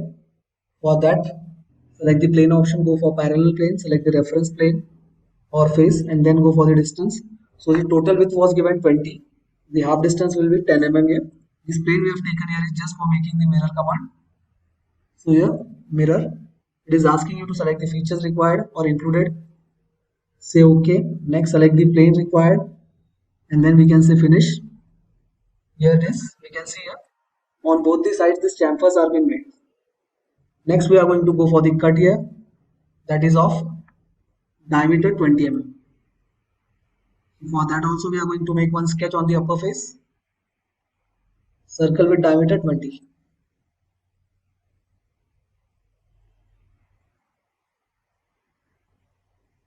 Say close sketch. Say finish and cancel. Select this extrude. Select the sketch. Say OK. Say finish and cancel. So now this cut is also been made here. We'll go for the appearance option. I'll hide this sketch here. So for appearance, I can view part painter. Select the color here as, I'll say purple, and say close. So now this color has also been applied here. We'll save all the parts now and then go for the assembly. So we'll go for the assembly here. I'll select isometric assembly. Here we need to call the parts. So I'll say insert components. Browse for the folder. I have saved this part on the desktop. I'll select the required folder here. First, I'll call the flange part. So in earlier lecture also we have seen the first part we have called will always be grounded. Grounded part or grounded made means the part will be completely fixed. So if you want to make it fixed and continue, you can go for directly calling the other parts, or else you can remove the ground made, go for the planes made, and then we are going to match all the center planes of part with the center planes of the assembly. That method is more preferable here. So I'll select this part. We can see here this part is showing that it is having a ground made on the left side in model tree at the lower side. So I'll select this relation and say delete relationship here, and we'll drag this part so as to move it from one place to another. I'll keep it somewhere here. Next, we are going to make this planes on. Also going to go for the part planes. Say right click on the part. Say show hide components and select the reference planes as on. Say apply and OK. So after making the planes visible, we are going to go for the mate. Earlier we have seen only 3 mates in the last assembly of press tool, that were axis align or axial align for matching the centers or making the parts concentric. Next was mate, making any two faces coincide. The last one was planar align, making two planes coincide. So this time we are going to select this command as assembly. So while you select this assembly command, we are directly assigned to this feature, that is flash fit. So flash fit means the definition is being shown or highlighted there, you can see. It applies the most appropriate relationship from the mates. Means according to the selections, it will by default take the most appropriate mate required there. This command assembly and this feature are same. As soon as I click on assembly, flash fit has been activated there. This is flash fit. So these are one and the same only. So I'll select assembly. First we'll select the plane of the part and then go for the plane of the assembly. Next, again right to right plane. So while selecting assembly, it will by default take the required mate according to the selections. You can see here. We don't need to select different types of these mates which we have seen earlier in press tool, all the 3 mates. The axial align is also included in assembly. The mate with faces, that is making faces coincide, and the mate with planes, that is making planes with coincide, is also included in assembly only. Next, we can also go for this connect command. by using this assembly tab directly. So we don't need to select the features separately here if you are using this tab, that is assembly, nothing but flash fit only. So after aligning all the planes of the assembly with part, we are going to call the next part here. That will be copy of this part only. Say right click, again we'll go for the command that is coincide. So select both the faces to make coincide. We can say flip orientation here, and the orientation has been flipped. Next we are going to go for the axis match. So it is very fast and easy to work with this assembly tab. It is very convenient to work with. Lastly, we are going to match the holes. And the flanges are being made here. Next, we are going to call the part here as bolt. So I'm going to insert the bolt here. Select the axis and this axis. And I'll say lock rotation also here. And say flip direction. Then go for this face to face. And we can see here the bolt is been placed. Rotation is also been locked. Next, we'll call the bolt here. We need to make sure this bolt is being mated with the first hole of the flange, which was made before pattern. So make this bolt concentric with the first hole only according to the feature. So I'll say assembly again. Select the axis with this axis. Say flip. If you want to lock the rotation, you can lock it here, or else you can do it later also. I am not locking the position here. Next, I'm going to say face to face match, coinciding the faces here. Next, say right click and finish. So you can see this bolt, this blue color sign is coming along the symbol. So these blue colored signs on the opposite corners showing is that under constraint material. Means this part is under constraint. So we need to make it constraint by locking the rotation here. Select the part which we need to lock the rotation. And you can see the related mate is shown here at the left side in model tree. Select the mate and say lock rotation. And you can see this bolt rotation is now locked. It is completely constrained. That's why this blue colored sign is also been removed from the icon. Next, we need to go for pattern here. So for pattern, select the pattern tab. It will ask you select the part to be included in pattern. Say OK. Then it will ask the part which contains the pattern. So I'll select this part. Then it will ask the holes that contains the pattern. And this will ask you for the base hole next. So this will be the base hole. You can see all the bolts are in pattern here. Say finish. I'll repeat it once more time. Select the item to be included in pattern. Say OK. Next, go for the part which contains the pattern. Next, we are going to select the pattern holes and the base hole. Lastly, we are going to select the base hole. Say finish and OK. So the pattern has been completed here. Now I'll undo all the parts here. Means I'll remove the bolt also here. I'll select this part and say delete. And we will again call the bolt part here because I need to show one more mate, that is this insert mate.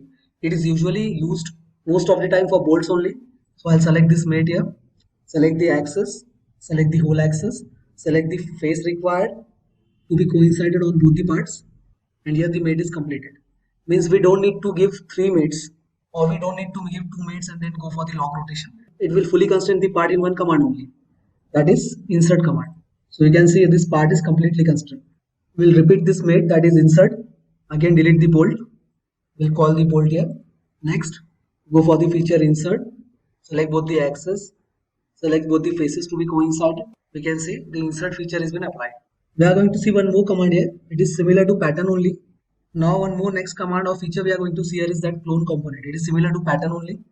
Select the clone component, select the part, say OK. Again we need to select the feature in which the part contains. Say OK again and then select the part. You can see as I have selected on the flange face, these bolts are again being made pattern here. Say OK again and finish the command. We'll repeat it for the nut also here. Just say assembly axis with the bolt axis, then face with the flange face, right click and finish. Next we are going to lock the rotation of this nut. You can see it is showing in the mid that rotation is unlocked at the left side. Say lock rotation. Then go for this option again, repeating that command, that is clone component. Select the part, say OK. Select the part on which this part is mounted. Again say OK. And then we need to select the similar occurrence parts. So nut will be assembled on all the similar parts or bolts. Say OK. Say finish and cancel. So in this way the assembly has been completed here. You can see here flange coupling assembly. There is not a single part which is under constraint. And you can see here wherever we have used the clone component in model tree, it is showing assembly group. So if you expand this arrow, you can see all the bolts that are been contained in the assembly group by making clone components. So we have seen here assembly feature. This assembly feature contains total 4 mates, that is axial align, face to face mate, plane to plane mate, and point to point connect mate. Assembly feature and this flash fit are nothing but the same only. So if I select this flash fit also, it will give the effect of this feature only, that is assembly. Next we have seen the other commands as pattern and clone component. Now I want to see this assembly in a section view. We need a section view in assembly. So for that again we are going to go for PMI option, and in section I'll select this option, that is section. We need to select the coincide plane here. So I'll show the planes here. I'll select this mid plane. Next we need to draw a sketch. So I'll say 2-point rectangle. I'll draw a rectangle here. I'll make it constrain according to the cut I required here. Say close sketch. And now it will ask you to cut the material, on which side we need to cut the material. So I'll always select the inner side of the sketch being made, and then it will ask you the direction of the cut. So I'll take it on the front side, say OK and finish. So you can see here I want to hide the features, so I'll hide the planes here. Just go and say right click and show hide all components. I'll say hide all the planes, apply and OK. Again we'll take the section plane. I'll hide this section here in model tree. Again go for the section. This time I'll select the plane by keyboard only. So just need to click on XYZ on the keyboard so as to take the references of XYZ planes. So you can see here I've taken reference of the Y plane here, and the section view is shown, half section view of the flange coupling profile. So finish. So this was flange coupling assembly. So hello everyone, today we are going to cover session number 21, in which we are going to see further features or further remaining relations in assemblies. So to start with, I have made 2 simple parts. We are going to refer that parts so as to see other remaining mates. So for that, I am going to say insert components. So I have this plate here. I am going to browse that plate here. And this time we are going to keep this part grounded only. We can see here, after clicking any part, the related mates or relationships are shown in the model tree at the lower side. So here we can see grounded mate is being shown on the plate. Earlier we have related that relationships and matched the planes with the assembly planes. But this time we are going to keep it grounded only. So this is the ground mate. Next we are going to take the copy of this plate only again. We are going to place this plate on this upper face. So I'll say assembly, this bottom face on the other face. I'll flip the part here, say right click and finish. Next, if I want to drag this part, I'll drag it here. I want to rotate it here. So I'll keep it in this way, freely move it. I'll keep it in this position here. Next we are going to go for plate. So this drag component helps us to move the part as we require. So right click and finish this command, or else say escape. Next we are going to see connect mate. It is used to connect 2 vertex points of any objects, center points, vertex points, any 3D points or 3D edge points. So I'll select this command here, connect. I'll select this corner point of the upper plate and then select the edge here. But before selecting the edge, I'll apply the distance here. I'll say 20 mm and then going to select this edge. So the distance, this distance in Y direction is 20 mm now between this point and this edge. Suppose if you want to edit the distance between this corner point and edge, you just need to select the part related to the mate. Select the related mate, and here you can change the distance also. So I'll keep this distance as 60 mm, say escape and finish. Next, I'm going to place this point reference with this edge also now with distance only. So again, connect command, select the vertex point, select the required edge with reference to which I want to apply the distance. So I'll select this edge here and say escape. So we have not put the distance value at that time. So if you want to edit and put the distance value again, just click on the part and you can again apply the distance. So I'll say here 20 mm.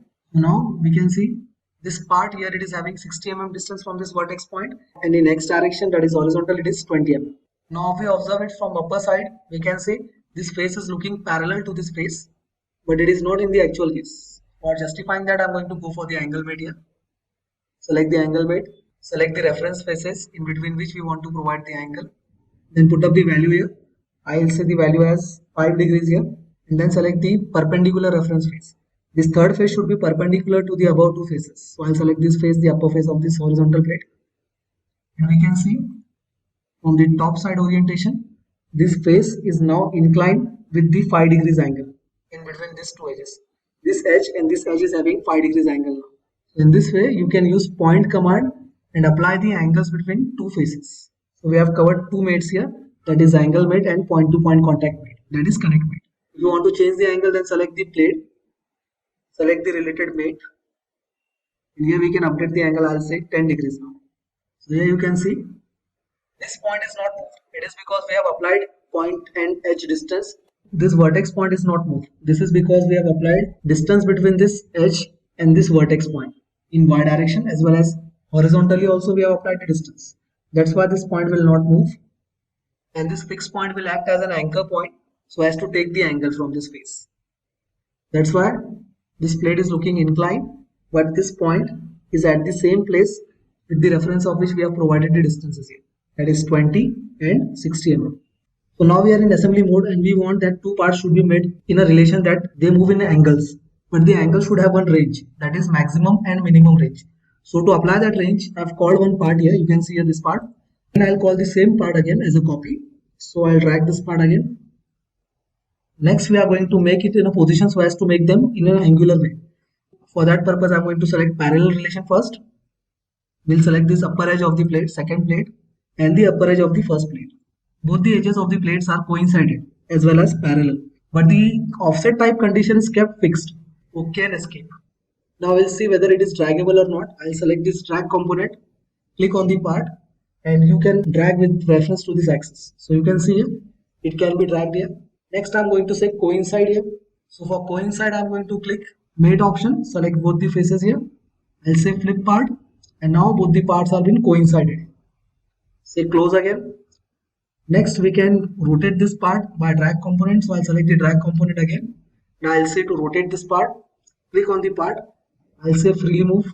It is rotatable, means there is no angle limit. That's why we can rotate it completely here. So to apply the angle limit, I'm going to go for this angle option. And in angle relation, I'm going to select both the faces in which angle is to be applied. Put up the angle value as 60. I'll select the angle format. This angle format is nothing but quadrant system, in which quadrant we want the 60 degrees angle to be applied.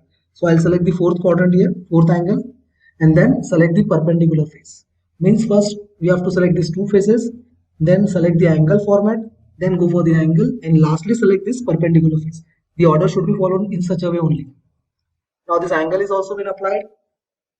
I'll click on this plate and you can see here 60 degrees angle has been applied. Suppose if I change the quadrant and say first angle, and if I change the value to 60 again, now you can see this quadrant is coming in first only. You just need to select and see it is taking first quadrant. Again we'll go for the fourth quadrant so as to bring this part at the upper side. Select the part, go for the angle editing. This angle formats will change the quadrant systems here to position the part. Suppose if I say sixth angle and say 60 degrees here, you can see it is coming at this position. So these are nothing but quadrant changing only. I select it again and say fourth as earlier and say 60 degrees angle again. So now we want to apply the range between these two angles. For that I'm going to select the plate, select the mate, and instead of keeping it fixed, I'm going to say range here. So now in range, the minimum angle is coming at 0 degrees and maximum is coming at 60 degrees.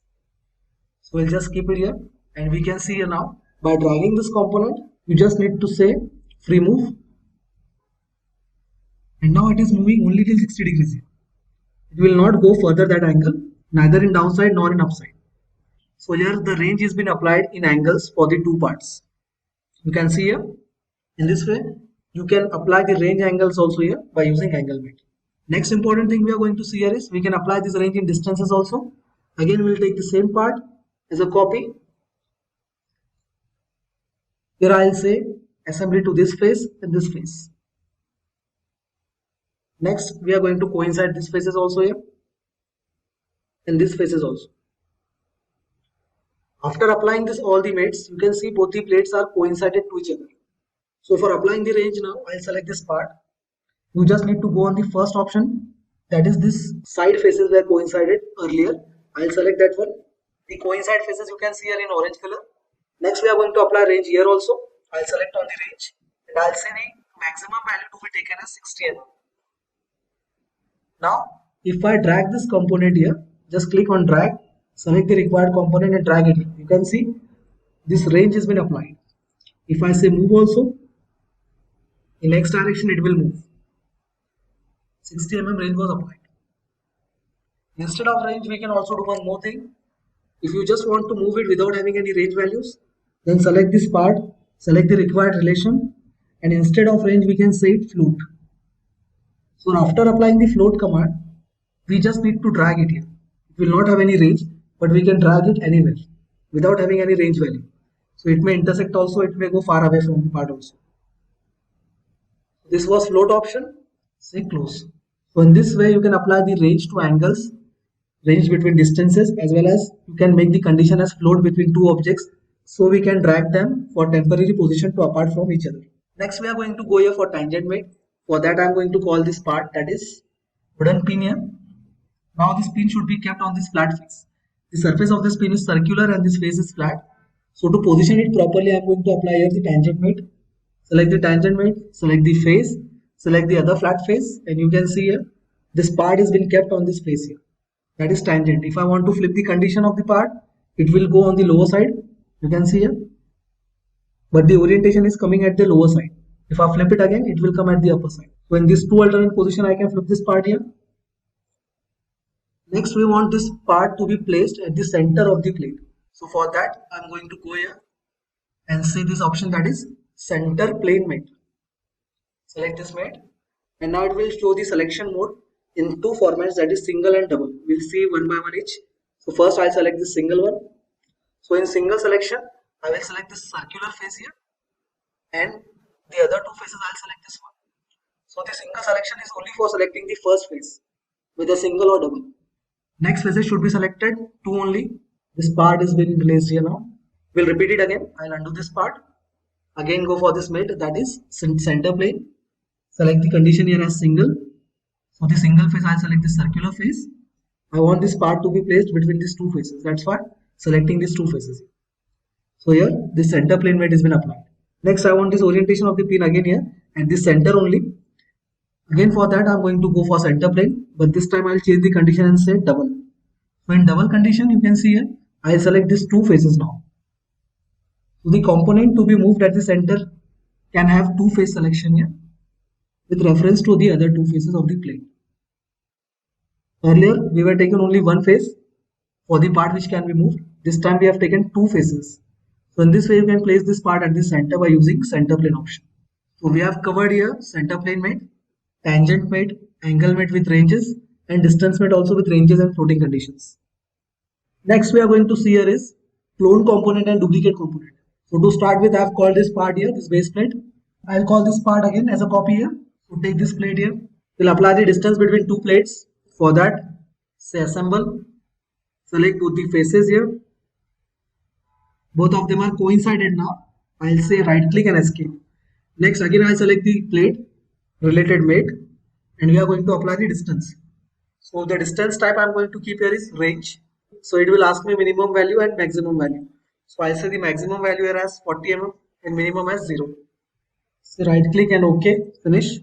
Next, if I go for drag component, say move, select the face. You can see it is moving till 40 mm now, maximum, and minimum it will go 0. Next, I'll say assemble and again match these faces here. Match this face also, side faces. Say right click and escape.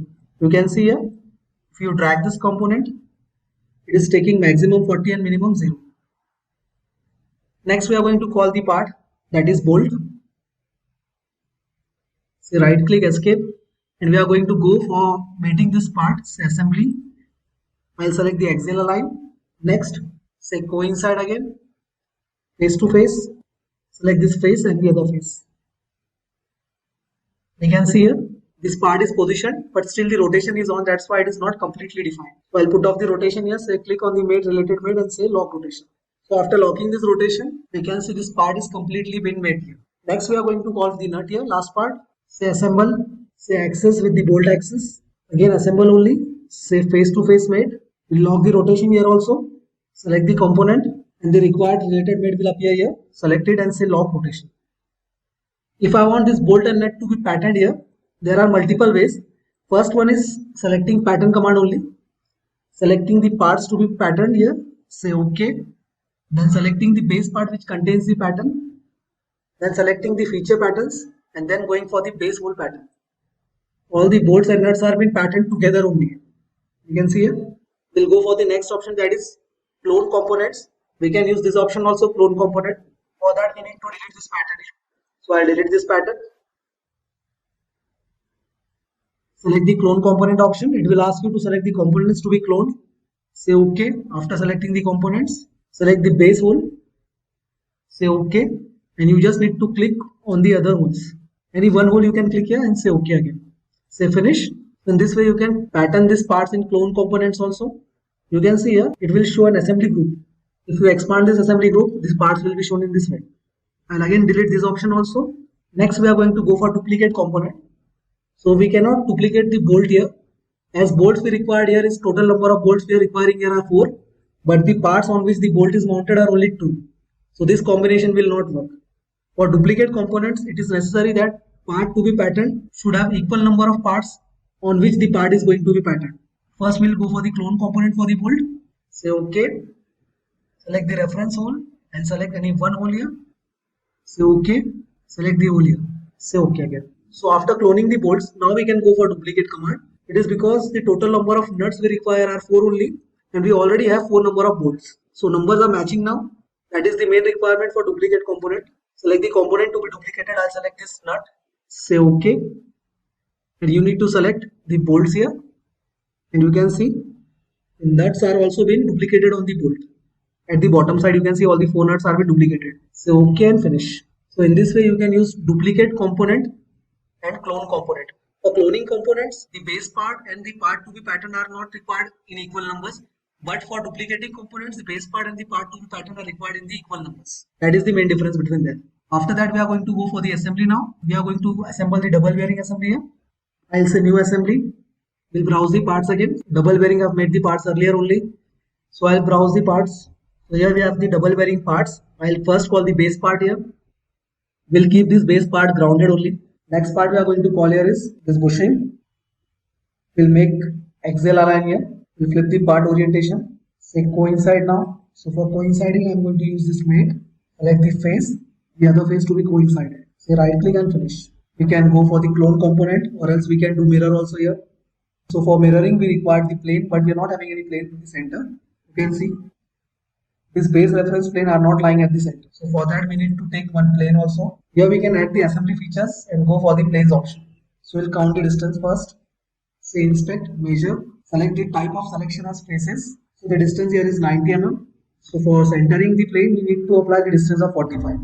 Again, go for features, go for the planes parallel, select the face required for the reference and go for the distance as 45. Now you have one plane also here in assembly. We can use this or utilize this plane for the mirror again. So go on the home option. Here we can say mirror component. So for mirroring the component, you need to select the component. Say OK, then select the required plane, reference plane, and say OK. This chart will show the components to be mirrored. Either you are having 1, 2, 3, whatever the number and names, and the action with the adjustment will be shown in this chart. Say OK, say finish. Again, I'll undo and make it mirror again. So we have taken the plane from assembly features. There was the option of plane. After taking the plane, we have gone for the mirror option. Selected the part, said OK, then selected the required reference plane and said OK again. Here we have the part that is mirrored. We'll go for the next part, that will be this cap. We'll make this cap a little bit movable. So I'll say move component, select the part. So we need to select a face which will be perpendicular to the way so as to move this or rotate this part. I'll rotate this in this way, as the orientation of blade will be in that way only. Again, click on the part, select this point, place this point on the perpendicular face with reference to which we want to rotate the part, and just drag this component here. So right click and finish. So after rotating the part, I'll go for the mate. I select assembly and select this axis with reference to this axis. Same for the other part. Next, we are going to say coincide with these two faces. We are just clicking on the assembly tab and the required mates have been applied. That is because assembly tab is nothing but flash fit only, and flash fit applies the most appropriate relationship from the mates. We don't need to select the required mate here. We just need to click on the flash fit and the required mate will automatically get applied. So here the cap is also been fitted here. Next we are going to call the bolt. Say right click And now for inserting the bolt, we have the command that is insert. This command is very useful as we don't require to give 2 or 3 relations. In one relation only, this part will be mated there. Select the insert tab, select the access to access option, then go for the face to face option to be coincided. This part has been placed. We don't even need to lock the rotation will be automatically locked. You can see here, this rotation is by default locked only by applying the insert mate. So in only one mate or one selection, this complete part is fully positioned. Next, we are going to go for the option that is clone component. We would have applied pattern also, but we can see here, these holes are not at the equal line references. They are not aligned equally. That's why we are not going for the pattern command. We are using clone component. So in clone component, select the component, say OK, select the reference hole and the other holes also. After saying OK, select the other holes and select any one click and complete bolts are being placed on the position there. Say finish, and this assembly has been completed now. This was double bearing assembly. Now if we need to explode the assembly, we just go to tools, say era, select the option era. Era means explode, render and animate. So I'll select this option here. There are 2 options been given, that is auto explode first. Say top level assembly, say OK and explode. So the part has been exploded here. So the distances are taken by system itself. They are not evenly placed. So if you want to continue with this explode, you can continue, or else we can manually explode it. So to undo it, again say unexplode, say yes. And now for manual exploding, I'll say explode command. Select the parts to be exploded, just follow the prompt bar here. Select the parts to be exploded. Say accept, select the base reference part. After that, select the face by which reference you want to apply the distance. Select the direction of the distance, say OK. And you need to apply the distance here. I'll say 70 mm only. Say explode. Next, say finish and cancel. The other part we are going to explode here is this part. Select this part, say explode again. Say accept. So the base reference part, then the face reference for the distance and direction. Apply the distance here. I'll say it 45. I'll say it 35 only. Say finish. Say accept and cancel. Next parts, again these 2 parts. Control press and select both the parts. Say explode. Say accept.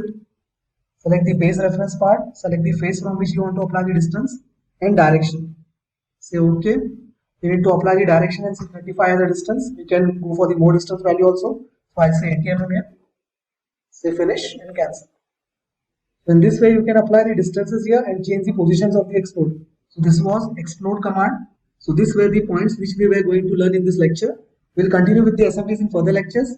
Till then, thank you. So hello everyone. Now we are learning solid edge and we are going to continue with the assembly format. In assembly, we are going to continue with the crankshaft assembly with pistons in it. So to start with, I'm going to call the parts and going to assemble the parts here. So we'll start with inserting the components here. Say insert components. You can see the display of the parts. The preview is being shown in the lower side of this window. Wherever you keep this parts library option, it is movable and draggable. Wherever you want to adjust, you can adjust it there. And you can also see the previews here. So we'll call this part that is crank pin first. So here you can see crank pin has been called. So this is the first part of assembly and we are going to keep this assembly as grounded only. Next we are going to call is this needle roller bearing. So for that, I'll just click and drag the part here. So we are going to use the bearing also here. We'll place this bearing by using this method that is axial align. So I'll select this axis, circular face and this one as axial alignment. Say close, escape. Next we are going to go for the center plane mate. Select the 2 faces by keeping this option as double. You also need to select the other 2 faces of the pin. And that will center align the bearing to the crank pin. So after fixing crank pin and bearing, we are going to call connecting rod here. We'll axial align it first with the bearing. Again, we are going to go with the same method, that is center plane. We are going to use these 2 faces of the bearing with reference to these 2 faces of the connecting rod. Now you can see here, this connecting rod is also being fixed here. We'll do one thing here, that we'll keep the orientation as we want in isometric view, and then we are going to fix the position of this connecting rod. I want this rod to be in vertical position. So for that, I'll make the planes of this rod visible here. So right click and say show height components. And in show height components, we are going to put on this reference planes here. Apply, say OK. Again, we are going to go for the assembly planes here. And now we are going to match the assembly planes with the connecting rod planes. So I'll apply the relation by using planar align first. Select the inclined plane, so I'm going to select the front plane of the connecting rod and the front plane of the assembly. You can see the orientation. If I want to flip the orientation, we also can flip the orientations here. I'll keep it on the same position. Now you can see this needle rod bearing, it is not completely constrained as these blue icons are appearing on the part here. So to make this part fully constrained, we need to lock this rotation also. So I'll click on that part. The reference related mate are being shown here. I select this relatable mate that was axial align and just go for this lock rotation also. And now this part is also been completely constrained here. And now you can see one note is appearing showing that the part is fully positioned. Next we'll hide the planes again. Say right click, show hide component, and we'll put off the planes here. Say apply and OK. The next part we are going to call here is this cam web part. We'll drag and drop it here. Say assembly.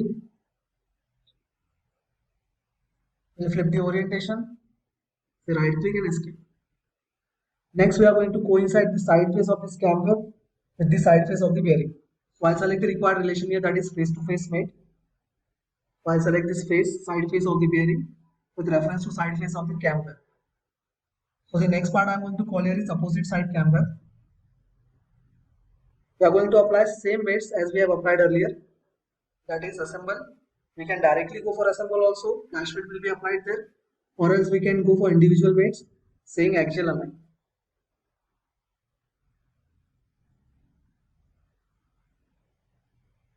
Next, face to face mate, this face and the other face. Say right click and escape. Next we are going to axial align both the parts here, that is both side cam web parts. So I'll make it axial align again. Next I want this part to be moved. Here we can see we can rotate this part by dragging option. In dragging we can say rotate and we can drag this part. So I'll keep it in this position here. Say escape and close. Next we are going to call the upper parts now. So for that I'm going to call here one more bearing, that is needle roller bearing number 2. So we need to place this bearing inside this connecting rod. Say assemble. Select the required faces. Say right click and OK. Next is center plane align. We need to select these two faces here and the other two faces of this part, that is bearing.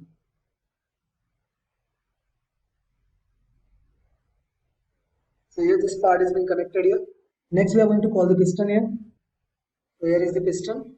Select assembly. We'll match this axis with the bearing axis here. The next part we are going to call here is this piston body. So for piston body I am going to select assembly and say axis of this part going to match with this axis. So here the axes are been matched now. We need to position it properly. For that I am going to use again center plane option. Select these two side faces of the block, piston block, and the two side faces of the connecting rod. Next, for aligning the head properly, I am going to put on the reference planes of the assembly and going to show the reference planes of this part also, that is piston part. Say put on and say OK. Next we are going to say assemble and we are going to select this mates here, and you can see the orientation is perfectly matched now. We need to put off the planes again, so I'll hide this planes of the assembly. Next we are going to hide the plane of the piston block also. Put off the planes here, say apply and OK. Next we are going to insert the piston pin here. Say assemble this outer face and this X. Lastly we are going to give this center plane option.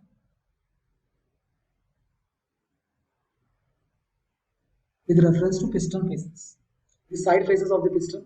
You can see all the parts are not completely defined. So for defining the parts, we'll start with the cam web. So I'll make this cam web planes visible first. And we are going to match the assembly planes with the cam web planes. I'll put on the assembly planes also. You can see here, they are a little bit tilted. Here we can see these both planes are a little bit tilted with the angle. So I'm going to say assembly. We are going to match these planes here. Again we'll hide the reference planes of the assembly and part.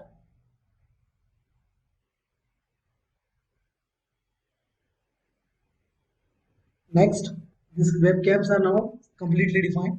So for the needle, I'm going to lock the rotation here, select the related made and say lock rotation.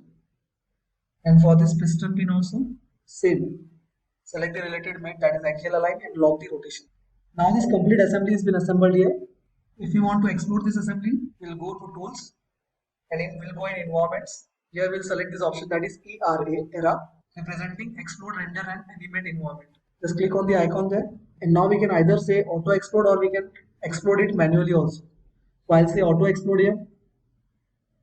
Say OK, say explode. You can see this complete assembly is auto exploded. Again, if I want to change the position of any part, just click on that part, the distance will appear, we'll change the distances there. I'll say 60 mm. Next, if you want to unexplode it again, just click on this option, that is unexplode. Say yes. Again, we can see this complete part has been unexploded now. If you manually want to explode this part or assembly, just click on this explode option. There are some steps that to be followed here. So just follow the prompt bar. It will ask you to click on the parts to be exploded. So I'm going to select this part here first. Say accept. It will ask you which part is going to remain stationary here. So I'm going to say the pin as a stationary part. Next, it will ask you face of the reference for taking the distance. So I'll select the side face of the pin.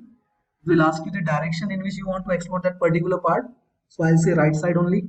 Next, it will ask you the distance. So I'll say 100 mm. So in this way, you can see here, explode has been offered. If I want to change the distance, I can change it here. I'll say 50 only this time. Select the second part also. Repeat the same thing. That is explode, accept, stationary part. Select the face reference. Select the direction and distance. Next part is pin. Say explode, accept. So the stationary part. So the face and direction. I'll put the direction again 50 mm only here. Say cancel. After that, I'm going to select explode again. Say piston. Say accept. And this time I'm going to select this as a stationary part. In a reference face, I'm going to select this flat face here. As I want the piston to be move upward, so I'm going to say upward direction. Just put up the distance. I'll say 50 mm again. And here you can see this piston is moved a little bit upward side. Same way the other parts also. Again the next part, explode, this bearing, say accept, say base part, say the required face, show the direction to move and put up the distance. Say finish, cancel. So this part, say again explode, say accept, stationary part again. Next, face reference, direction and distance. So I'll say 30 mm now, say finish and cancel. I'll change the distance of this part here. I'll say it's 70. Lastly, we are going to move this part, that is the last bearing. Say explode, say accept, and the base part, base reference and distance. This time we'll say 50 mm again, or we'll change it to 35 here and say finish. Say cancel, and you can see this complete assembly has been exploded here. So in this way we can explode it manually. Lastly again unexplode. Say yes. This was explode, unexplode, auto explode. Lastly we are going to render this part, so I'll say close era. And for rendering again I'm going to go for this tools only, there's tool tabs. Here I'll say key shot. It may take a little bit time here. And you can see the final render here. If I want to increase the contrast a little bit, so in this way you can render the assemblies also. Before applying render, you should apply the materials, then go for the render option. So this was the content for today. Please like, share and subscribe the channel and share the videos as much as you can. Please support us by following the channel and following the playlist also. If any suggestions, comment us below. Till then, thank you. So hello everyone, today we are going to start with session number 23 in solid edge assemblies. We are going to make assembly of air gripper, also known as pneumatic grippers. So to start with, I am going to insert the mid body of the part. It is actually the bought out part, but we are using it as a part molding part only in this assembly. So this is the first part of assembly. It is having relation as grounded only. We are going to continue with the grounded part. We'll hide the reference planes here. Next part we are going to call here are sliders, which are going to slide the jaw of the air gripper. For that we are going to say insert component again. This is that part we are going to call. This is the sliding part. We'll make it orient correctly and then we are going to mate it here. So to orient the part properly, I am going to say drag component here and we'll see free move.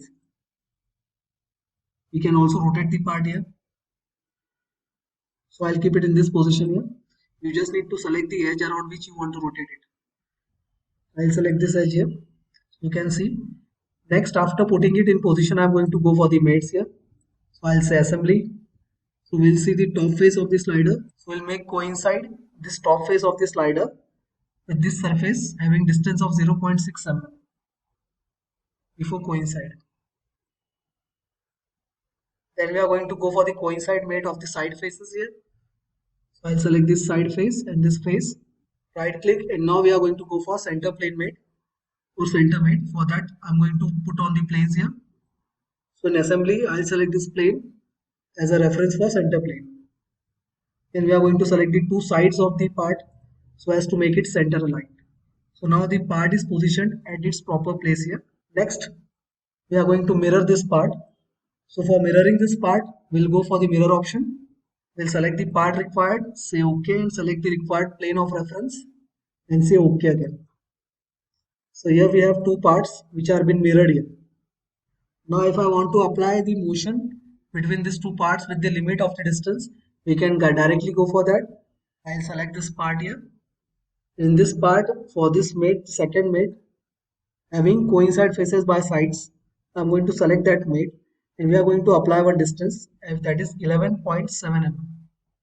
So it is going 11.7 mm inside. I'll say right click and finish. Next we are going to hide the planes here. And then we'll go for this option, that is variable table of motor. For that I'm going to select this option, that is variable table motor. This box we have to select here. After selecting that box, I want to apply the variable speed on this variable, that is V625. So here we have given the distance limit of 11.7 in the second mate of coincide. I'll select that particular mate here. Now we require to give the speed, so I'll say 0.2 centimeters per second. As it is coming in centimeters per second, that's why we have applied a small value here. Next we are going to go for the limit, so I'll say 11.7 mm and say on the negative side, say OK. We just need to go on this option, that is motor, select the variable table 1, say OK, and now we'll drag it little bit downside here. You can see the air grippers, we'll say it play, and you can see this motion here. These air grippers are going aside here. So in this way you can show the motion also. So after applying the motor, we are going to call the next part. Now the next part I am going to call here is the jaws, which are going to slide with the sliders. Say insert components, select the gripper jaw and drag and drop it here. Next we are going to go for the mates. Select assembly. So this face and the inner face of this slider. Next we are going to align the whole alignments here. For that I am going to say axial align. So this alignment of the first top two sides, then the bottom holes. So again assemble. Select the axis of the slider and axis of the jaw. Jaw grippers are being placed and they are completely constrained in motion. So again I am going to mirror this jaw on the other side. For that I'll say mirror command. Select the required entity or component. Then go for the planes here. I'll put on the planes first and then select the required plane. Say OK and finish. So the second jaw is also been placed here. You can see here. After placing the second jaw, we are going to go for the upper assembly now. Now air gripper is controlled by airflow control valves. So we are going to place the control valves here. We have already downloaded the bought-out parts for the control valves as a body. We are going to call that parts directly here. Say insert components, airflow control valve. Drag and drop it here. And now we'll place this valve here on these two holes, on these two sides of the holes for controlling both the grippers. So we are going to place two valves here. For that I'm going to say assembly. We need to meet the axis of this part with the axis of the above hole. We'll flip the part here. Next we are going to freely drag this part on the other side. Say drag component, select the component and drag it in the required direction. Next we need to coincide these faces here. Say assemble, say assembly. We are going to coincide this face of the valve with the face of this mid body. Next we need to control the rotation also here of this part. So for controlling the rotation, I'm going to put on the planes of this part. Say right click, show hide components, put on the planes here, say apply and OK. Now we need to say assemble and select the required plane of this part, mid plane and this face. So they are properly parallel aligned here. So right click and escape. So after positioning, we need to hide the planes again here. Say right click, show hide components, and we are going to hide the planes here. Say planes off and OK. There are total 2 airballs so as to control the 2 jaws. So next I'm going to say clone component here. Select the required part to be cloned. Say OK. Select the hole in which the part was placed. Say OK again and select the similar hole. Say OK. Now this part is placed here also.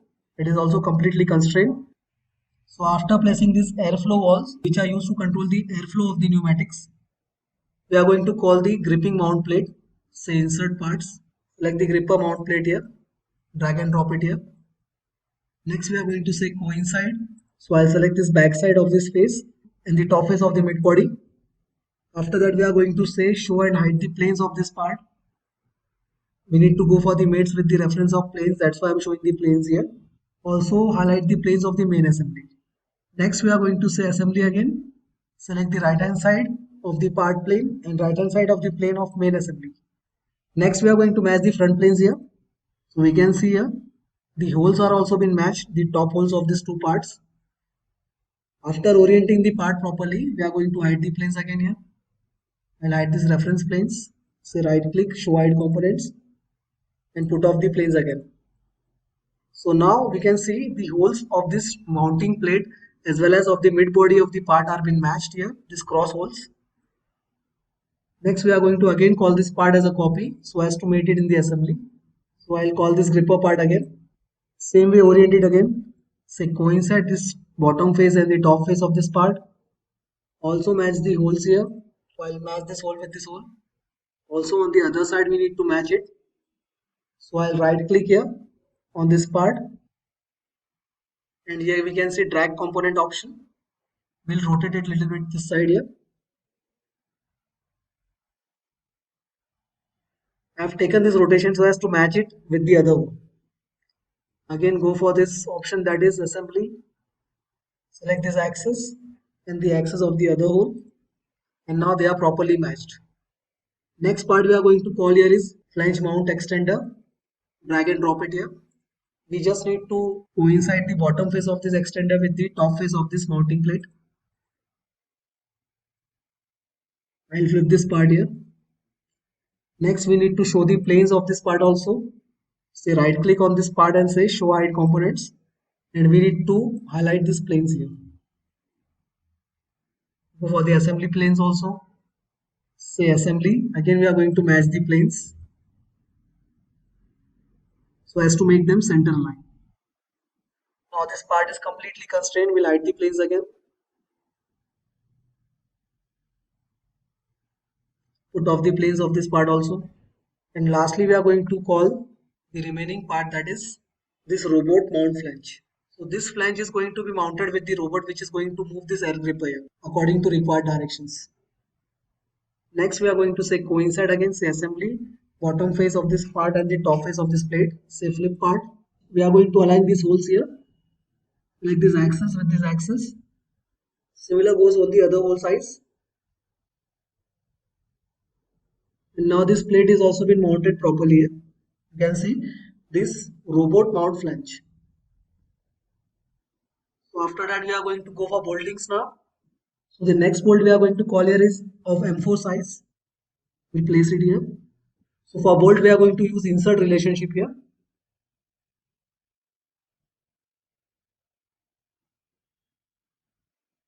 You just need to select the axis and mounting face, and the bolt is mounted. No other mate or relationship is required if you apply this mate. So next we are going to clone this component here on the other side. For that I'll say clone component. Select the bolt, say OK. Select the hole on which the bolt is mounted. Again say OK and go for the other hole. After finishing these two bolts, we are going to go for duplicate command here. So in this assembly, we are using both clone component and duplicate component. So for duplicate component, I'm going to select the option, select the required bolts, say OK, select the part, also select the other reference part of similar kind, and then say OK again. So here these parts are duplicated on the other side also. Say cancel. Next, we are going to go for the upper bolts here now. So I'll select insert components and we are going to say M4 bolts only, but they are of different length, that is 26 mm length of the shaft. So I'll call this bolt here, drag and drop it here. We'll say concentric first. For that I'm going to say axial align. Next we are going to coincide these two faces. That is this the bottom face of the bolt and this top face of the robot mount. We'll also lock the rotation here. So I'll select the bolt, and in bolt I'm going to say lock rotation. Select the related weight and say lock rotation. Next we are going to go for mirror for this bolt now after placing this bolt. So for mirror I'm going to select this mirror components.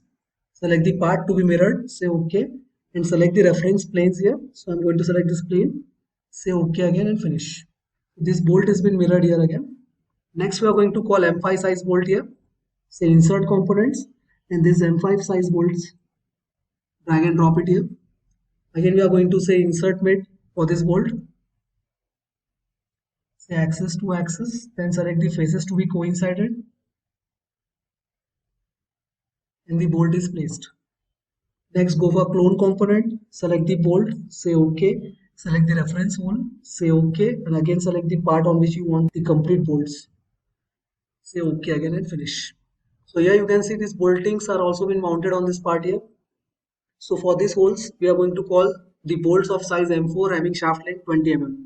Say insert components, and this bolt M4 with shaft length of 20 mm. Now while placing this part, this bolt on this hole, I came to realize that I have taken this copy only, but this part is little bit different. I have that part also, so I'm going to replace that part here. So for that I'm going to say replace part. Select the part to be replaced, say accept, and then go for this option, that is copy of gripper mount plate, say open, and we can see this part has been replaced here. This part is having these holes a little bit larger, so I have replaced that part here. After that we are going to mount this bolt here.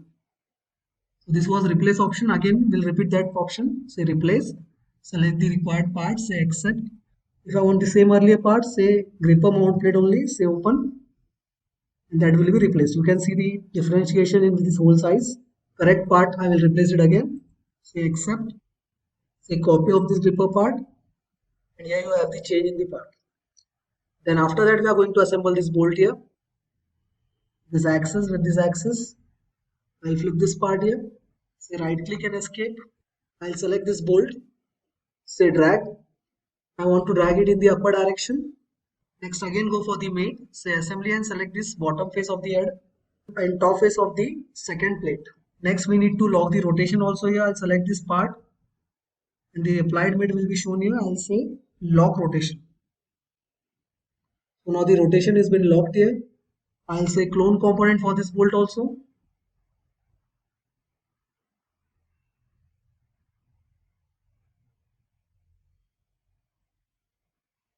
And here the bolt is placed on the second side also. You can see here, these two bolts are being placed now, showing in green color. Next bolting we required here on these four holes. For that I'm going to call bolt again, say insert component, and we require M3 size. These are the bolts required to be placed there. Say assemble, select the axis to be mounted here. Next we are going to say coincide with this face. Lastly we need to lock the rotation. Lock rotation also here. Next we need to apply this bolt on the other four sides also. For that I'm going to say clone component. Select the component, say OK. Select the hole, say OK, and the reference part holes. All the four bolts are mounted here. You can see first, second, third, and this is the fourth bolt. Say OK again and finish. We'll hide the planes here. And now we have completed the assembly here. We'll go for rendering. Say tools. Before rendering, we'll say auto explode. Say top level and OK. Say explode here. So now you can see the exploded view. If I want to save this exploded view, we can save it in a configuration. As this exploded view are compulsorily required, so as to show them in drafting, we are going to go for this option, that is current configuration. And in exploded view, I'm going to say this as a new configuration. Say the name, I'll save this name as explode1. Next step, we are going to go for this option, that is display configuration. Activate the explode and say apply and update. The last step for saving this configuration is to save the display configuration. Click on this option, and now you can see we are having two configurations here. First one is default. If I say OK, it will show me unexploded view. And if I go for the other configuration, that is explode, and say OK, exploded view will be shown for me. Default, say OK again, unexploded, and if I want to show the exploded view, select the other configuration and say OK. So in this way you can save the configuration. Again, if I want to make another configuration, I'll repeat how to make the configuration again. Say auto explode again, say OK and explode. Next, for making the configuration of this explode, hit on this arrow, say new. I'll save the name as explode 2 here. Say OK. Next, go for this display configurations. Select explode 2, apply and close. Say save configurations again. Next, if I say default, it will go unexploded. If I change the configuration and say explode 2, it will be exploded by the second configuration. So in this way, you can explode the assemblies here and save the assembly as an exploded view for drafting also. Say close error. I'll hide this coordinate planes. And we are going to go for this option, that is rendering. Before that, I'll open this part and apply the view appearance. I'll change the appearance of this part here a little bit, or else I'll change the option here. I'll say it copper.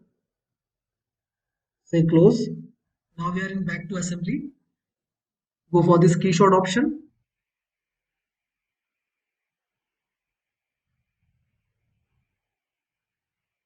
And here we have the required part. So hello everyone, today we are going to start with session number 24 of assembly. We are continuing with the assembly series only. We have not seen yet the path mate, cam mate. So we are going to see today both the mates, that is path mate and cam mate. We are also going to see the rigid mate. In between, we are going to see how to replace the part, how to copy and replace the part, as well as how to change the name of the parts and how to change the assembly names also. We cannot change them directly, so we'll see how to change them by using data management and design center. So to start with, first I'm going to call the path made parts. While say insert components here, I've already saved the parts here, so I'm going to call the base plate first. So I've made this base plate by extrude was and extrude cut. We have one path also here. So to show the path, I'm going to say right click on the plate and we are going to say show height component. And here in this, we are going to say show the sketches. Say apply and OK. So now you can see this path is being shown. We can see here in this lot cut one line is being shown. This curve line, this is nothing but the part we require here to show this path mate. So we'll continue with the another part now. Say insert components and we are going to call the path finder. This is the part which is going to run on this path. So we are having both the parts now. We just need to go for the mate. I'll select the path mate here. We need to go for this point option. It will ask you to click on the point of a linear edge to define the following. If you have made the part pointed only, then you will directly get the point. If you have not made the part pointed, if you don't have any vertex point, then you need to make a point by sketch and then you can utilize it for path mate. So I have made this part pointed only. That's why I'm having vertex point here. I'm going to select that vertex point. Second selection we need here is this path. So we have made path also. I'm going to select this path here. Now we just need to say accept after selecting both the parts. Say right click and finish. You can see this part is looking a little bit inclined or tilted here. So to resolve that, I'm going to say assembly, top face and this face. So now both the faces are parallel to each other. Say right click and finish. Next, we are going to click on the part only and here we have the option that is drag component. We'll say it to freely move. We have this option that is free move. So I'll select the part and directly drag the part. You can see this part is following the path which has been made in the plate.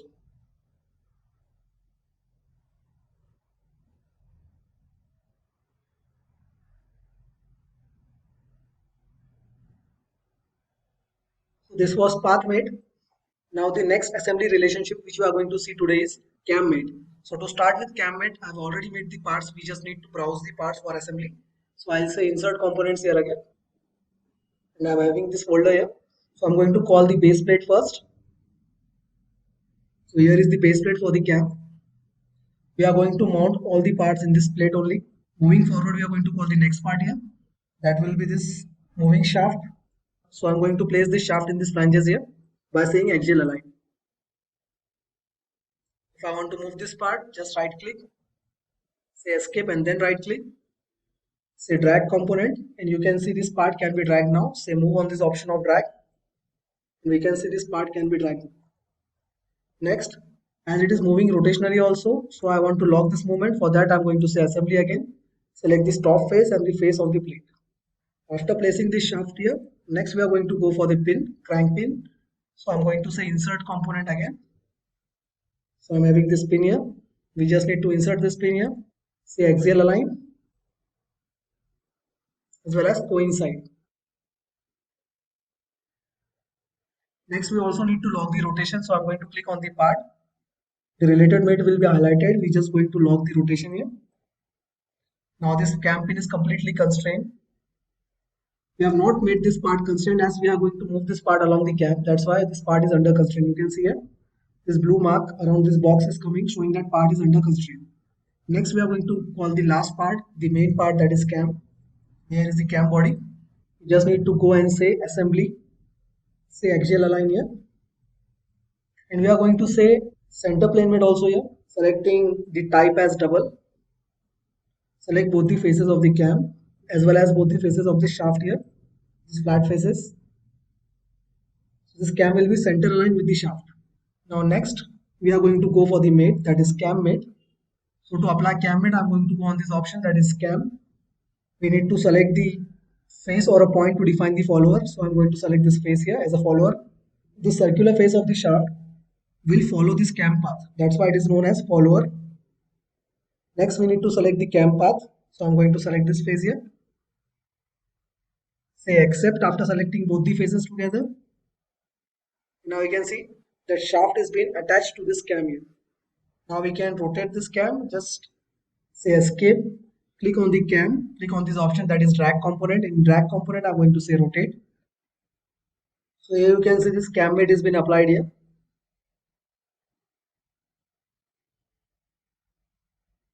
Next, we are going to add the motor here. For that, I'm going to select this rotational motor. We'll add this speed limit here. So we need to select the part first and then select the edge of reference for rotation. Select the limit. So I'll say here 900 degrees, 120 degrees per second. Flip the direction. If you want to flip the direction, you can see this blue arrow direction can be flipped here. Next, say finish and cancel. Now if you want to see the motion of the motor, you just need to go on this option, that is simulate motor. Select rotational 2, say OK. And here, if I say play, you can see it.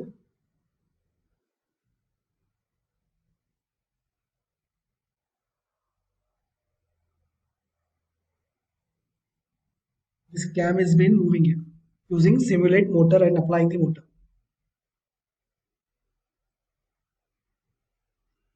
To finish the animation, say delete animation or save animation. If you want to save this animation, you can also save the animation here. I'll say save as a movie here, and I'll say I want to save it on the desktop having the folder artworks are here. So in this folder, I'll say this motion, cam motion name, say save. So it may take a little bit time here for generating the motion. Then it will be saved as a movie or a clip. You can forward or send it this clip to the customer side, or else you want to represent it to someone, you can directly send this clip there. Now this complete movie is saved in the folder there. I close the animation. So this was cam made for you. So in this cam made only we are going to see how to replace part or how to place a copy with a part. So I'm going to say replace part with copy here, this option. You can see here replace part with copy. It is very useful command. I'll select this option here. Select the part you want to replace with a copy, new copy, select the part and say accept. Now I'll change the name here and I'll add the name here as 2 and save it here. Now you can see this pin name is showing as 2. If I want to edit this pin now, I'll say edit. But as you say edit, it will ask you to save the assembly first. So I'll save this assembly first here. Next, we are going to replace this pin with the other pin. Before that, I'm going to edit it a little bit. So for editing, I've said edit part. Here I'll add the round. I'll say 8 mm radius. Say preview and finish. Say cancel. And now I'll say close and return to assembly. So after closing and returning to assembly, you can see here, this is cam pin 2. Now if I want to replace this with the earlier pin, I'll say this option, the first option, that is replace part. Earlier we have seen replace part with copy and made with copy. Now we are seeing replace part. Select the part to be replaced, say accept, and go for the first option, that is this cam pin 1. Say open. So you can see the change here. So this was replace component with copy. Next, if you want to change any name of the part, you can directly change the name here, but we can't go on the file directly and say rename there. There is one procedure for changing the name of the assembly. For that, I'm going to go on this data management option, and in data management, I'm going to say design manager. Say yes, and here you will have the option that is design manager. So now I want to change the name as camshaft instead of moving shaft. I'll select the part, go and say this option that is rename document, and here I'll double click on this part and directly say camshaft. Now after changing the name, file name, you just need to say and click compulsory on this option that is perform actions. Then only this part will get the updated name there. So here the name is updated. Instead of now moving shaft, it is having the name that is camshaft. After completing the process, you can go and say return to solid edge. And in model tree also, this name is being changed. It is showing here camshaft instead of moving shaft. So in this way, you can change the name. You are not allowed to directly change the name by going on the file and right clicking on the rename option. If you go for that option for changing the rename option, then all the parts will be replaced by another parts. So better you go for this data management option only and then design center for changing the name.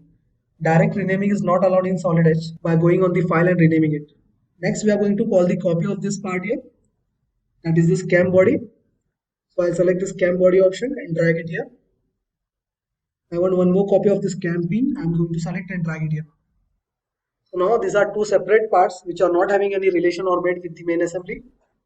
We are going to see the next made or next relationship, that is rigid set. So in rigid set, if I drag this part individually, you can see these parts can be dragged individually only, they are not connected with each other. But if I go for this rigid set option and apply this rigid set onto both the parts by selecting them together and saying accept, say close. Now rigid set has been applied on this part. If I click on this part, you can see the relation is showing that rigid set relationship has been applied. So if I drag this part now, say free move, this part will not move individually, it will move with the shaft. So this rigid set is nothing but fixing two parts together and then allowing them to move together only. So if any mate is applied or any movement is applied on the cam, that will move this part also. And delete both the parts now.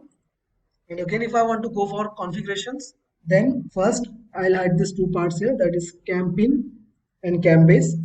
Next I'll click on this arrow, current configuration, and I'll add new configuration having any name here.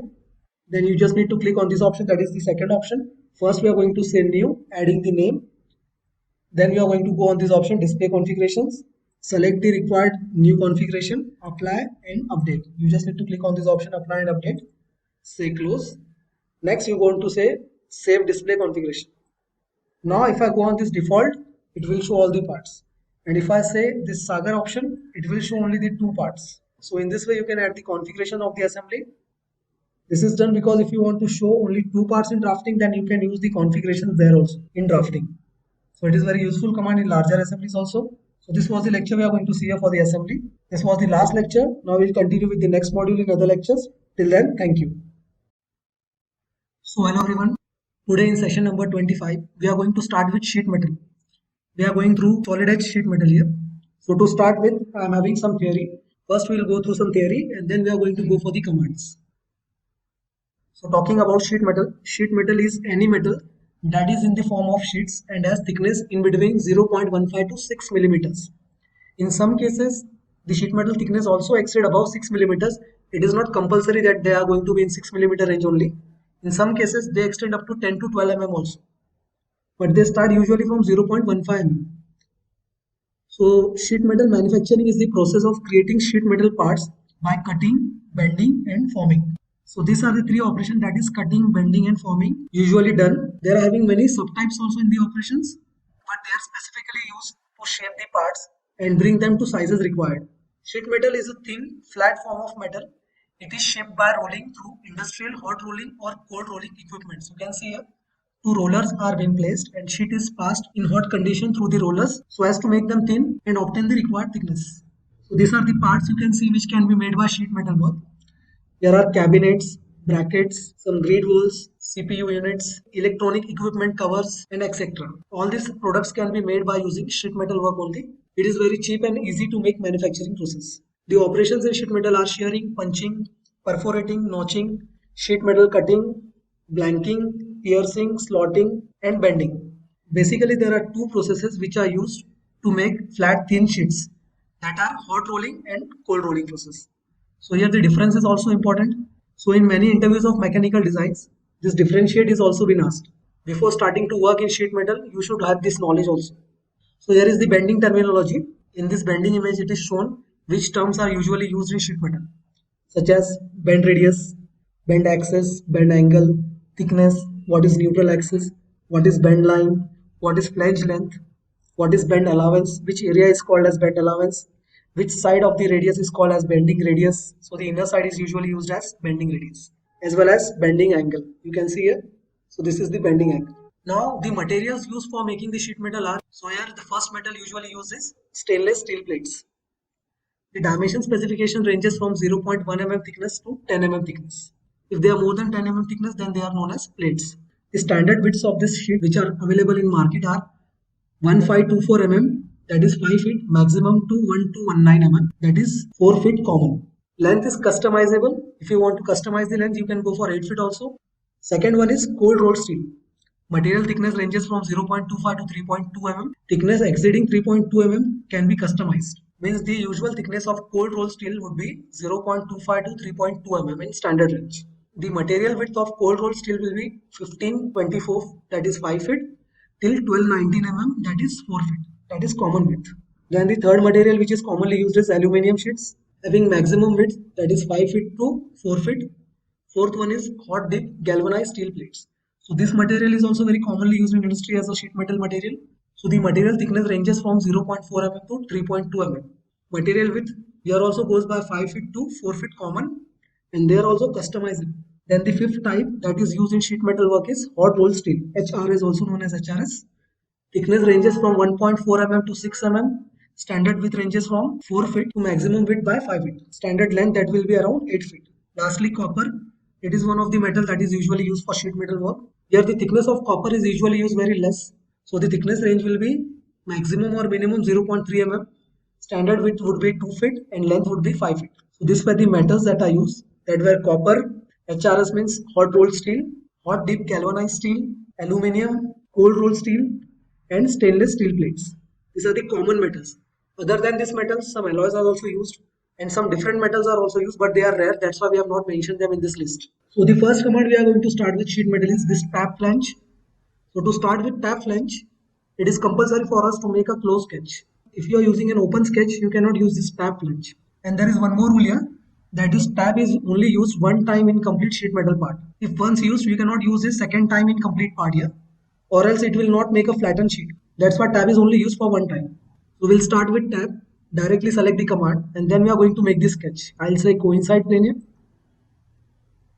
And as we said, we need complete close profile. So I'll go for the standard rectangle here. I'll say center rectangle. The length I want here is 220 and the width I want here is 108. After completing this sketch, we are going to go for this option, that is close sketch. As soon as you say close sketch, thickness option will appear here, providing the thickness to the sketch and making it a solid sheet. So here the thickness I'll say 1.5 mm. It will ask you for direction. You can see here this red arrow. If I want to move the thickness upside, I just need to drag the mouse upside. If I drag the mouse downside, the thickness will appear at the downside. So at whatever side you want, you can keep it there. I'll place this thickness at the upper side here. Say finish and cancel. So every sheet metal part which is going to be will start with this command, that is tab. This is also known as base flange. So the next command we are going to see here is flange. It is going to start with edge. That's why it is referred as edge flange also. So we are having these three conditions given, that is material inside, material outside, and bend outside. So whenever I click on the edge flange, you can see that green line is appearing and this complete flange is coming inside that green line. You can see it. So we can say that material is inside. The material is coming inside. If I go for this option, that is material outside, then you can see here this thickness is coming outside the material, outside the green line. That is 1.5 thickness we have taken earlier. Third condition is given bend outside. Means this complete bend will come outside the material. So these were the three end conditions. And for height, there are two options given at the lower side, you can see here. That is inside dimension. If I take this inside dimension and click on the flange, you can see the height is coming here. I'll change this value by clicking on it. just say 50 mm. So this height is coming 50 mm from the top side of this base flange, that is from the upper face of the flange to the upper face of the edge flange. And if I change the end condition while taking the flange, again I'll go for the flange. I'll select the flange command here, click on this edge flange, and if I go for this height option, that is outside dimension, it will take the dimension from the outer sides. You can see here, this is coming from outer side to the upper side. I'll click this dimension here, I'll say 90 mm. So this is the outside to outside dimension. Earlier the dimension was coming excluding the thickness. This time the height is coming including the thickness. This is the main difference between these two height options. Say finish here and cancel. I'll delete these flanges here. Now we will see the width options given. For that again I'll select flange command. Click on this option. You can see these width options. They are not editable. Means they will appear only when we have taken the flange first time. Other than that, we cannot edit these options here. So the first option is complete width. That's why we can see this flange is coming from one end to another end. Second option is given centered flange. So in centered flange, this width of the flange will come symmetric from the center. I'll change the end condition and say material inside. So you can see here, the end condition is being changed and we have taken material inside. Now as I have taken centered flange, you can see here, this 36 is divided on the equal sides, both the sides, symmetrically. If I change the value and say 50 mm here, this width will appear 50 mm and this height I'll say 70 mm here. You can also see one gap is coming here at both the sides of the centered flange. This gap is nothing but auto relief gap. It is used to relieve the stresses and to avoid the shrinkage of metal while bending. The width and depth of this cutout can be edited here. So for editing the depth and width of this gap, by selecting this option, here you can see, select this option, and here if I want to change the depth, I'll just pick off these options. If I want to change the depth, I'll say 1 mm. You can see the change applied here. I'll change the width also. I'll say 2 mm width. You just need to observe here, say OK, and this width is increased on both the sides. So this was end relief, also known as auto relief, and the width option we have seen here was centered flange, which was having dimension symmetric on both the sides from the center. Next option we are going to see here is again flange. Selecting the edge flange again, taking the height here, say material outside, say the width option as at end, and we need to select one end. So the flange will appear from that selected end only. Earlier we have taken centered option, that's why this flange was coming from the center symmetrically. At this time we have selected the option that is at end, so this flange is coming from the end side. Here also at one side you can see the auto relief gap. If I want to change the dimensions of the width, height or angle, we can change here. So I'll say this as 80 mm. I'll change the height here as 60. I'll change the angles also. I'll say 70 degrees here as the angle. And now all the flange profiles are being changed. If I want to edit this profile and add some geometry also here, then we just need to select this option that is profile step. And add one corner rectangle here by 2 points. And I'll trim this option here. Say close sketch and finish. You can see this width is completely edited here. And now I want to edit the auto relief gap here. I want to put some depth also here for this relief gap. So I'll say flange, say edit definition, go for these options. Just put off this option and you can edit the values here. I'll say depth as 1 mm only. You can see the change here now. This depth is increased by 1 mm. Say finish. This may be asked in some sheet metal interviews why this auto relief has been provided. The reason behind it is to relieve the stresses as well as to avoid the shrinkage of the metal. Again we are going to select flange option and we will see the next width option here.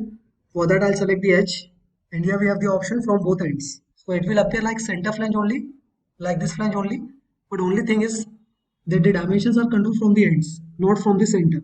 So here the dimensions were coming symmetric from the center, but this time the dimensions are not coming symmetric. We can change the values here. We can increase or decrease the values at the ends here. So if I want to change the value and say as 25 and I will say this value as 40, I can change the values. Say finish and cancel.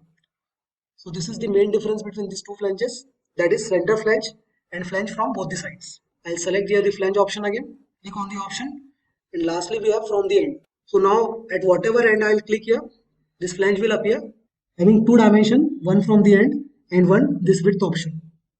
So I'll change these values also here. I'll say 40 mm and here I'll say 90 mm. Say finish and cancel. Again if I want to edit the profile of the shape, select the flange, go for this option edit definition, go for profile step option and you can edit the profile. This time I'll add the circle here.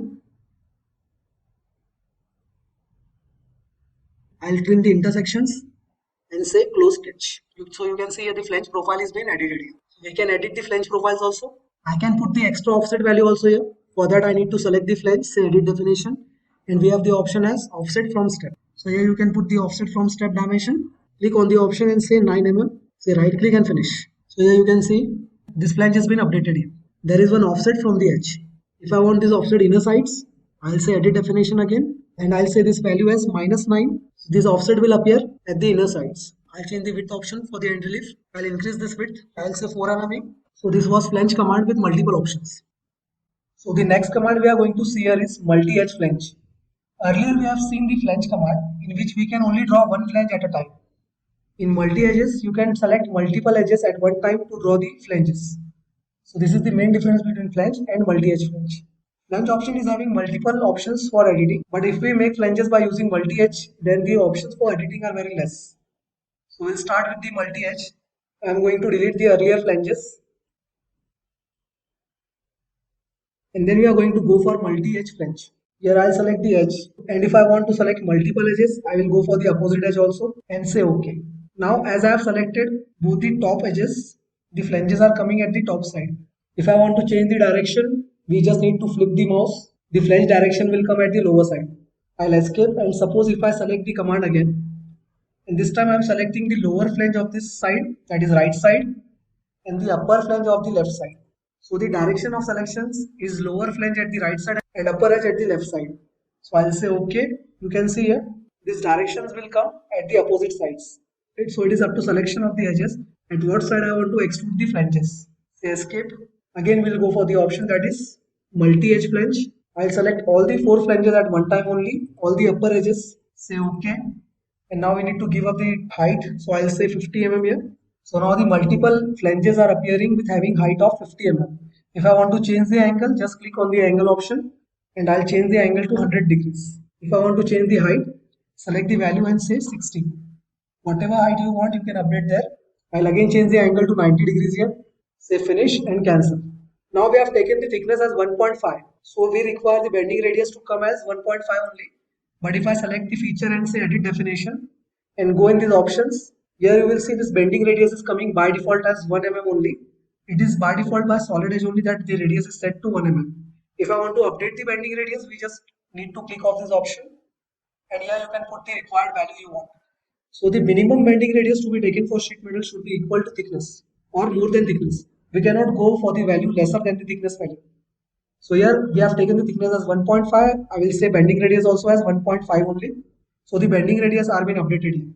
Now suppose if I want to make this part as flatten, which is compulsory for us to make the part flatten. For that we'll go for tools and here we have the option flatten. It will ask you to select the upward flat face. So I'll say this face here. Next it will ask you to select any edge parallel to X direction. So I can select any edge related to the selected face. So I'll click this edge here that is parallel to X. And you can see here this flatten or development length of this part is coming in. So the length is coming 334.27 and the width is coming 222.27. If I again want to reorder it or else if I again want to unflatten it, we can go on this option at the left side, top left side, that is ordered. Just click on this option and all the flanges are back to its positions now. Now if I want to edit the width options of the multi-edge flange, as compared to flange option, there were multiple width options. But in multiple edge flange, there are only 2 options. We'll see that one. For that, I'm going to go here. So to edit the width options, I'll select and say edit definition here. Go for this perimeter step. And here we have width options. I'll say centered width. So now you can see all the flanges are coming from the center with symmetric dimensions on both the sides. If I update this width, suppose I say 36 instead of 36, I want as 56 here. So all the 4 widths will be updated at one time only as we have made all the flanges together. Next for the height, you can see here the height is coming as 60 mm. But this height is coming 60 mm from the upper face of the tab till the upper face of the flange. So if I want to edit this option and improve the thickness also in height, just go to perimeter step, say measurement point option. First option will stand for excluding the thickness and second option will stand for including the thickness in the height. So in this way you can exclude or include the thicknesses in the height. Next, the material condition. It is coming inside, you can see the line at the flange and this flange is coming within the line. If I say material outside, then this thickness will come outside the line. You can see this line here, this edge and this thickness is coming outside. If I change the option and go for the last one, that is bend outside, this complete bend will come outside the line. So these were the four end conditions. I'll again update the material side here. I'll say material inside only and keep the side at the upper sides only. Next option given here is offset step. For that I'll finish this. I'll delete this multi-edge. Again go for multi-edge option. Select the two edges this time. Say OK. And after making these flanges, here I can say I want these two flanges to be offsetted from the edges. For that select parameter step and go for this offset option. And here you can offset them. You can see a distance with arrows coming from the line. I'll say 10 mm. So now these flanges will be offsetted from the edges by 10 mm distance, outside or inside, whatever direction I want. So I'll write 10 mm here and say finish. If you click on this option, that is dynamic edit, you can see here the sketch was made in this way, but the flanges are coming 10 mm offset from the sketches. So this was offset option, and now we have completed the multi-edge option also here. So hello everyone, today we are going to start with solid edge session number 26. In earlier lectures we have started with sheet metal and we have seen three commands there that were tab, multi-edge flange and flange. So today we are going to start with counter flange here. So to start with counter flange, I'll select the command. It is asking coincide plane, so we need to select the required plane for sketch. We'll hide the reference planes here. And next we are going to make one open profile so as to make a bracket here. I want this line to be applied with the relation of vertical.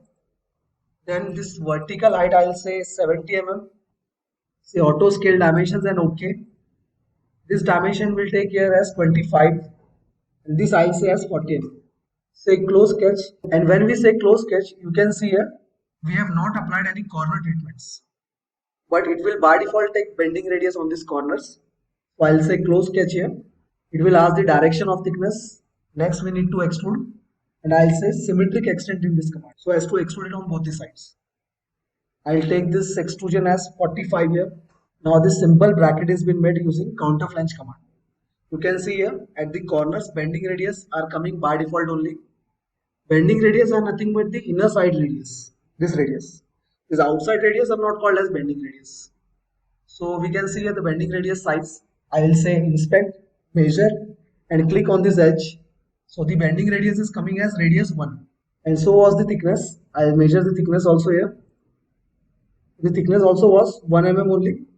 Suppose I want to increase the bending radius here. So I'll click on this counter flange, say edit definition, and in options I can change the bending radius value.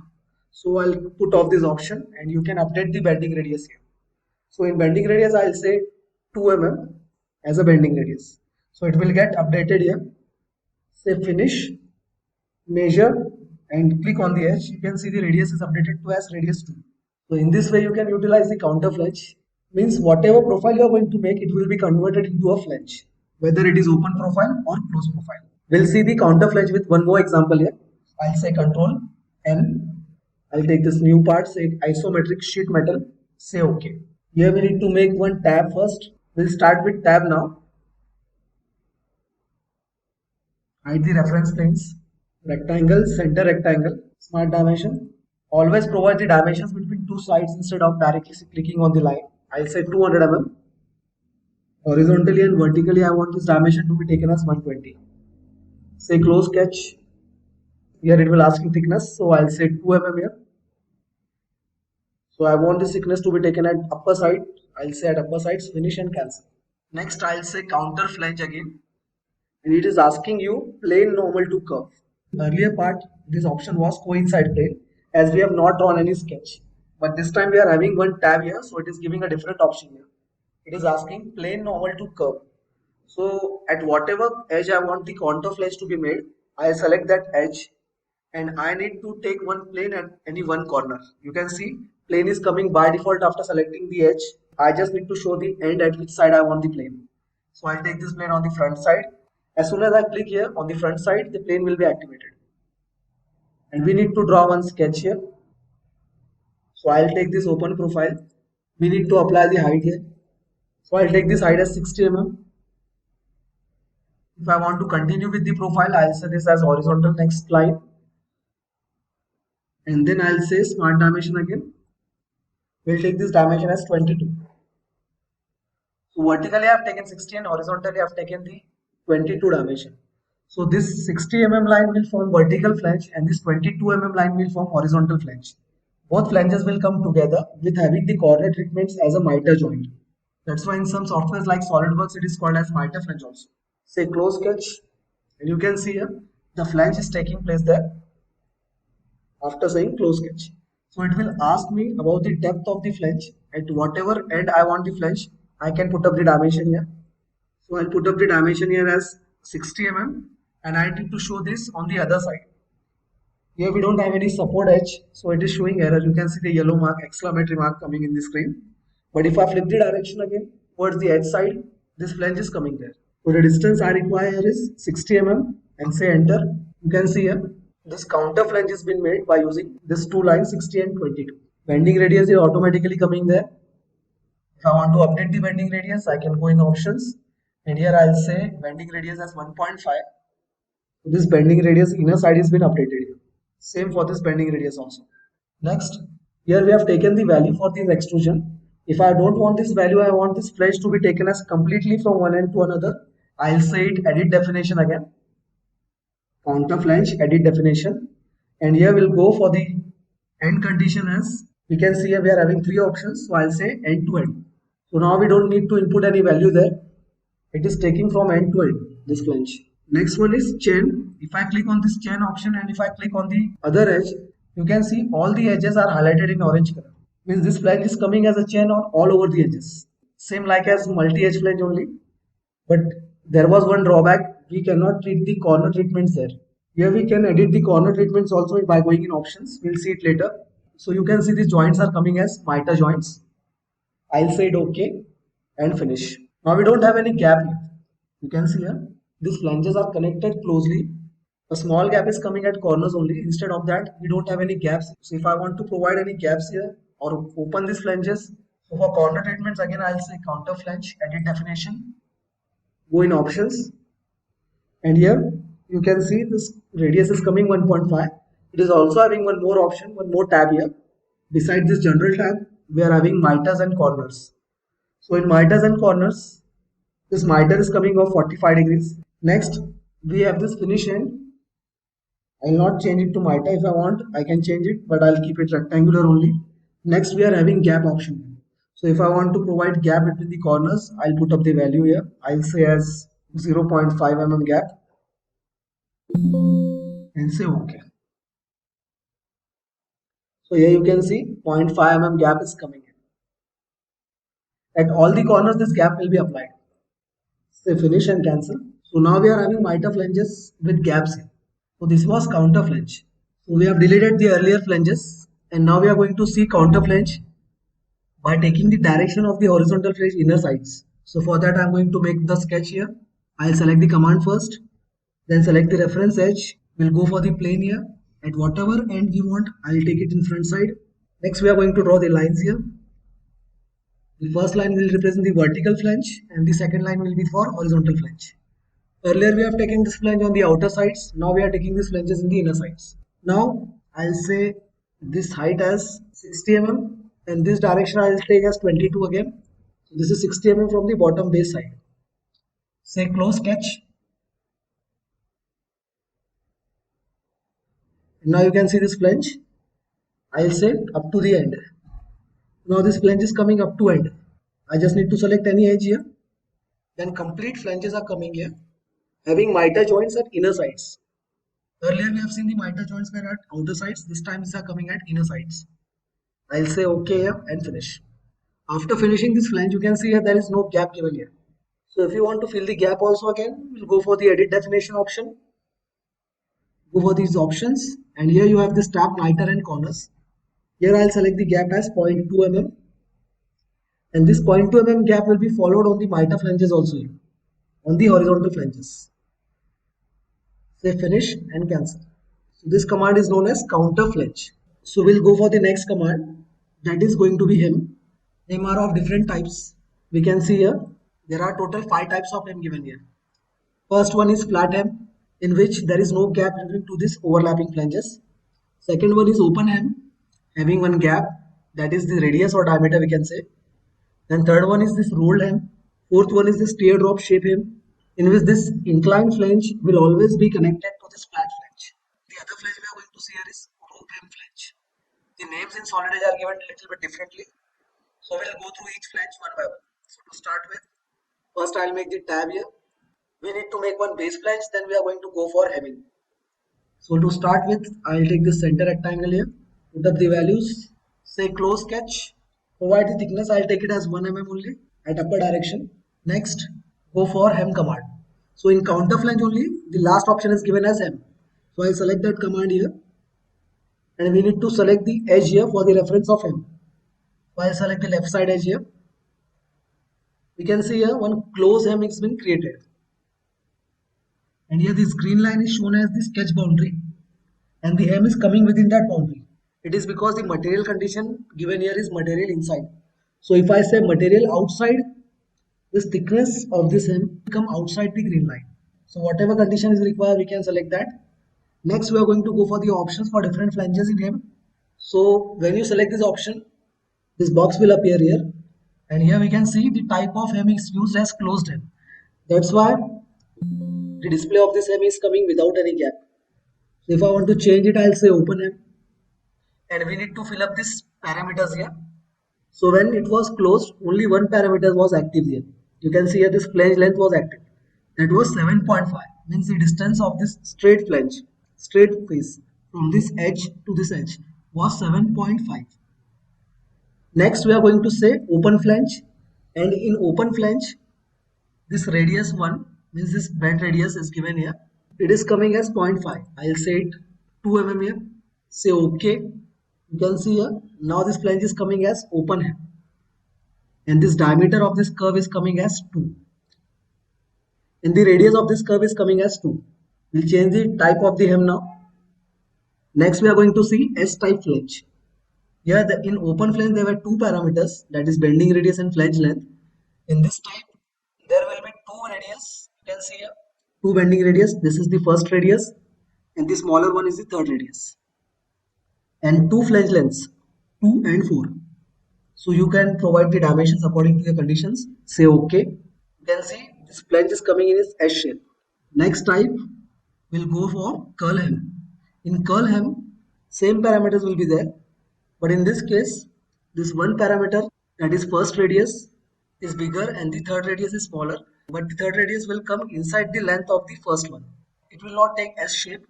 Instead, it will come inside after taking the first radius. So here you can see bending radius 1, that is given as 2 mm. Then the flange length number 2, 7.5. Bend radius 3 as 0.5. And this flange number 4, flange length number 4 is given as 7.5. So I'll say OK. So this is another type here given. After that, we'll go for the next option, that is open loop. So in open loop, bend radius is given and one swap angle is given, that is 270 degrees. I'll say OK. Now this angle is coming till 270 degrees. This was 0, 90, 180 and it will come till 270. If I want to change the angle, just go on the options and you can vary the angle. I'll say here as 180 only. Say OK. So you can see here this hem is coming till 180 degrees only now. The next option for the hem, that will be closed hem. So in closed hem, this bending radius will come and this flange length will come here. That is 7.5. So this is the bending radius and this is the flange length. I'll say OK. And now as we have seen earlier also, it is also called as teardrop flange. In this teardrop flange, this inclined flange will always be closer to this flat flange. It will not change its angle. If I change the angle, even then also this inclined flange will be near to close of this flat flange. Say options, and if I say bending radius is coming as 2, I'll say as 0.5.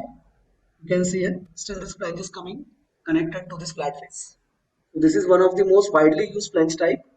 So this is one of the most widely used hem type. The last one is centered loop. If you want to make hinges and brackets like hinges, then you can go for this option, that is centered loop. In this, it is having three parameters. First one is the bending radius, this first radius. Third one is again the bending radius, you can see here. And the last one, that is fifth one, is the angle. So this is the angle coming, 270 degrees. If I say OK, then it will appear in this way. You can see it.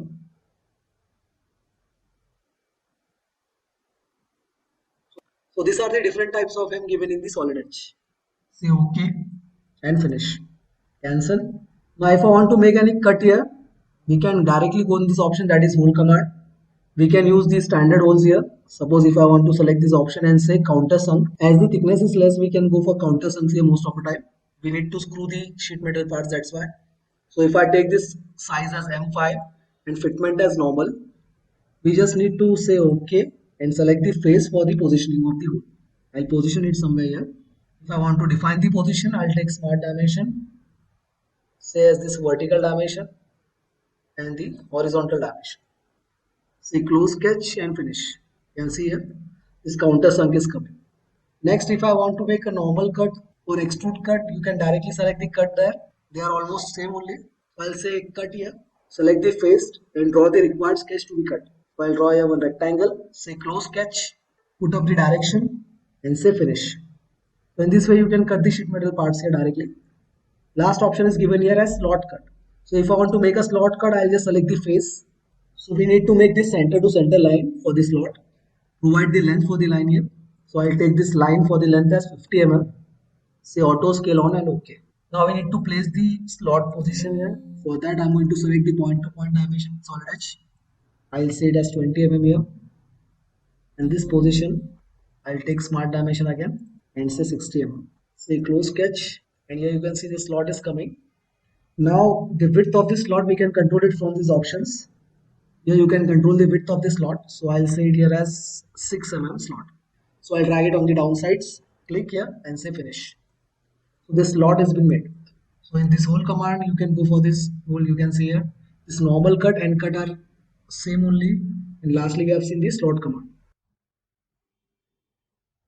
So now we are going to make one simple part here. For that I'll say new part in sheet metal only, say OK. We'll start with the tab feature first. So I'll say center rectangle again, put up the values here. I'll take it as 100 mm and we'll go for this values now as 160. Say close sketch, we'll go for the thickness, I'll take it as 1 mm only, say finish and cancel. Next we'll go for the edge flanges. So I'll select this flange option, we'll draw one flange having the height as 50 mm. Say finish, cancel. If you want to mirror this flange on the other side, you just need to select the feature and say mirror. You need to select the plane. For that I'm going to put on the reference plane, say OK and finish. I'll hide the reference planes now. Next we are going to go for counter flange here. So I'll select this counter flange, click on the edge, just click on the end point of the edge and you need to make one line. So I want this horizontal flange to come at the inner sides. Put up the value here for this flange. I'll say 6 mm. Say finish. And this 6 mm is coming from the outer side. Next, we are going to go for this chain selection. Just need to click on the edge here. And this complete flange you can see here. This complete 3 edges are being made by the counter flange. Say OK. Say finish and cancel. If I want to change the width here, so I'll increase the width little bit. So I'll go for the edit sketch. And we'll change the value here as 8 mm. Say close sketch. Say finish. Next, we want to mirror these features also now on the opposite side. For that, select this counter flange, say mirror, put on the reference planes again, select the mid plane so as to mirror the feature. Say finish. You can see here, this counter flanges are mirror on the other side also. Next, I want some flanges over here also. So for that, I'm going to select again flange command, click on the flange, and we just need to drag it here. So I'll drag it here till the distance of 12 mm, say finish and cancel. I want to change this width condition, but I don't want this width condition from end to end. So I'll delete it again and again go for the flange feature, and we just need to select the flange and then we'll go for the width condition as from end, and I'll select this end here. So it will take the width from one side only, having offset distance from one end. So I'll change this offset distance, I'll say this as 20 mm only, and this width I require is of 30 mm. And I want to change this value here. I'll say it as 20 mm again. Say finish. Next I want this flange on the other side also. I'll say mirror. So for that I'm going to select the flange. Say mirror. Select the reference plane. Say finish. Again I want both the flanges to be mirrored on the other side, opposite side. Select both the features here. Again go for the mirror. Select the reference plane and say finish. Now if I want to apply the corner treatments, we have this option here, break corner. You just need to select the break corner We'll go for the chamfers now. Click on this edges as a corners. It is taking 5 side. I'll say it 3 mm. We'll hide the planes here. And again we'll go for the break corners. Select break corner. Click on the required edges to be broken. I'll say 3 size only again. Say finish, cancel. On the other sides also, break. Select the required edges and say right click and finish. This vertical flanges also.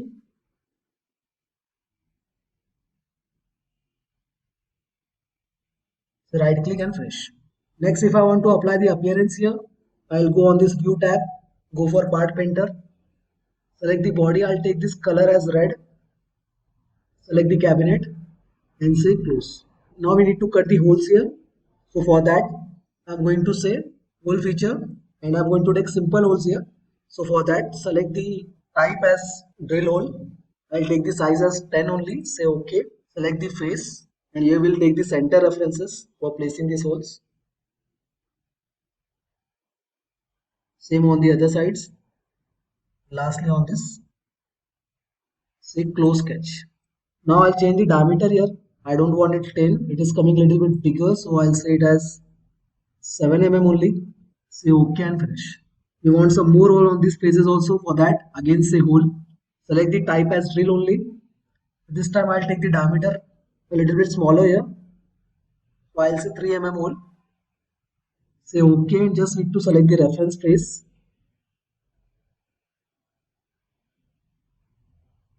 We'll place these 3 holes here. Go for the smart dimension. Select the reference as 8 mm.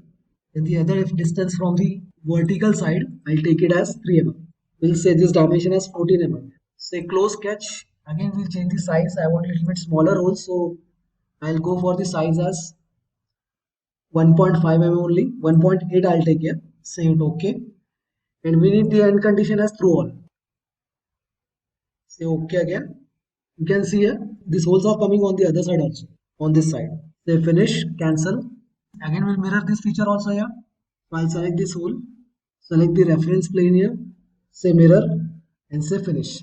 If I want to make cutouts on this part also, if I want a slot cut, so I'll say this face for the sketch, or else I can directly select the command slot. Click on the face. Just go for the reference line. Define the position of this line. Define the width of the slot. I'll say 4 mm. Say finish and cancel. We'll mirror the slot. Say finish. Again, we'll mirror the slot and this mirror tab on the other side. For that, I'll select this plane here. Say finish. So now at the mid edges, I want to create hems here again. So for that, select the hem feature. Select the reference edge. And whatever type of hem you require, go for the options. I'll say it as open hem. Say OK. And now whatever distance for the radius you require, you can put up here in options. I'll say it as 0.75. Say OK and finish. On the other side also require hem, but we'll take this a little bit different type. So I'll select this hem, go for this edge, and here I'll say in options teardrop hem. For that I'm going to select this open loop hem. Sorry, closed loop hem. Here we need to give radius and flange length. Say OK again. I'll change the material condition. I'll take it material outside. So you can see here there was an error coming. It has been solved after putting up the condition as bend outside. Again, I'll change the parameters here. I'll take this bend radius as 0.2 only. So it is taking a teardrop hem. I'll change the parameter a little bit more here. I'll take it as 0.5 and finish. We'll change the appearance again. So I'll take it here steel, select the part and say finish, close. Now if I want to flatten this part, which is compulsory for us to flatten, we'll go on this tools tab. Select the flatten, select the base reference face and select one edge referring as X direction. So you can see here. So this is the flatten view of the part. Again, if I want to unflatten it, I'll say it ordered. It is unflattened. So this was the exercise we are going to make here. We'll continue with the other features of remaining sheet metal. So we'll stop here and continue in the next lecture. Till then, thank you. So hello everyone. Today we are going to start with session number 27. We are continuing with sheet metal features. Today we are going to watch the command which is lofted flange. So to start with loft flange, we require two different profiles at two different planes which are parallel to each other. This command is usually used to make hoppers which are usually mounted on the machines so as to pour any material. These hoppers are made of sheet metal only. So we'll start with this sketch. Here the requirement for this sketch is that sketches should be open at one side or should have at least minimum 0.1 mm gap. So we'll start with this sketch. I'll say center rectangle here. We select the top reference plane. Go for rectangle, center rectangle. We'll hide the reference planes here. Provide the dimensions required. Say 120. And I'll say this size as 80 mm. We also need to provide fillets if required here on the corners. So I'll select fillet.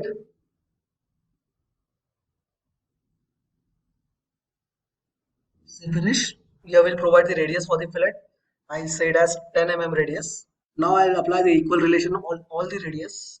Next we will center align the sketch again as it is underdefined. Say close sketch. But as I said, we want the sketch to be open at one end, or else we can open it from center also, at least with having a gap of minimum 0.1 or more. So here I'll make one line and I'll make this line offset on both the sides. Before that I'll add here construction geometry and then go for the line to offset. I'll say 0.1 except on this side. Similar way, again offset, select the reference line. Next, repeat the offset command. Repeat the distance and say except on the other side. Next, we'll make these two lines also as a construction geometry only because they are referred only for trimming the line. So I want to trim this line, the horizontal line here. That's why I've made these lines. But still we can see this sketch is coming underdefined. So to find out what is underdefined, we can click on the sketch and we just need to drag the sketch. So here we can see these lines are not collinear. If I provide collinear relation, then it may get fully defined. So it is done now. You can see this gap is coming here. Next we'll say close sketch, finish and cancel. Next we'll go for the parallel plane here. Select the plane option. We need to put on the reference plane, select the top plane and we just need to drag at one side. We need to consider the height of the hopper. So this time I'll take this height here as 300 mm. I'll say dynamic edit. Click and 250 I'll say this time. Next I want to make one circle here. So I'll say sketch on this plane. Go for circular sketch. We need to put the dimensions and we need to provide gap in this circle also. For that I'm going to say project entities so that this construction line made for making the trim command in rectangle will be used again. You don't need to make new lines. Next we'll say construction lines to all the three lines here and we are going to trim the entities here. Say close sketch, say finish and cancel. Next we'll hide the planes and we'll go for the loft flange. So in loft flange I'm going to select the profile. I'm going to select the point of left side here. So after selecting one profile left side point, I'll say OK. Then we'll go for the second selection. Again the similar linear point that is of left side of the circle. Say OK again. Next we need to provide the thickness. I'll say 1 mm only. It is asking us whether you want the thickness outside or inside. So you can see the red arrow as I drag the mouse. Thickness will come on that side. So I'll keep it on outside. Say finish, cancel. And here you can see this hopper top shape has been made. I'll hide this sketch here.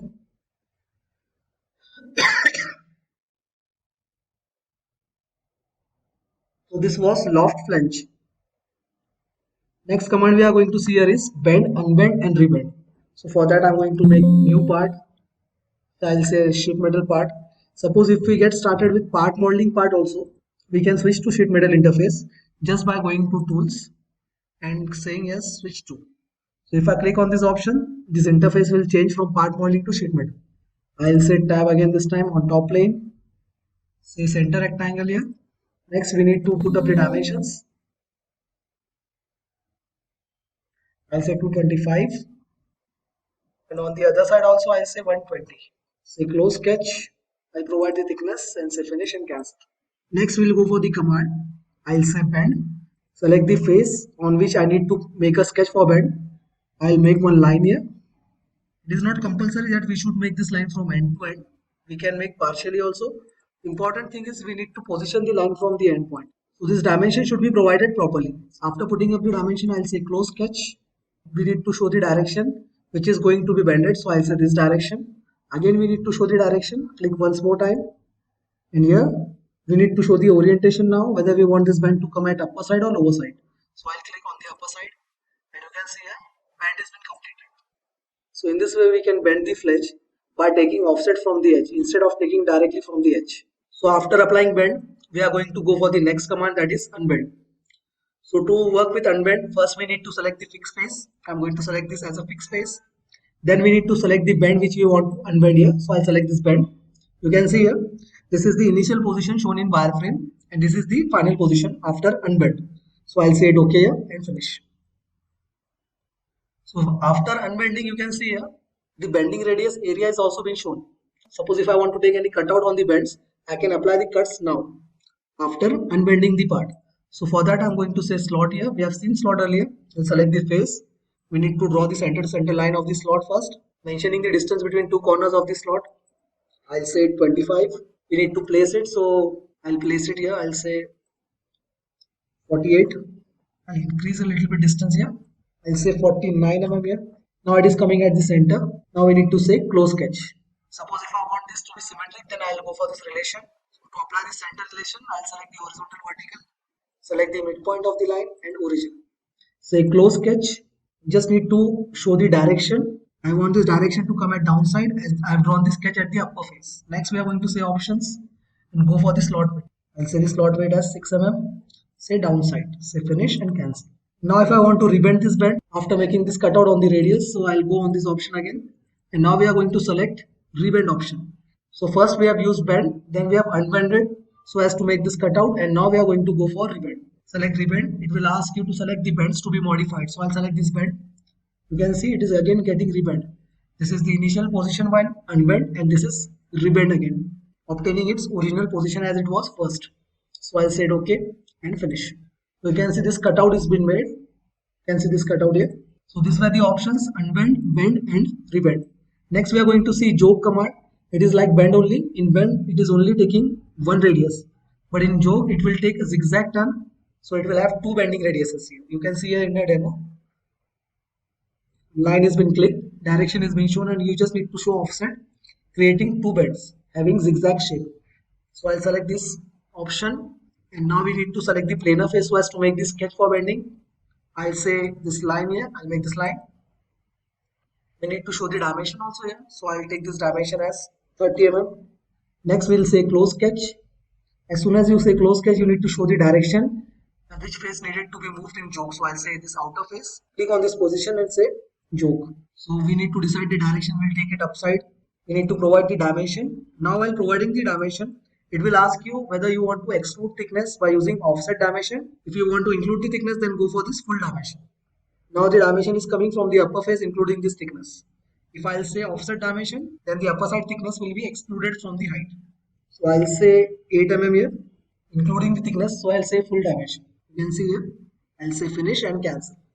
Here jog command has been applied, and you can see this part is bended in a zigzag position with 90 degrees angle. In some softwares there is option for changing this angle also. You can change it to 45 degrees in jog. But in Solid Edge we don't have any option to change the angle of the jog. It will remain 90 degrees only. But there are certain options that we can change this angle. So I'll say this command, that is bend angle. So for changing the angle, I'm going to say bend angle here. You just need to select the bend to be updated, bending radius. Then we need to select the fixed face. So I'll say this as a fixed face. If I say this as a fixed face, then this upper portion will get bended. We need to show the angle now. I'll say 135. You can see here, this portion is bended to 135 degrees angle. Next, again we'll go for this option, that is bend angle. This time I'll select this bend here. Next I'll say this fixed face, and we need to change the angle. I'll say it as 45. So you can see it is coming at downward side. If I want to change the angle again, I'll say it 135, and now it is coming at the upper side. So here we'll get the angle of 45 degrees instead of 90 degrees. For that we have applied two angles. We have applied angle to this bend also, and second time we had applied the angle for this bend, upper side. In both scenarios we have kept this face as a fixed face. So in this way you can use jog command also here. Suppose if you want to change the bend radius, you just need to select the bend radius option, and you can also update the bend radius later. You just need to select the bend, say OK, and we'll update the bend radius. So I'll say it here as 2 mm. say preview and finish. For this bend also I'll change the radius, select the bend radius, click on the bend, say OK, select the value and say 2, say preview and it will be updated. Say cancel after applying the bend radius. So these were the commands bend, unbend, rebend and choke. So the next command we are going to continue here is this corner treatment commands, that is close two bend corner, close three bend corner as well as rip corner. So to start with, I am going to make one base flange and some vertical flanges here. So I'll take center rectangle, go for the dimensions. I'll say this as 200 mm. Next, again this dimension I'll say it as 120 mm. So after putting up the dimensions, I'll say close sketch and this tab will be made here. We'll take the thickness as 1 mm only at the upper sides. Say finish and cancel. Next, we are going to go for the multi-edge flange command and we are going to make some multi-edge flanges here. So at all corners I am taking here with the height of 60 mm. Next, we can see here the corners are completely closed without having any gaps and there is no corner relief given here. So if there is no corner relief, it might get shrink here. The metal might get shrink and it may cause stresses to be developed there, making the part weaken at the corners. So to avoid that, we are going to provide here some gaps and corner reliefs. So to provide gap, we are having this command, that is two bend corner. On all the four corners, this part is coming without having any gap and without having any corner relief also. So I'll take this command, that is close two bend corner, and we are going to select these two bends, first bend and the adjacent bend. And we can see here square cutout. The treatment we have put here is square cutout. If I want to change the treatment, I'll say it open. Open means it does not have any shape cut out there at the corners, but the gaps will be open. Now the gap value is given as 0.5. I will change this value and say 0.2. So we can see this gap has been updated by 0.2 mm. Next, if I want to change the type of the corner treatment, that is this close corner and overlap. In close corner, both the flanges are connected at the 45 degrees mitre joint. But if I change and say it overlap, then one flange will be overlapped to the other. So in this way, you can make overlap and close. Again, I'll change the treatment here. I'll say it close only. So now you can see at the bottom side, there is no corner relief. Close option, this treatment is only for corner reliefs. So if I say close corner, then there will be no relief here. Only this gap will be provided. If I change it to U-shape cutout, then you can see here, this shape has been changed into U-shape cutout. You want to adjust the diameter of the U-shape cutout, I'll say it as 4 mm. So now the size is little bit decreased. Next we have V-shape cutout. In V-shape cutout, this flange angle will be little bit increased. Next we have square cutout. This is mostly used. So in square cutout, we need to provide offset and width. So this is width and this is the offset. So here offset and width values are given with having gap of 0.2 mm. Suppose if I change this offset to 3 mm, you can see here this cutout size is also been changed. Again, if I say 4 mm, this will be updated. Next, we have miter. So in miter, you will get this cutout in this form, having a slot cutout at the corners. You can see here, but I'll keep it as square cut only and put up the value here as 3. So I'll say offset by 3.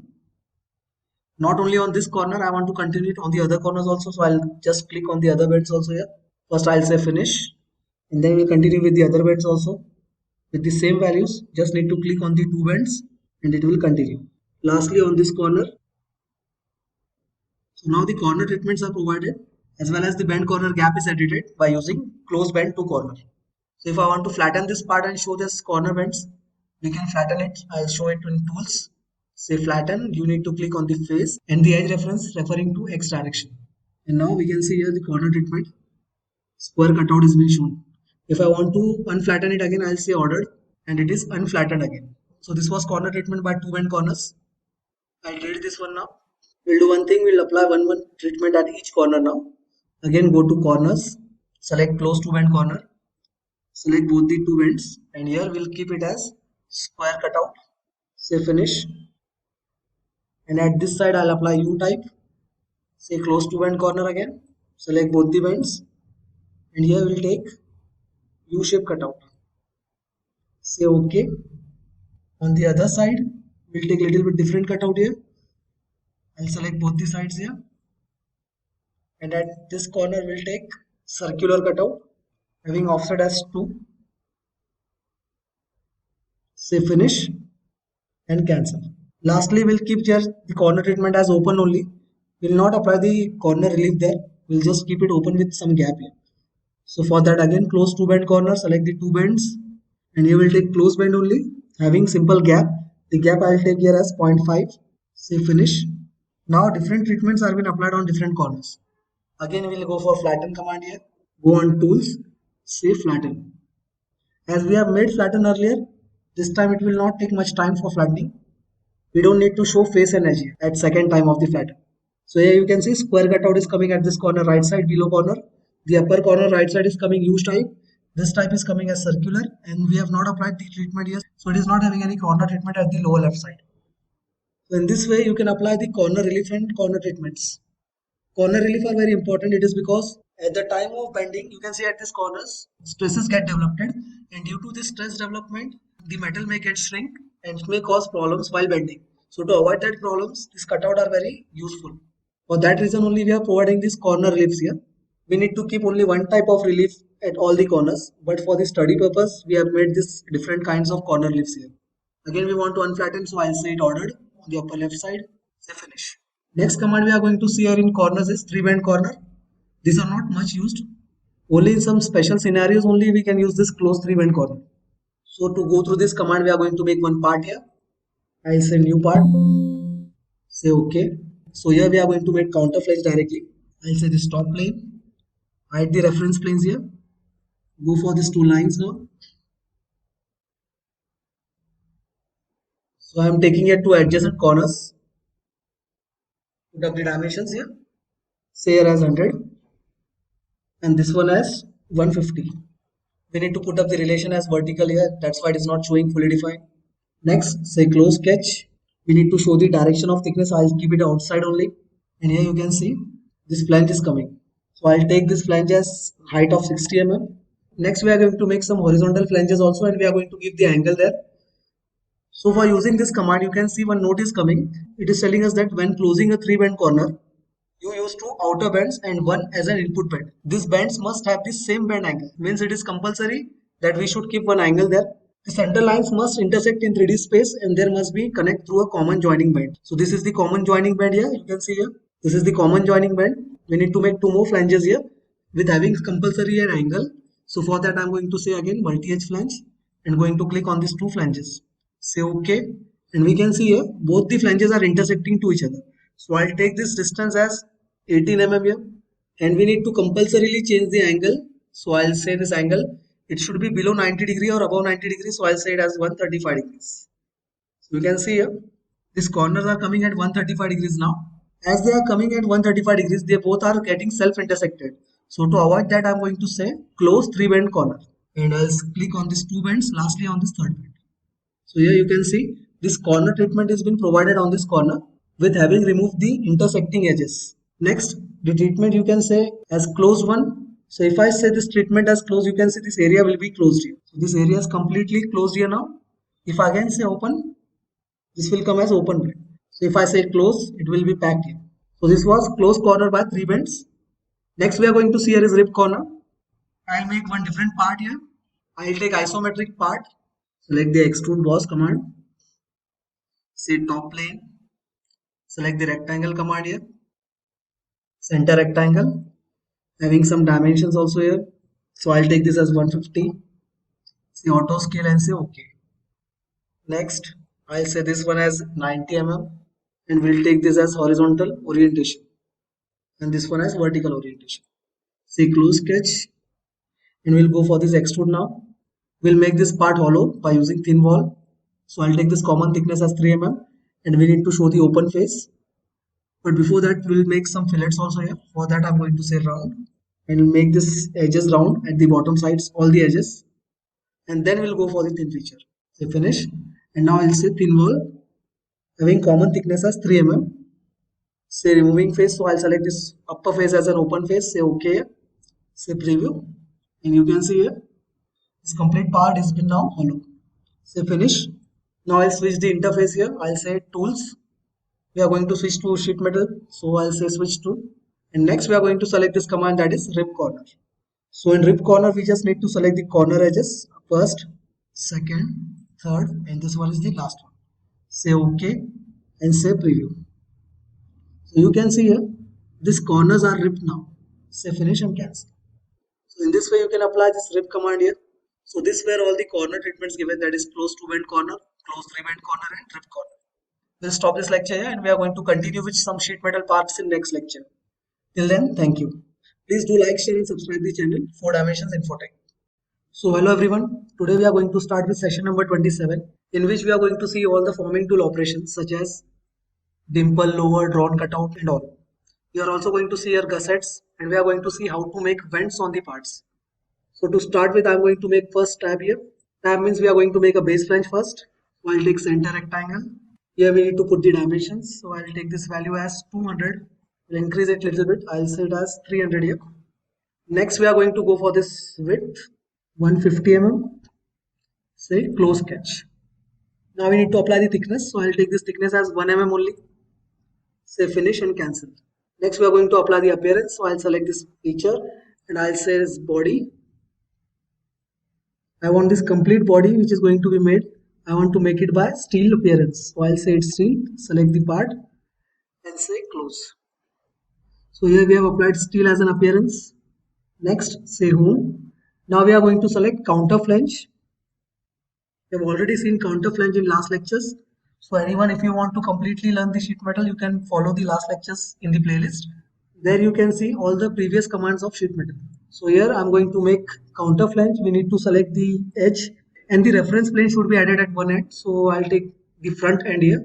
Next we need to go for the line command. So we have drawn two profiles. This vertical line representing the vertical flange and this one as horizontal flange. We need to provide the dimensions also. So I'll take this height here as 100 mm. Say auto scale and OK. Next we are going to go for this dimension. I'll say it as 30 mm. We also need to consider that this line should be made from the upper point only. So I'll take this dimension from the base here. We have not included the thickness, so I'm including the thickness also here. I'll take it as 100 mm. So including thickness, this 100 sizes of vertical flange and of horizontal size is 30. Say close sketch and we will say chain option and we are going to select this face here. Here you can see this complete part has been made. Next I'll say OK and finish. Now these horizontal flanges are coming at outer sides. We want them to be diverted at inner sides. So I'll just click and say edit sketch and instead of taking this flange at the outer side, I'll delete this one and I'll make it at the inner sides having the same dimension as 30 and the height reference was removed. So again I need to provide the height. I'll say it as 100 mm. Say close sketch and finish. Next we need to go and provide some gap also here. For that I'm going to say edit definition, options, miter corners and we need to provide one gap. So I'll say it as gap 0.5 mm. So we can see a gap of 0.5 mm is appearing.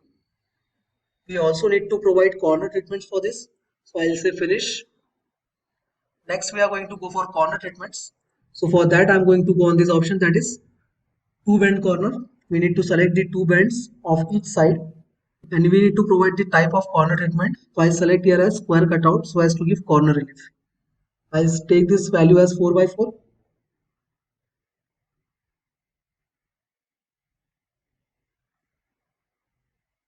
Next we need to go on this sides also.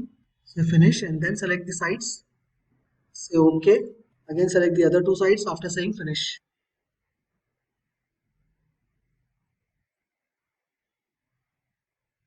The corner treatments are now applied at each corner. Next we are going to make some vertical flanges also. For that we are going to select multi-edge flange. We need to select the flanges first, second, third and this one is the last one. Say OK and we are going to take vertical flanges here. So I'll take this height as 15 mm. Say finish and cancel. So we have made the box here. I need to apply some forming operations now on these faces here. So today we are going to see these options only. For that only we have made this part. So I'll start with dimple here. First option is dimple. So I'll select this face as a planar face it is asking. So I'll take this as a planar face. We need to take center rectangle here. So the condition we require is that sketch should be completely closed. Not necessary that only rectangles are to be made. We can go with any closed profile. So I have made rectangle here. Say close sketch and you can see the deformation. So here we need to provide the depth. So I'll take this distance as a depth only. I'm taking this as 8 mm.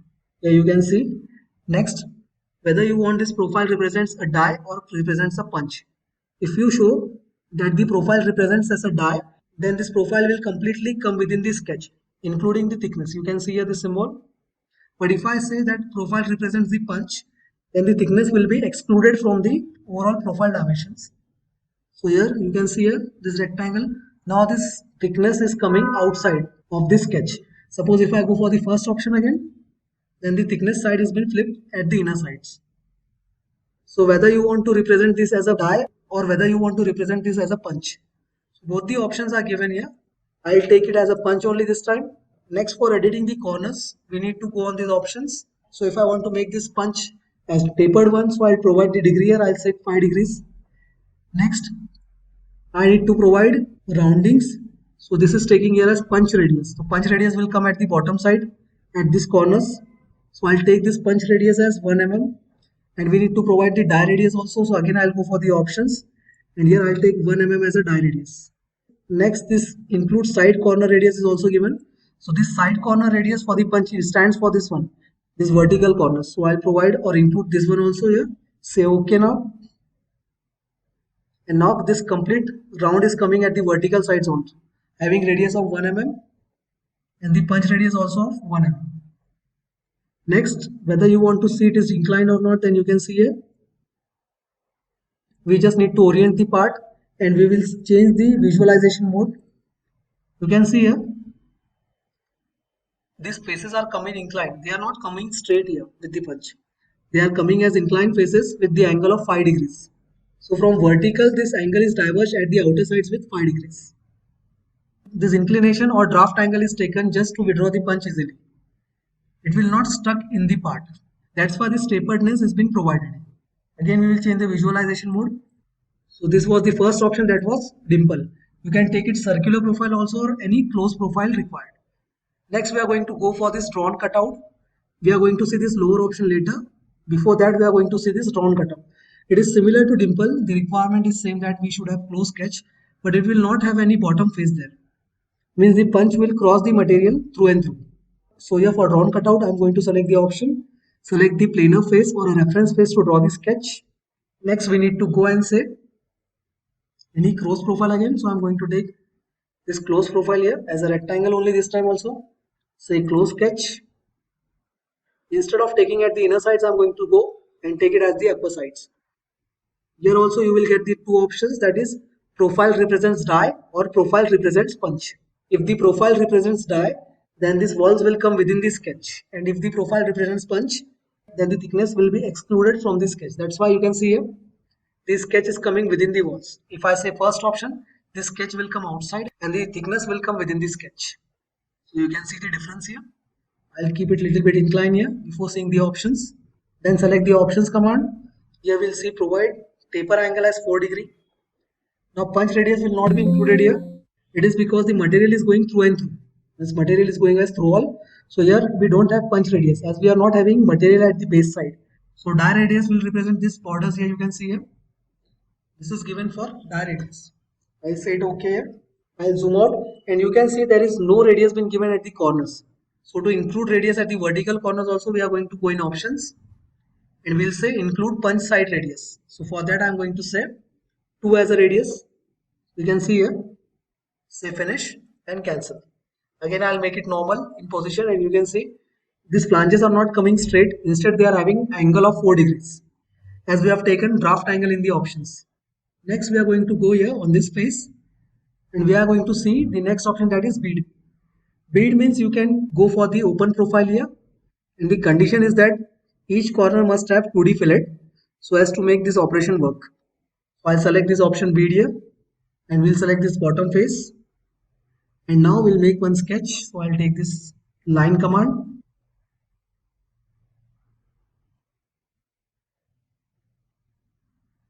Say smart dimension. Go for this horizontal or vertical option. I'll take this as 35. Here we need to provide 96 as the dimension. So we'll make this length little bit smaller. I'll take it as 60 mm only. Provide this as a horizontal line. I'll say the relation as horizontal. Next, I'll go for the vertical relation again. So for that, you just need to select the option and select the points. Next, say close sketch. So before closing the sketch, if I directly say close sketch before putting the corner fillets here, it will show error. You can see here. So here one note is coming that it is not a valid profile. We need to make corners here. This error is because just we have not provided fillets in the 2D sketch. So for that, I'll cancel this and we'll go for the fillets. I'll select the fillet option here. Need to select the corners. Next, we are going to go for smart dimension and select the radius value here. I'll take it as 4. We are going to say equal if we required here.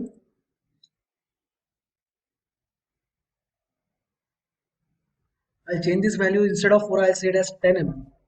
Next, we'll update this dimension again. This is because after giving the fillet, the references are being changed. I'll take this side endpoint and say it as 60 mm. From vertical side, I need to apply one more dimension. So I'll take it as 50 mm here. Next, this also has 60 mm. Take this as 50 and lastly 55. So after putting up all the values, we are going to close the sketch here. And you can see here, one bead profile is coming. The cross section of bead profile, we can change it in going options. And here you can see there are 3 options given, and here is the preview of the 3 options. First one is circular, second is U shape, which we have taken this time. Third one is V shape. So I'll go for this V shape and we can increase the height and width. So this height is nothing but the depth which we can see here. So if I want to change this depth, I'll say it as 3. I'll take this bending radius as 1 only. And if I want to change the width, I will change the angle. So instead of 15, I'll take this as 10 degrees. You can see these profile dimensions are being updated. Next, if I want to change the profile directly, I'll go for circular one. First, we'll change the radius option. So here I'll change the radius and going to say here as 4. And then we can change the depth also. So I'm going to take this depth as 2.5. So the height value should always be lesser than the radius value if you are going to take the circular profile. Say OK again. Next, we need to provide the direction, whether you want this groove to be made at the upper side or lower side. So I'll select at the lower side only, say finish and cancel. Here the corner treatments are very necessary in this sketch, then only you can provide this option. And it is important because we can go for the open sketches or open profiles also using this bead. So this was one of the forming operation, that is bead. Next option we are going to see here is lower. So for that we need to make the line sketch first. So I'll select the lower, select the planar face on which we want to provide the lower here. So I'll select this face here. Next we are going to go for the lower line. So whatever width I require, I'm going to represent it by the line. I'll put up the dimension. So from the vertical side, I need to place it at 60 mm. And horizontally, we need to place from the left side till this corner point, that is this line point. I'll take this value as 35. Next, we are going to say close sketch. After closing the sketch, it is asking you the depth of the lower. So here we'll take this depth of the lower as 10 mm. Next, it will ask you the height of the lower. So to provide the height, the maximum height we can take here is depth minus the thickness of the part. So depth we have taken 10 mm, minusing the thickness was 1 mm. So if we minus the thickness from the depth, the value will come 9 mm. So the height, maximum height we can take here is of 9 mm. Here you can see one yellow mark, exclamatory error mark is coming. It is because the height here, it has been taken as 29. You can see here in the dimensions. If I go for this 10 mm value also, it is showing the error. But if I take this value max to max 9 or below 9, the sign will automatically get removed, providing the height. So here the formula was you need to consider the depth and you need to minus the thickness from the depth. Whatever part thickness it may be, you need to minus it from the depth. So whatever value will come, maximum height we can refer by that remaining value. So I'll take it as 9 mm here. But as we have taken the depth at the lower side, so it is coming in reverse direction. We'll change the depth step. We can edit the direction of depth. I'll click in this option and instead of taking at the lower side, I'll take it at the upper side. Now you can see this lower has been provided. We need to provide the punch radius also here. For that we are going to go for these options. And here we are going to include this roundings with the dar radius of 2 mm. Here you can see this radius has been applied here. Say finish and cancel. So here one lower has been provided. These are used for ventilating the part. Now if I want to make this pattern, I'll go for the pattern option again, select the pattern. We need to select the feature to be pattern, say OK. Next, we need to select the face on which we need to provide the pattern. Next, I'm going to select the type of the pattern as fixed one here. Select the reference and we'll drag it here. It is asking the dimension and center to center distance in X and Y directions. So in X direction, we are not going to edit the values. We need to provide the values in Y direction, in vertical direction. For that, and center to center distance, I'll take it here as 30 mm, and we'll provide this value as 3. I'll change this value. Instead of 30, I'll take it as 70 mm here. And here the number of entities we require is 4. Click on the direction option and you need to say close sketch. But here X references are also coming. We don't want columns here, so I'll edit this and say 1 only. Say close sketch and finish. I'll change the distance here. I'll say edit definition again. We need to say draw profile step, and in draw profile step we need to select this option, select all. This will show again the edit definition options. Here I'll change the distance. Instead of 70, I'll take it here as 55 and entities as 5. I'll take 50 only. Say close sketch and finish.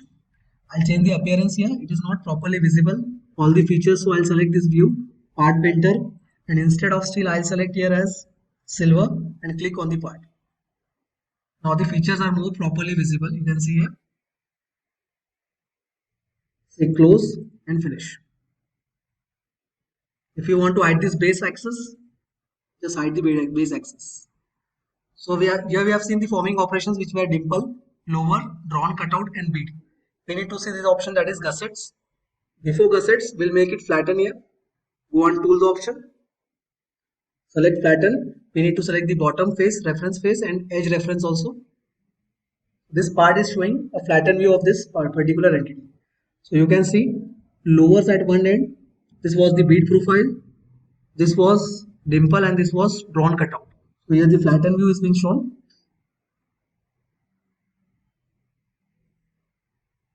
Next we'll unflatten it again. Now for gusset, I'm going to take new part. Say isometric sheet metal. Say OK again. Here we need to select the tab. We'll start with the tab here. Say center rectangle. Provide the dimensions for the tab.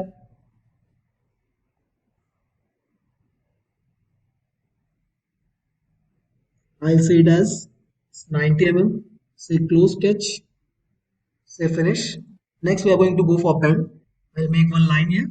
Representing the bending line. We need to provide the dimension from the edge reference. Take it as 45. Say close sketch. I want to show the moving face and direction, whether I want it upside or downside. So I'll take it at upper side. So I'll say finish and cancel. Next we are going to go for the gusset option. So for gussets, and here you have gusset. We need to select the bend step, means the bend on which the gusset is going to be applied. Next the distance. So I'll place it somewhere here. Then need to provide the distance also. I'll take it as 24 mm. So from the corner you can see here, the reference is coming from the left side corner till the center of the rib. Now for changing the dimensions and profiles of the rib, we need to go in these options. And here you have automatic profile depth. So here the depth is coming as 3, I'll take it as 20 mm. The width, I'll take it as 6 mm. It will ask whether you want the square rib, you can see in the demo here, or you want a round rib with round face at the front side. Square or round face. So gusset shape you can provide here. I'll take it round only. And you want a tapered angle as it is going to be punched inside. So you can provide the taper angle also for easy withdrawal of the punch. So I'll take it as 2 degrees here. If I want to include the rounding, this rounding, you can go for this rounding. So I'll say the punch radius as 1 mm and die radius as 1 mm. So this fillet roundings will be included there. You can see at the edges, say OK. And this gusset has been made here. You can see here. Say finish and cancel. You can mirror this gusset on the other side. For that, I'll select the mirror option. Select the features, say OK. Select the reference plane. For that, I'm going to put on the planes. Go for this plane option and finish. So here you can see these gussets are being provided. They are punched inside here. We'll add the reference planes again. Again, if you want to change the size of the gusset, you need to go and say edit definition and options. You can change the size. So instead of 20, I'll take 16 mm this time. So the height and width of the gusset is being changed to 16 mm. Say finish. We'll go for flatten again. For that, go on tools option, say flatten. Select the base reference and edge. So in flatten you can see these gussets are not being shown. When you unflatten them, this gusset will be visible again. Again flatten and see the gussets are not being shown. So this was gusset option in forming operations. Last we are going to see here is this cross break. For that we are going to refer some images. So here you can see in this image, one wash basin bottom side is being shown, having this cross corners here. They are forced at the downside and are having bending radius with some obtuse angles. So in practical purpose, we cannot show this in software. We just need to show the bending radius and angle and the direction at which we want to bend this part. The purpose of providing the cross break is to maintain the stiffness of this part at the bottom sides. So here we'll go on the solid edge part again. We'll remove this bend. Say remove. We'll also remove the gussets here as well as the mirror. Now for providing the cross break, we need to make one sketch there. I'll say this face as a sketch and we need to draw the cross lines here.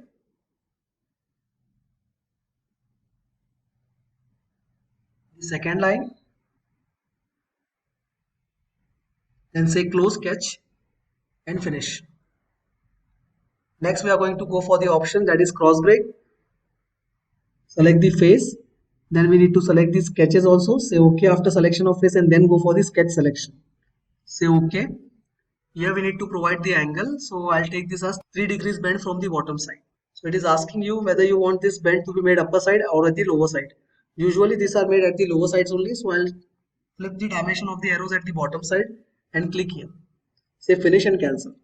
So here only this X mark will appear on the part. In actual they are not going to be bended as shown in the photo here. This were the cross breaks provided for maintaining the stiffness at the required faces. So this was cross break. Next we are going to go for vent. We need to make some sketches over the face. So we'll start with this sketch. I'll select this sketch, say this face, and we are going to make some circles here.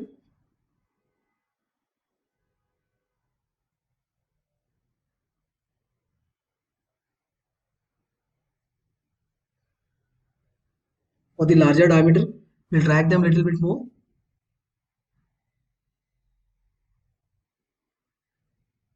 The circles should be provided by giving the dimensions only. I'm taking it directly just for the teaching purpose. We'll move this feature a little bit upward. So here I'll say close sketch. And for positioning this drawn cutout again, I'm going to say edit sketch. And we'll take some dimension from the upper side. So as to move this upper side, I'll say it as 150 mm there. Say close sketch. Say finish. Now for the circles also I'm going to say edit sketch. We are going to move all the circles a little bit upwards. So for that I'm going to select move command here. Select the entities to be moved. Select the base reference. I'll select this center as a base reference and we'll take all the profiles here at this position. I'll draw some lines also here. These lines will act as ribs.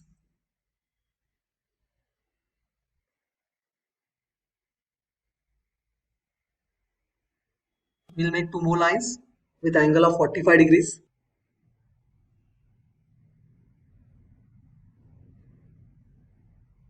Next we are going to mirror these lines on the other side. Select mirror. Say finish. Again select both these 2 lines now and we are going to mirror them on the opposite side. Select mirror, select the reference line and finish. So here we have made some circles and some lines at equidistant angles. These lines will act as ribs and the circles will act as a spars. We will see both the options ribs and spars in vent option. So for that we are going to switch the interface here. I'll go for tools. First we'll say close sketch. Say finish. And then we are going to go for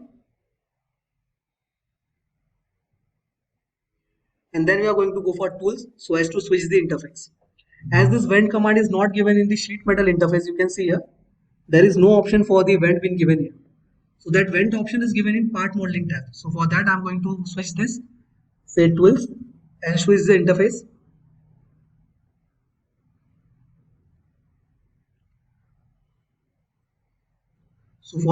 So for that say tools, select this option, switch to, say yes, and the interface will be switched to part modeling here. You can see here. Now in part modeling, in thin wall feature, you will get that option, that is vent option. I'll take this part little bit at the offset side so as to show all the references here. So in vent, it will ask you the rib thickness. So ribs are nothing but the lines here. So I'll take this thickness as 1 mm. Sparse thickness, I'll take it as 1 mm only. We'll change it later if we require that. The depth will take the thickness value only. So whatever was the thickness value of the part, will take this depth value as same. I'll take this as 1 mm only, as we have taken the thickness also as 1 mm. Both for ribs and spars, the depth will be same. Next, if you want to fillet or make rounds on the corners of the vent, you can provide this option, that is round option. I'll put it off only this time. Later we'll edit them. I'll say it okay. Next, you need to follow the prompt bar. It is asking you to define the boundary. So always the outer circle must be taken as a boundary, or any outer profile shape can be taken as a boundary. Then say okay. Next, it will ask you to select the ribs.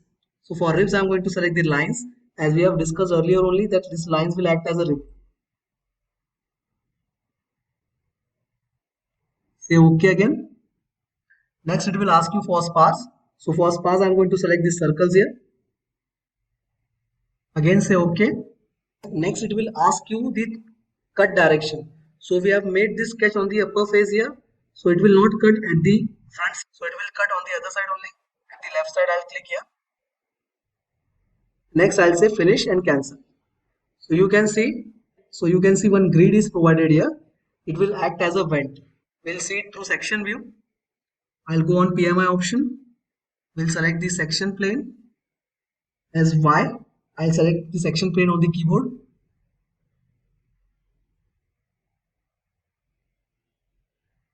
I'll rotate this section and say OK and finish. So here you can see this vent is been provided. We'll change the thickness for the vent. So again we'll select the vent, say edit feature, say options, and you will change the thicknesses over here. I'll set this as 2 mm and spars also of 2 mm. Now you can see they are a little bit thicker now. We'll provide the radius also, round radius. I'll take it as 0.3 mm. So you can see these corners are being filleted here. All the corners of the vent are being filleted by radius 0.3. So that roundness was the option for providing the radius here. Say finish. If you want to increase the smoothness of this arc, you can see here they are not being shown as smooth chords. So if you want to change the smoothness over here, you just need to go and select view option. So this option is coming over here, sharpness set. You just need to say finer display. Say yes. You can see the smoothness of this arc now is been increased. The smoothness has been increased now. More finished part will be seen here. If I want to put off the sections, I'll put off the section here. We'll off the sketch. And this vent is been provided. Put on the section again. Just go in model tree and put on the section. You can see vent is better being seen by section view only. So these were some of the options which were remaining in sheet metal syllabus. Now we have completed all the options in sheet metal. We'll continue with making more objects in sheet metal so as the practice can be continued. So to learn more about sheet metal, you just need to follow the playlist of the Solid Edge. Please do like, share and subscribe the channel 4 Dimensions Infotech. Till then, thank you. So hello everyone, this is session number 29 and today we are going to start with Solid Edge weldments. So today we are going to make some standard weldments. We are going to make a simple table there, seeing all the commands of weldments. What are the modifications, how to start a drawing, how to make 3D sketch as well as 2D sketches, and how to apply the structures. Other than structures, we also need some support plates and all, like end caps, ribs, bottom side support plates. That parts we are going to make in part model and we are going to assemble them in weldments. As I am using the term assembly, it means weldments interface is nothing but assembly interface only. Just thing is that we are going to make 3D sketch there. We are going to apply standard structures, and for the manufacturing parts, we are going to assemble the parts by making them differently in part modeling. So to start with, I'm going to take a weldments. First, I'll close this interface. So we have to go in new and we have to select isometric weldments. As I have said, it is nothing but assembly interface only. You can see here, insert components, whatever we have seen in assembly playlist. Here are the mates. Here is the option for drag and move. All the things are same as assembly interface only. You can see the symbol is different here. So in this symbol, one orange line is being shown. showing that parts are being welded here. Instead of saying assembled, we are going to say that the parts are going to be welded together. If I take the assembly interface, you can see the icon there. Suppose if I say new and I'll say isometric assembly. So in assembly interface, this icon is little bit different. Instead of orange lines here, you can see the orientation of these three boxes has been reversed and there are three blue lines. So this icon represents assembly of solid edge. And this icon, you can see here, three boxes, simple boxes in 2D with orange line represents the weldments. So we'll start with the weldments now. For that, we are going to make sketch first. So to start with, we are going to go on tools, environments, and in environments, we can say here frame. So in frame, you will get the option sketch, 3D sketch, frame option. So these are the things we required here for the weldments. So we'll start with the sketch first. So I'll take this sketch. I'm going to say top plane here. We'll hide the planes here and we are going to make one simple rectangle with center rectangle. Now as the structure sizes are little bit larger, I'm going to take the values little bit more here. So we'll take this value here as 600 mm and we'll take this one as 290 mm. Next we are going to make some more lines here.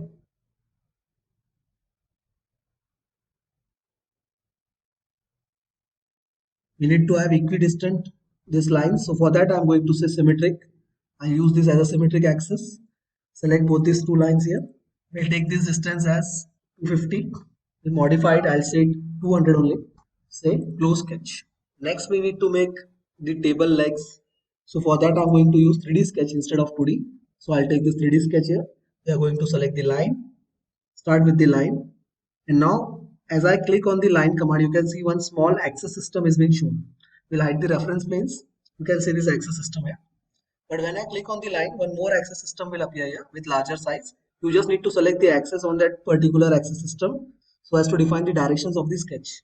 So as soon as I click on this line, you can see here this axis system has been appeared. If I start with the line here and select Z axis, you can see with the line Z icon is coming, representing that line is coming along the Z axis. We'll repeat the line here. Select the line, select Z axis. We need 4 lines here on all 4 corners. In between, we are not going to take any line here. Next, we need to say equal relation.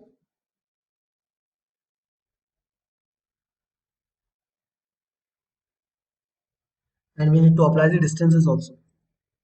So we'll take this distance as 320 mm. We'll take one more line along with X direction. So we need to select the X direction here on this bigger axis system. Now you can see one red dot is coming on this line intersection. But on this line intersection, there is no dot. Means this line is not properly connected to the vertical line. So for that, I'm going to use the relation also here. So in 3D sketch also, you have the relations option. You can draw circles, rectangles, arcs. So for that, I'm going to say connect this type. So you can see this dot has been appeared in red color, showing that the line is coincided with the vertical line. Next, we need to apply the distance. So I'll select this horizontal line and this endpoint. I'll take this distance as 100 mm here. We'll make this length little bit smaller. I'll take it 280 only. This is enough now. Next, one more line on the other side.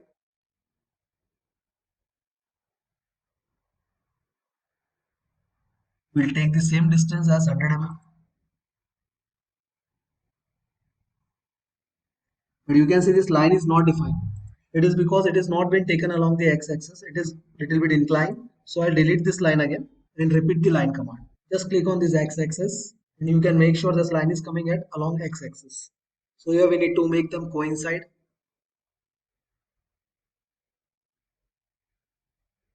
Then apply the distance.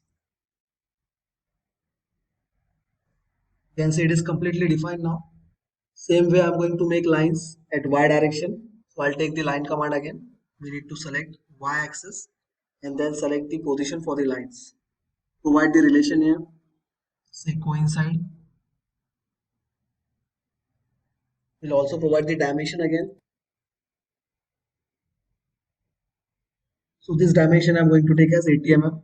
We'll make the line on other side also. For that I'm going to select line. Select y axis for the reference. And here this line has been made. Just need to provide the coincide relation. It is very important that lines should be connected to the other lines so as to apply the proper structures without having gaps.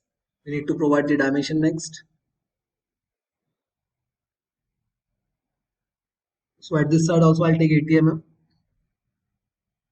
Now this sketch is being made. So this is the 3D sketch. We'll hide the axis first.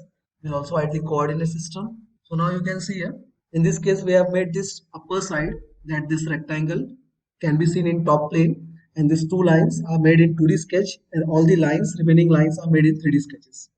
You just need to select the axis system for the reference. So all the relations and sketch commands were available in 3D sketch. We have just applied and made this complete structure here. Next we are going to apply the standard structures.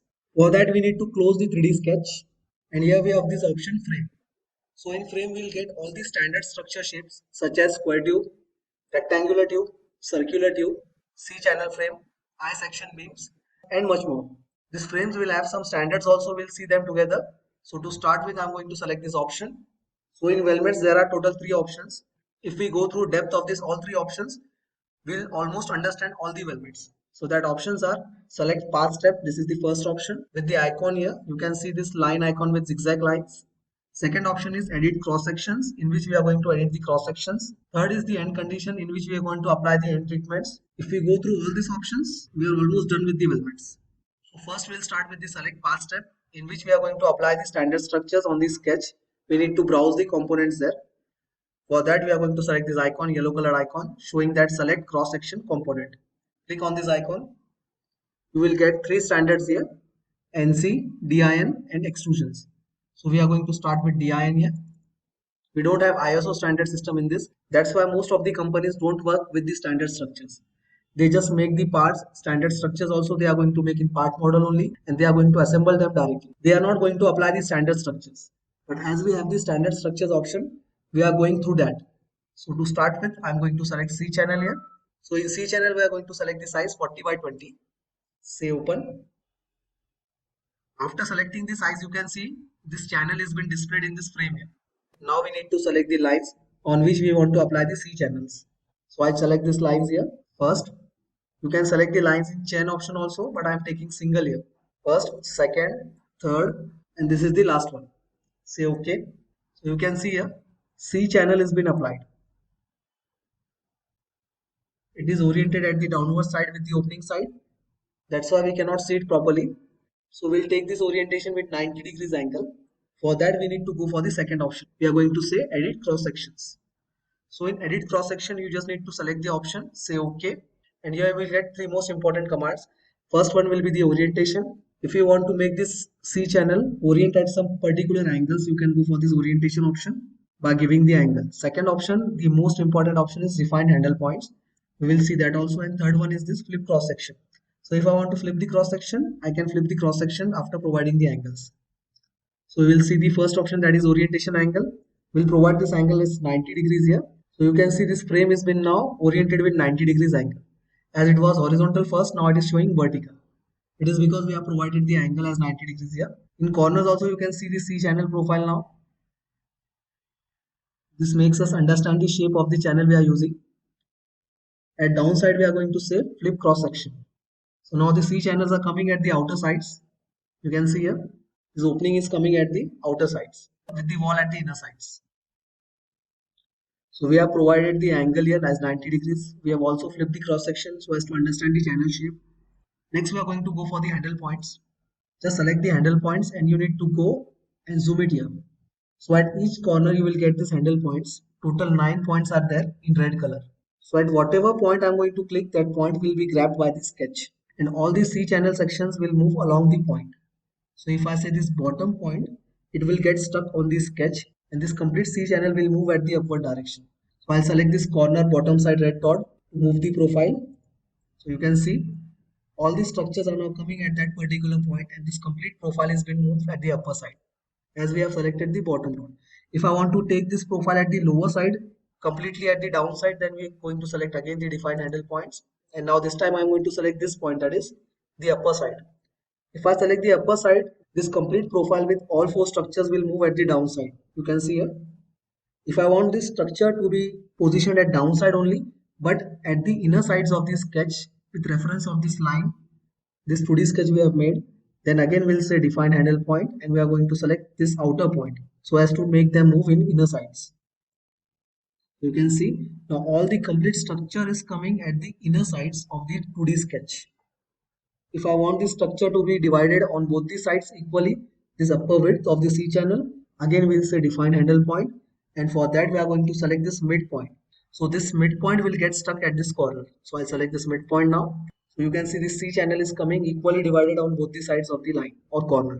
If I select define handle point again and select the midpoint, so this corner will come totally at the center of C channel, and this complete structure is being applied now in this way. You can see here. So these handle points are used to move the structure along the points which we have provided here in red color marks. So these were the options in edit cross section. I'll say finish here. Next, if I want to change the C channel and if I want to take rectangular tubing instead of C channel, I'll just go in model tree, click on this drop down menu, select the frame option, and we are going to select this edit cross section. Select this edit command, and to call any cross section we need to select this red color mark, select path step option. Here we'll browse the file again to change the option. So I'll say DIN in rectangular tubing. So in rectangular tubing I'm going to select the standard, that is 50 by 30 by 2.6 length, width and thickness. These structures are provided by Solid Edge itself in the library. We are just going to select the structure from the library and say open. Now if I say OK, it will ask some segments in this feature will have different cross section. Say it yes, and you can see this rectangular tubing has been updated. It is coming a little bit larger in size, so I'll take smaller size. Again I'm going to select this select path step option, say browse, say DIN rectangular tubing. We'll select this size as 40 by 20 by 2 only. Say OK, again OK, say yes. So now this size is a little bit smaller and the orientation is coming here as horizontal. So if I want to make this rectangular tubing stand at 90 degrees instead of being horizontal, we will orient it vertically. For that we are going to select edit cross sections. As we have seen, we can edit the angles for the orientation here. We'll say it OK. Then we are going to orient this. Again I'll say 0 degrees here. This orientation is coming now at vertical direction for the rectangular tubings. Say again 90 degrees. It will become horizontal. Say finish now. Next we are going to see the corner treatments. So you can see this corner treatments. We can see these joints are mitre joints. They are connected at 45 degrees here. Suppose if we don't use standard structures and if you want to make this structure, then in part molding you need to make this structure. Same with the 45 degrees angle cut, and then you need to assemble it in weldments. So the next option is if I want to edit the end conditions for the cross sections. Instead of mitre joint, I want butt joint here. For that again I am going to select the frame options and say here edit end conditions. If I say edit end conditions, this was the third option. So this is the last option out of the three options which we said were important. Select that option and here you will see the corner treatments. So instead of taking this mitre joints, I'll select this option, that is frame option, and I'll set this as a butt joint. You can see the note is coming showing that this joint is butt joint. Select that option. You will see this preview also showing the differences. If I say mitre joint, you can see these corners are 45 degrees connected, and if I say butt joint, these corners are now connected with butt joints, overlapping and underlapping. Two sides underlapping, two sides overlapping. Say apply and OK. So you can see here these two vertical tubings are now underlapped on both the sides at top side and bottom side, and these horizontal tubings are overlapping here. These two sides are underlapping and these two sides are overlapping. Say finish.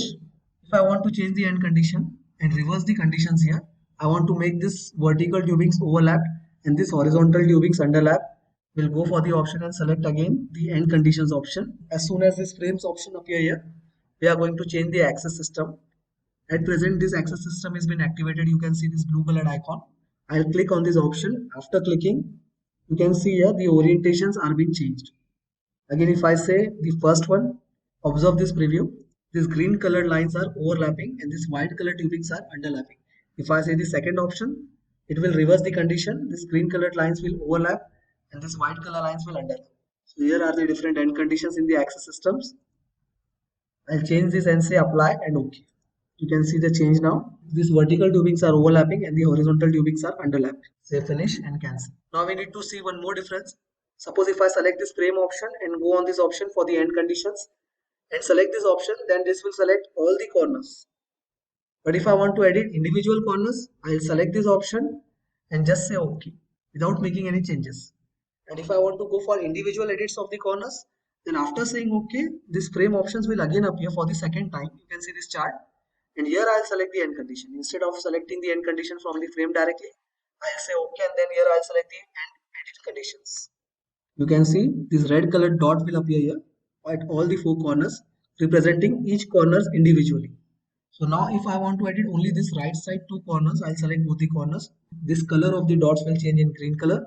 Say it OK, representing that only these two dots or these two ends will be edited.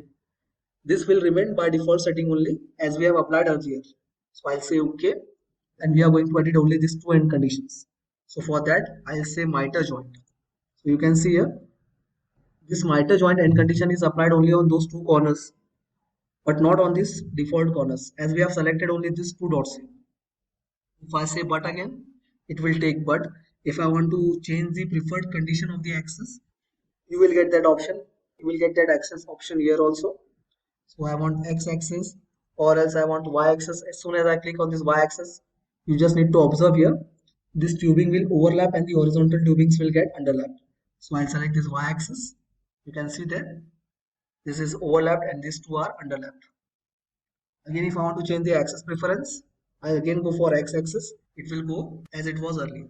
If I want to apply the weld gaps, I'll select on this option and you can see here this gaps option is coming. You want to apply the value for this gaps, you can apply the gaps value also here. So I'm taking 3 mm gap.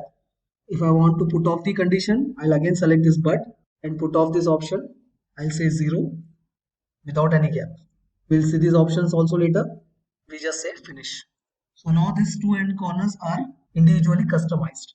Now if I want to remove this override on the end condition and make them as default condition, same as left corner, then I'll select this option and go for this option end conditions. And now this time I don't say OK, I'll just say clear overrides. As soon as I say clear overrides, it will show that two corner overrides will be removed. Just click on this option. It will show the cleared over treatments of two end corners. I'll say it OK. And as we have cleared the end conditions of the overrides, these angles were also overrided, so they were also removed. And the orientation of tubing is coming vertical. So if I want to make this orientation default instead of overriding the angles, I'll select this orientation from this chart itself, that is from frame options. So earlier we have selected the orientation as customized for individual corners. This time I am selecting this condition from the frame options itself. So I'll apply this angle as 90 degrees from here only. Say apply. And you can see the end conditions are now making the pipes horizontal orientation. Again here we have some more options. Suppose if I want to go for the end treatment as radius, I'll select this option. You can add the value for the radius. I'll say it as 40 mm radius. Say apply and OK. So now you can see these corners are being treated with the end condition as radius. That's why these are showing as circular here. So this is the standard structure, straight structure from here till this edge. And then you have this separate part from this edge till this edge. You can see the partition lines here. And then again you will continue with this part, that is straight one, and continue with the arc portion on the all four sides. Say finish. If I want to again change the condition, select the frame option and select this option, that is edit cross sections. This chart will appear. We will say this condition now as overlapping condition, in which we can provide the overlapping treatment. I'll take it as 150 mm overlapped, apply and OK. So in this condition, the structures will overlap each other with extension dimension as 150 mm. Whatever dimension you put, you can overlap there. If I want to again change the end condition, then say finish and go for this frame option, and here you can change the end condition. Instead of that, I'm going to say no corner treatment, apply and OK. So here you can see corners are not being shown. The structures are coming only to the length of the line. You can see here. Now if I go for this option for editing, it will take individual customization. And if I say finish and then go for the same option by selecting the frame here, you can see all the three options again here. This will change the end condition and corner treatments default only. So you have both conditions. If you want to change the corner treatment by default, you select the frame option and then go for this option, or else you just select any one option, say OK, and here you can go for these three options again, but this time this will edit individually, not for all the default corners. I hope you understand both the differences here for the selection. We'll go for this end condition again and we'll change it and say apply corner treatment only and miter corner frames. Say apply and OK. Next we are going to apply structure for these two lines as well as for the vertical lines here.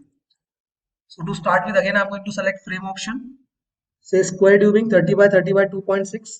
If this option is not coming, we need to browse here. Select DIN folder. In DIN, I'm going to select square tubings, and here you will get that option.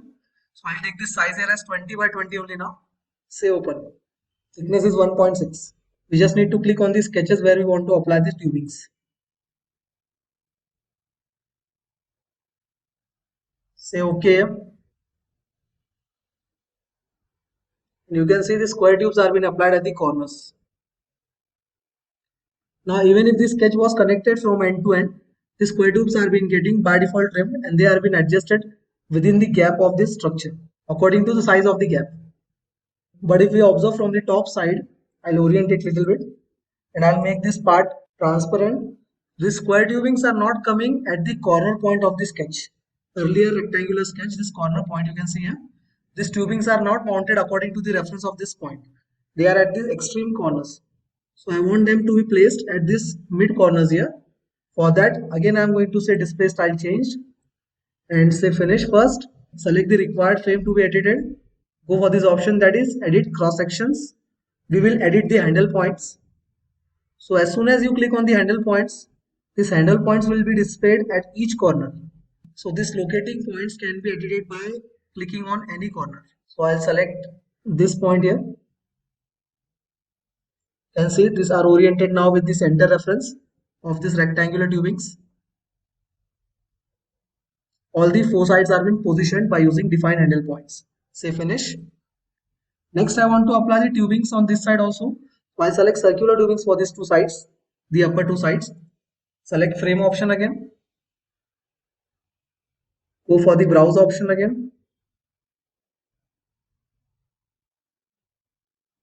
Go for the folder. Go for round tubing.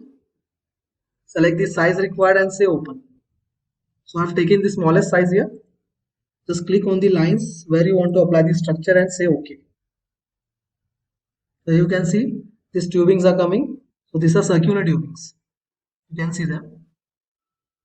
But we'll edit the feature and change it to square tubes only. Select path stud. And the shortcut list will be shown which we used previously. So I select this square tube only. Say OK. Say yes again. Next I want to apply the tubings on these tubes also. Say finish. Again go for frame option. If you want to take these tubings with the earlier tubes, you can go for that also. While selection, you just need to select all of them together. But I am taking it individually. Same size of square tubes on this sides also. Say OK again. And you can see this complete structure is being made now. Say finish. If you want to hide these sketches, you can hide them. I've hidden complete sketches now. And this is the structure we have made here. Now one more important thing. We were using only the standard structural size, means the cross-sectional sizes were standard and we were applying that sizes only. Suppose if I want to edit the cross-sectional size of any structure, then we need to make the profile for that particular structure separately in part modeling. We need to save it in the folder of the frames and then we can apply the customized size also here.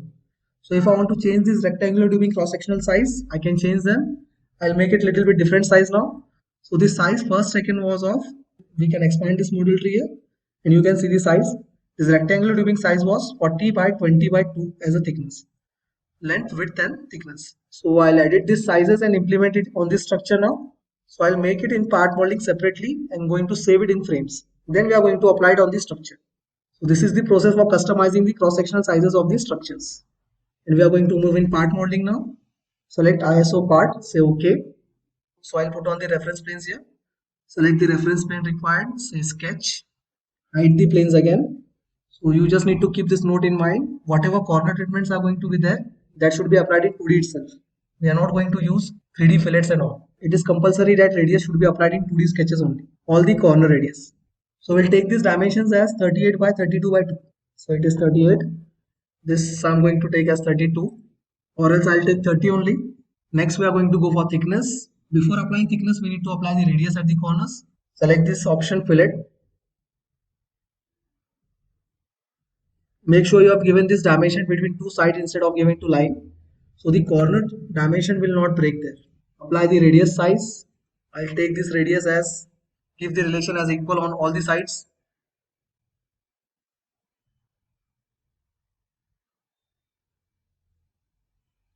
And now we need to make offset. Before that, we'll fully define this sketch again. Then we'll go for the offset. So the thickness I'm going to take here is 2 mm. So I think we should increase the radius here. I'll take it 4. And then we'll go for the thickness as 2. For that I'm going to select offset. We are going to select here select chain. And the offset distance I'm going to take here is 2 mm. Click on the selection. Say accept. And you need to show the direction. So I'll take it in the inner sides. Say finish. And now this complete profile is been made according to the customized sizing for the rectangular tubings. Say close sketch, and just for formality we need to extrude it. Whatever size you extrude, it doesn't matter. So I'll select both these sketches here. Say this option as select from sketch. Select these sketches, say OK. We need to drag it little bit. So at whatever direction you need to drag or whatever length you want, you can take it here. It is not going to matter at what length we have extruded. The structures will be applied according to the Weldment sketch, not according to the size of the extrusions. Like this sketch, and we are going to apply the material here itself. So I'm going to take here this material as stainless steel. After applying stainless steel, we need to say save, and we need to follow the path also here. So I'm going to select C drive, and in C drive I'm going to select program files. So you can see the path is coming here. Just note down the path, and here only you need to save the frames, customize frames. So after program files, we are going to go for Siemens folder, solid as 23 frames. So I'm going to select it in DIN only, and I'm going to keep it at the upper side only. So whatever size I've customized, I'm going to directly name by the size only for the tubings. So the size was 38 by 32 by 2, and that was rectangular tubing. Say save. So after applying the name and taking the custom sizing, we'll move to the previous assembly, that is weldment structure. And here I need to change this frame, this upper horizontal frame of rectangular tubing. That was, I'll select this frame 1. So I'm replacing this frame 1 with the customized frame there, which we have made in part molding. So I'm going to select it, say edit, next select path, next browse, and we have saved the customized size in DIN. We are going to browse that size. You can see here 38 by 32 by 2, which I have made just now. I'll select this and say open. It will give a note. If I say OK, it will ask all the segments are going to be changed. Say yes. It is getting updated there. And now you can see its size has been updated here. These rectangular tubings are being updated according to the custom size. So in this way you can update the structure sizes also. So whatever cross-section size of any structure, it may be circular tubing, rectangular tubing, C-channel, I-section beam, whatever standard tubings, you can update the cross-sectional size and apply it here in the weldment structure. So next thing we are going to make here are these ribs at the corners. We are also going to make some support plates at the bottom, or else we can say end caps here. And that part should be made in separate part molding module, and then we are going to assemble it in weldments. So to start with, I'm going to take new part here. I'll say control new, say isometric part and OK. So whatever manufacturing parts we require to apply on the weldment structure, we are going to make them in part molding, and then we are going to weld it in assembly. So to start, I'm going to select sketch, say top plane. Next we are going to make it here. So I'll draw these 2 lines. We'll close the profile. By the third line I'm going to give the dimensions here. I'm going to take this as 40 mm. So I'm taking 40 by 40 rib here. It is also known as gussets. Say close sketch, and we are going to extrude it from the bit plane. Say extrude boss, select the profile to be extruded, say OK. Select this as a symmetric axis, and we are going to take this extrusion as 10 mm only. Say finish and cancel. Next we'll hide this sketch, and we are going to apply the material. I'll apply here as iron. After applying the material, we'll save this part. I'll name it as gusset and save it here. Say new part again. I'll select top plane only. We also need to consider the orientations by which we are going to apply these parts in the weldment structure. That's why I'm taking center rectangle from the top plane, as these plates will be seen from the top side only. It is not that any plane can be selected here. So I'll take it as 35 by 35. I'll say equal distances here. We need to hide the plane, say close sketch and extrude. So we'll take this extrusion size here as 10 mm only. We'll edit this size little bit. So instead of 35, I'm going to say here as 40, and we'll remove this equal relation and we'll add this relation here as 30 mm. So it is 40 by 30 now. Say close sketch, say finish and cancel. Next we are going to apply the material here also. So I'll take it as galvanized steel. Say save.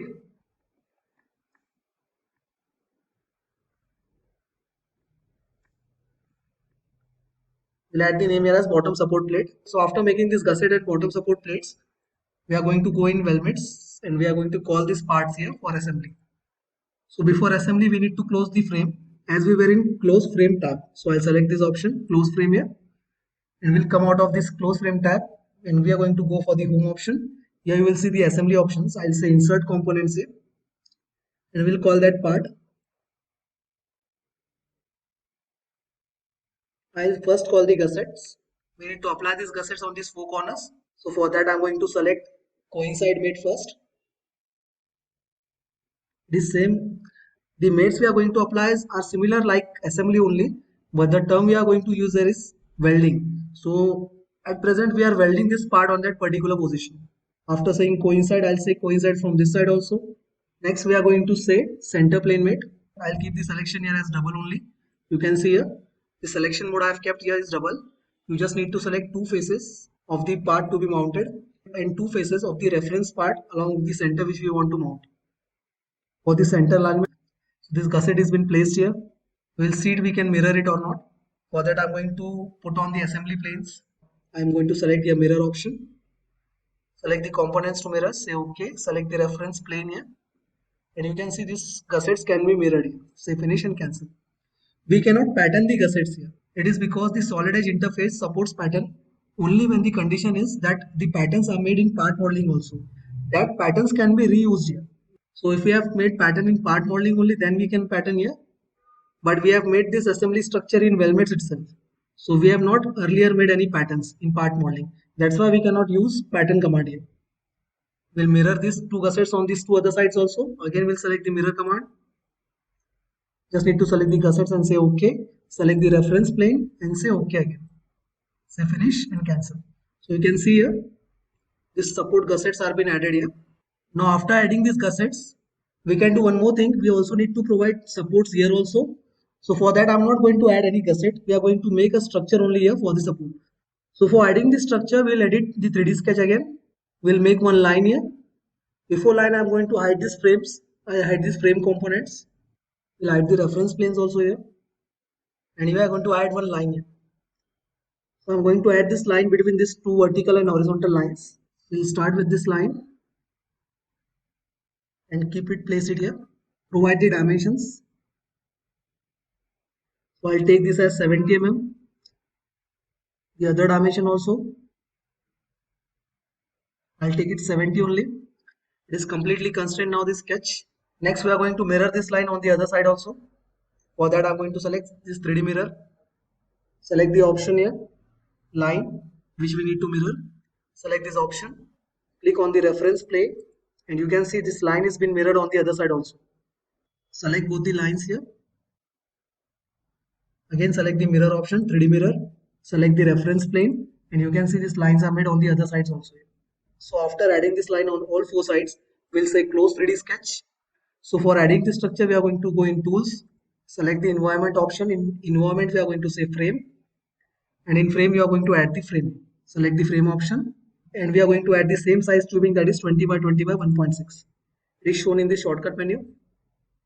Click on the lines and say OK. So here you can see these tubings are also added now, and they are getting by default trim according to the boundaries here. You can see here they are coming only till the boundary of this frame. Say finish and cancel. So we have added supports here also now. We'll hide the 3D sketch. Next we are going to add the support plates at the bottom we have made in part modeling. We'll hide the reference plane first. Say close frame first. Go to home, insert components, and these bottom support plates. So here we are going to select the option that is assembly. Select the faces. So this part's top face is now been coincide with the bottom face of the structure. You just need to place it at the center using center plane mate. Select both the sides of this plate and both the sides of this tube. Repeat this again. Select center plane only. Select both the sides and also the sides of this tube. Parallel sides only. And this plate is been placed now. So now this bottom support plate is also been fixed here. We just need to mirror it. We'll go for the mirror option, mirror component. Select the component to mirror, say OK. Select the reference plane. Say OK again. Say finish. And now we are going to select both the components here which are to be mirrored. Again go for mirror option. Select the reference plane. But before that say OK and then select the reference plane. Say OK again. And finally these parts are mirrored on the other side also. We need to hide this reference plane here. This complete structure is been made now. You can see here. So in this way we can use the weldment assembly for making particular type of structures here. We are going to take one more lecture for plate weldments. That will be the next session in which we are going to see how the plates can be used as a structure for making weldments. So for that follow the playlist and continue watching the next lecture, that is session number 30. Do like, share and subscribe the channel and also comment us if any suggestions. Till then, thank you. Welcome back to our weldment series. In today's session, we are diving into powerful tools of Solid Edge that will transform your workflow. So in today's lecture, we are going to see how to make weldment plates by using correct manufacturing method. So to start with, we are going to make some plates that are going to be made in part molding and then we are going to assemble them in weldments. So to start with, I am going to make the plates here. So we are going to refer this drawing here. You can see we are going to make this simple plate weldments. There are total 3 plates, the bottom plate, this inclined plate and this rib. So we need to make it by manufacturing process and in weldments. They are not going to be bolted by fasteners and all. They are going to be welded with each other. So to start with, I am going to make this bottom plate here. So we'll refer these dimensions first. You can see here. So the dimensions given here are in coordinate form. This is the 0 reference and the hole is given at the 20 mm. And now till the other hole, the dimension is given as 120. So we'll consider this dimension as 20 only as of above 20. So here the total dimension will be 0 to 120 and this 20 mm added then 140 mm. So vertically 140 and same as horizontally you can see here 0 till this hole it is given 120 horizontally. And the total distance by adding this 20 mm more will be 140 mm. So it is vertically 140 mm and horizontally also 140 mm. And here the thickness is given as 17 mm. Machining sign is also given here. So to start with, I am going to go in Solid Edge and here we are going to make that bottom plate part. So it is going to be visualized from the top side. We are going to select top plane here. Next we are going to go for center rectangle. Sizes we have counted, it is going to be 140 by 140 mm. So we'll give the dimensions between two sides here as 140 by 140 mm. Next we are going to say close sketch and we are going to extrude it. So the thickness here given was 17 mm. But one more condition was given that the machining was done from the bottom side and after machining this thickness is coming 17 mm. So the standard thickness would be different. So to understand this concept, we are going to refer one more image here. So you can see this plate, standard plate thicknesses are given, which are available in market. You can see at any website visiting there, what are the standard thickness given in mm for purchasing. So these are before machining the thicknesses. But after machining the thickness we required was 17 mm. But the minimum thickness which manufacturers refer is 1.5 mm. At least 1.5 mm would be the thickness that should be machined. So the difference is not matching here. Our manufacturing plate requires 17 mm thickness here. You can see here. So it would be beneficial for us to take minimum 20 mm plate so as to machine it from both the sides, or we can machine it from one side 3 mm and obtain the thickness of 17 mm. So we'll extrude it by 20 mm here. I'll say one-sided extrude only. I'll take 20 mm here. We'll make this machining cut later. We are not going to make it now. Next, it is having chamfer of 5 into 45.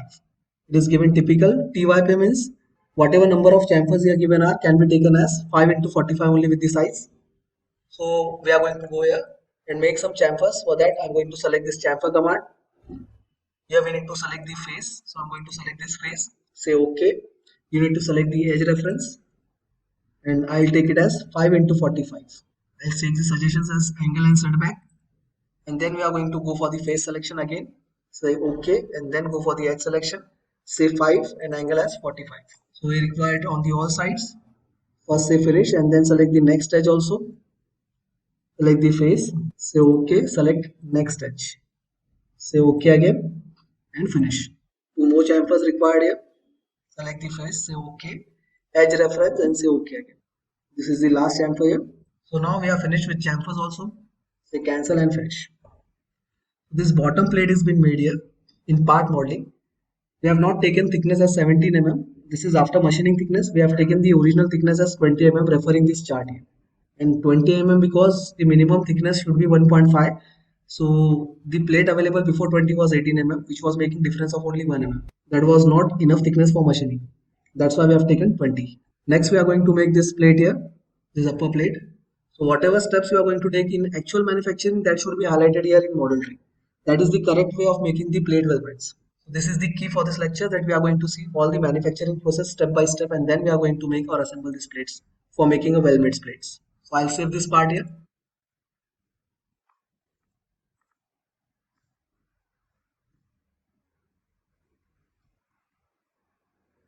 So I've saved the plate there. Before going for the next plate, we are going to apply some appearances also.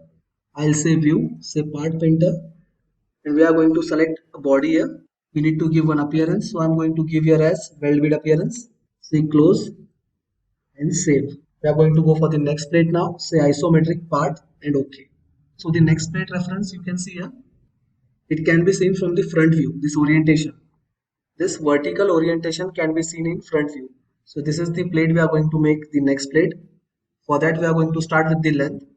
So here the length of this plate is given 523 from the bottom side, including this thickness of the 17 mm bottom plate. So we'll minus the 17 mm from this length. So here 523 minus 17 mm. So we'll calculate here minus 17. So this height is 506 mm. Next, the width of the plate is given here. You can see here. This is the zero ordinate. Horizontally from the left side is given as 140 mm. So from left side to right side it is given as 140. So the total width here is 140 mm. And here the machining is given only till this area. We can see here a step is coming. So this particular area of this continuous face is machined here. This is the step showing the machining. We can also see the symbol here also. This is the machining symbol. And the difference of the cut made by the machining is 2.05 mm. It is greater than 1.5, so it is okay for the machining now. And we will also refer this image here. This showing that masked surfaces. So these two surfaces are going to be machined. This portion of this particular face, this vertical face, and the bottom side portion. It is in technical language, it is given that mask these surfaces. Means we have to machine these surfaces. So in this way you can read these drawings.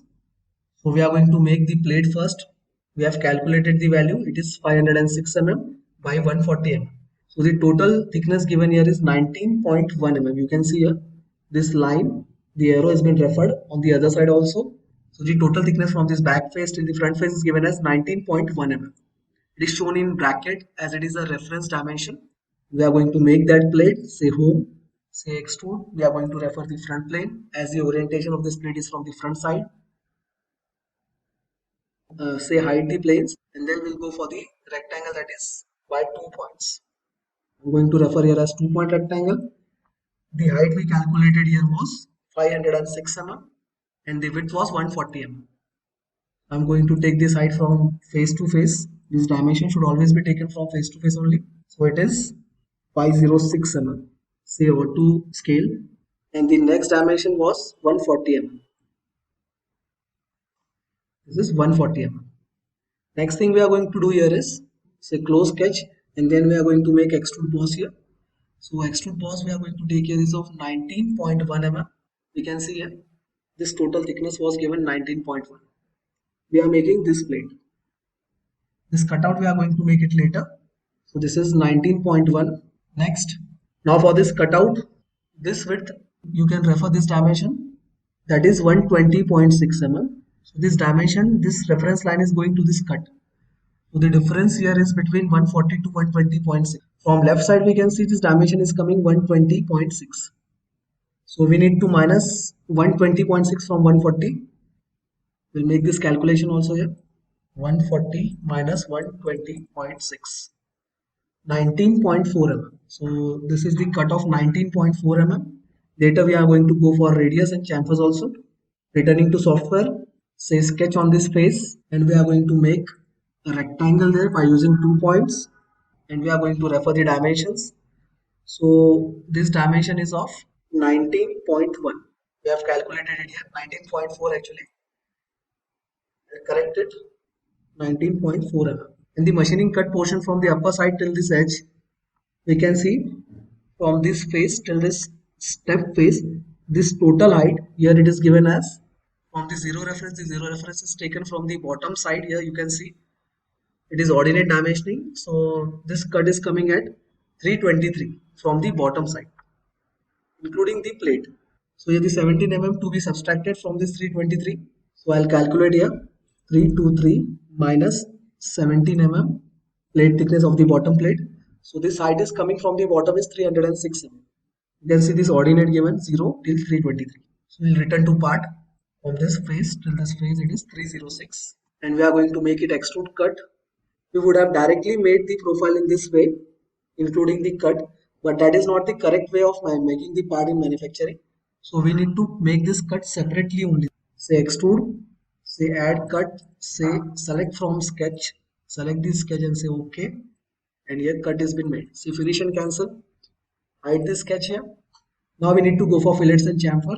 So here the round is given is of 10 mm, and the chamfers here given are, as we have seen earlier only, it is given 5 into 45 typical means.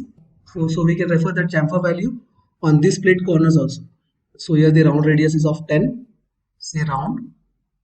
Select the reference edge. Go for this 10 value. Say preview and finish. Next we are going to make chamfer on these three corners. That is of 5 into 45. Select chamfer. Say chain. Select the face. Say OK. And select the edge and say OK again. Next edge. Select the edge reference, say OK and finish. The last edge, select the edge reference, say OK and finish. So in this way, these chamfers are also being provided here now. Now notice one more thing, that we are not going to make this machining cuts and the standard holes in part molding. These are going to be made after assembling this part in weldment interface. So this is the manufacturing method in design to be followed by designers. So these holes we are going to make it later. We are just making the plates with the actual thickness, not even the machining thickness, and then we are also making the chamfers here. Suppose if any weight reduction cutout is given, such as you can see here in these drawings. So here is also one more structure being given with the plates. So these cutouts you can see here, these are for weight reduction. They should also be made in part molding itself, not in assembly. But in this case there is no cut been given, so we have not taken the cut yet. But we can refer one cut here so as to understand. I'm going to make this cut for the weight reduction here only. I'll say sketch on this face. This is not given in part, but we are making this cut.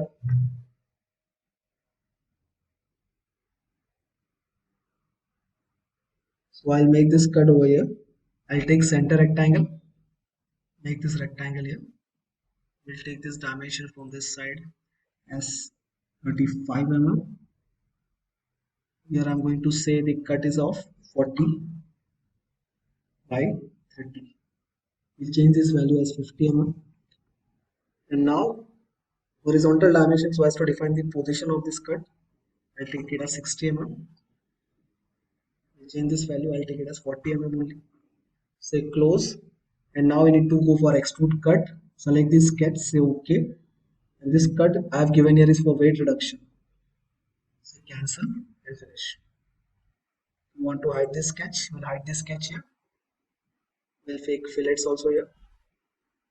I'll take it as 5 mm only. Set preview and finish. This cutout is being made for weight reduction. Next, we'll save this part also. We'll apply the appearance first. Say view. Go for part painter. Here we will select some different color. So I'll take this color as teal and say close, finish. So we'll save this part naming as upper inclined plate. Save it here. We need to remember that machining cuts and holes are still to be made that we are going to make in weldment assembly. We'll go for the next part now. Say Control S and say new part. Say OK and finish. So here the next part we are going to take is this rib here. Please comment us, if you're watching this lecture, please comment us why we require ribs on these two plates, between these two adjacent plates. What is this reason of providing these ribs? We'll reply you in the comment section there. So now to make this rib, we are going to consider the sizes first. So the total height for this rib is given as 185 mm and the thickness here given is 12.7 mm. There is no machining cut applied on this rib at any faces here. So we'll start with the rib here. So this dimension from this face till this edge is not given. We are going to assume that value here. So here I'm going to select extrude and we are going to go for the reference as right plane. We are going to make the profile first. We'll hide the plane references here. Provide the relation here as vertical. Next, we are going to take one horizontal line and then we are going to end it here in this way. So you can see this rib shape been given a straight line. This portion and this portion has been straight here. For that I've made this shape. We are going to refer these values now. First we'll consider the height. The height was given 185 mm. You can see here the height was given as 185 mm. This is 185. I'll take this value here as 15 mm. We can go for 20 also. This value also has 15 mm. And the bottom side distance is given as 65 mm. You can see here. So this bottom line distance is 65.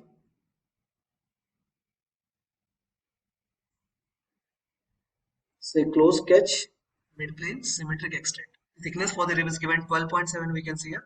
And the distance is 54 mm from the left side of this plate. Here it is 12.7 mm. Next we are going to go for the appearance option again here. Say part painter in view tab. Say body only, and for this we are going to take the color here as copper. We'll take this appearance as copper here. Say close and finish. We'll save this part, naming this part as rib. Save. So now the parts are finished. We are going to go for the weldment assembly there and apply the remaining features such as machining cuts and standard rules. So let's get started with the weldment assembly now. As we have completed all the plates, we are going to assemble them in weldment interface. For that I'm going to say file, new, and we are going to select isometric weldment. Here we are going to call the plates one by one. I'll say insert component. First we are going to call this bottom plate here. We'll keep this plate grounded only. We can see here as we click on this part at the left side bottom, you can see the relationship being applied here is bottom plate as grounded. So this grounded relationship is by default applied by solid edge. We can remove this relation if we want, but we'll keep it as it is. We are going to call the second part here. That is the upper plate. So again I'll say insert components and go for upper inclined plate here. We just need to mount this plate on this upper face of this plate. So here this plate is mounted little bit tilted. You can see here the angle is given as 6.5 degrees. This is the top view and it is showing the angle for the front face here. From the bottom plate front face is given as 6.5 degrees. The locational dimensions are also given here as 9.3 horizontally and 56.6 vertically with this edge point reference. This vertex point reference. So we are going to place this plate in inclined orientation with 6.5 degrees on this bottom plate upper face. So we are going to select the bottom plate upper face. So we are going to select this bottom face of the vertical plate and this top face of the bottom plate. First we'll drag it here, click on this plate, say move. We are going to take this plate little bit this side. Next we are going to apply dimension between this vertex point of this upper plate and this face, that is bottom plate back face. So here the dimensions given were vertically 56.6 and horizontally from left side is 9.3. So for that we are going to select the made is connect. The relationship we are going to use here is connect relationship, which is referred for the point, and then we'll go for the face reference. Before that we need to apply the distance here. So the distance given was 56.6. So I'll take this distance as 56.6 and then we are going to select the back face of the bottom plate. It is taking at the back side and we need to reverse it. So I'm going to select the plate again and here we need to say minus 56.60. So now it is coming at the proper orientation. You can see here this point is vertically placed. Next, this point orientation from this face, horizontal dimension is given 9.3. So this time also we are going to use connect mate. Select the vertex point of the plate and the side face of the bottom plate. So select the plate and later we can provide the distance. Selecting on the relationship, we need to provide the distance as 9.3. I'll take it minus 9.3. So here the position of plate is being placed with the reference of this vertex point. Now just remaining is the angle. So for angle we are going to refer here this angle mate, angle relationship. We need to select this face. this front face, and the angle was given here as 6.5 degrees. So we need to apply the perpendicular face also. I'm going to select this face, say close. Later I'm going to apply the angle. So I'm going to select this angle made here, and I'll say this angle as 6.3. You can see here it was actually 6.5. So you can see here this plate will move a little bit again. So I'll say 6.5 degrees. So here the plate is now positioned properly. This vertical plate is also been placed. On top side we can see it is coming at 6.5 degrees from this face till this face as inclined, and this position value has also been set by the vertex point horizontally and vertically. So after placing that plate, we are going to go for the rib now. So this is the rib. So for this rib, we are going to call the part first. Say insert components and go for the rib command. We have asked one question in the lecture that what is the use of this rib? Why these ribs are provided between two plates? I hope you comment the answers in the comment section there. So we'll make this rib orient first properly here so as to place it at the proper place. And say free move here, then rotate. So this is the correct way. So in this way, if I orient it by using this drag component, it is going to be easy for me to apply the mate and position it at the proper place. Say assembly now, and we are going to select this bottom face and this upper face here. Next we need to say coincide with this back face of the rib and the front face of this plate. Finally we are going to position this rib. You can see here in top plate. So in side view, the position of this rib is given as 54 mm from the left side of this upper plate. So this would be the final position. I'll take this and say as assemble only. Select this face, apply the distance as 54 mm, select the other face, and here the position has been placed here properly. You can see the distance been applied as 54 mm. If you want to change, just click on the relation and you can update the distance here. So now all the plates are being positioned and all the parts are being properly placed here. I think one feature editing is required here. We have not made a chamfer here, but in drawing you can see chamfer was also given here. As we are going to weld this plate, this cutout is required there. So value for that chamfer is not given. We have forgotten to make this cutout in part molding. We are going to edit it here. We'll open the part directly. As you say edit, you just need to go and say home. We'll go for the chamfer. Select the face and edge reference. After saying OK, we need to select the edge reference here. I'm select this edge and I'll say 6, this time the size 6 by 45. Say save here. After saying we'll go to assembly again, it will be updated there. You can see it. This cutout is coming now. Now only machining cuts and holes are remaining. So first we'll take the machining cuts. Now for machining cut we require the minimum thickness of 3 mm. As the standard place thickness was taken 20 mm and according to drawing the thickness required was 17 mm. So the difference is coming as 3 mm. For that I'm going to go on software. We are going to select the plate. Make a sketch there. Select this plate. Go for project entity. Select the face. Say OK. Next close sketch. Say finish and cancel. We are going to go for cut. Say cut. It is asking whether you want to use assembly features. Just say OK. You need to select the option here as select from sketch. Select the sketch. Say OK. So we'll take this option here as finite extent and we are going to say the value here as 3 mm for the cut. Say OK and finish. So now one cut has been made. You can see in this assembly feature this cutout is being shown on this machining face representing the machining cut. Cut was of 3 mm. Next machining cut was given on this upper face here. For that I am going to select and say this face as sketch. You can see here this edge reference is given 323 from the bottom side including this plate thickness of 17 mm. Now this proper close profile is been made to make the cut. So the machining cut here was given as 2.05. So for cut I'm going to select the cut feature. Say OK. Select the sketch. Say OK again. Select the side to be cut. So I'm going to say this upper side. Now we are going to go for the cut as 2.05 value at the bottom side. Say OK. And you can see here this step has been made. Say finish and cancel. We'll hide these sketches here. You can see this step cut has been made. So after making the machining cuts at the bottom side and the upper side, now we are going to go for holes. So the standard holes at the bottom plate here given are these 4 holes. They are simple drill holes, that is of diameter 16. Total quantity is 4. And the end condition is given through all. So here the hole dimensions, they are at 20 mm from the right side and 120 mm. Means the distance here for the hole is 20 to 120 means 100 mm horizontally and 100 mm vertically. So first we are going to make one hole and we are going to pattern the other holes. For that hole we are going to select the hole feature here. And we are doing this in assembly features only, not in part molding. We just need to keep that in mind. Say options with hole size of 16 mm diameter. You can see here end condition is through. So I'll take this size here as 16 mm. End condition is through all. Say OK. Select the face to be positioned.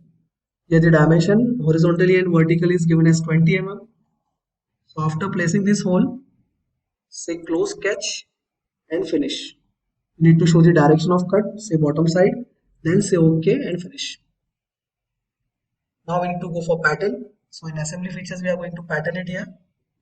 Say patterns, select the required feature. So I'm going to select the feature here as this hole. Say OK. Next, we need to select the coincide face. Select the type of pattern as rectangular. Take this reference of the center hole. Click it here. You just need to go and see the type as fixed. Now the X and Y distance are 100 mm and 100 mm horizontally as well as vertically. Entities here are 2 on both sides in X and Y direction. Finish and close sketch. So now all the 4 holes are been made here. You can see here. These holes are been completed now.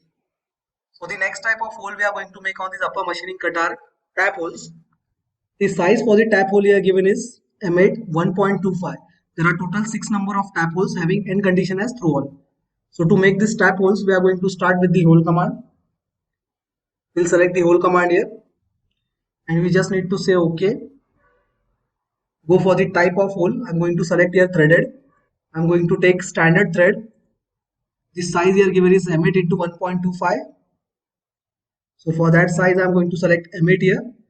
Here the pitch is coming, you can see at the lower side, pitch is coming as 1.25 by default only. So it is M8 into 1.25. Next we are going to place the holes.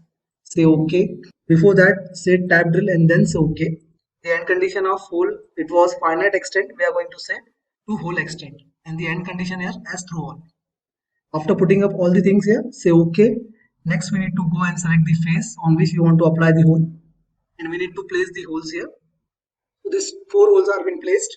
So these 4 holes are been placed. The other 2 holes are at horizontal alignment. From the distance vertically taken from the bottom side is 508.95. So 2 more holes, 508.95. Somewhere here. In this way, the holes are also been placed here. We just need to say close sketch and the direction for the cuts. Say OK, say finish and cancel. So now these tap holes are also been provided. You can see here. Threaded length is taken as complete thread length through all. So this cutout was not been provided in the model. You can see here. This cutout we have just made for the understanding of the reference that how to deduct the material for weight reduction if we require. That should be done in part modeling itself, not in assembly features. In assembly features, only 2 features are to be added, that is machining cut and standard holes. Other than that, all the features are must to be added in part modeling itself. And then the plate should be called here for weldment assembly.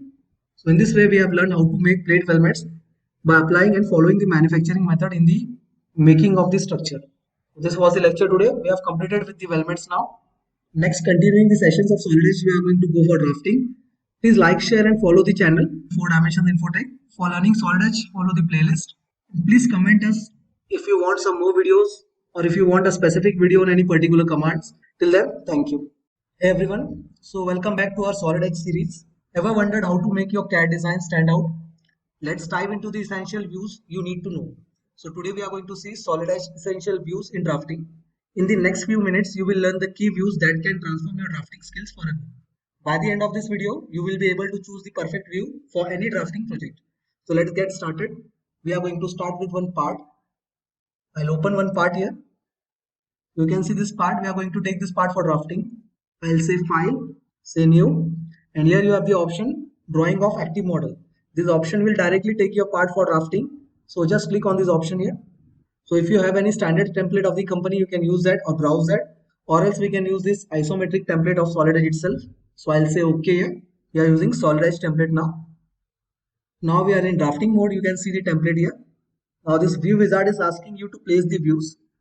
So in case you want to place this view with some scale, you just need to scroll before clicking.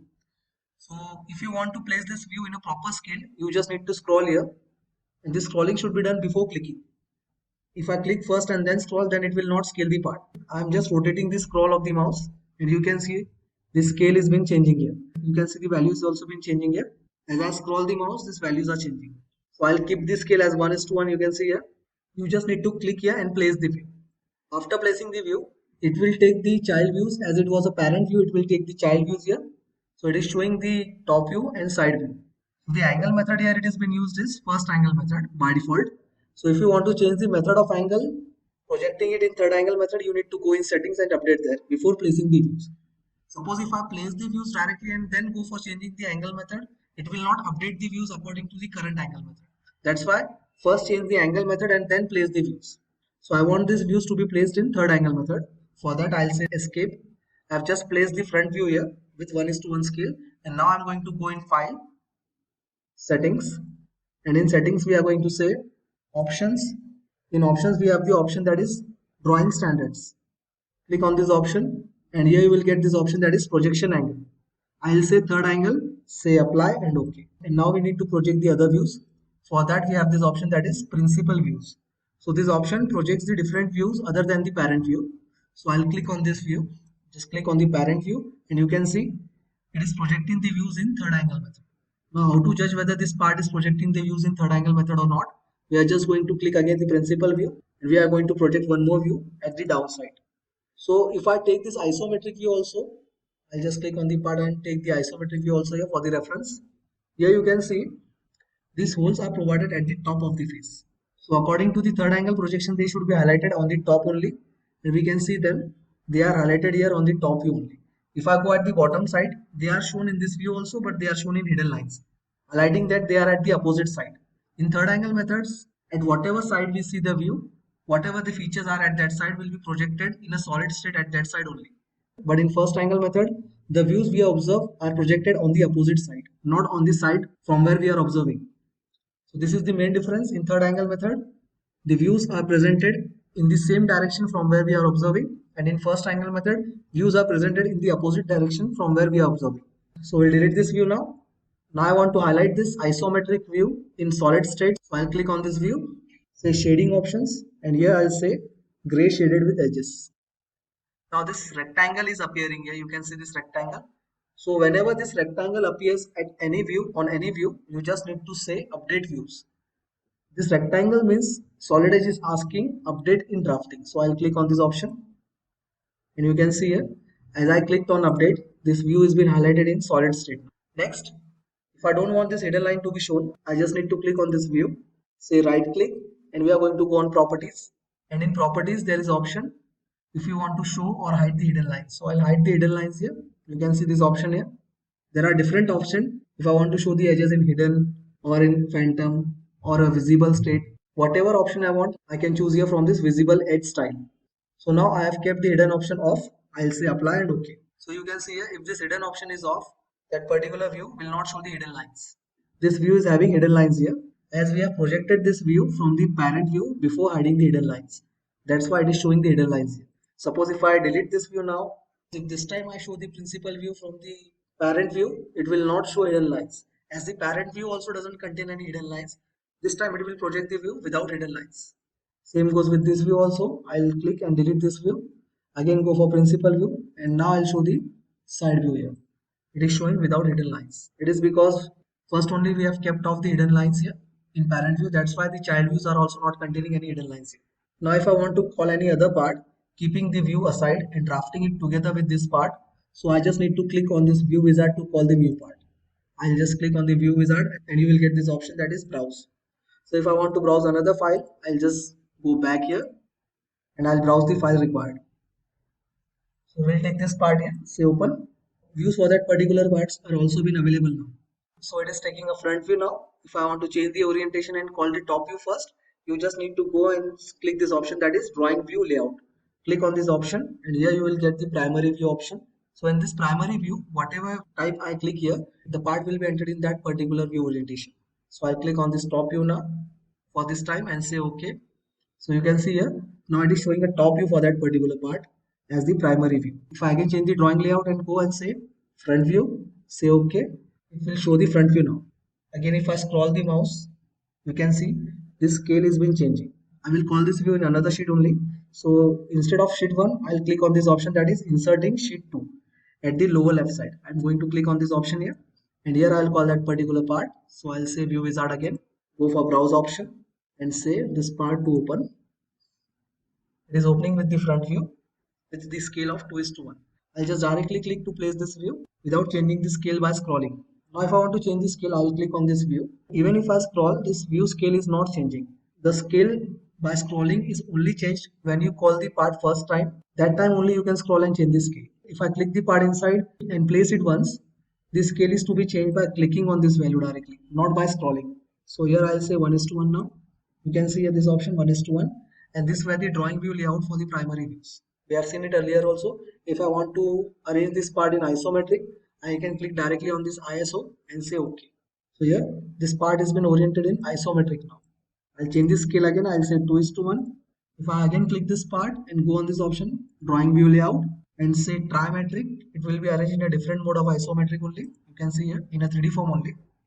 The other types we will see. If I say custom view type, so you will get this custom orientation option here. So now it is showing a front view. Suppose if I want to change this view styles, you will get this cubicle option here for different types of view arrangements. So if I click on these blue triangular shapes, these are all isometric views in northwest, northeast, southwest, southeast. If I click on this option here, you can see it has been arranged in isometric way. If I want the top view to be arranged, I'll click on this top view here. If I want this side view to be arranged, I'll click on this side view. If I want to rotate the side view, I can rotate the right hand side view also. So in different types or different angles we can take here. Suppose I say close now, it will be updated in that particular view which we have kept in last. I'll say OK here. So you can see here, this option has been displayed here. Whatever customized view we have taken the last will be updated in this view also. So in this way, you can make the view arrangements. I'll click and delete this view now. Again, I'll say view wizard, browse. We'll take this part, say open, and we'll place the front view by the scale of 1:1. As I have not clicked here in this template, I can scroll it to scale. So if I say 1:1, the scale value will be shown here as 1:1 only. I'll just click here and then I'll say escape, and before taking the child views, first I'll go and say to update the options by settings. I'll take the third angle method here, say OK. It was already there as we have taken it previously in sheet 1. We just need to drag the principal views now. Here is the isometric view. Say finish, and we are here. So in this way we can drag the views.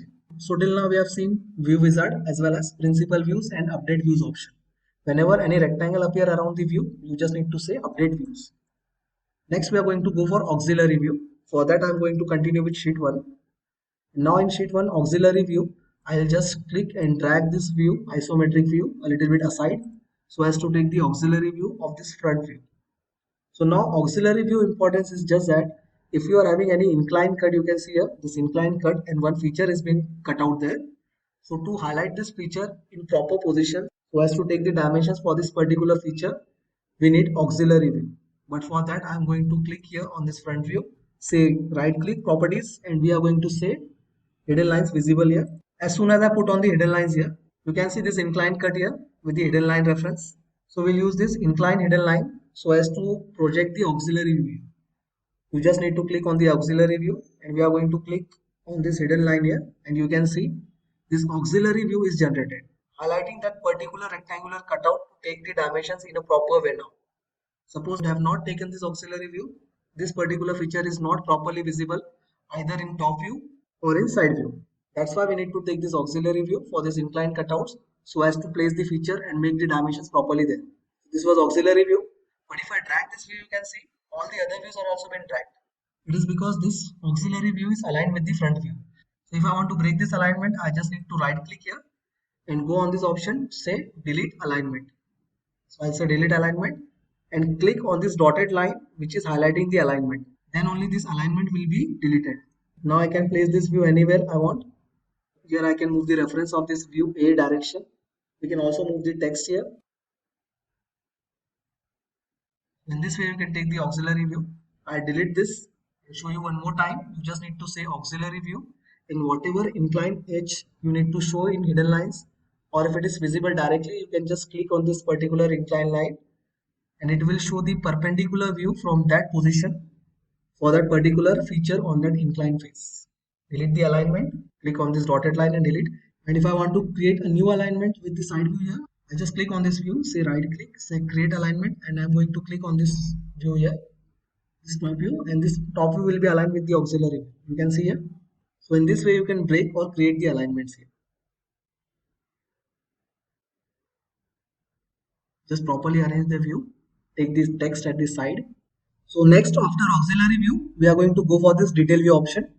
So in detail view, you can highlight any detail for the particular feature. If the details are very intricate or cannot be seen in the 1:1 scale, you can just highlight that particular portion of the feature and you can take it at the side so as to magnify it and highlight the dimensions and particular specifications for that feature. So to start with the detail view, I'm going to select this feature. You can see one radius has been provided, one fillet has been provided at this corner edge. But if I keep this view normal, it is not properly visible here. If I give the dimension here, you can see this dimension is coming as radius 2. But the fillet is only visible when I highlight this dimension. Other than this, we cannot see there is fillet here. So for that, I'm going to say detail view. Click on the detail view option. You just need to zoom in that particular feature and make a circle around it by clicking the detail view. And you can see detail view has been generated here. Now if I want to highlight the scale of this particular detail view, as this view is been magnified, I just need to click here and say right click, say properties. Here I'll say I want to show the scale also. So in captions option, you can see at the upper side the caption tab has been shown. You just need to go and click on this view scale option. As well as in general, you need to click on this option, that is show drawing view border. Then apply and say OK again. And you can see here, this border is now completely being shown. Earlier it was shown partially only. Now it is border is completely coming, as well as the scale for that particular view, how much it has been magnified in detail is shown here. That is 2:1. Earlier this parent view scale was 1:1. So in this way you can generate the detail views here. Detail view means just to magnify that particular portion of the feature. It is not going to change the values of the feature here. Sometimes it is a misunderstanding that if this feature is being shown in 2:1, then the dimensions are also being doubled here. That is not the case. The dimensions will remain same. It is just for a particular viewer. This option is just to observe the view in a magnified condition without changing the value of that particular feature. So if I again take the smart dimension and go here, click the dimension, you can see earlier also it was showing radius 2 only, and this time also it is showing radius 2 only. This scale is just for magnification for the visualization purpose. We'll go in sheet number 2 now. Here also you can see this fillets have been provided. If I want to highlight this fillet and this particular chamfer here, I'm just going to say detail view and I'm going to make here detail view border. You can see this view border is coming partially only without showing the scale value. Again, I'll say right click, say properties, click on properties, and here in caption, I'm going to say view scale, this third number option. And then again in general, I'm going to say show the drawing view border in complete manner. Say apply and OK. So here this particular view has been highlighted. And if I want to show the chamfer dimensions now, it is easy for me to show the chamfer dimensions here in detail view. If I drag this detail view to highlight any other particular feature, it will be dragged there also. And due to this movement, the updates will be there in this detail view also, you can see here. Next, after detail view, we are going to go for the section views here. So the section view here is been completed by using 2 commands, not in single command. First, we need to apply this cutting plane option and then we need to apply the section. If you don't apply the cutting plane option and you dive for the section view directly, you will not get the section view. As there is no cutting line, there will be no section view. So to start with, I'm going to delete the side view here and I'm going to take the vertical section of this front view.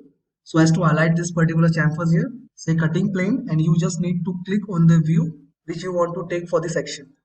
As soon as you click here, you can see this ribbon has been updated. It is changed here. It will ask you a line diagram highlighting the plane. So this line is nothing but it will highlight the plane for cutting. So I'm going to make this line wherever I want to make the cut. I made this line vertically from the center. It means if I say close cutting plane, the plane will be added as a cutting plane from the center only at vertical alignments. This line represents the cutting plane. So if I say close cutting plane now, next it will ask you for the direction. So if I keep the direction from left to right, the arrows means you are going to visualize the right side after cutting. And if I flip the mouse here, these arrows are coming now in red color from right to left, means we are going to observe the left side view and the right side part will be removed. So in this way you can take the section according to the direction. So I'll keep this from right to left, and after clicking here, this option will be over. Next we need to go and continue with the section. You just need to click on the section line and you will get the section view there at the side. At whatever side you have placed this arrow. If I want to place this view at the left side even by taking the arrow on the right sides, that also can be done, but I'll place this view in arrow direction only. Next I want to arrange this view. I will drag these views and arrange them here. So these child views are connected by the alignment with the parent view. You just need to drag the parent view. Child views will be automatically get dragged here. So here you can see now clearly the section view has been taken. So here it is clearly visible the chamfers. I'll place them here. We need to place this text properly so as to understand which section view we are referring here. Just click on the view now, and here you can see detail view has been shown. I'll right click, properties, show drawing view border complete. In captions, show view scale, apply and OK. So this view scale is now been highlighted here with the view. That is section DD. So in this way, by the combination of these two commands, we can go for the section views. This time we'll take the horizontal section of this top view. For that, first say cutting plane. As soon as I click on the view, you can see this ribbon has been changed and it will take a line for the reference of the cutting plane projection. Say close cutting plane and show the direction of the cutting view. Next, go for section. Click here and this view is represented at the top side, you can see here. So in this way section views can be taken. We'll go on sheet number 1 here. Now I'll delete this auxiliary view once again. Also the detail view. I want the section view of this 2 or 3 particular holes to be taken in one section only. As they are not in alignment, still we can do that. We just need to go on cutting plane, click on the particular view required, and you need to make the cutting plane line diagram. So I'll pass this line from the center of this first feature. Next, this second feature is also been covered, and then I'll go here and pass it from here. So now you can see this line is covering 3 whole features here. I'll say close cutting plane, and you just need to show the direction which portion should be highlighted after cutting the view. So I'll take from left to right, go on section view, click on this line, and you can see this section view is generated here. It is highlighting this trap hole also, this customize hole and the countersunk hole. All the 3 features are covered in the single section. The part which is containing material will be shown in hatching, and the portions which are cut will be shown directly here without any hatching. So this is the way of taking a section views here in SolidEdge drafting. Next we are going to go for broken out section. If you don't have any space here to take the section view, as you can see, if you take a section view, it will generate a new section view or a different section view here. But suppose if I don't have any place here to show this particular section view or place this view, then I can prefer for broken out section. But it is only used for highlighting any 1 or 2 features, not more than that. For that, I'm going to select, and this broken out view can be represented in any views other than the parent view, such as we can present it in isometric view also. So for that, I'm going to select this broken view here. We'll highlight these 2 holes here, and I want to highlight them in isometric view. So we need to first see the depth of these holes from this side. For that, I'm going to say smart dimension, and we're just going to check the position of the hole. So the hole is coming at the dimension 21.32 mm from this front side. So I'll make one close portion here in this front view, and that portion will have this depth which is shown in top view, and that particular depth will be cut in this isometric, and these holes will be highlighted there. First I'll take the broken view, select the reference view. We are directed to the sketching mode. We need to go for any close sketch, maybe circle or rectangle. I'll select rectangle here by 2 points, and I want to highlight these 2 holes. These are the references you can see here. For this hole, this is the dotted line reference. For this hole, this is the feature which is shown in dotted lines. So I'm covering both the features in a rectangle. You can see here. Click here. Only this portion which has been covered in rectangle of the part or a view will be shown here in isometric as a cutting view. Other than that, this portion will remain stable there without any cutting. After making this closed rectangle, you just need to say close broken out section, and now it will ask you for the depth. So if you have this value, you can directly put the value here, or else you can go for the center reference also. So I'll click here, and after clicking once, you just need to click on any view where you want to highlight this feature as a cut section. So I'll click on the isometric view here, and you can see these 2 holes are now being shown here in isometric section, cutting only that particular rectangular portion which was been covered in this view, in the reference view. Only that portion has been cut here with the depth which was shown by highlighting the line. So in this way, you can go for this cutting sections. Again, if I want to go for this view option, I'll take one more principal view here as an auxiliary view only. I place it somewhere here. Now for that I need one more view. I'll take a principal view, left side view of the top. I'll place it at the right side. Even it is the left side view, I'm placing it at the right side. Hidden lines are not visible, that's why it is showing a plain rectangle here. Now I'll click on this broken out section option. Click on the required view to be selected. Go for the rectangle option. Rectangle by 2 points. I'll make one rectangle here in this way. Only I want to highlight this much portion of this part. Then we are going to say close section. And here you can see it will ask you which features, till which feature you want the depth of the cut. I'm going to place the depth of the cut at the center of this cutout. This blue shade area is highlighting the depth of the cut. And you just need to show on this particular isometric view there. And you can see here this feature has been cut. So this was broken out section view.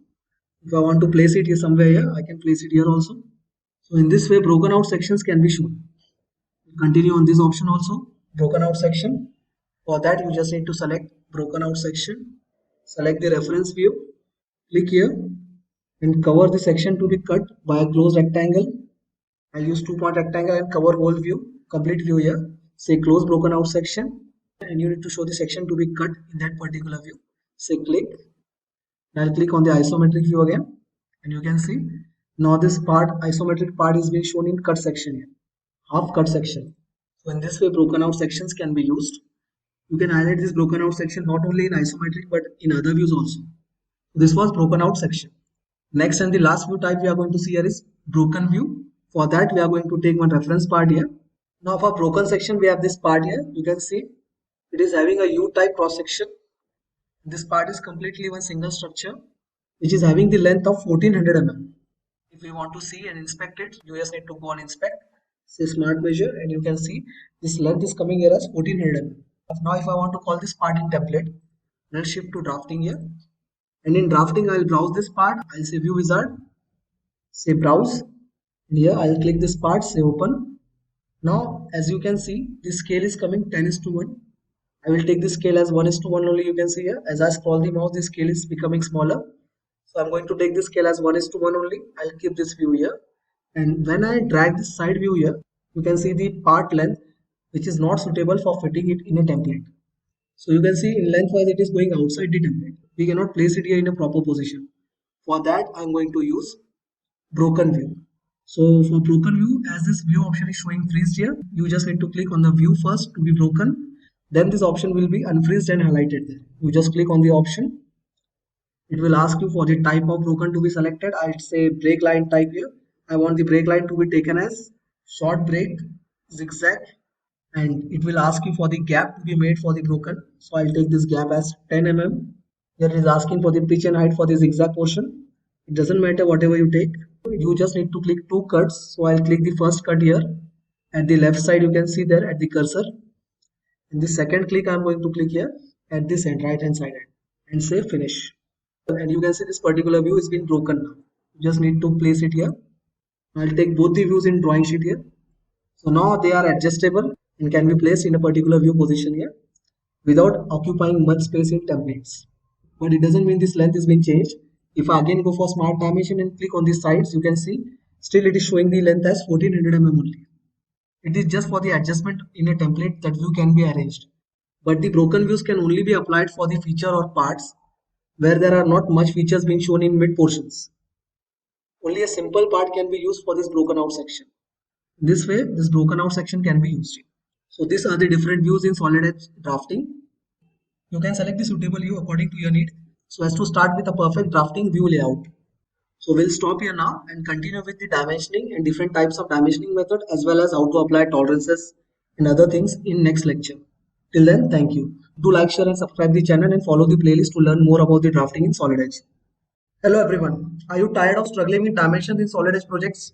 Today I'll show you how to use Smart Dimension tool to create precise drawings that will elevate your designs and impress your clients. So let's master the Smart Dimension tool together. And within the starting 10 minutes, we are also going to see how to edit the template and how to edit the backgrounds. Means how to edit the text over the template, how to add the scale, how to edit the names, how to remove any text or table and all. So template editing is also a very important topic which we are going to cover in the first 10 minutes. So to start with, I am having some drawings here, you can see. So in these drawings, we are going to learn how to apply smart dimensions, how to apply coordinate dimensions. You can see this coordinate dimension way, how to change the leader type and styles, how to change the precision of dimensioning, how to change the text size, and how to put dimension with trailing and without trailing zeros. So to start with, I'm having one part here. You can see this part. We'll go for dimensioning with this part only. I'm going to move this part to drafting now. So to start with, I'm going to say File, New, and we need to say Drawing of Active Model. So as soon as you click on Drawing of Active Model, it will ask you for the template setup. If you are having any company template, you can directly browse it, or else now we are going to use the Solidus template only, that is isometric drafting template. So I'll say OK here. After saying OK, you can see it is asking you to place the front view. If I want to scale, I will scroll it here. We have seen how to scale the views in drafting. As we call it first time, you can directly scroll and change the scale here. You can see at the left side, this scale value, this value is going to be changed if I scroll here. But if I click once, it will be fixed and I need to change the scale by manually adding the numbers here. So if I want to change the scale now, I'll change it here by manually clicking or adding the values. I'll keep it 1:1 only now this time. Second thing we are going to do here is by going in file settings, we are going to set the angle method. So for angle method, I'm going to select options, and in options, we are going to go in drawing standards. So in drawing standards, we have projection of angle, whether you want to keep it in first angle or you want to use third angle. So in India, third angle method is usually used, but it is not compulsory. Some companies also prefer first angle method. So for this time, I'm going to take third angle method here, say apply and OK. And after applying the third angle method, then only I'm going to project the other views, or else they would have come in first angle and they would have not been updated after changing the angle method. So for that only I have placed the front view first and then going to change the angle method here. So the next step we are going to go is taking this principal views, select the principal view. First I'm going to take the top view and here is the side view. I'll also refer the isometric view. So we'll keep the isometric view here, drag it a little bit here. Now, if I want to customize the size of these views, I can customize the size also. If I want to keep the standard scales, I'll continue with this scale only. But if I want to customize the scale, I'll click on this front view. As this is the parent view, whatever change I'm going to make it here, that will be implemented in side view and top view also. So here I'm going to keep the size as 2:1. We can see here, I have updated the sizes. It is optional to keep or change the size of this view, that is isometric. If I want to change, I can, or else I can customize the value also. I'll take it as 1.5. So here's the scale. I'll place it somewhere here. You can see the changes in sizes. I'll click on this front view also again. And instead of 2:1, I'm going to go for the scale as 1.3 here. These are the customized scale that should not be applied on these three views. These are the standard views. But just for lecture purpose, I'm applying this scale here. Other than this, we should always use the standard scale such as 1:1, 1:2, 1:5, or else 2:1. I'll hide the hidden lines here.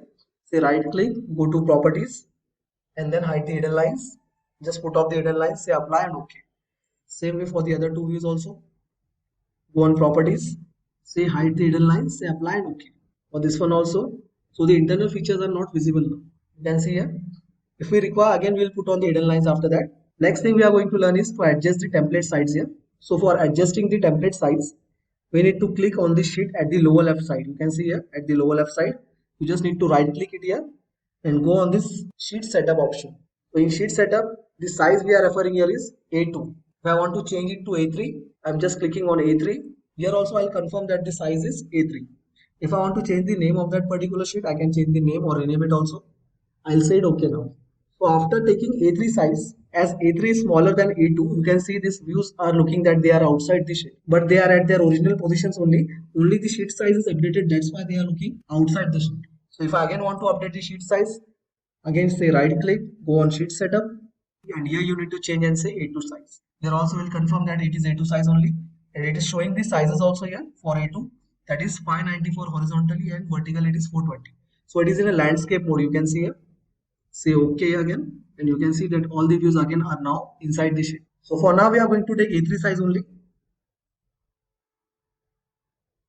I'll take the size here as A3, say OK, and we'll rearrange these views. We'll take all the views inside the sheet only, and we are also going to update the size. So again I'm going to take it as 1:1 only. Just to show how to customize the scale, we have changed the value. We'll again move to 1:1. In this view also I'll take 1:1 only. I'll keep it here. So next step, I want to remove this table here, and we need to edit this template also by the names.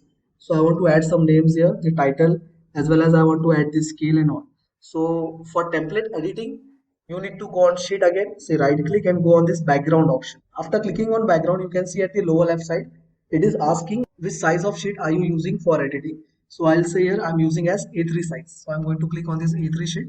Now only template will be seen for editing with having the watermark as background. We can update the title here. Wherever you see this envelope sign, you can directly double click and add the text there. So I'm just going to double click and you need to add the text here. So I'll add it here as 4 dimensions infotech.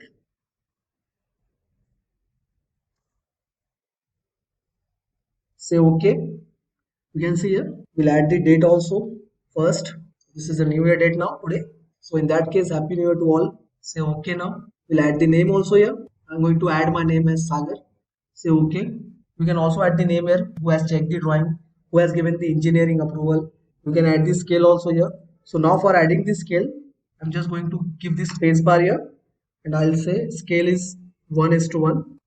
So we have added the scale also. You just need to double click if you want to change the text color. Select the text and you will get the color option here. After selecting the text, I'm going to give it as cyan color. So now the color is also been updated here, you can see. You can also add drawing number here, revision, size, what is the weight of this particular part and all. So in this way you can edit this table also here. If I want to add some rows and columns also, I just need to go on sketching and we need to add the line here. You can see here. It's very simple to edit the tables also. You just need to say extend. So I'm going to go on this command here, say extend to next. So if I want to hide the relations, I'm going to go on this option that is relationship handles and you can show and hide the relations here. You can see this option. So after adding this line, I'm going to hide the relations here. And we also said that we need to delete this table also here. So I'll select this table completely and say delete. After deleting the table, we just need to go on view and here you have to put off this option that is background option off. And you can see that all the views are updated with the new template here. You can see the title is also coming, my name is also coming here. So today's date is also coming here. We have added the scale and changed the text color. So in this way you can edit the templates. Again, if you want to see how to go for editing the template, you just need to click on sheet, say background, and I'm going to select the size of sheet I'm using. So in this sky blue color tabs, you can see I'll select this A3. And after selecting A3, you can directly go on sketching and edit the table by adding the lines or trimming or extending. You can also add the text here. So if I want to add any text, I'll just go on this option that is text. I'll click here and whatever I need to type, I'm going to type it there. If I want to change the text size, I can change the text size also here itself. I'll say it as only 2. I'll just say OK and click it here. So wherever I want to move this text now, I'll just select it. First I'll change the color and then I can move it directly. Just need to click once and this cursor symbol will appear. You can see near cursor. This pen symbol is coming there. You just need to drag it wherever you want. So I'll keep it here. So in this way you can add the text also. After adding the text and editing the background, we just need to go again on this view tab and put off this background too. So this table is again now updated. So in this way you can edit the template and update the tables here. Now to start with dimensioning, first we need to add the center lines and center marks. So this is the protocol that all the center lines and center marks should be added here. And then after that only we should start the dimensioning. So to add the center marks, I'm going to go in this annotation tab and here you have the option that is center lines. We can add the center lines here by two methods, that is by selecting two lines reference or by selecting two point references. Second thing, you can add the center marks also here. So I'll select the center mark option first and you just need to select the circular cutouts so as to add the center marks. If you want to change the size of the center marks, we just need to click on the center mark option. You will get this edit definition option here. You just need to go on this option that is edit definition and here you can change the sizes of the center mark. So you can see the center mark size, it is coming here as 4. I am going to change it and say as 2 only. So now it has been updated. But as we update it individually one by one, it will take more time here. So to update it directly from the default settings, you can go on this option that is A styles. I'm going to select this option A styles. I'll say ISO, modify. So in modify, I'm going to select this tab lines and coordinates. And in lines and coordinates, we have center mark size. So I'll update this center mark size by 2 only. So then now the size is coming 2 into font size. That is whatever the standard font size is, it is going to multiply it by 2 times. So I'll say it OK, say apply and close. So you can see here, all the center mark size are been updated now. After updating that, we are going to add the center marks here also. So we'll select it one more time, center mark, select the holes required. And now I want to add the center lines also. So it is compulsory for us to show a mark here, highlighting that these holes are vertically and horizontally aligned. So for that, I'm going to go on this option, that is center line option. And here you have the sub options, whether you want to make the center line by using 2 points or 2 lines. So I'm going to suggest 2 points here, and we are going to take the center points here.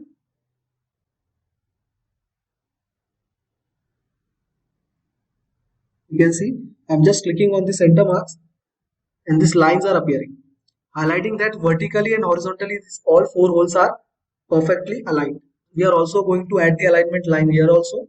In this view, front view, select that option again, lines, select this sub option by 2 points, and after selecting 2 points, then go for this alignment.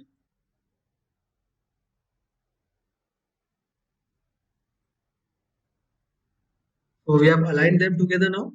Next, if I would have selected the 2 lines option, then what would have been the case? We'll see that also. So here I'm going to select the center line option again, and instead of 2 points here I'm going to say by 2 lines. So if I select 2 lines, you just need to prefer 2 lines here, left side and right side. You can see one center line will appear. So in this way also you can add the center lines. This can be shown as an access line for the circular or round objects. See here again, I'll repeat it, by 2 lines. This time we are taking by 2 lines. Earlier for holes we have taken by 2 points.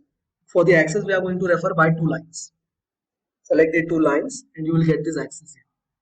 So in this way you can use this 2 lines and 2 points option, as well as we have seen center mark option. After that you can see these hole patterns have been made here. For that we need to go for this bolt hole option. So it will highlight the PCD or pitch circle diameter hole circle. So I'm going to select this option, bolt hole circle. So this is the center mark for all the pattern holes here. I'm going to select that center mark, and we need to drag and keep it on any hole center which are been patterned. So here we have the PCD also. In this way you can use this bolt circle. I'll undo it and repeat it again. You just need to go on this option, bolt hole circle. Select the main center for all the pattern holes. Select the pattern holes center now. So now the center marks have been shown in bolt hole circle form. We can also use one more option here. That is this option, that is automatic center line. For that we'll select and delete all the center marks we have made earlier. And delete this one as well as this center mark also. Next we are going to select this option, automatic center lines, and just click on the view. So it will automatically add these lines as well as the center marks. And it will automatically adjust the center mark sizes also. So this option is very convenient to use without having much time consumption. So here we have seen center lines, how to add center marks, how to edit the size of the center mark, how to use this bolt circle, and also how to use this automatic center lines option. So let's start with the dimensioning now. Select the smart dimension option. We'll start with the front view here. We'll take the dimension from the bottom side also. Next, between these 2 circles. Now the order for arranging the dimensions should be such that it should be arranged in descending order. Means the biggest value will come at the outside and then the smaller and next smaller dimension. We should add one center mark here also. Now we can refer this 34 dimension. Next, we'll add one more dimension here from this center to this center. So I'll make this alignment vertical. Next, we need to put this dimension, that is showing the center to center distance of these 2 countersunk holes. Next, we'll go for the radius values. We'll refer these 2 radiuses here. After adding some dimensions, we are going to see how to edit the text size, how to flip the arrows, how to add the trailing zeros here, as well as how to change the precisions. We can also add the lines for connection of center point with the radius. We'll see all that modifications now. So to start with, we are going to select this option, that is A styles. So I'll go in A styles and I'll refer this ISO for modifications. So here we are going to go for the text options. We'll change the font size first. I'll take it as 3 mm as a font size. And the text orientation, I'll take it here as parallel. Say OK and apply with close. So you can see now the text size has been increased a little bit, as well as the radius values for the dimension are coming aligned with the dimension line. First they were horizontal in orientation, but we have changed them to parallel. That's why they are showing with the alignment of dimension line only. If you need to add the line for the center reference with the dimension line, you just go on A styles, say ISO and modify. And in line and coordinates, we need to put on this option, that is connect. Say OK, apply and close. So you can see here with the radius value, it will also show the center references here. Next, if I want to increase the precision value, Just go here, say modify. In units, you need to increase the precision. So I'll keep the round up value as 0.12 and say it OK. Say apply and close. But still we can see the precision is not showing in double digits after the point. It is because we have made the parts in round up values only. That's why these zeros are not being shown. Suppose if I go for the option that is point to point dimension, select this end point and this point here. So you will see this dimension is coming with precision having 2 digits. As we have customized it in the A styles, default styles, that's why the precision is coming here in 2 numbers. But still the question arises, why this roundup value still is not showing double zero here? So for that we can do one thing, we can put on the trailing option. So even if the value is round up, the precision will be shown in zero form by adding the point here. So for that, adding the trailing option, you just need to go on A styles, select modify, go on text option, go on unit option, and here in zeros we can see here, we'll put on this option that is trailing.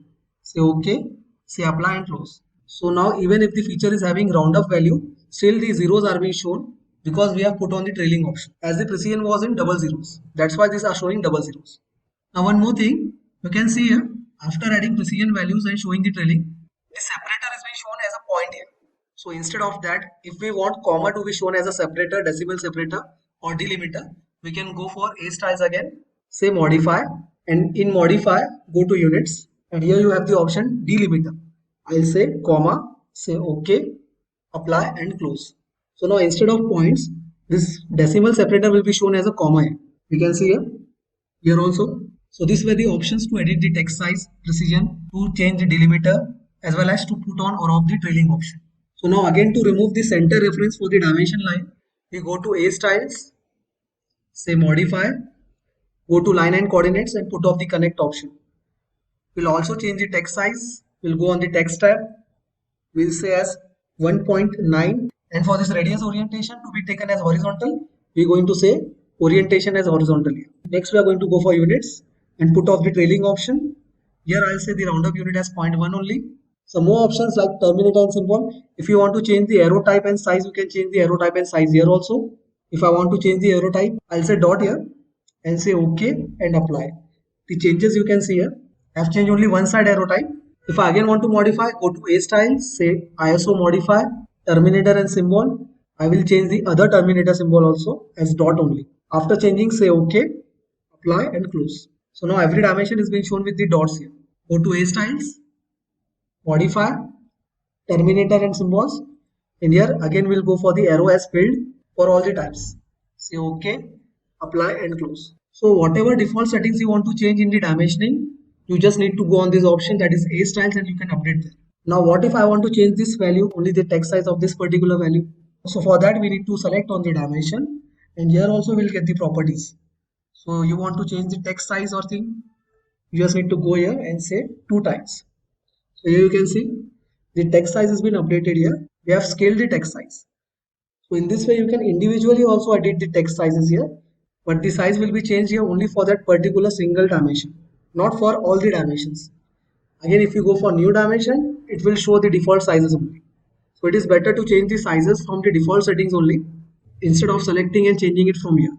Next, if I want to add the text here, suppose in the form of suffix or prefix, we can add the text here. We'll take the example for this radius. Now we are having radius on both the sides here. This also we are having radius on both the sides. So if I want to add the text for the prefix, showing that we are having 2 radiuses, so I just need to select the dimension. Here we'll get the option that is edit definition prefix. With the pencil sign, you need to click on this option here. We'll add the prefix. I'll say 2 times caps lock on an X. It means that we are having 2 radiuses on 2 opposite sides. Now if I want to copy this prefix here also, as it is also having 2 numbers, we can do that by using this command, that is copy attributes. You just need to select the dimension having the text, and second time you need to select the dimension which is not having the text, and that particular text or attribute will be copied here also. Next we are going to add the chamfer dimension here. So for chamfer dimension, separate option is given in dimension tab. You can see this option. Select the vertical line first and then the inclined line. You will get the chamfer here.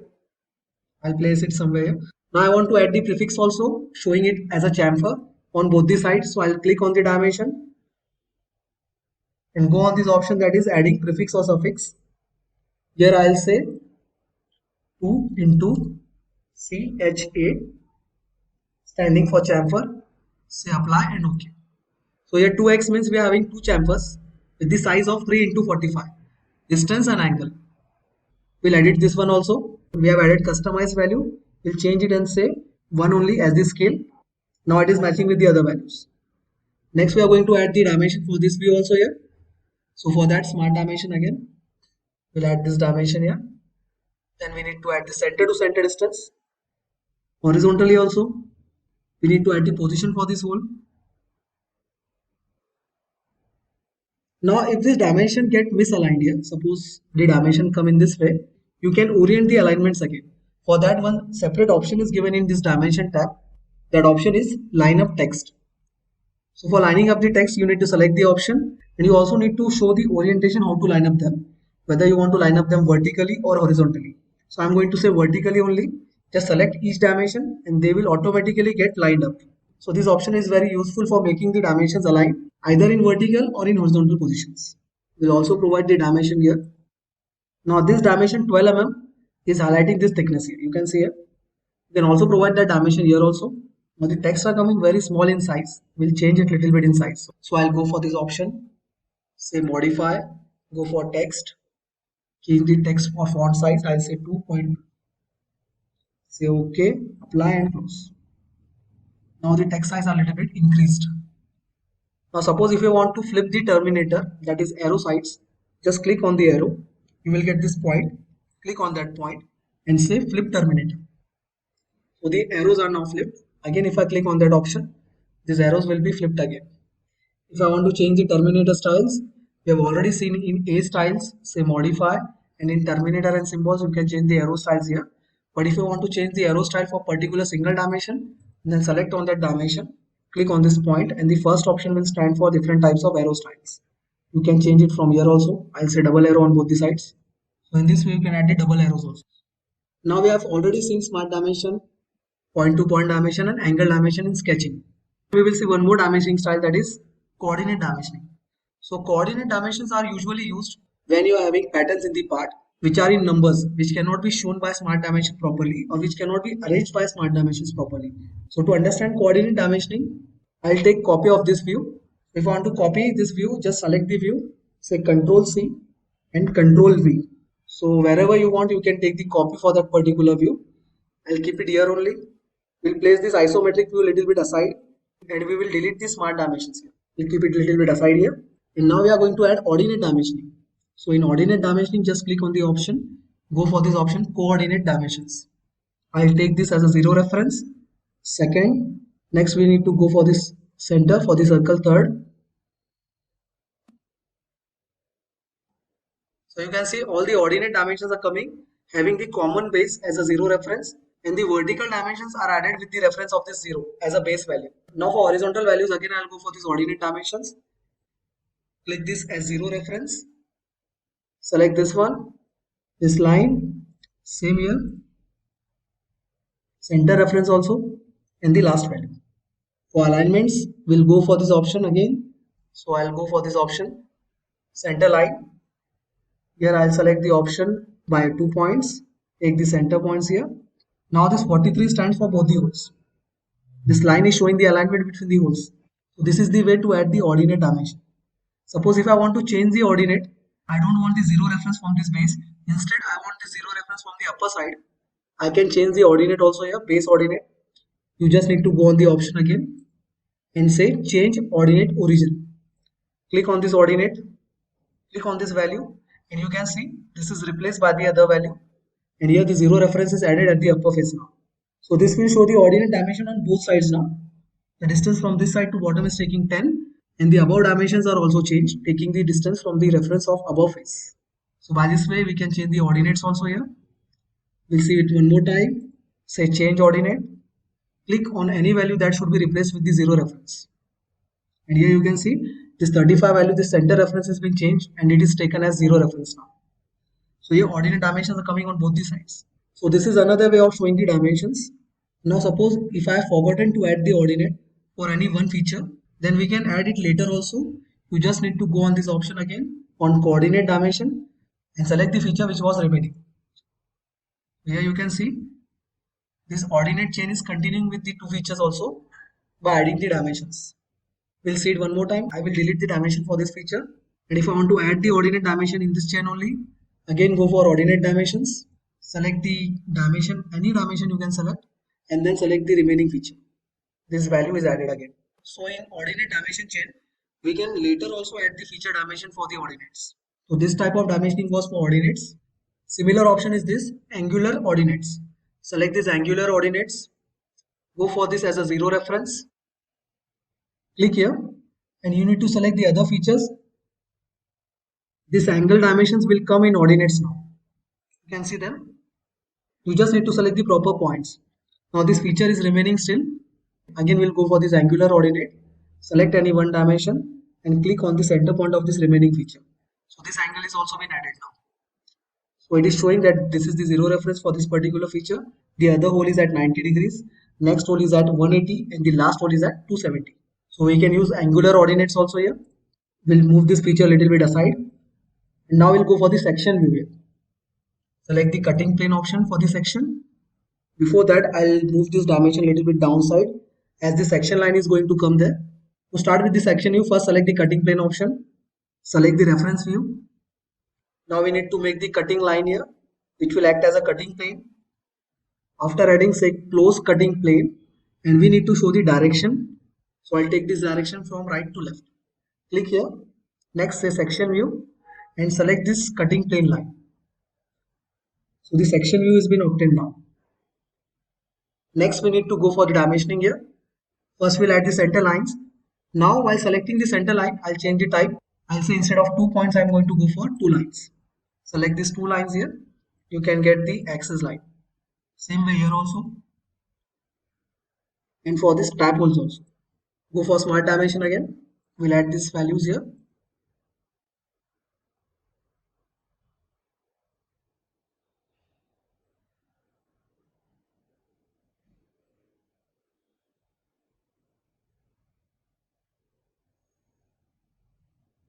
We'll continue with the axis to axis dimension, keeping them aligned vertically.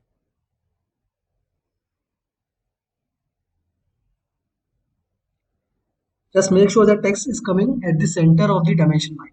And now for this groove, we are going to take detail view here. So I'll select the detail view and make one reference circle. We'll place it somewhere here. The reference text is added as B. So I'm going to properly place this B near the detail view. This text is added for understanding the reference of the detail view. Now suppose if you want to show the scale also here, just click on the detail view, say right click, properties, and we will say to show this complete border. Clicking on this option in general tab, then going for caption and adding the view scale also. This option will show the scale value also there. You can see the scale value is also been added here. Select the smart dimension option now. We'll take these dimensions here, showing the detail view. I'll change the position of this detail view. I'll keep it here only. We'll keep this side view aside. And now we are going to see the back side of this part. For that, going to use the principal plane option again. Select the reference view and add this particular view. Here we'll show these dimensions. Center to center distance between these two circular features, the radius value. We also need to add the center marks here. Select the option center lines, go for 2 points, and for showing the alignments,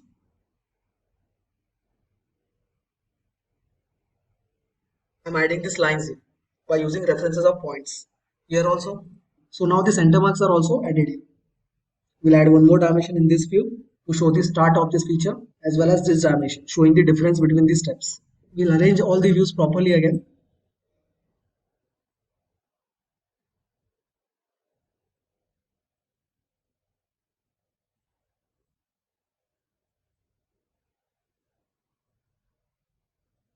We'll take this isometric view in solid form, select the view, and we'll have the option that is shading options. I'll say shading with colors. As this rectangle is appearing, we need to say update views. So now the views are properly arranged. You can see here. So after view arrangement, we are going to continue on the next sheet.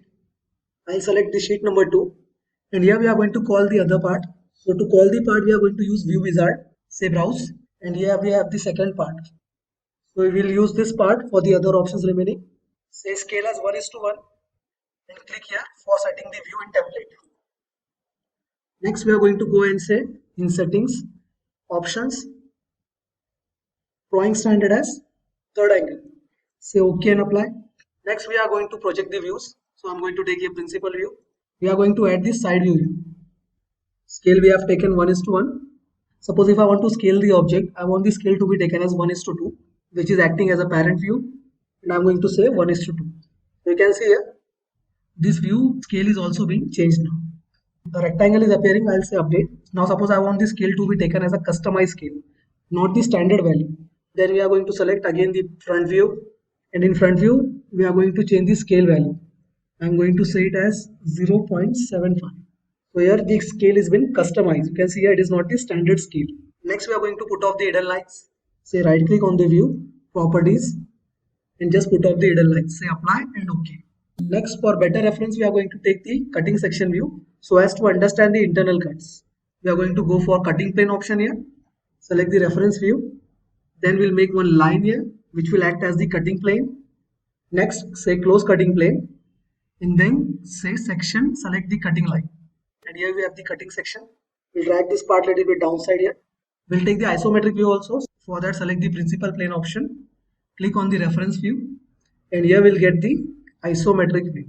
We'll make one more thing. I'll add the broken out section also here. Select the reference view. We need one close sketch, so we'll use 2-point rectangle here. Say close broken. I'll show the depth here. I'll take this center point as a reference. And then we need to select the view where we want to show the broken out section. Say right click and escape. Now as the views are not properly fitting here, we are going to update the scale to 1:2. For this view also, I'll say 1:2 only scale. Now we can arrange them properly. So the next dimension type we are going to see here after the view arrangement is symmetric diameter.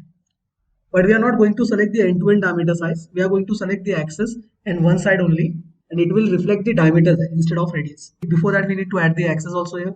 So I'm going to select this option, that is center line, by using two lines.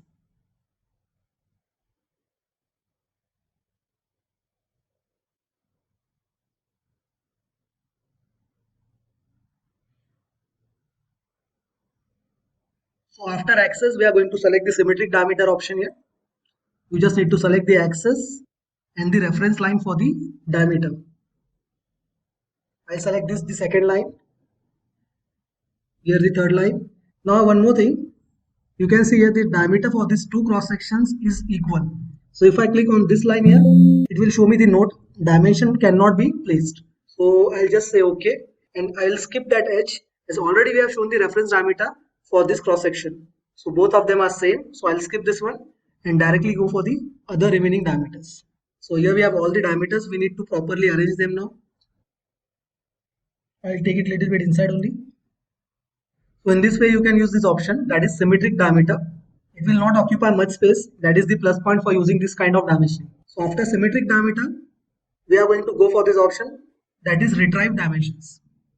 So I'll select this option, retrieve dimensions, and I'm going to select the view, and you can see here it will automatically display dimension for that particular view. Not all the dimensions will be displayed, but maximum dimensions will be displayed here. We'll undo it again and again repeat the command, that is say retrieve dimensions, and click on the view. So here we have the dimensions again. It is kind of automatic dimensioning only. So to understand callout, we are going to go on sheet 1 again. Here we have the option that we have provided the countersunks here. We have also provided some tap holes here. And we have also seen counter bore holes here. You can see here at this bottom plate we have counter bore holes. So we'll apply this callout for each hole now. Select this option, that is callout. You must first know for which feature or which type of hole you are going to apply the callout. It is because when you go for this feature callout option, you need to copy the formula for that particular hole. So if I am applying the dimension for counter bore, I am going to select this counter bore formula here, say copy, and in general I am going to say paste. After pasting this callout, say OK, and select the required hole on which you want to apply the callout. You can see here this counter bore is being shown now. Suppose I want to add the number also here, that there are total 4 number of holes. You just need to select the callout, say right click and properties, and in properties at the extreme end or at the start we can add 4, caps lock on X and space. So you can see here this preview window will show how this text is going to be visualized there. Say OK. And here we have 4 into diameter 4.3 counter bore hole with the other diameter as 8 and depth as 3 mm. So for the first diameter, depth is not shown. So one more thing to be noted here, that if you are having a throughout hole, for that particular diameter, depth will not be shown here. If the hole condition is given throughout. After applying call out on counter bore, we are going to go for countersunk here. Select call out option and select the countersunk formula here. Say right click, copy, and in general tab, we are going to paste it. So now the formula has been changed. Instead of counter bore, we have taken countersunk here. Say OK and select the reference hole. Here the diameter 3.2 is having the end condition as throughout. That's why the depth is not being shown here. Now if I want to add any remaining text here, we just need to go and select, say right click, properties, and whatever remaining text I want, I can add it here. So at this start, I'm going to say again 4. So this 4x is representing the number of countersunk holes we require. It has been displayed in preview window. I'll say it OK and finish. So in this way, you can add the standard hole dimensions using callout. Next hole, say callout option. Here we need to go and say feature callout. And as we are adding the dimension for threaded hole now, I'm going to select here simple and threaded formula. Say copy. In general, I'm going to paste this formula here. And then you need to select the hole. Again, I need to add callout dimension for this type holes also. I'm going to select the callout option. We have already copied the formula for simple threaded hole. Just go and say OK. And we need to select the hole. So here the depth is also being shown. Size is M3 and the depth is 6.2 mm deep. I want to add the number of holes also here. Say right click, properties. And at the start, I'm going to add the number, say 4x. And here we have the number of holes also. So in this way, we can add the callouts. But one thing to remember that these callouts are only used for standard holes, which are being made by hole command. This callout option will not be usable for dowel holes here. We are going to select smart dimension option only for dowel holes, and then we are going to add the fitment and tolerance also there. So this was the lecture till now. In next lecture, we are going to continue with dimensioning only, but we are going to see how to add the tolerances in the dimensions, how to add the fits and tolerances, and what are the different types of tolerances there. So we'll stop here. Till then, thank you. So hello everyone, we are continuing with the solid edge series of drafting. We have already seen how to take these different types of views. We have seen how to apply the dimensions. Now we are going for the tolerances. So to start with, I'm having this well-made structure here, and we have given the dimensions also here by considering different types of views. Now we need to apply the tolerances where required. So we will see what are the different types of tolerances and how they are applied. Now the definition of the tolerance, we can spell it as deviation from the exact value without affecting the working of the particular feature or object. Means tolerances are applied to compensate the differences which are occurring by the exact value so as to make the part work correctly and also support the interchangeability between two parts. So to start with tolerance, we just need to select the value on which we want to apply the tolerance. So I'm going to select this value here. Now this value is representing the vertical distance from ground till the bottom face of the structure. The value is given here as 200 mm, we can see here. I'm going to select that particular dimension. And for tolerances, you have this option that is tolerance. You just need to select on this symbol. Here are the different types of tolerance which can be applied in solid edge. So first one is nominal. Here the tolerance value is not considered, only dimensional value is given. That's why by default setting is on nominal. We'll change it here. We are going to say unit tolerance. Now unit tolerance stands for bilateral tolerance. There are total 3 types of tolerance: bilateral, unilateral and symmetric. There is one more type of tolerance type which is called as limit. We are going to see that also here. So to start with, first I'm going to select this type, that is unit tolerance. Here you will get the options for applying the plus and minus values. So I'm going to click on this box and put up the tolerance value as 0.2 at the plus side and 0.1 at the minus side. Say OK. Now you can see here. To understand it better, we are going to make the text orientation horizontal. For that, I'm going to select A styles, select ISO and modify, select the text, and for proper horizontal orientation, I'm going to select this orientation option and say horizontal. Say OK now. Say apply and close. Now you can see the tolerances we applied were plus side 0.2 and minus side 0.1. But instead of point here, it is appearing comma. So for that also, we are going to go on A styles, select ISO and say modify, select units, and change the delimiter type as period. Say OK, apply and close. Now you can see it is showing point here. So now the value becomes 200 plus or minus 0.2 and 0.1. This is the bilateral type tolerance, means the tolerance will appear at the plus side also as well as on the minus side also. But as the values are different, first one is in plus side 0.2 and the second on the minus side is 0.1. Both are unequal values, that's why they are considered as bilateral tolerances. But if I make this tolerance value same, suppose if I click on this value again and say 0.2 on the minus side also, then this will be called as symmetric tolerance. Means it is a kind of bilateral tolerance only, but the value at the plus and minus side is equal. That's why it is showing plus minus 0.2. So this kind of tolerance representation is known as symmetric tolerance. It is kind of bilateral tolerance only. Next type we are going to see here is select the value again and go for this tolerance option. Here we will see another type is limit. So in limit, whatever the tolerance in plus and minus side you have added will be added in the main value itself. At the plus side we added 0.2, that's why the value is coming 200.2. At the minus side also we have added symmetric tolerance 0.2, that's why the value is coming 199.8. The next type showing here is basic. So here the basic tolerance means it is a theoretical exact value which is not considered by the tolerance. Means tolerance are maybe applied there, but for this particular view the tolerances are not considered for this dimension. So that time you can show the rectangle around the dimension representing it as a basic value. Next we will see unilateral tolerance. For that I am going to select the value again, select the tolerance type, say unit tolerance only. But for unilateral means tolerance is going to be considered at only one side, either plus side or minus side. So suppose if I take here the value as 0.2 and 0.0, and if I go for both the symbols as plus only, for that you need to click on this minus negative sign, it will be changed to plus. Now both the values are coming at the plus side, you can see here 0.2 and 0. So this kind of tolerance is nothing but unilateral tolerance. If I want to take this values at the minus side, select the value again, go for this minus option, I'll select 0.00 and 0.3, 0.30 at the minus sides.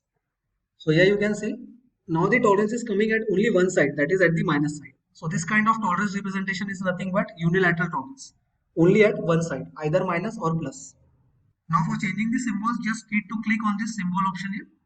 You can see it can either become plus or minus, whatever we require. Now the next type of tolerance we are going to see here is this S7 class tolerance. This tolerance stands for fits and tolerance.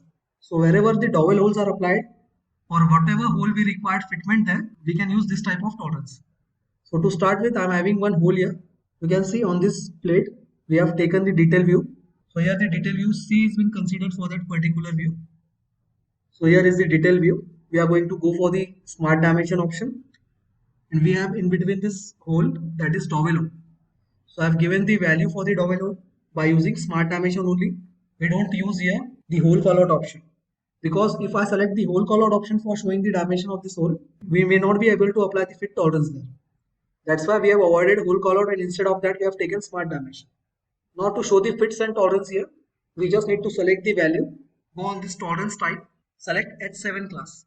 As soon as you select the H7 class, it will ask you for the subtype. That is, if you want to show only fit or you want to show fit with tolerance, you can also show fit with limits or user defined. So we will consider here as fit with tolerance here.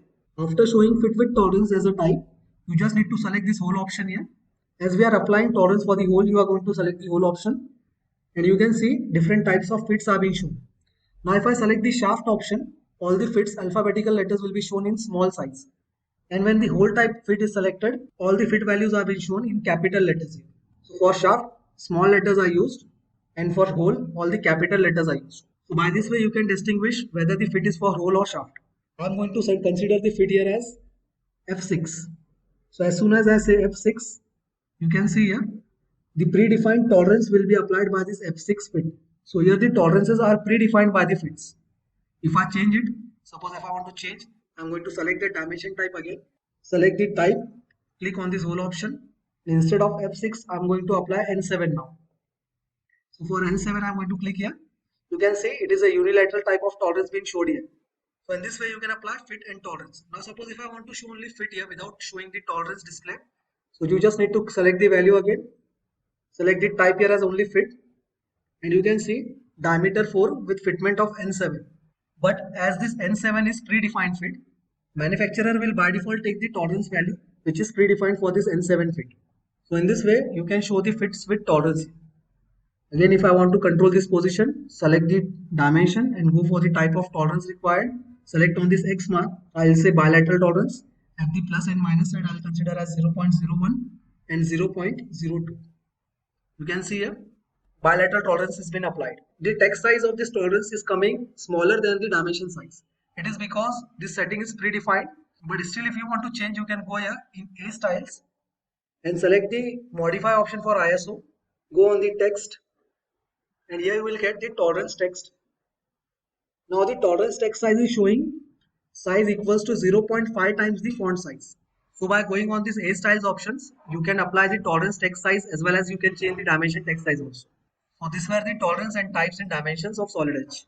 So after dimensioning and tolerances, we are going to continue with surface finish symbols and applying welding symbols. So first we need to ask a question here. Are you tired of your designs not meeting surface finish standards? I'll show you how to master surface finish in solid edge, ensuring your projects stand out and meet all specifications. So let's dive in. We are continuing with the previous lecture of dimensioning only. So for solid edge surface finish symbol, we have this icon here. In annotation tab, we have surface finish symbol option. So before applying the surface finish symbol, first we'll understand the types of surface finish symbols. For that reference, I have referred one image here. You can see. In this image, there are total 3 types of symbols being shown. First one is without horizontal line or without any circle. Only 2 lines are there.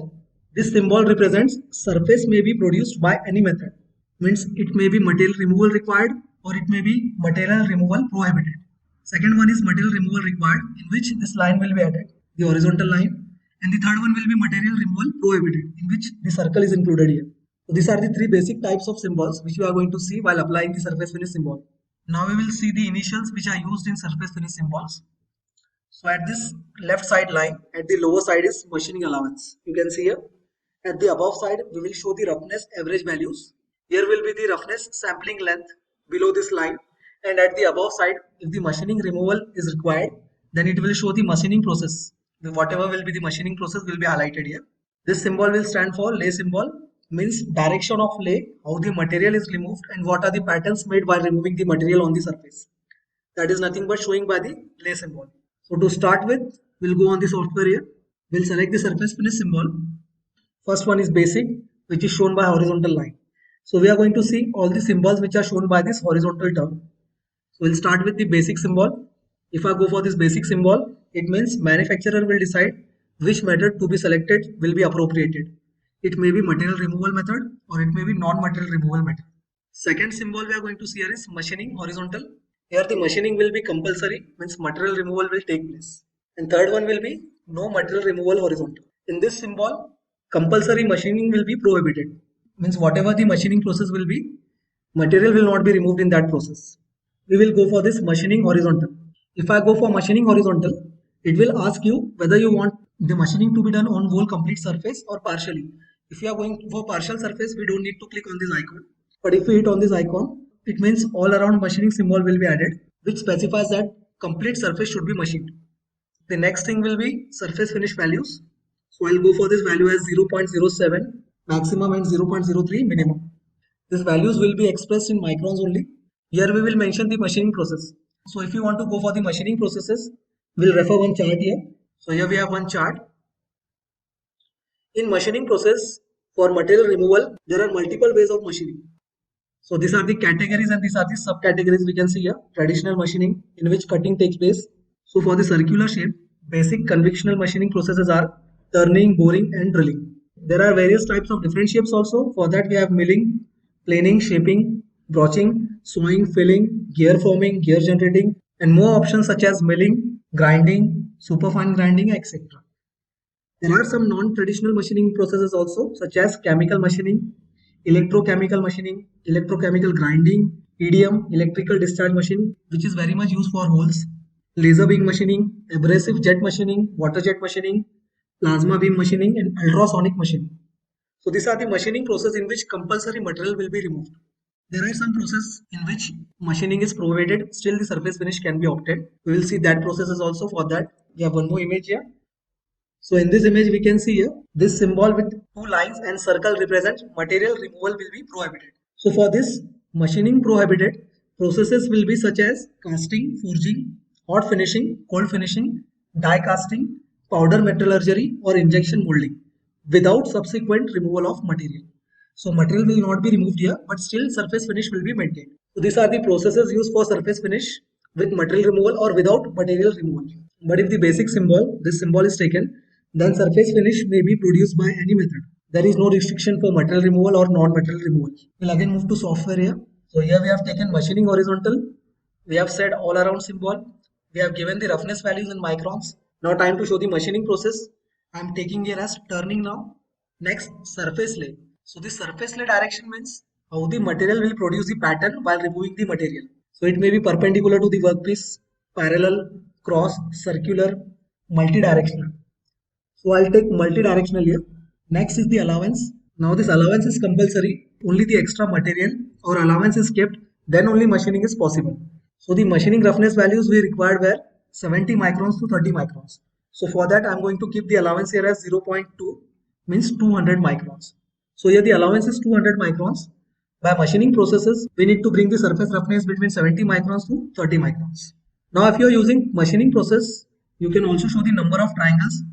So maximum number of triangles are showing here as 4. So if I take the number of triangles as 4, your machining surface finish will be very much high. If I go for one triangle, the surface finish or roughness will be high. Machining will not be that much smooth. So by showing these triangles also we can decide whatever type of machining surface we require. I'll say OK. You just need to say OK. Click on the surface and place the symbol where required. So in this way you can show the surface finish symbol here.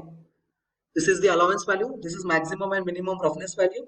Machining process is turning. All around means complete surface is to be machined. And the lay directional will be multi-direction. Means the pattern produced will be multi-directional on the surface while removal of material. So this is the explanation for this icon. Number of triangles are representing the surface finish. How smooth the surface finish should be. Lesser the triangles, surface finish will be less. More the triangle, surface finish will be more. Next we are going to go for the welding symbol. You just need to select the welding symbol here. In this welding symbol option where the properties are shown, you just need to go on this icon, select the required welding symbol. I'll say fillet weld. Need to give the size for the weld in radius. Then we are going to go for the finish required after welding. So I'll take it here as counter symbol. Next, length for welding. If you are going for partial welding, then we need to put up the length also. So I'll take here the length as 15 mm. We'll change the radius value as 5. Next, whether this welding is to be produced all around or only at particular edge. So I'm going to go for the symbol here as all around. Next is the field and side symbol. So if the welding is going to be done at the assembly location, not where the parts are produced, then we need to apply this symbol. That is, this welding is going to be done on field or site. Here we have the tail option. So in tail note, we can keep the notes for the manufacturer, such as if you are having any doubts regarding welding or what type of welding we require. So I'll say here as gas welding. So after filling tail note, we'll say it OK. And you just need to go and place the welding where required. So I'm going to place it here. You can see here. If I want symmetric weld, means on both the sides, then you just need to go and add the values here also. So I'll take it 5. Same surface finish as counter only. Next, I don't want this intermittent symbol to be taken. I'll keep it flat only. Intermittent welding means there will be a gap in between welding, and then welding will be continued by having some pitch and gap. So if you want intermittent welding, then you can go for this option. If you just click on this option, this icon will be shown here. You can see here in preview window. But if I don't want intermittent, I want continuous welding without gaps, then I'll go for this weld symbol as flat. Next, we need to put the length here also. Whatever welding length required. After putting all the symbols, we just need to say OK and the symbol will be updated. If I want to go for the symbol for this weld also, again select the weld symbol here. Now I'll take butt weld here. Value as I'll say 3 mm. This will be the radius value for the weld. Type of finish required will be, I'll take here as convex. Here also the type will be single V butt. Finishing type will be convex. Size I'll take here 3 mm only. I'm putting this value on both the sides as I required symmetric weld on both the opposite edges. That's why. Say it OK. Click where the weld is to be given. And here you can see. This welding is to be done on this side only as we have shown the flag here. And this is the all around symbol, means complete welding is to be done. So in this way, by using this weld symbol option in annotation tab, we can apply the weldings here. So this were the surface finish symbols and welding symbols in solid edge. How we can apply and what the symbol means. So in this lecture, we have seen how to apply tolerances to dimensions, how to apply the weld symbol, as well as how to apply the surface finish symbols, and what are the initials in all those symbols. We'll stop here and continue with different types of tables in solid edge in next lecture. We are continuing the playlist of solid edge drafting. So if you want to learn solid edge drafting, please watch the previous videos also and continue following the upcoming videos which we are going to upload. If you want us to make a video on any particular feature, you can comment us in comment section. So till then, thank you and continue learning with 4 Dimensions Infotech. So welcome back Solid Edge enthusiasts. Today we are going to dive into 4 game-changing tables used in Solid Edge. The tables are part list table, whole table, bend table and general table. These aren't just tables. They are your secret weapons for efficiency in complex assemblies. So stick around to learn how to leverage them for your next project. So to start with, we'll take this assembly for drafting. Say File, New, Drawing of Active Model, say OK.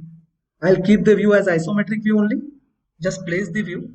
Now if you want to show this view in exploded view, it is necessary for us that the assembly must be exploded in the assembly stage, as well as the exploded view should be saved as a configuration. Then only you can explode it here.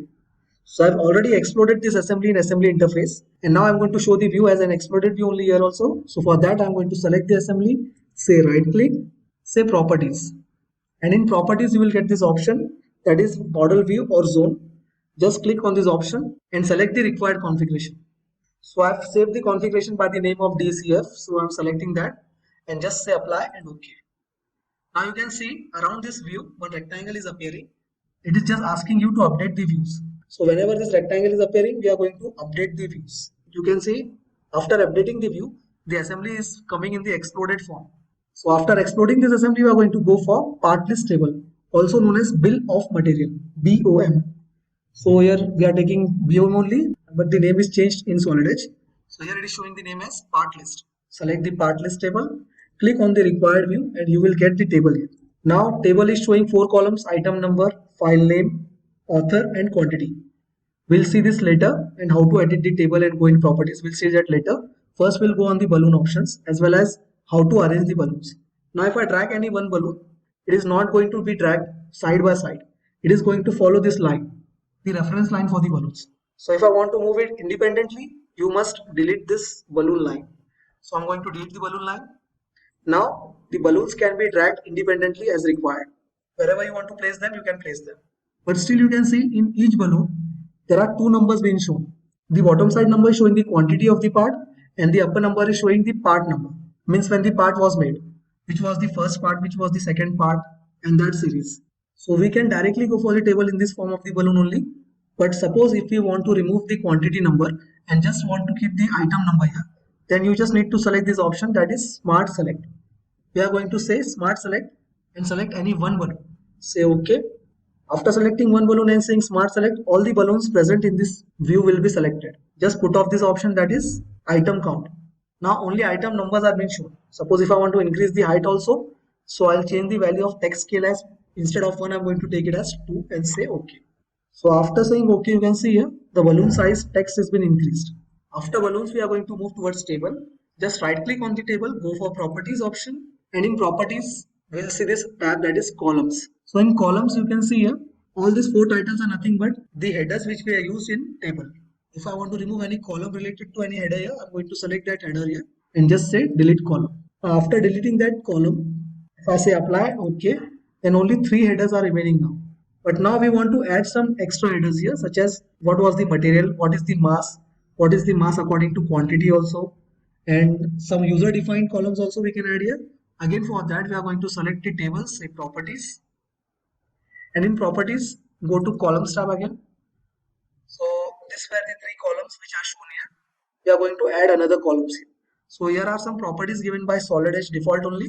You can see here this property list. So from these properties, I'm going to select some properties and add into the above columns here. So for that, I'm going to select here mass by items, say add column. This column will be added to this table again. I want to add mass by quantity also, say add column. First we have added mass by item, second is mass by quantity. Third, I'm going to add here material also. So I want to specify the material also in the table for each part. For that, I'm adding this material, say add column. Now materials were assigned before only at the time of assembly. So you are just updating now. So for that we have added the material here.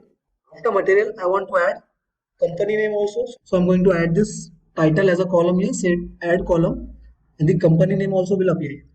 Say OK. Now you can see here all the columns we required are mentioned here in this table. If you want to decrease the width of the column, just drag it by holding these gray points so as to adjust the table according to the sheet size. So we can customize the sizes here.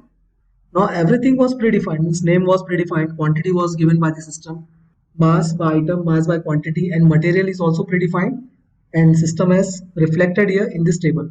But only the company name is not defined here. So if I want to add this company name, which is not known by the system, I'm going to select here and say right click on properties. And for adding the company name, I'm going to click on this tab, that is data.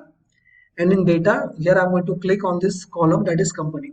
Say right click and say allow cell overrides. I'm going to add here as 4DI. Say OK. And you can see the company name is also been updated now.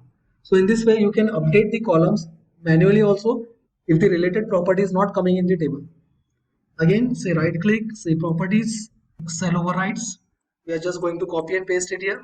Say paste, right click, cell override. Again, say paste, and last one, do the same thing. Say apply and OK. So in this way, the bill of material has been updated here, part list table. This is the assembly, and this is the bill of material for that particular assembly. You can click on this left point and drag the table anywhere you required. Now suppose if I want to add some user defined property which has not been present in the list properties here. For that I'm going to right click, go to properties, select the columns option, and for user defined property which is not present in the property list but still we want to add, then you just select the option user defined, the first option, say add column. Now the name also for the column is showing as user defined.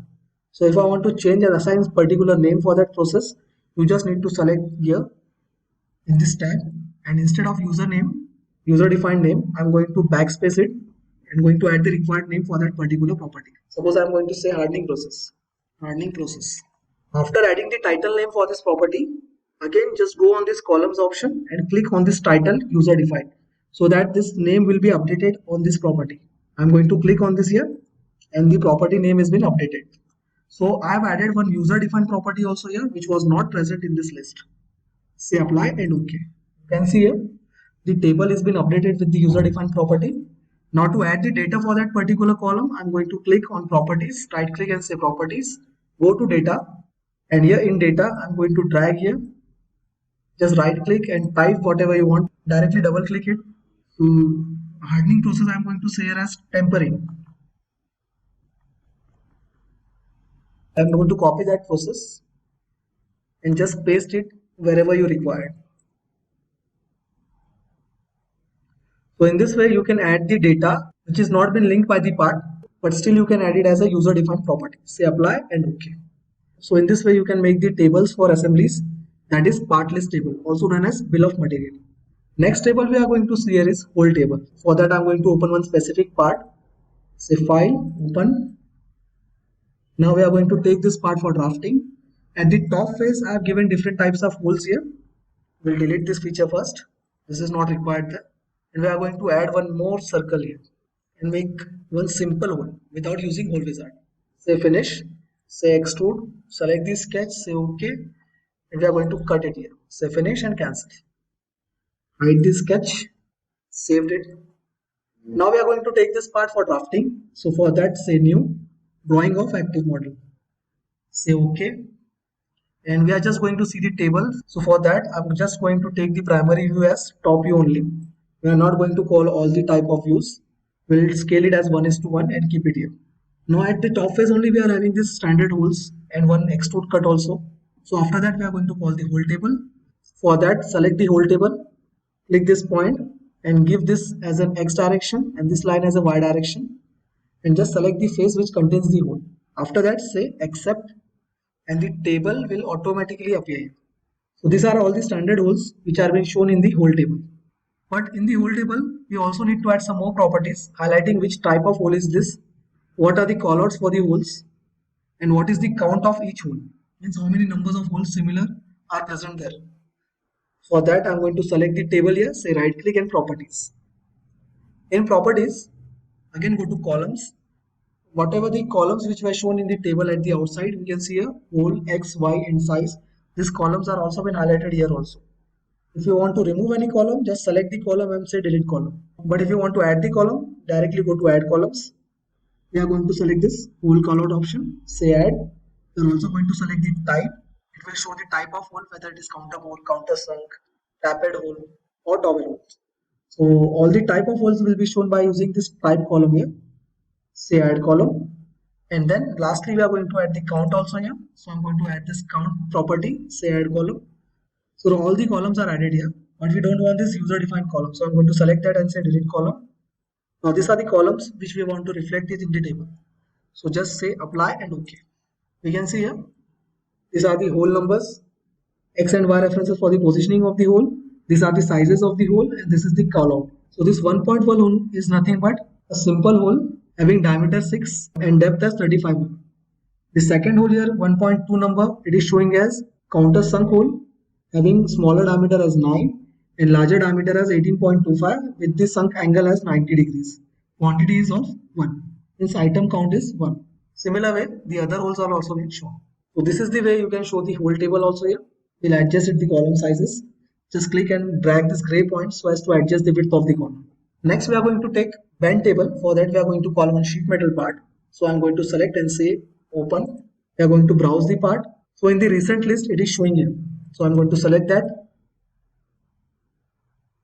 And we have also made this part flatten here. You can see if I go for tools and say flatten, this part is already been set as flatten and then saved. So it is compulsory for any sheet metal part before going to drafting that it must be set flatten and then saved, or else the flatten will not get reflected in the drafting. Now I'll take this part for drafting, select the file, say new, say drawing of active model, say OK. And before placing this part, we are having one option here, that is this drawing view wizard options. If I click on this option, it will show whether you want to place the part as a design part, means however it is coming, or else you want to show the flatten pattern. So I'm going to select this option as flatten pattern and then say OK. So it will show the flatten view. I'll say the scale here as 1:1. Place this flatten view. Also place the side principal view for showing the thickness. Next we are going to go for this bend table. Select the view and you will get this bend table view. Now this bend table is showing you. Now this bend table will show the number of bends, what are the radius for that particular bend, at what angle the bends are made, whether the direction is at the upward side or downward side, and the included angle. So here we can see for the first flange, it is showing the direction as up. Now if I want to show the reference view also, so I'm going to say view wizard again, say OK, and I'll place it as an isometric view. Say isometric as a primary, say OK, and this view is placed. So for better understanding, I've placed this view. We are going to see the table again now. So the flange 1, this is the flange 1. It is having bending radius 1 and its direction is upside. That's why this is showing it the upside. This is the bend 1. It is showing at the upper side. Next is bend number 2. So bend number 2 is joked and it is joked at 90 degrees angle. And it is showing the downside direction. It is because it is not going at the vertical side. It is going at the horizontal side. You can see here, this bend is made horizontal. That's why it is showing the side here as downside. Similar are the other kinds of bends. In this way, you can show the flatten view. But if I suppose select this view and go for that option view wizard, you will not get that view wizard option here. That option view wizard for showing flatten view is only shown when you call the part for the first time. Suppose if I call this part again, say view wizard, browse the file and say OK. That time only you will get this option, that is drawing view wizard options. At that time only we need to say flatten view to be shown. Now for general table, that is 4th number type of table, we are going to select the general table option here. Select the table, go for columns. If I want to add the column, I am going to say add, say number 3, say OK.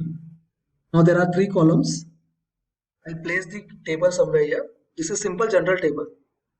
So we are having 3 columns here and total 5 rows.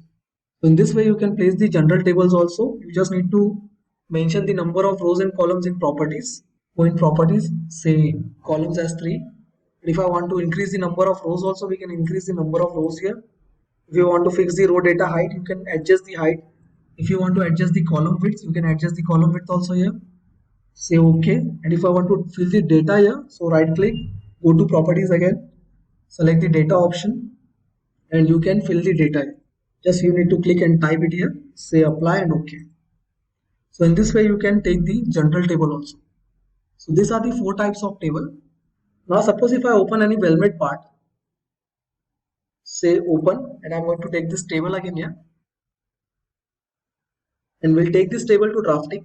Say file, new, drafting of active model. say OK. Now the only difference between the regular assembly and this assembly is that this is the weldment assembly, and the first one we have seen for the press tool was a simple assembly. So I'm going to again go for the table here. We have taken the drafting view. Now we need to show the table for this assembly also, weldment assembly also. It is similar to regular type of assembly part list table. Only difference is we are going to add one more column here. For that I'm going to scale it and make it a little bit smaller again. We are going to add the part list table, similar as we have added for the press tool assembly earlier. Here the table is appearing. We are going to delete this balloon line and say smart select. Select any one balloon, say OK.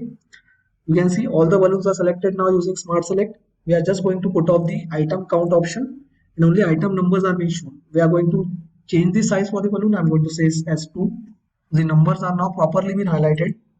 As it is a weldment table, we just need to add one more column, that is say right click, go for properties option, and in columns we need to remove this author option and we need to add this cutting length here. So this is the new column which is going to be uncommon between regular assembly and weldment assembly.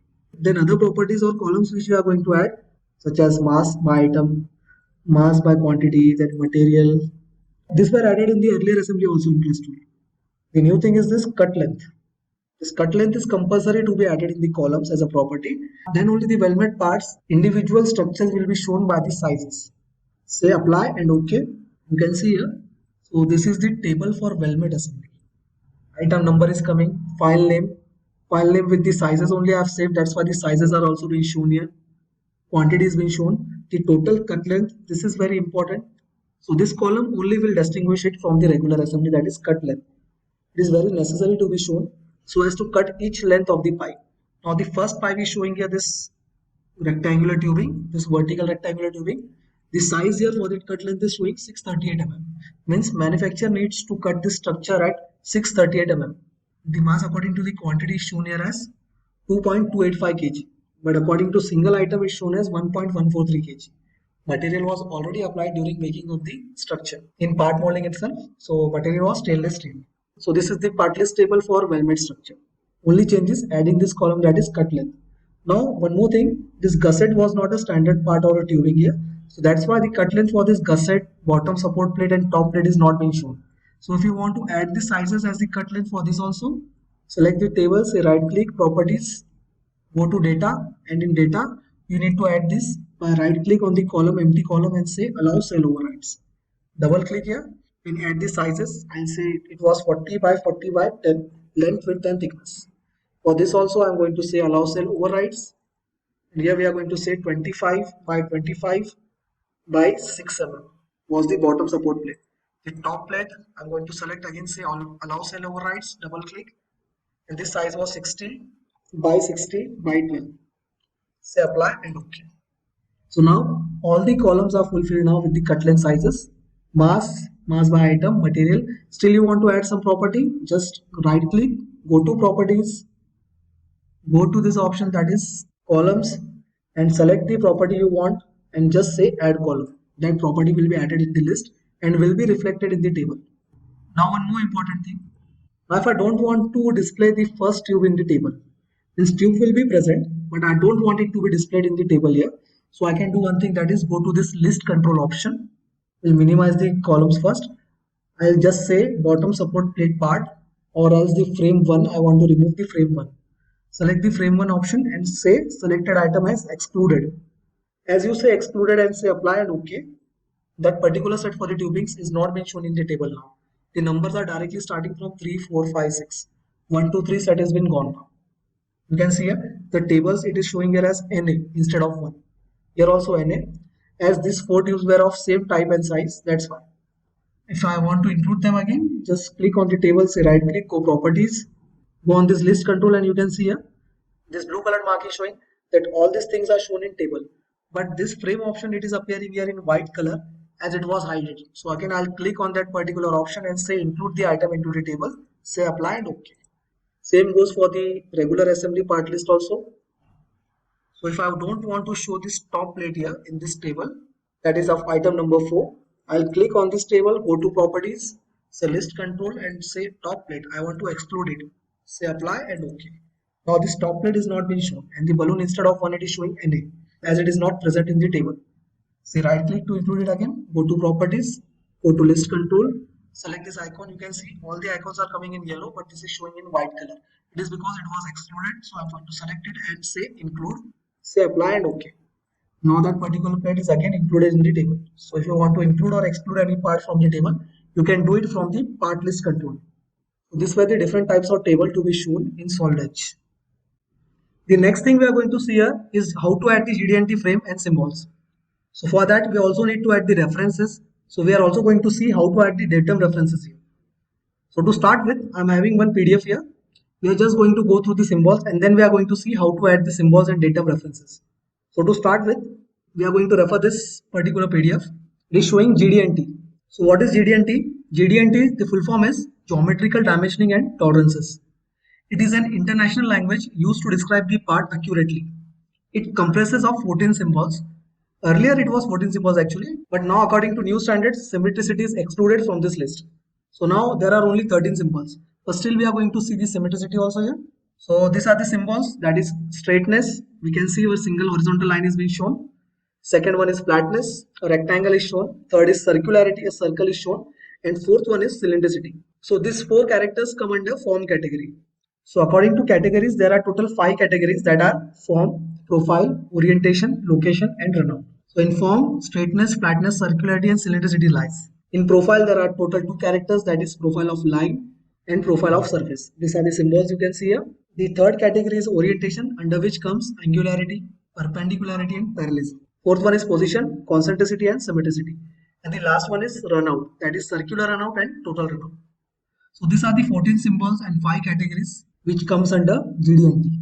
Now regular dimensioning and GD&T, the difference is regular dimensioning tolerances only control particular one dimension with the tolerance, but GD&T controls the shape and size of the body. Means not only one particular dimension, it will control the shape as well as size of overall body. That is the main difference between GD&T and regular dimensioning. Now what are datums? Datums are nothing but a theoretical exact plane, maybe axis or point, that GD&T or dimensional tolerances are referred from. Means we can say datums are nothing but references. Now you can see one example here. For straightness, one frame has been added.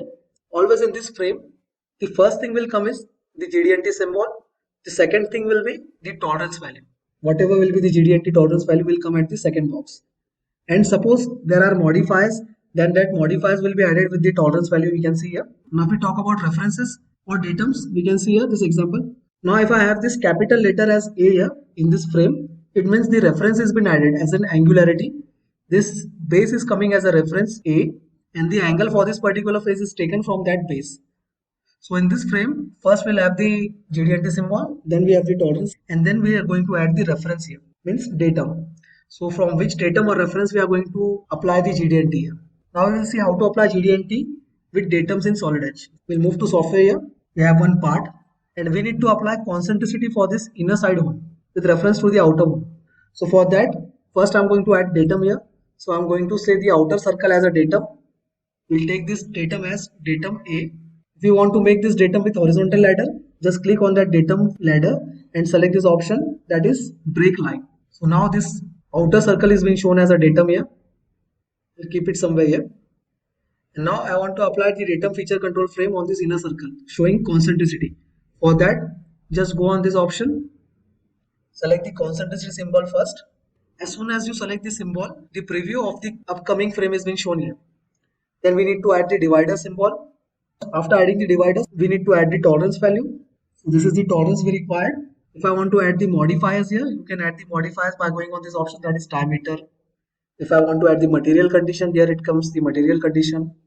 If I want to add the tolerance zone, you can add the tolerance zone here, whether it is flat, plane, circular, as required. So I'm going to add the symbol as diameter here, as the concentricity will have circular zone for the tolerance. That's why I'm going to add this diameter symbol. You can see in the preview window. Next, we are going to add one divider line again. And in this last divider box, I'm going to show the datum reference. So datum reference, we have taken the datum here as A. I'm going to add the datum here as A only. Say OK. And select the feature where you want to apply the GD&T. So this is datum A. And with reference to datum A, we are showing that this circle is concentric with the first circle. Means both the circles are having similar center. But still, if the center of the inner circle moves, in a circular diameter zone of 0.02, instead of coming at the exact position, it can be placed in this diameter zone. That is this tolerance zone, 0.02 mm diameter. So after adding the symbol, we can see the frame. So the first section of this frame is showing the GD&T symbol. Second one is showing the tolerance value as well as the zone type. It is circular zone, that's why I've taken the diameter symbol here. And the next section is showing the datum reference. So for adding the datum reference, we need to go here and add the datum reference. Again, I'll take this base as the datum reference now. We're not going to repeat the datum reference later. So I'm going to take, instead of A, as we have used A earlier only, we are going to take here it as B. So this is the datum reference B. We'll move it a little bit aside. And I want to say that this face is coming perpendicular to this datum, this face. So we need to add the feature control frame here. Select the option, go for perpendicular option here. Add divider. We need to add the tolerance here. Again divider sign. And then we need to add the reference. So I'm going to take the reference B here, indicating that this particular face is perpendicular with the base reference B. So this face, vertical face, is perpendicular with this horizontal datum or bottom face. In this way, you can add the feature control frames also here. Now what this frame means is, we'll go for this example. It is similar kind of example. Here the A reference is shown for this bottom face and the datum frame is added on this vertical face, indicating the symbol, the tolerance zone value and the reference datum. What it means is, suppose if this back surface on which the feature control frame is added, suppose if it is not manufactured as smooth as we required here and it has some deviations here, the deviation should come within the tolerance zone which is mentioned here. So this value we have added is nothing but the tolerance zone under which the surface must lie. We are imagining that there are two parallel planes under which the surface must lie, and the size of this tolerance zone is nothing but the value which is appearing here, that is 0.03. So within 0.03 this surface must lie. Then we can consider that this part is okay and can be taken for the further features. So all these things are shown by this control frame here. You can see this is the datum and this is the control frame. All the other GD&T features are also same only. Whatever feature you want to control, you just need to add the frame here. In first section you need to show the symbol, second you need to show the tolerance value, and if any datum reference is required, we need to add the third section also showing the datum references. So in this way you can add the GD&T frames here.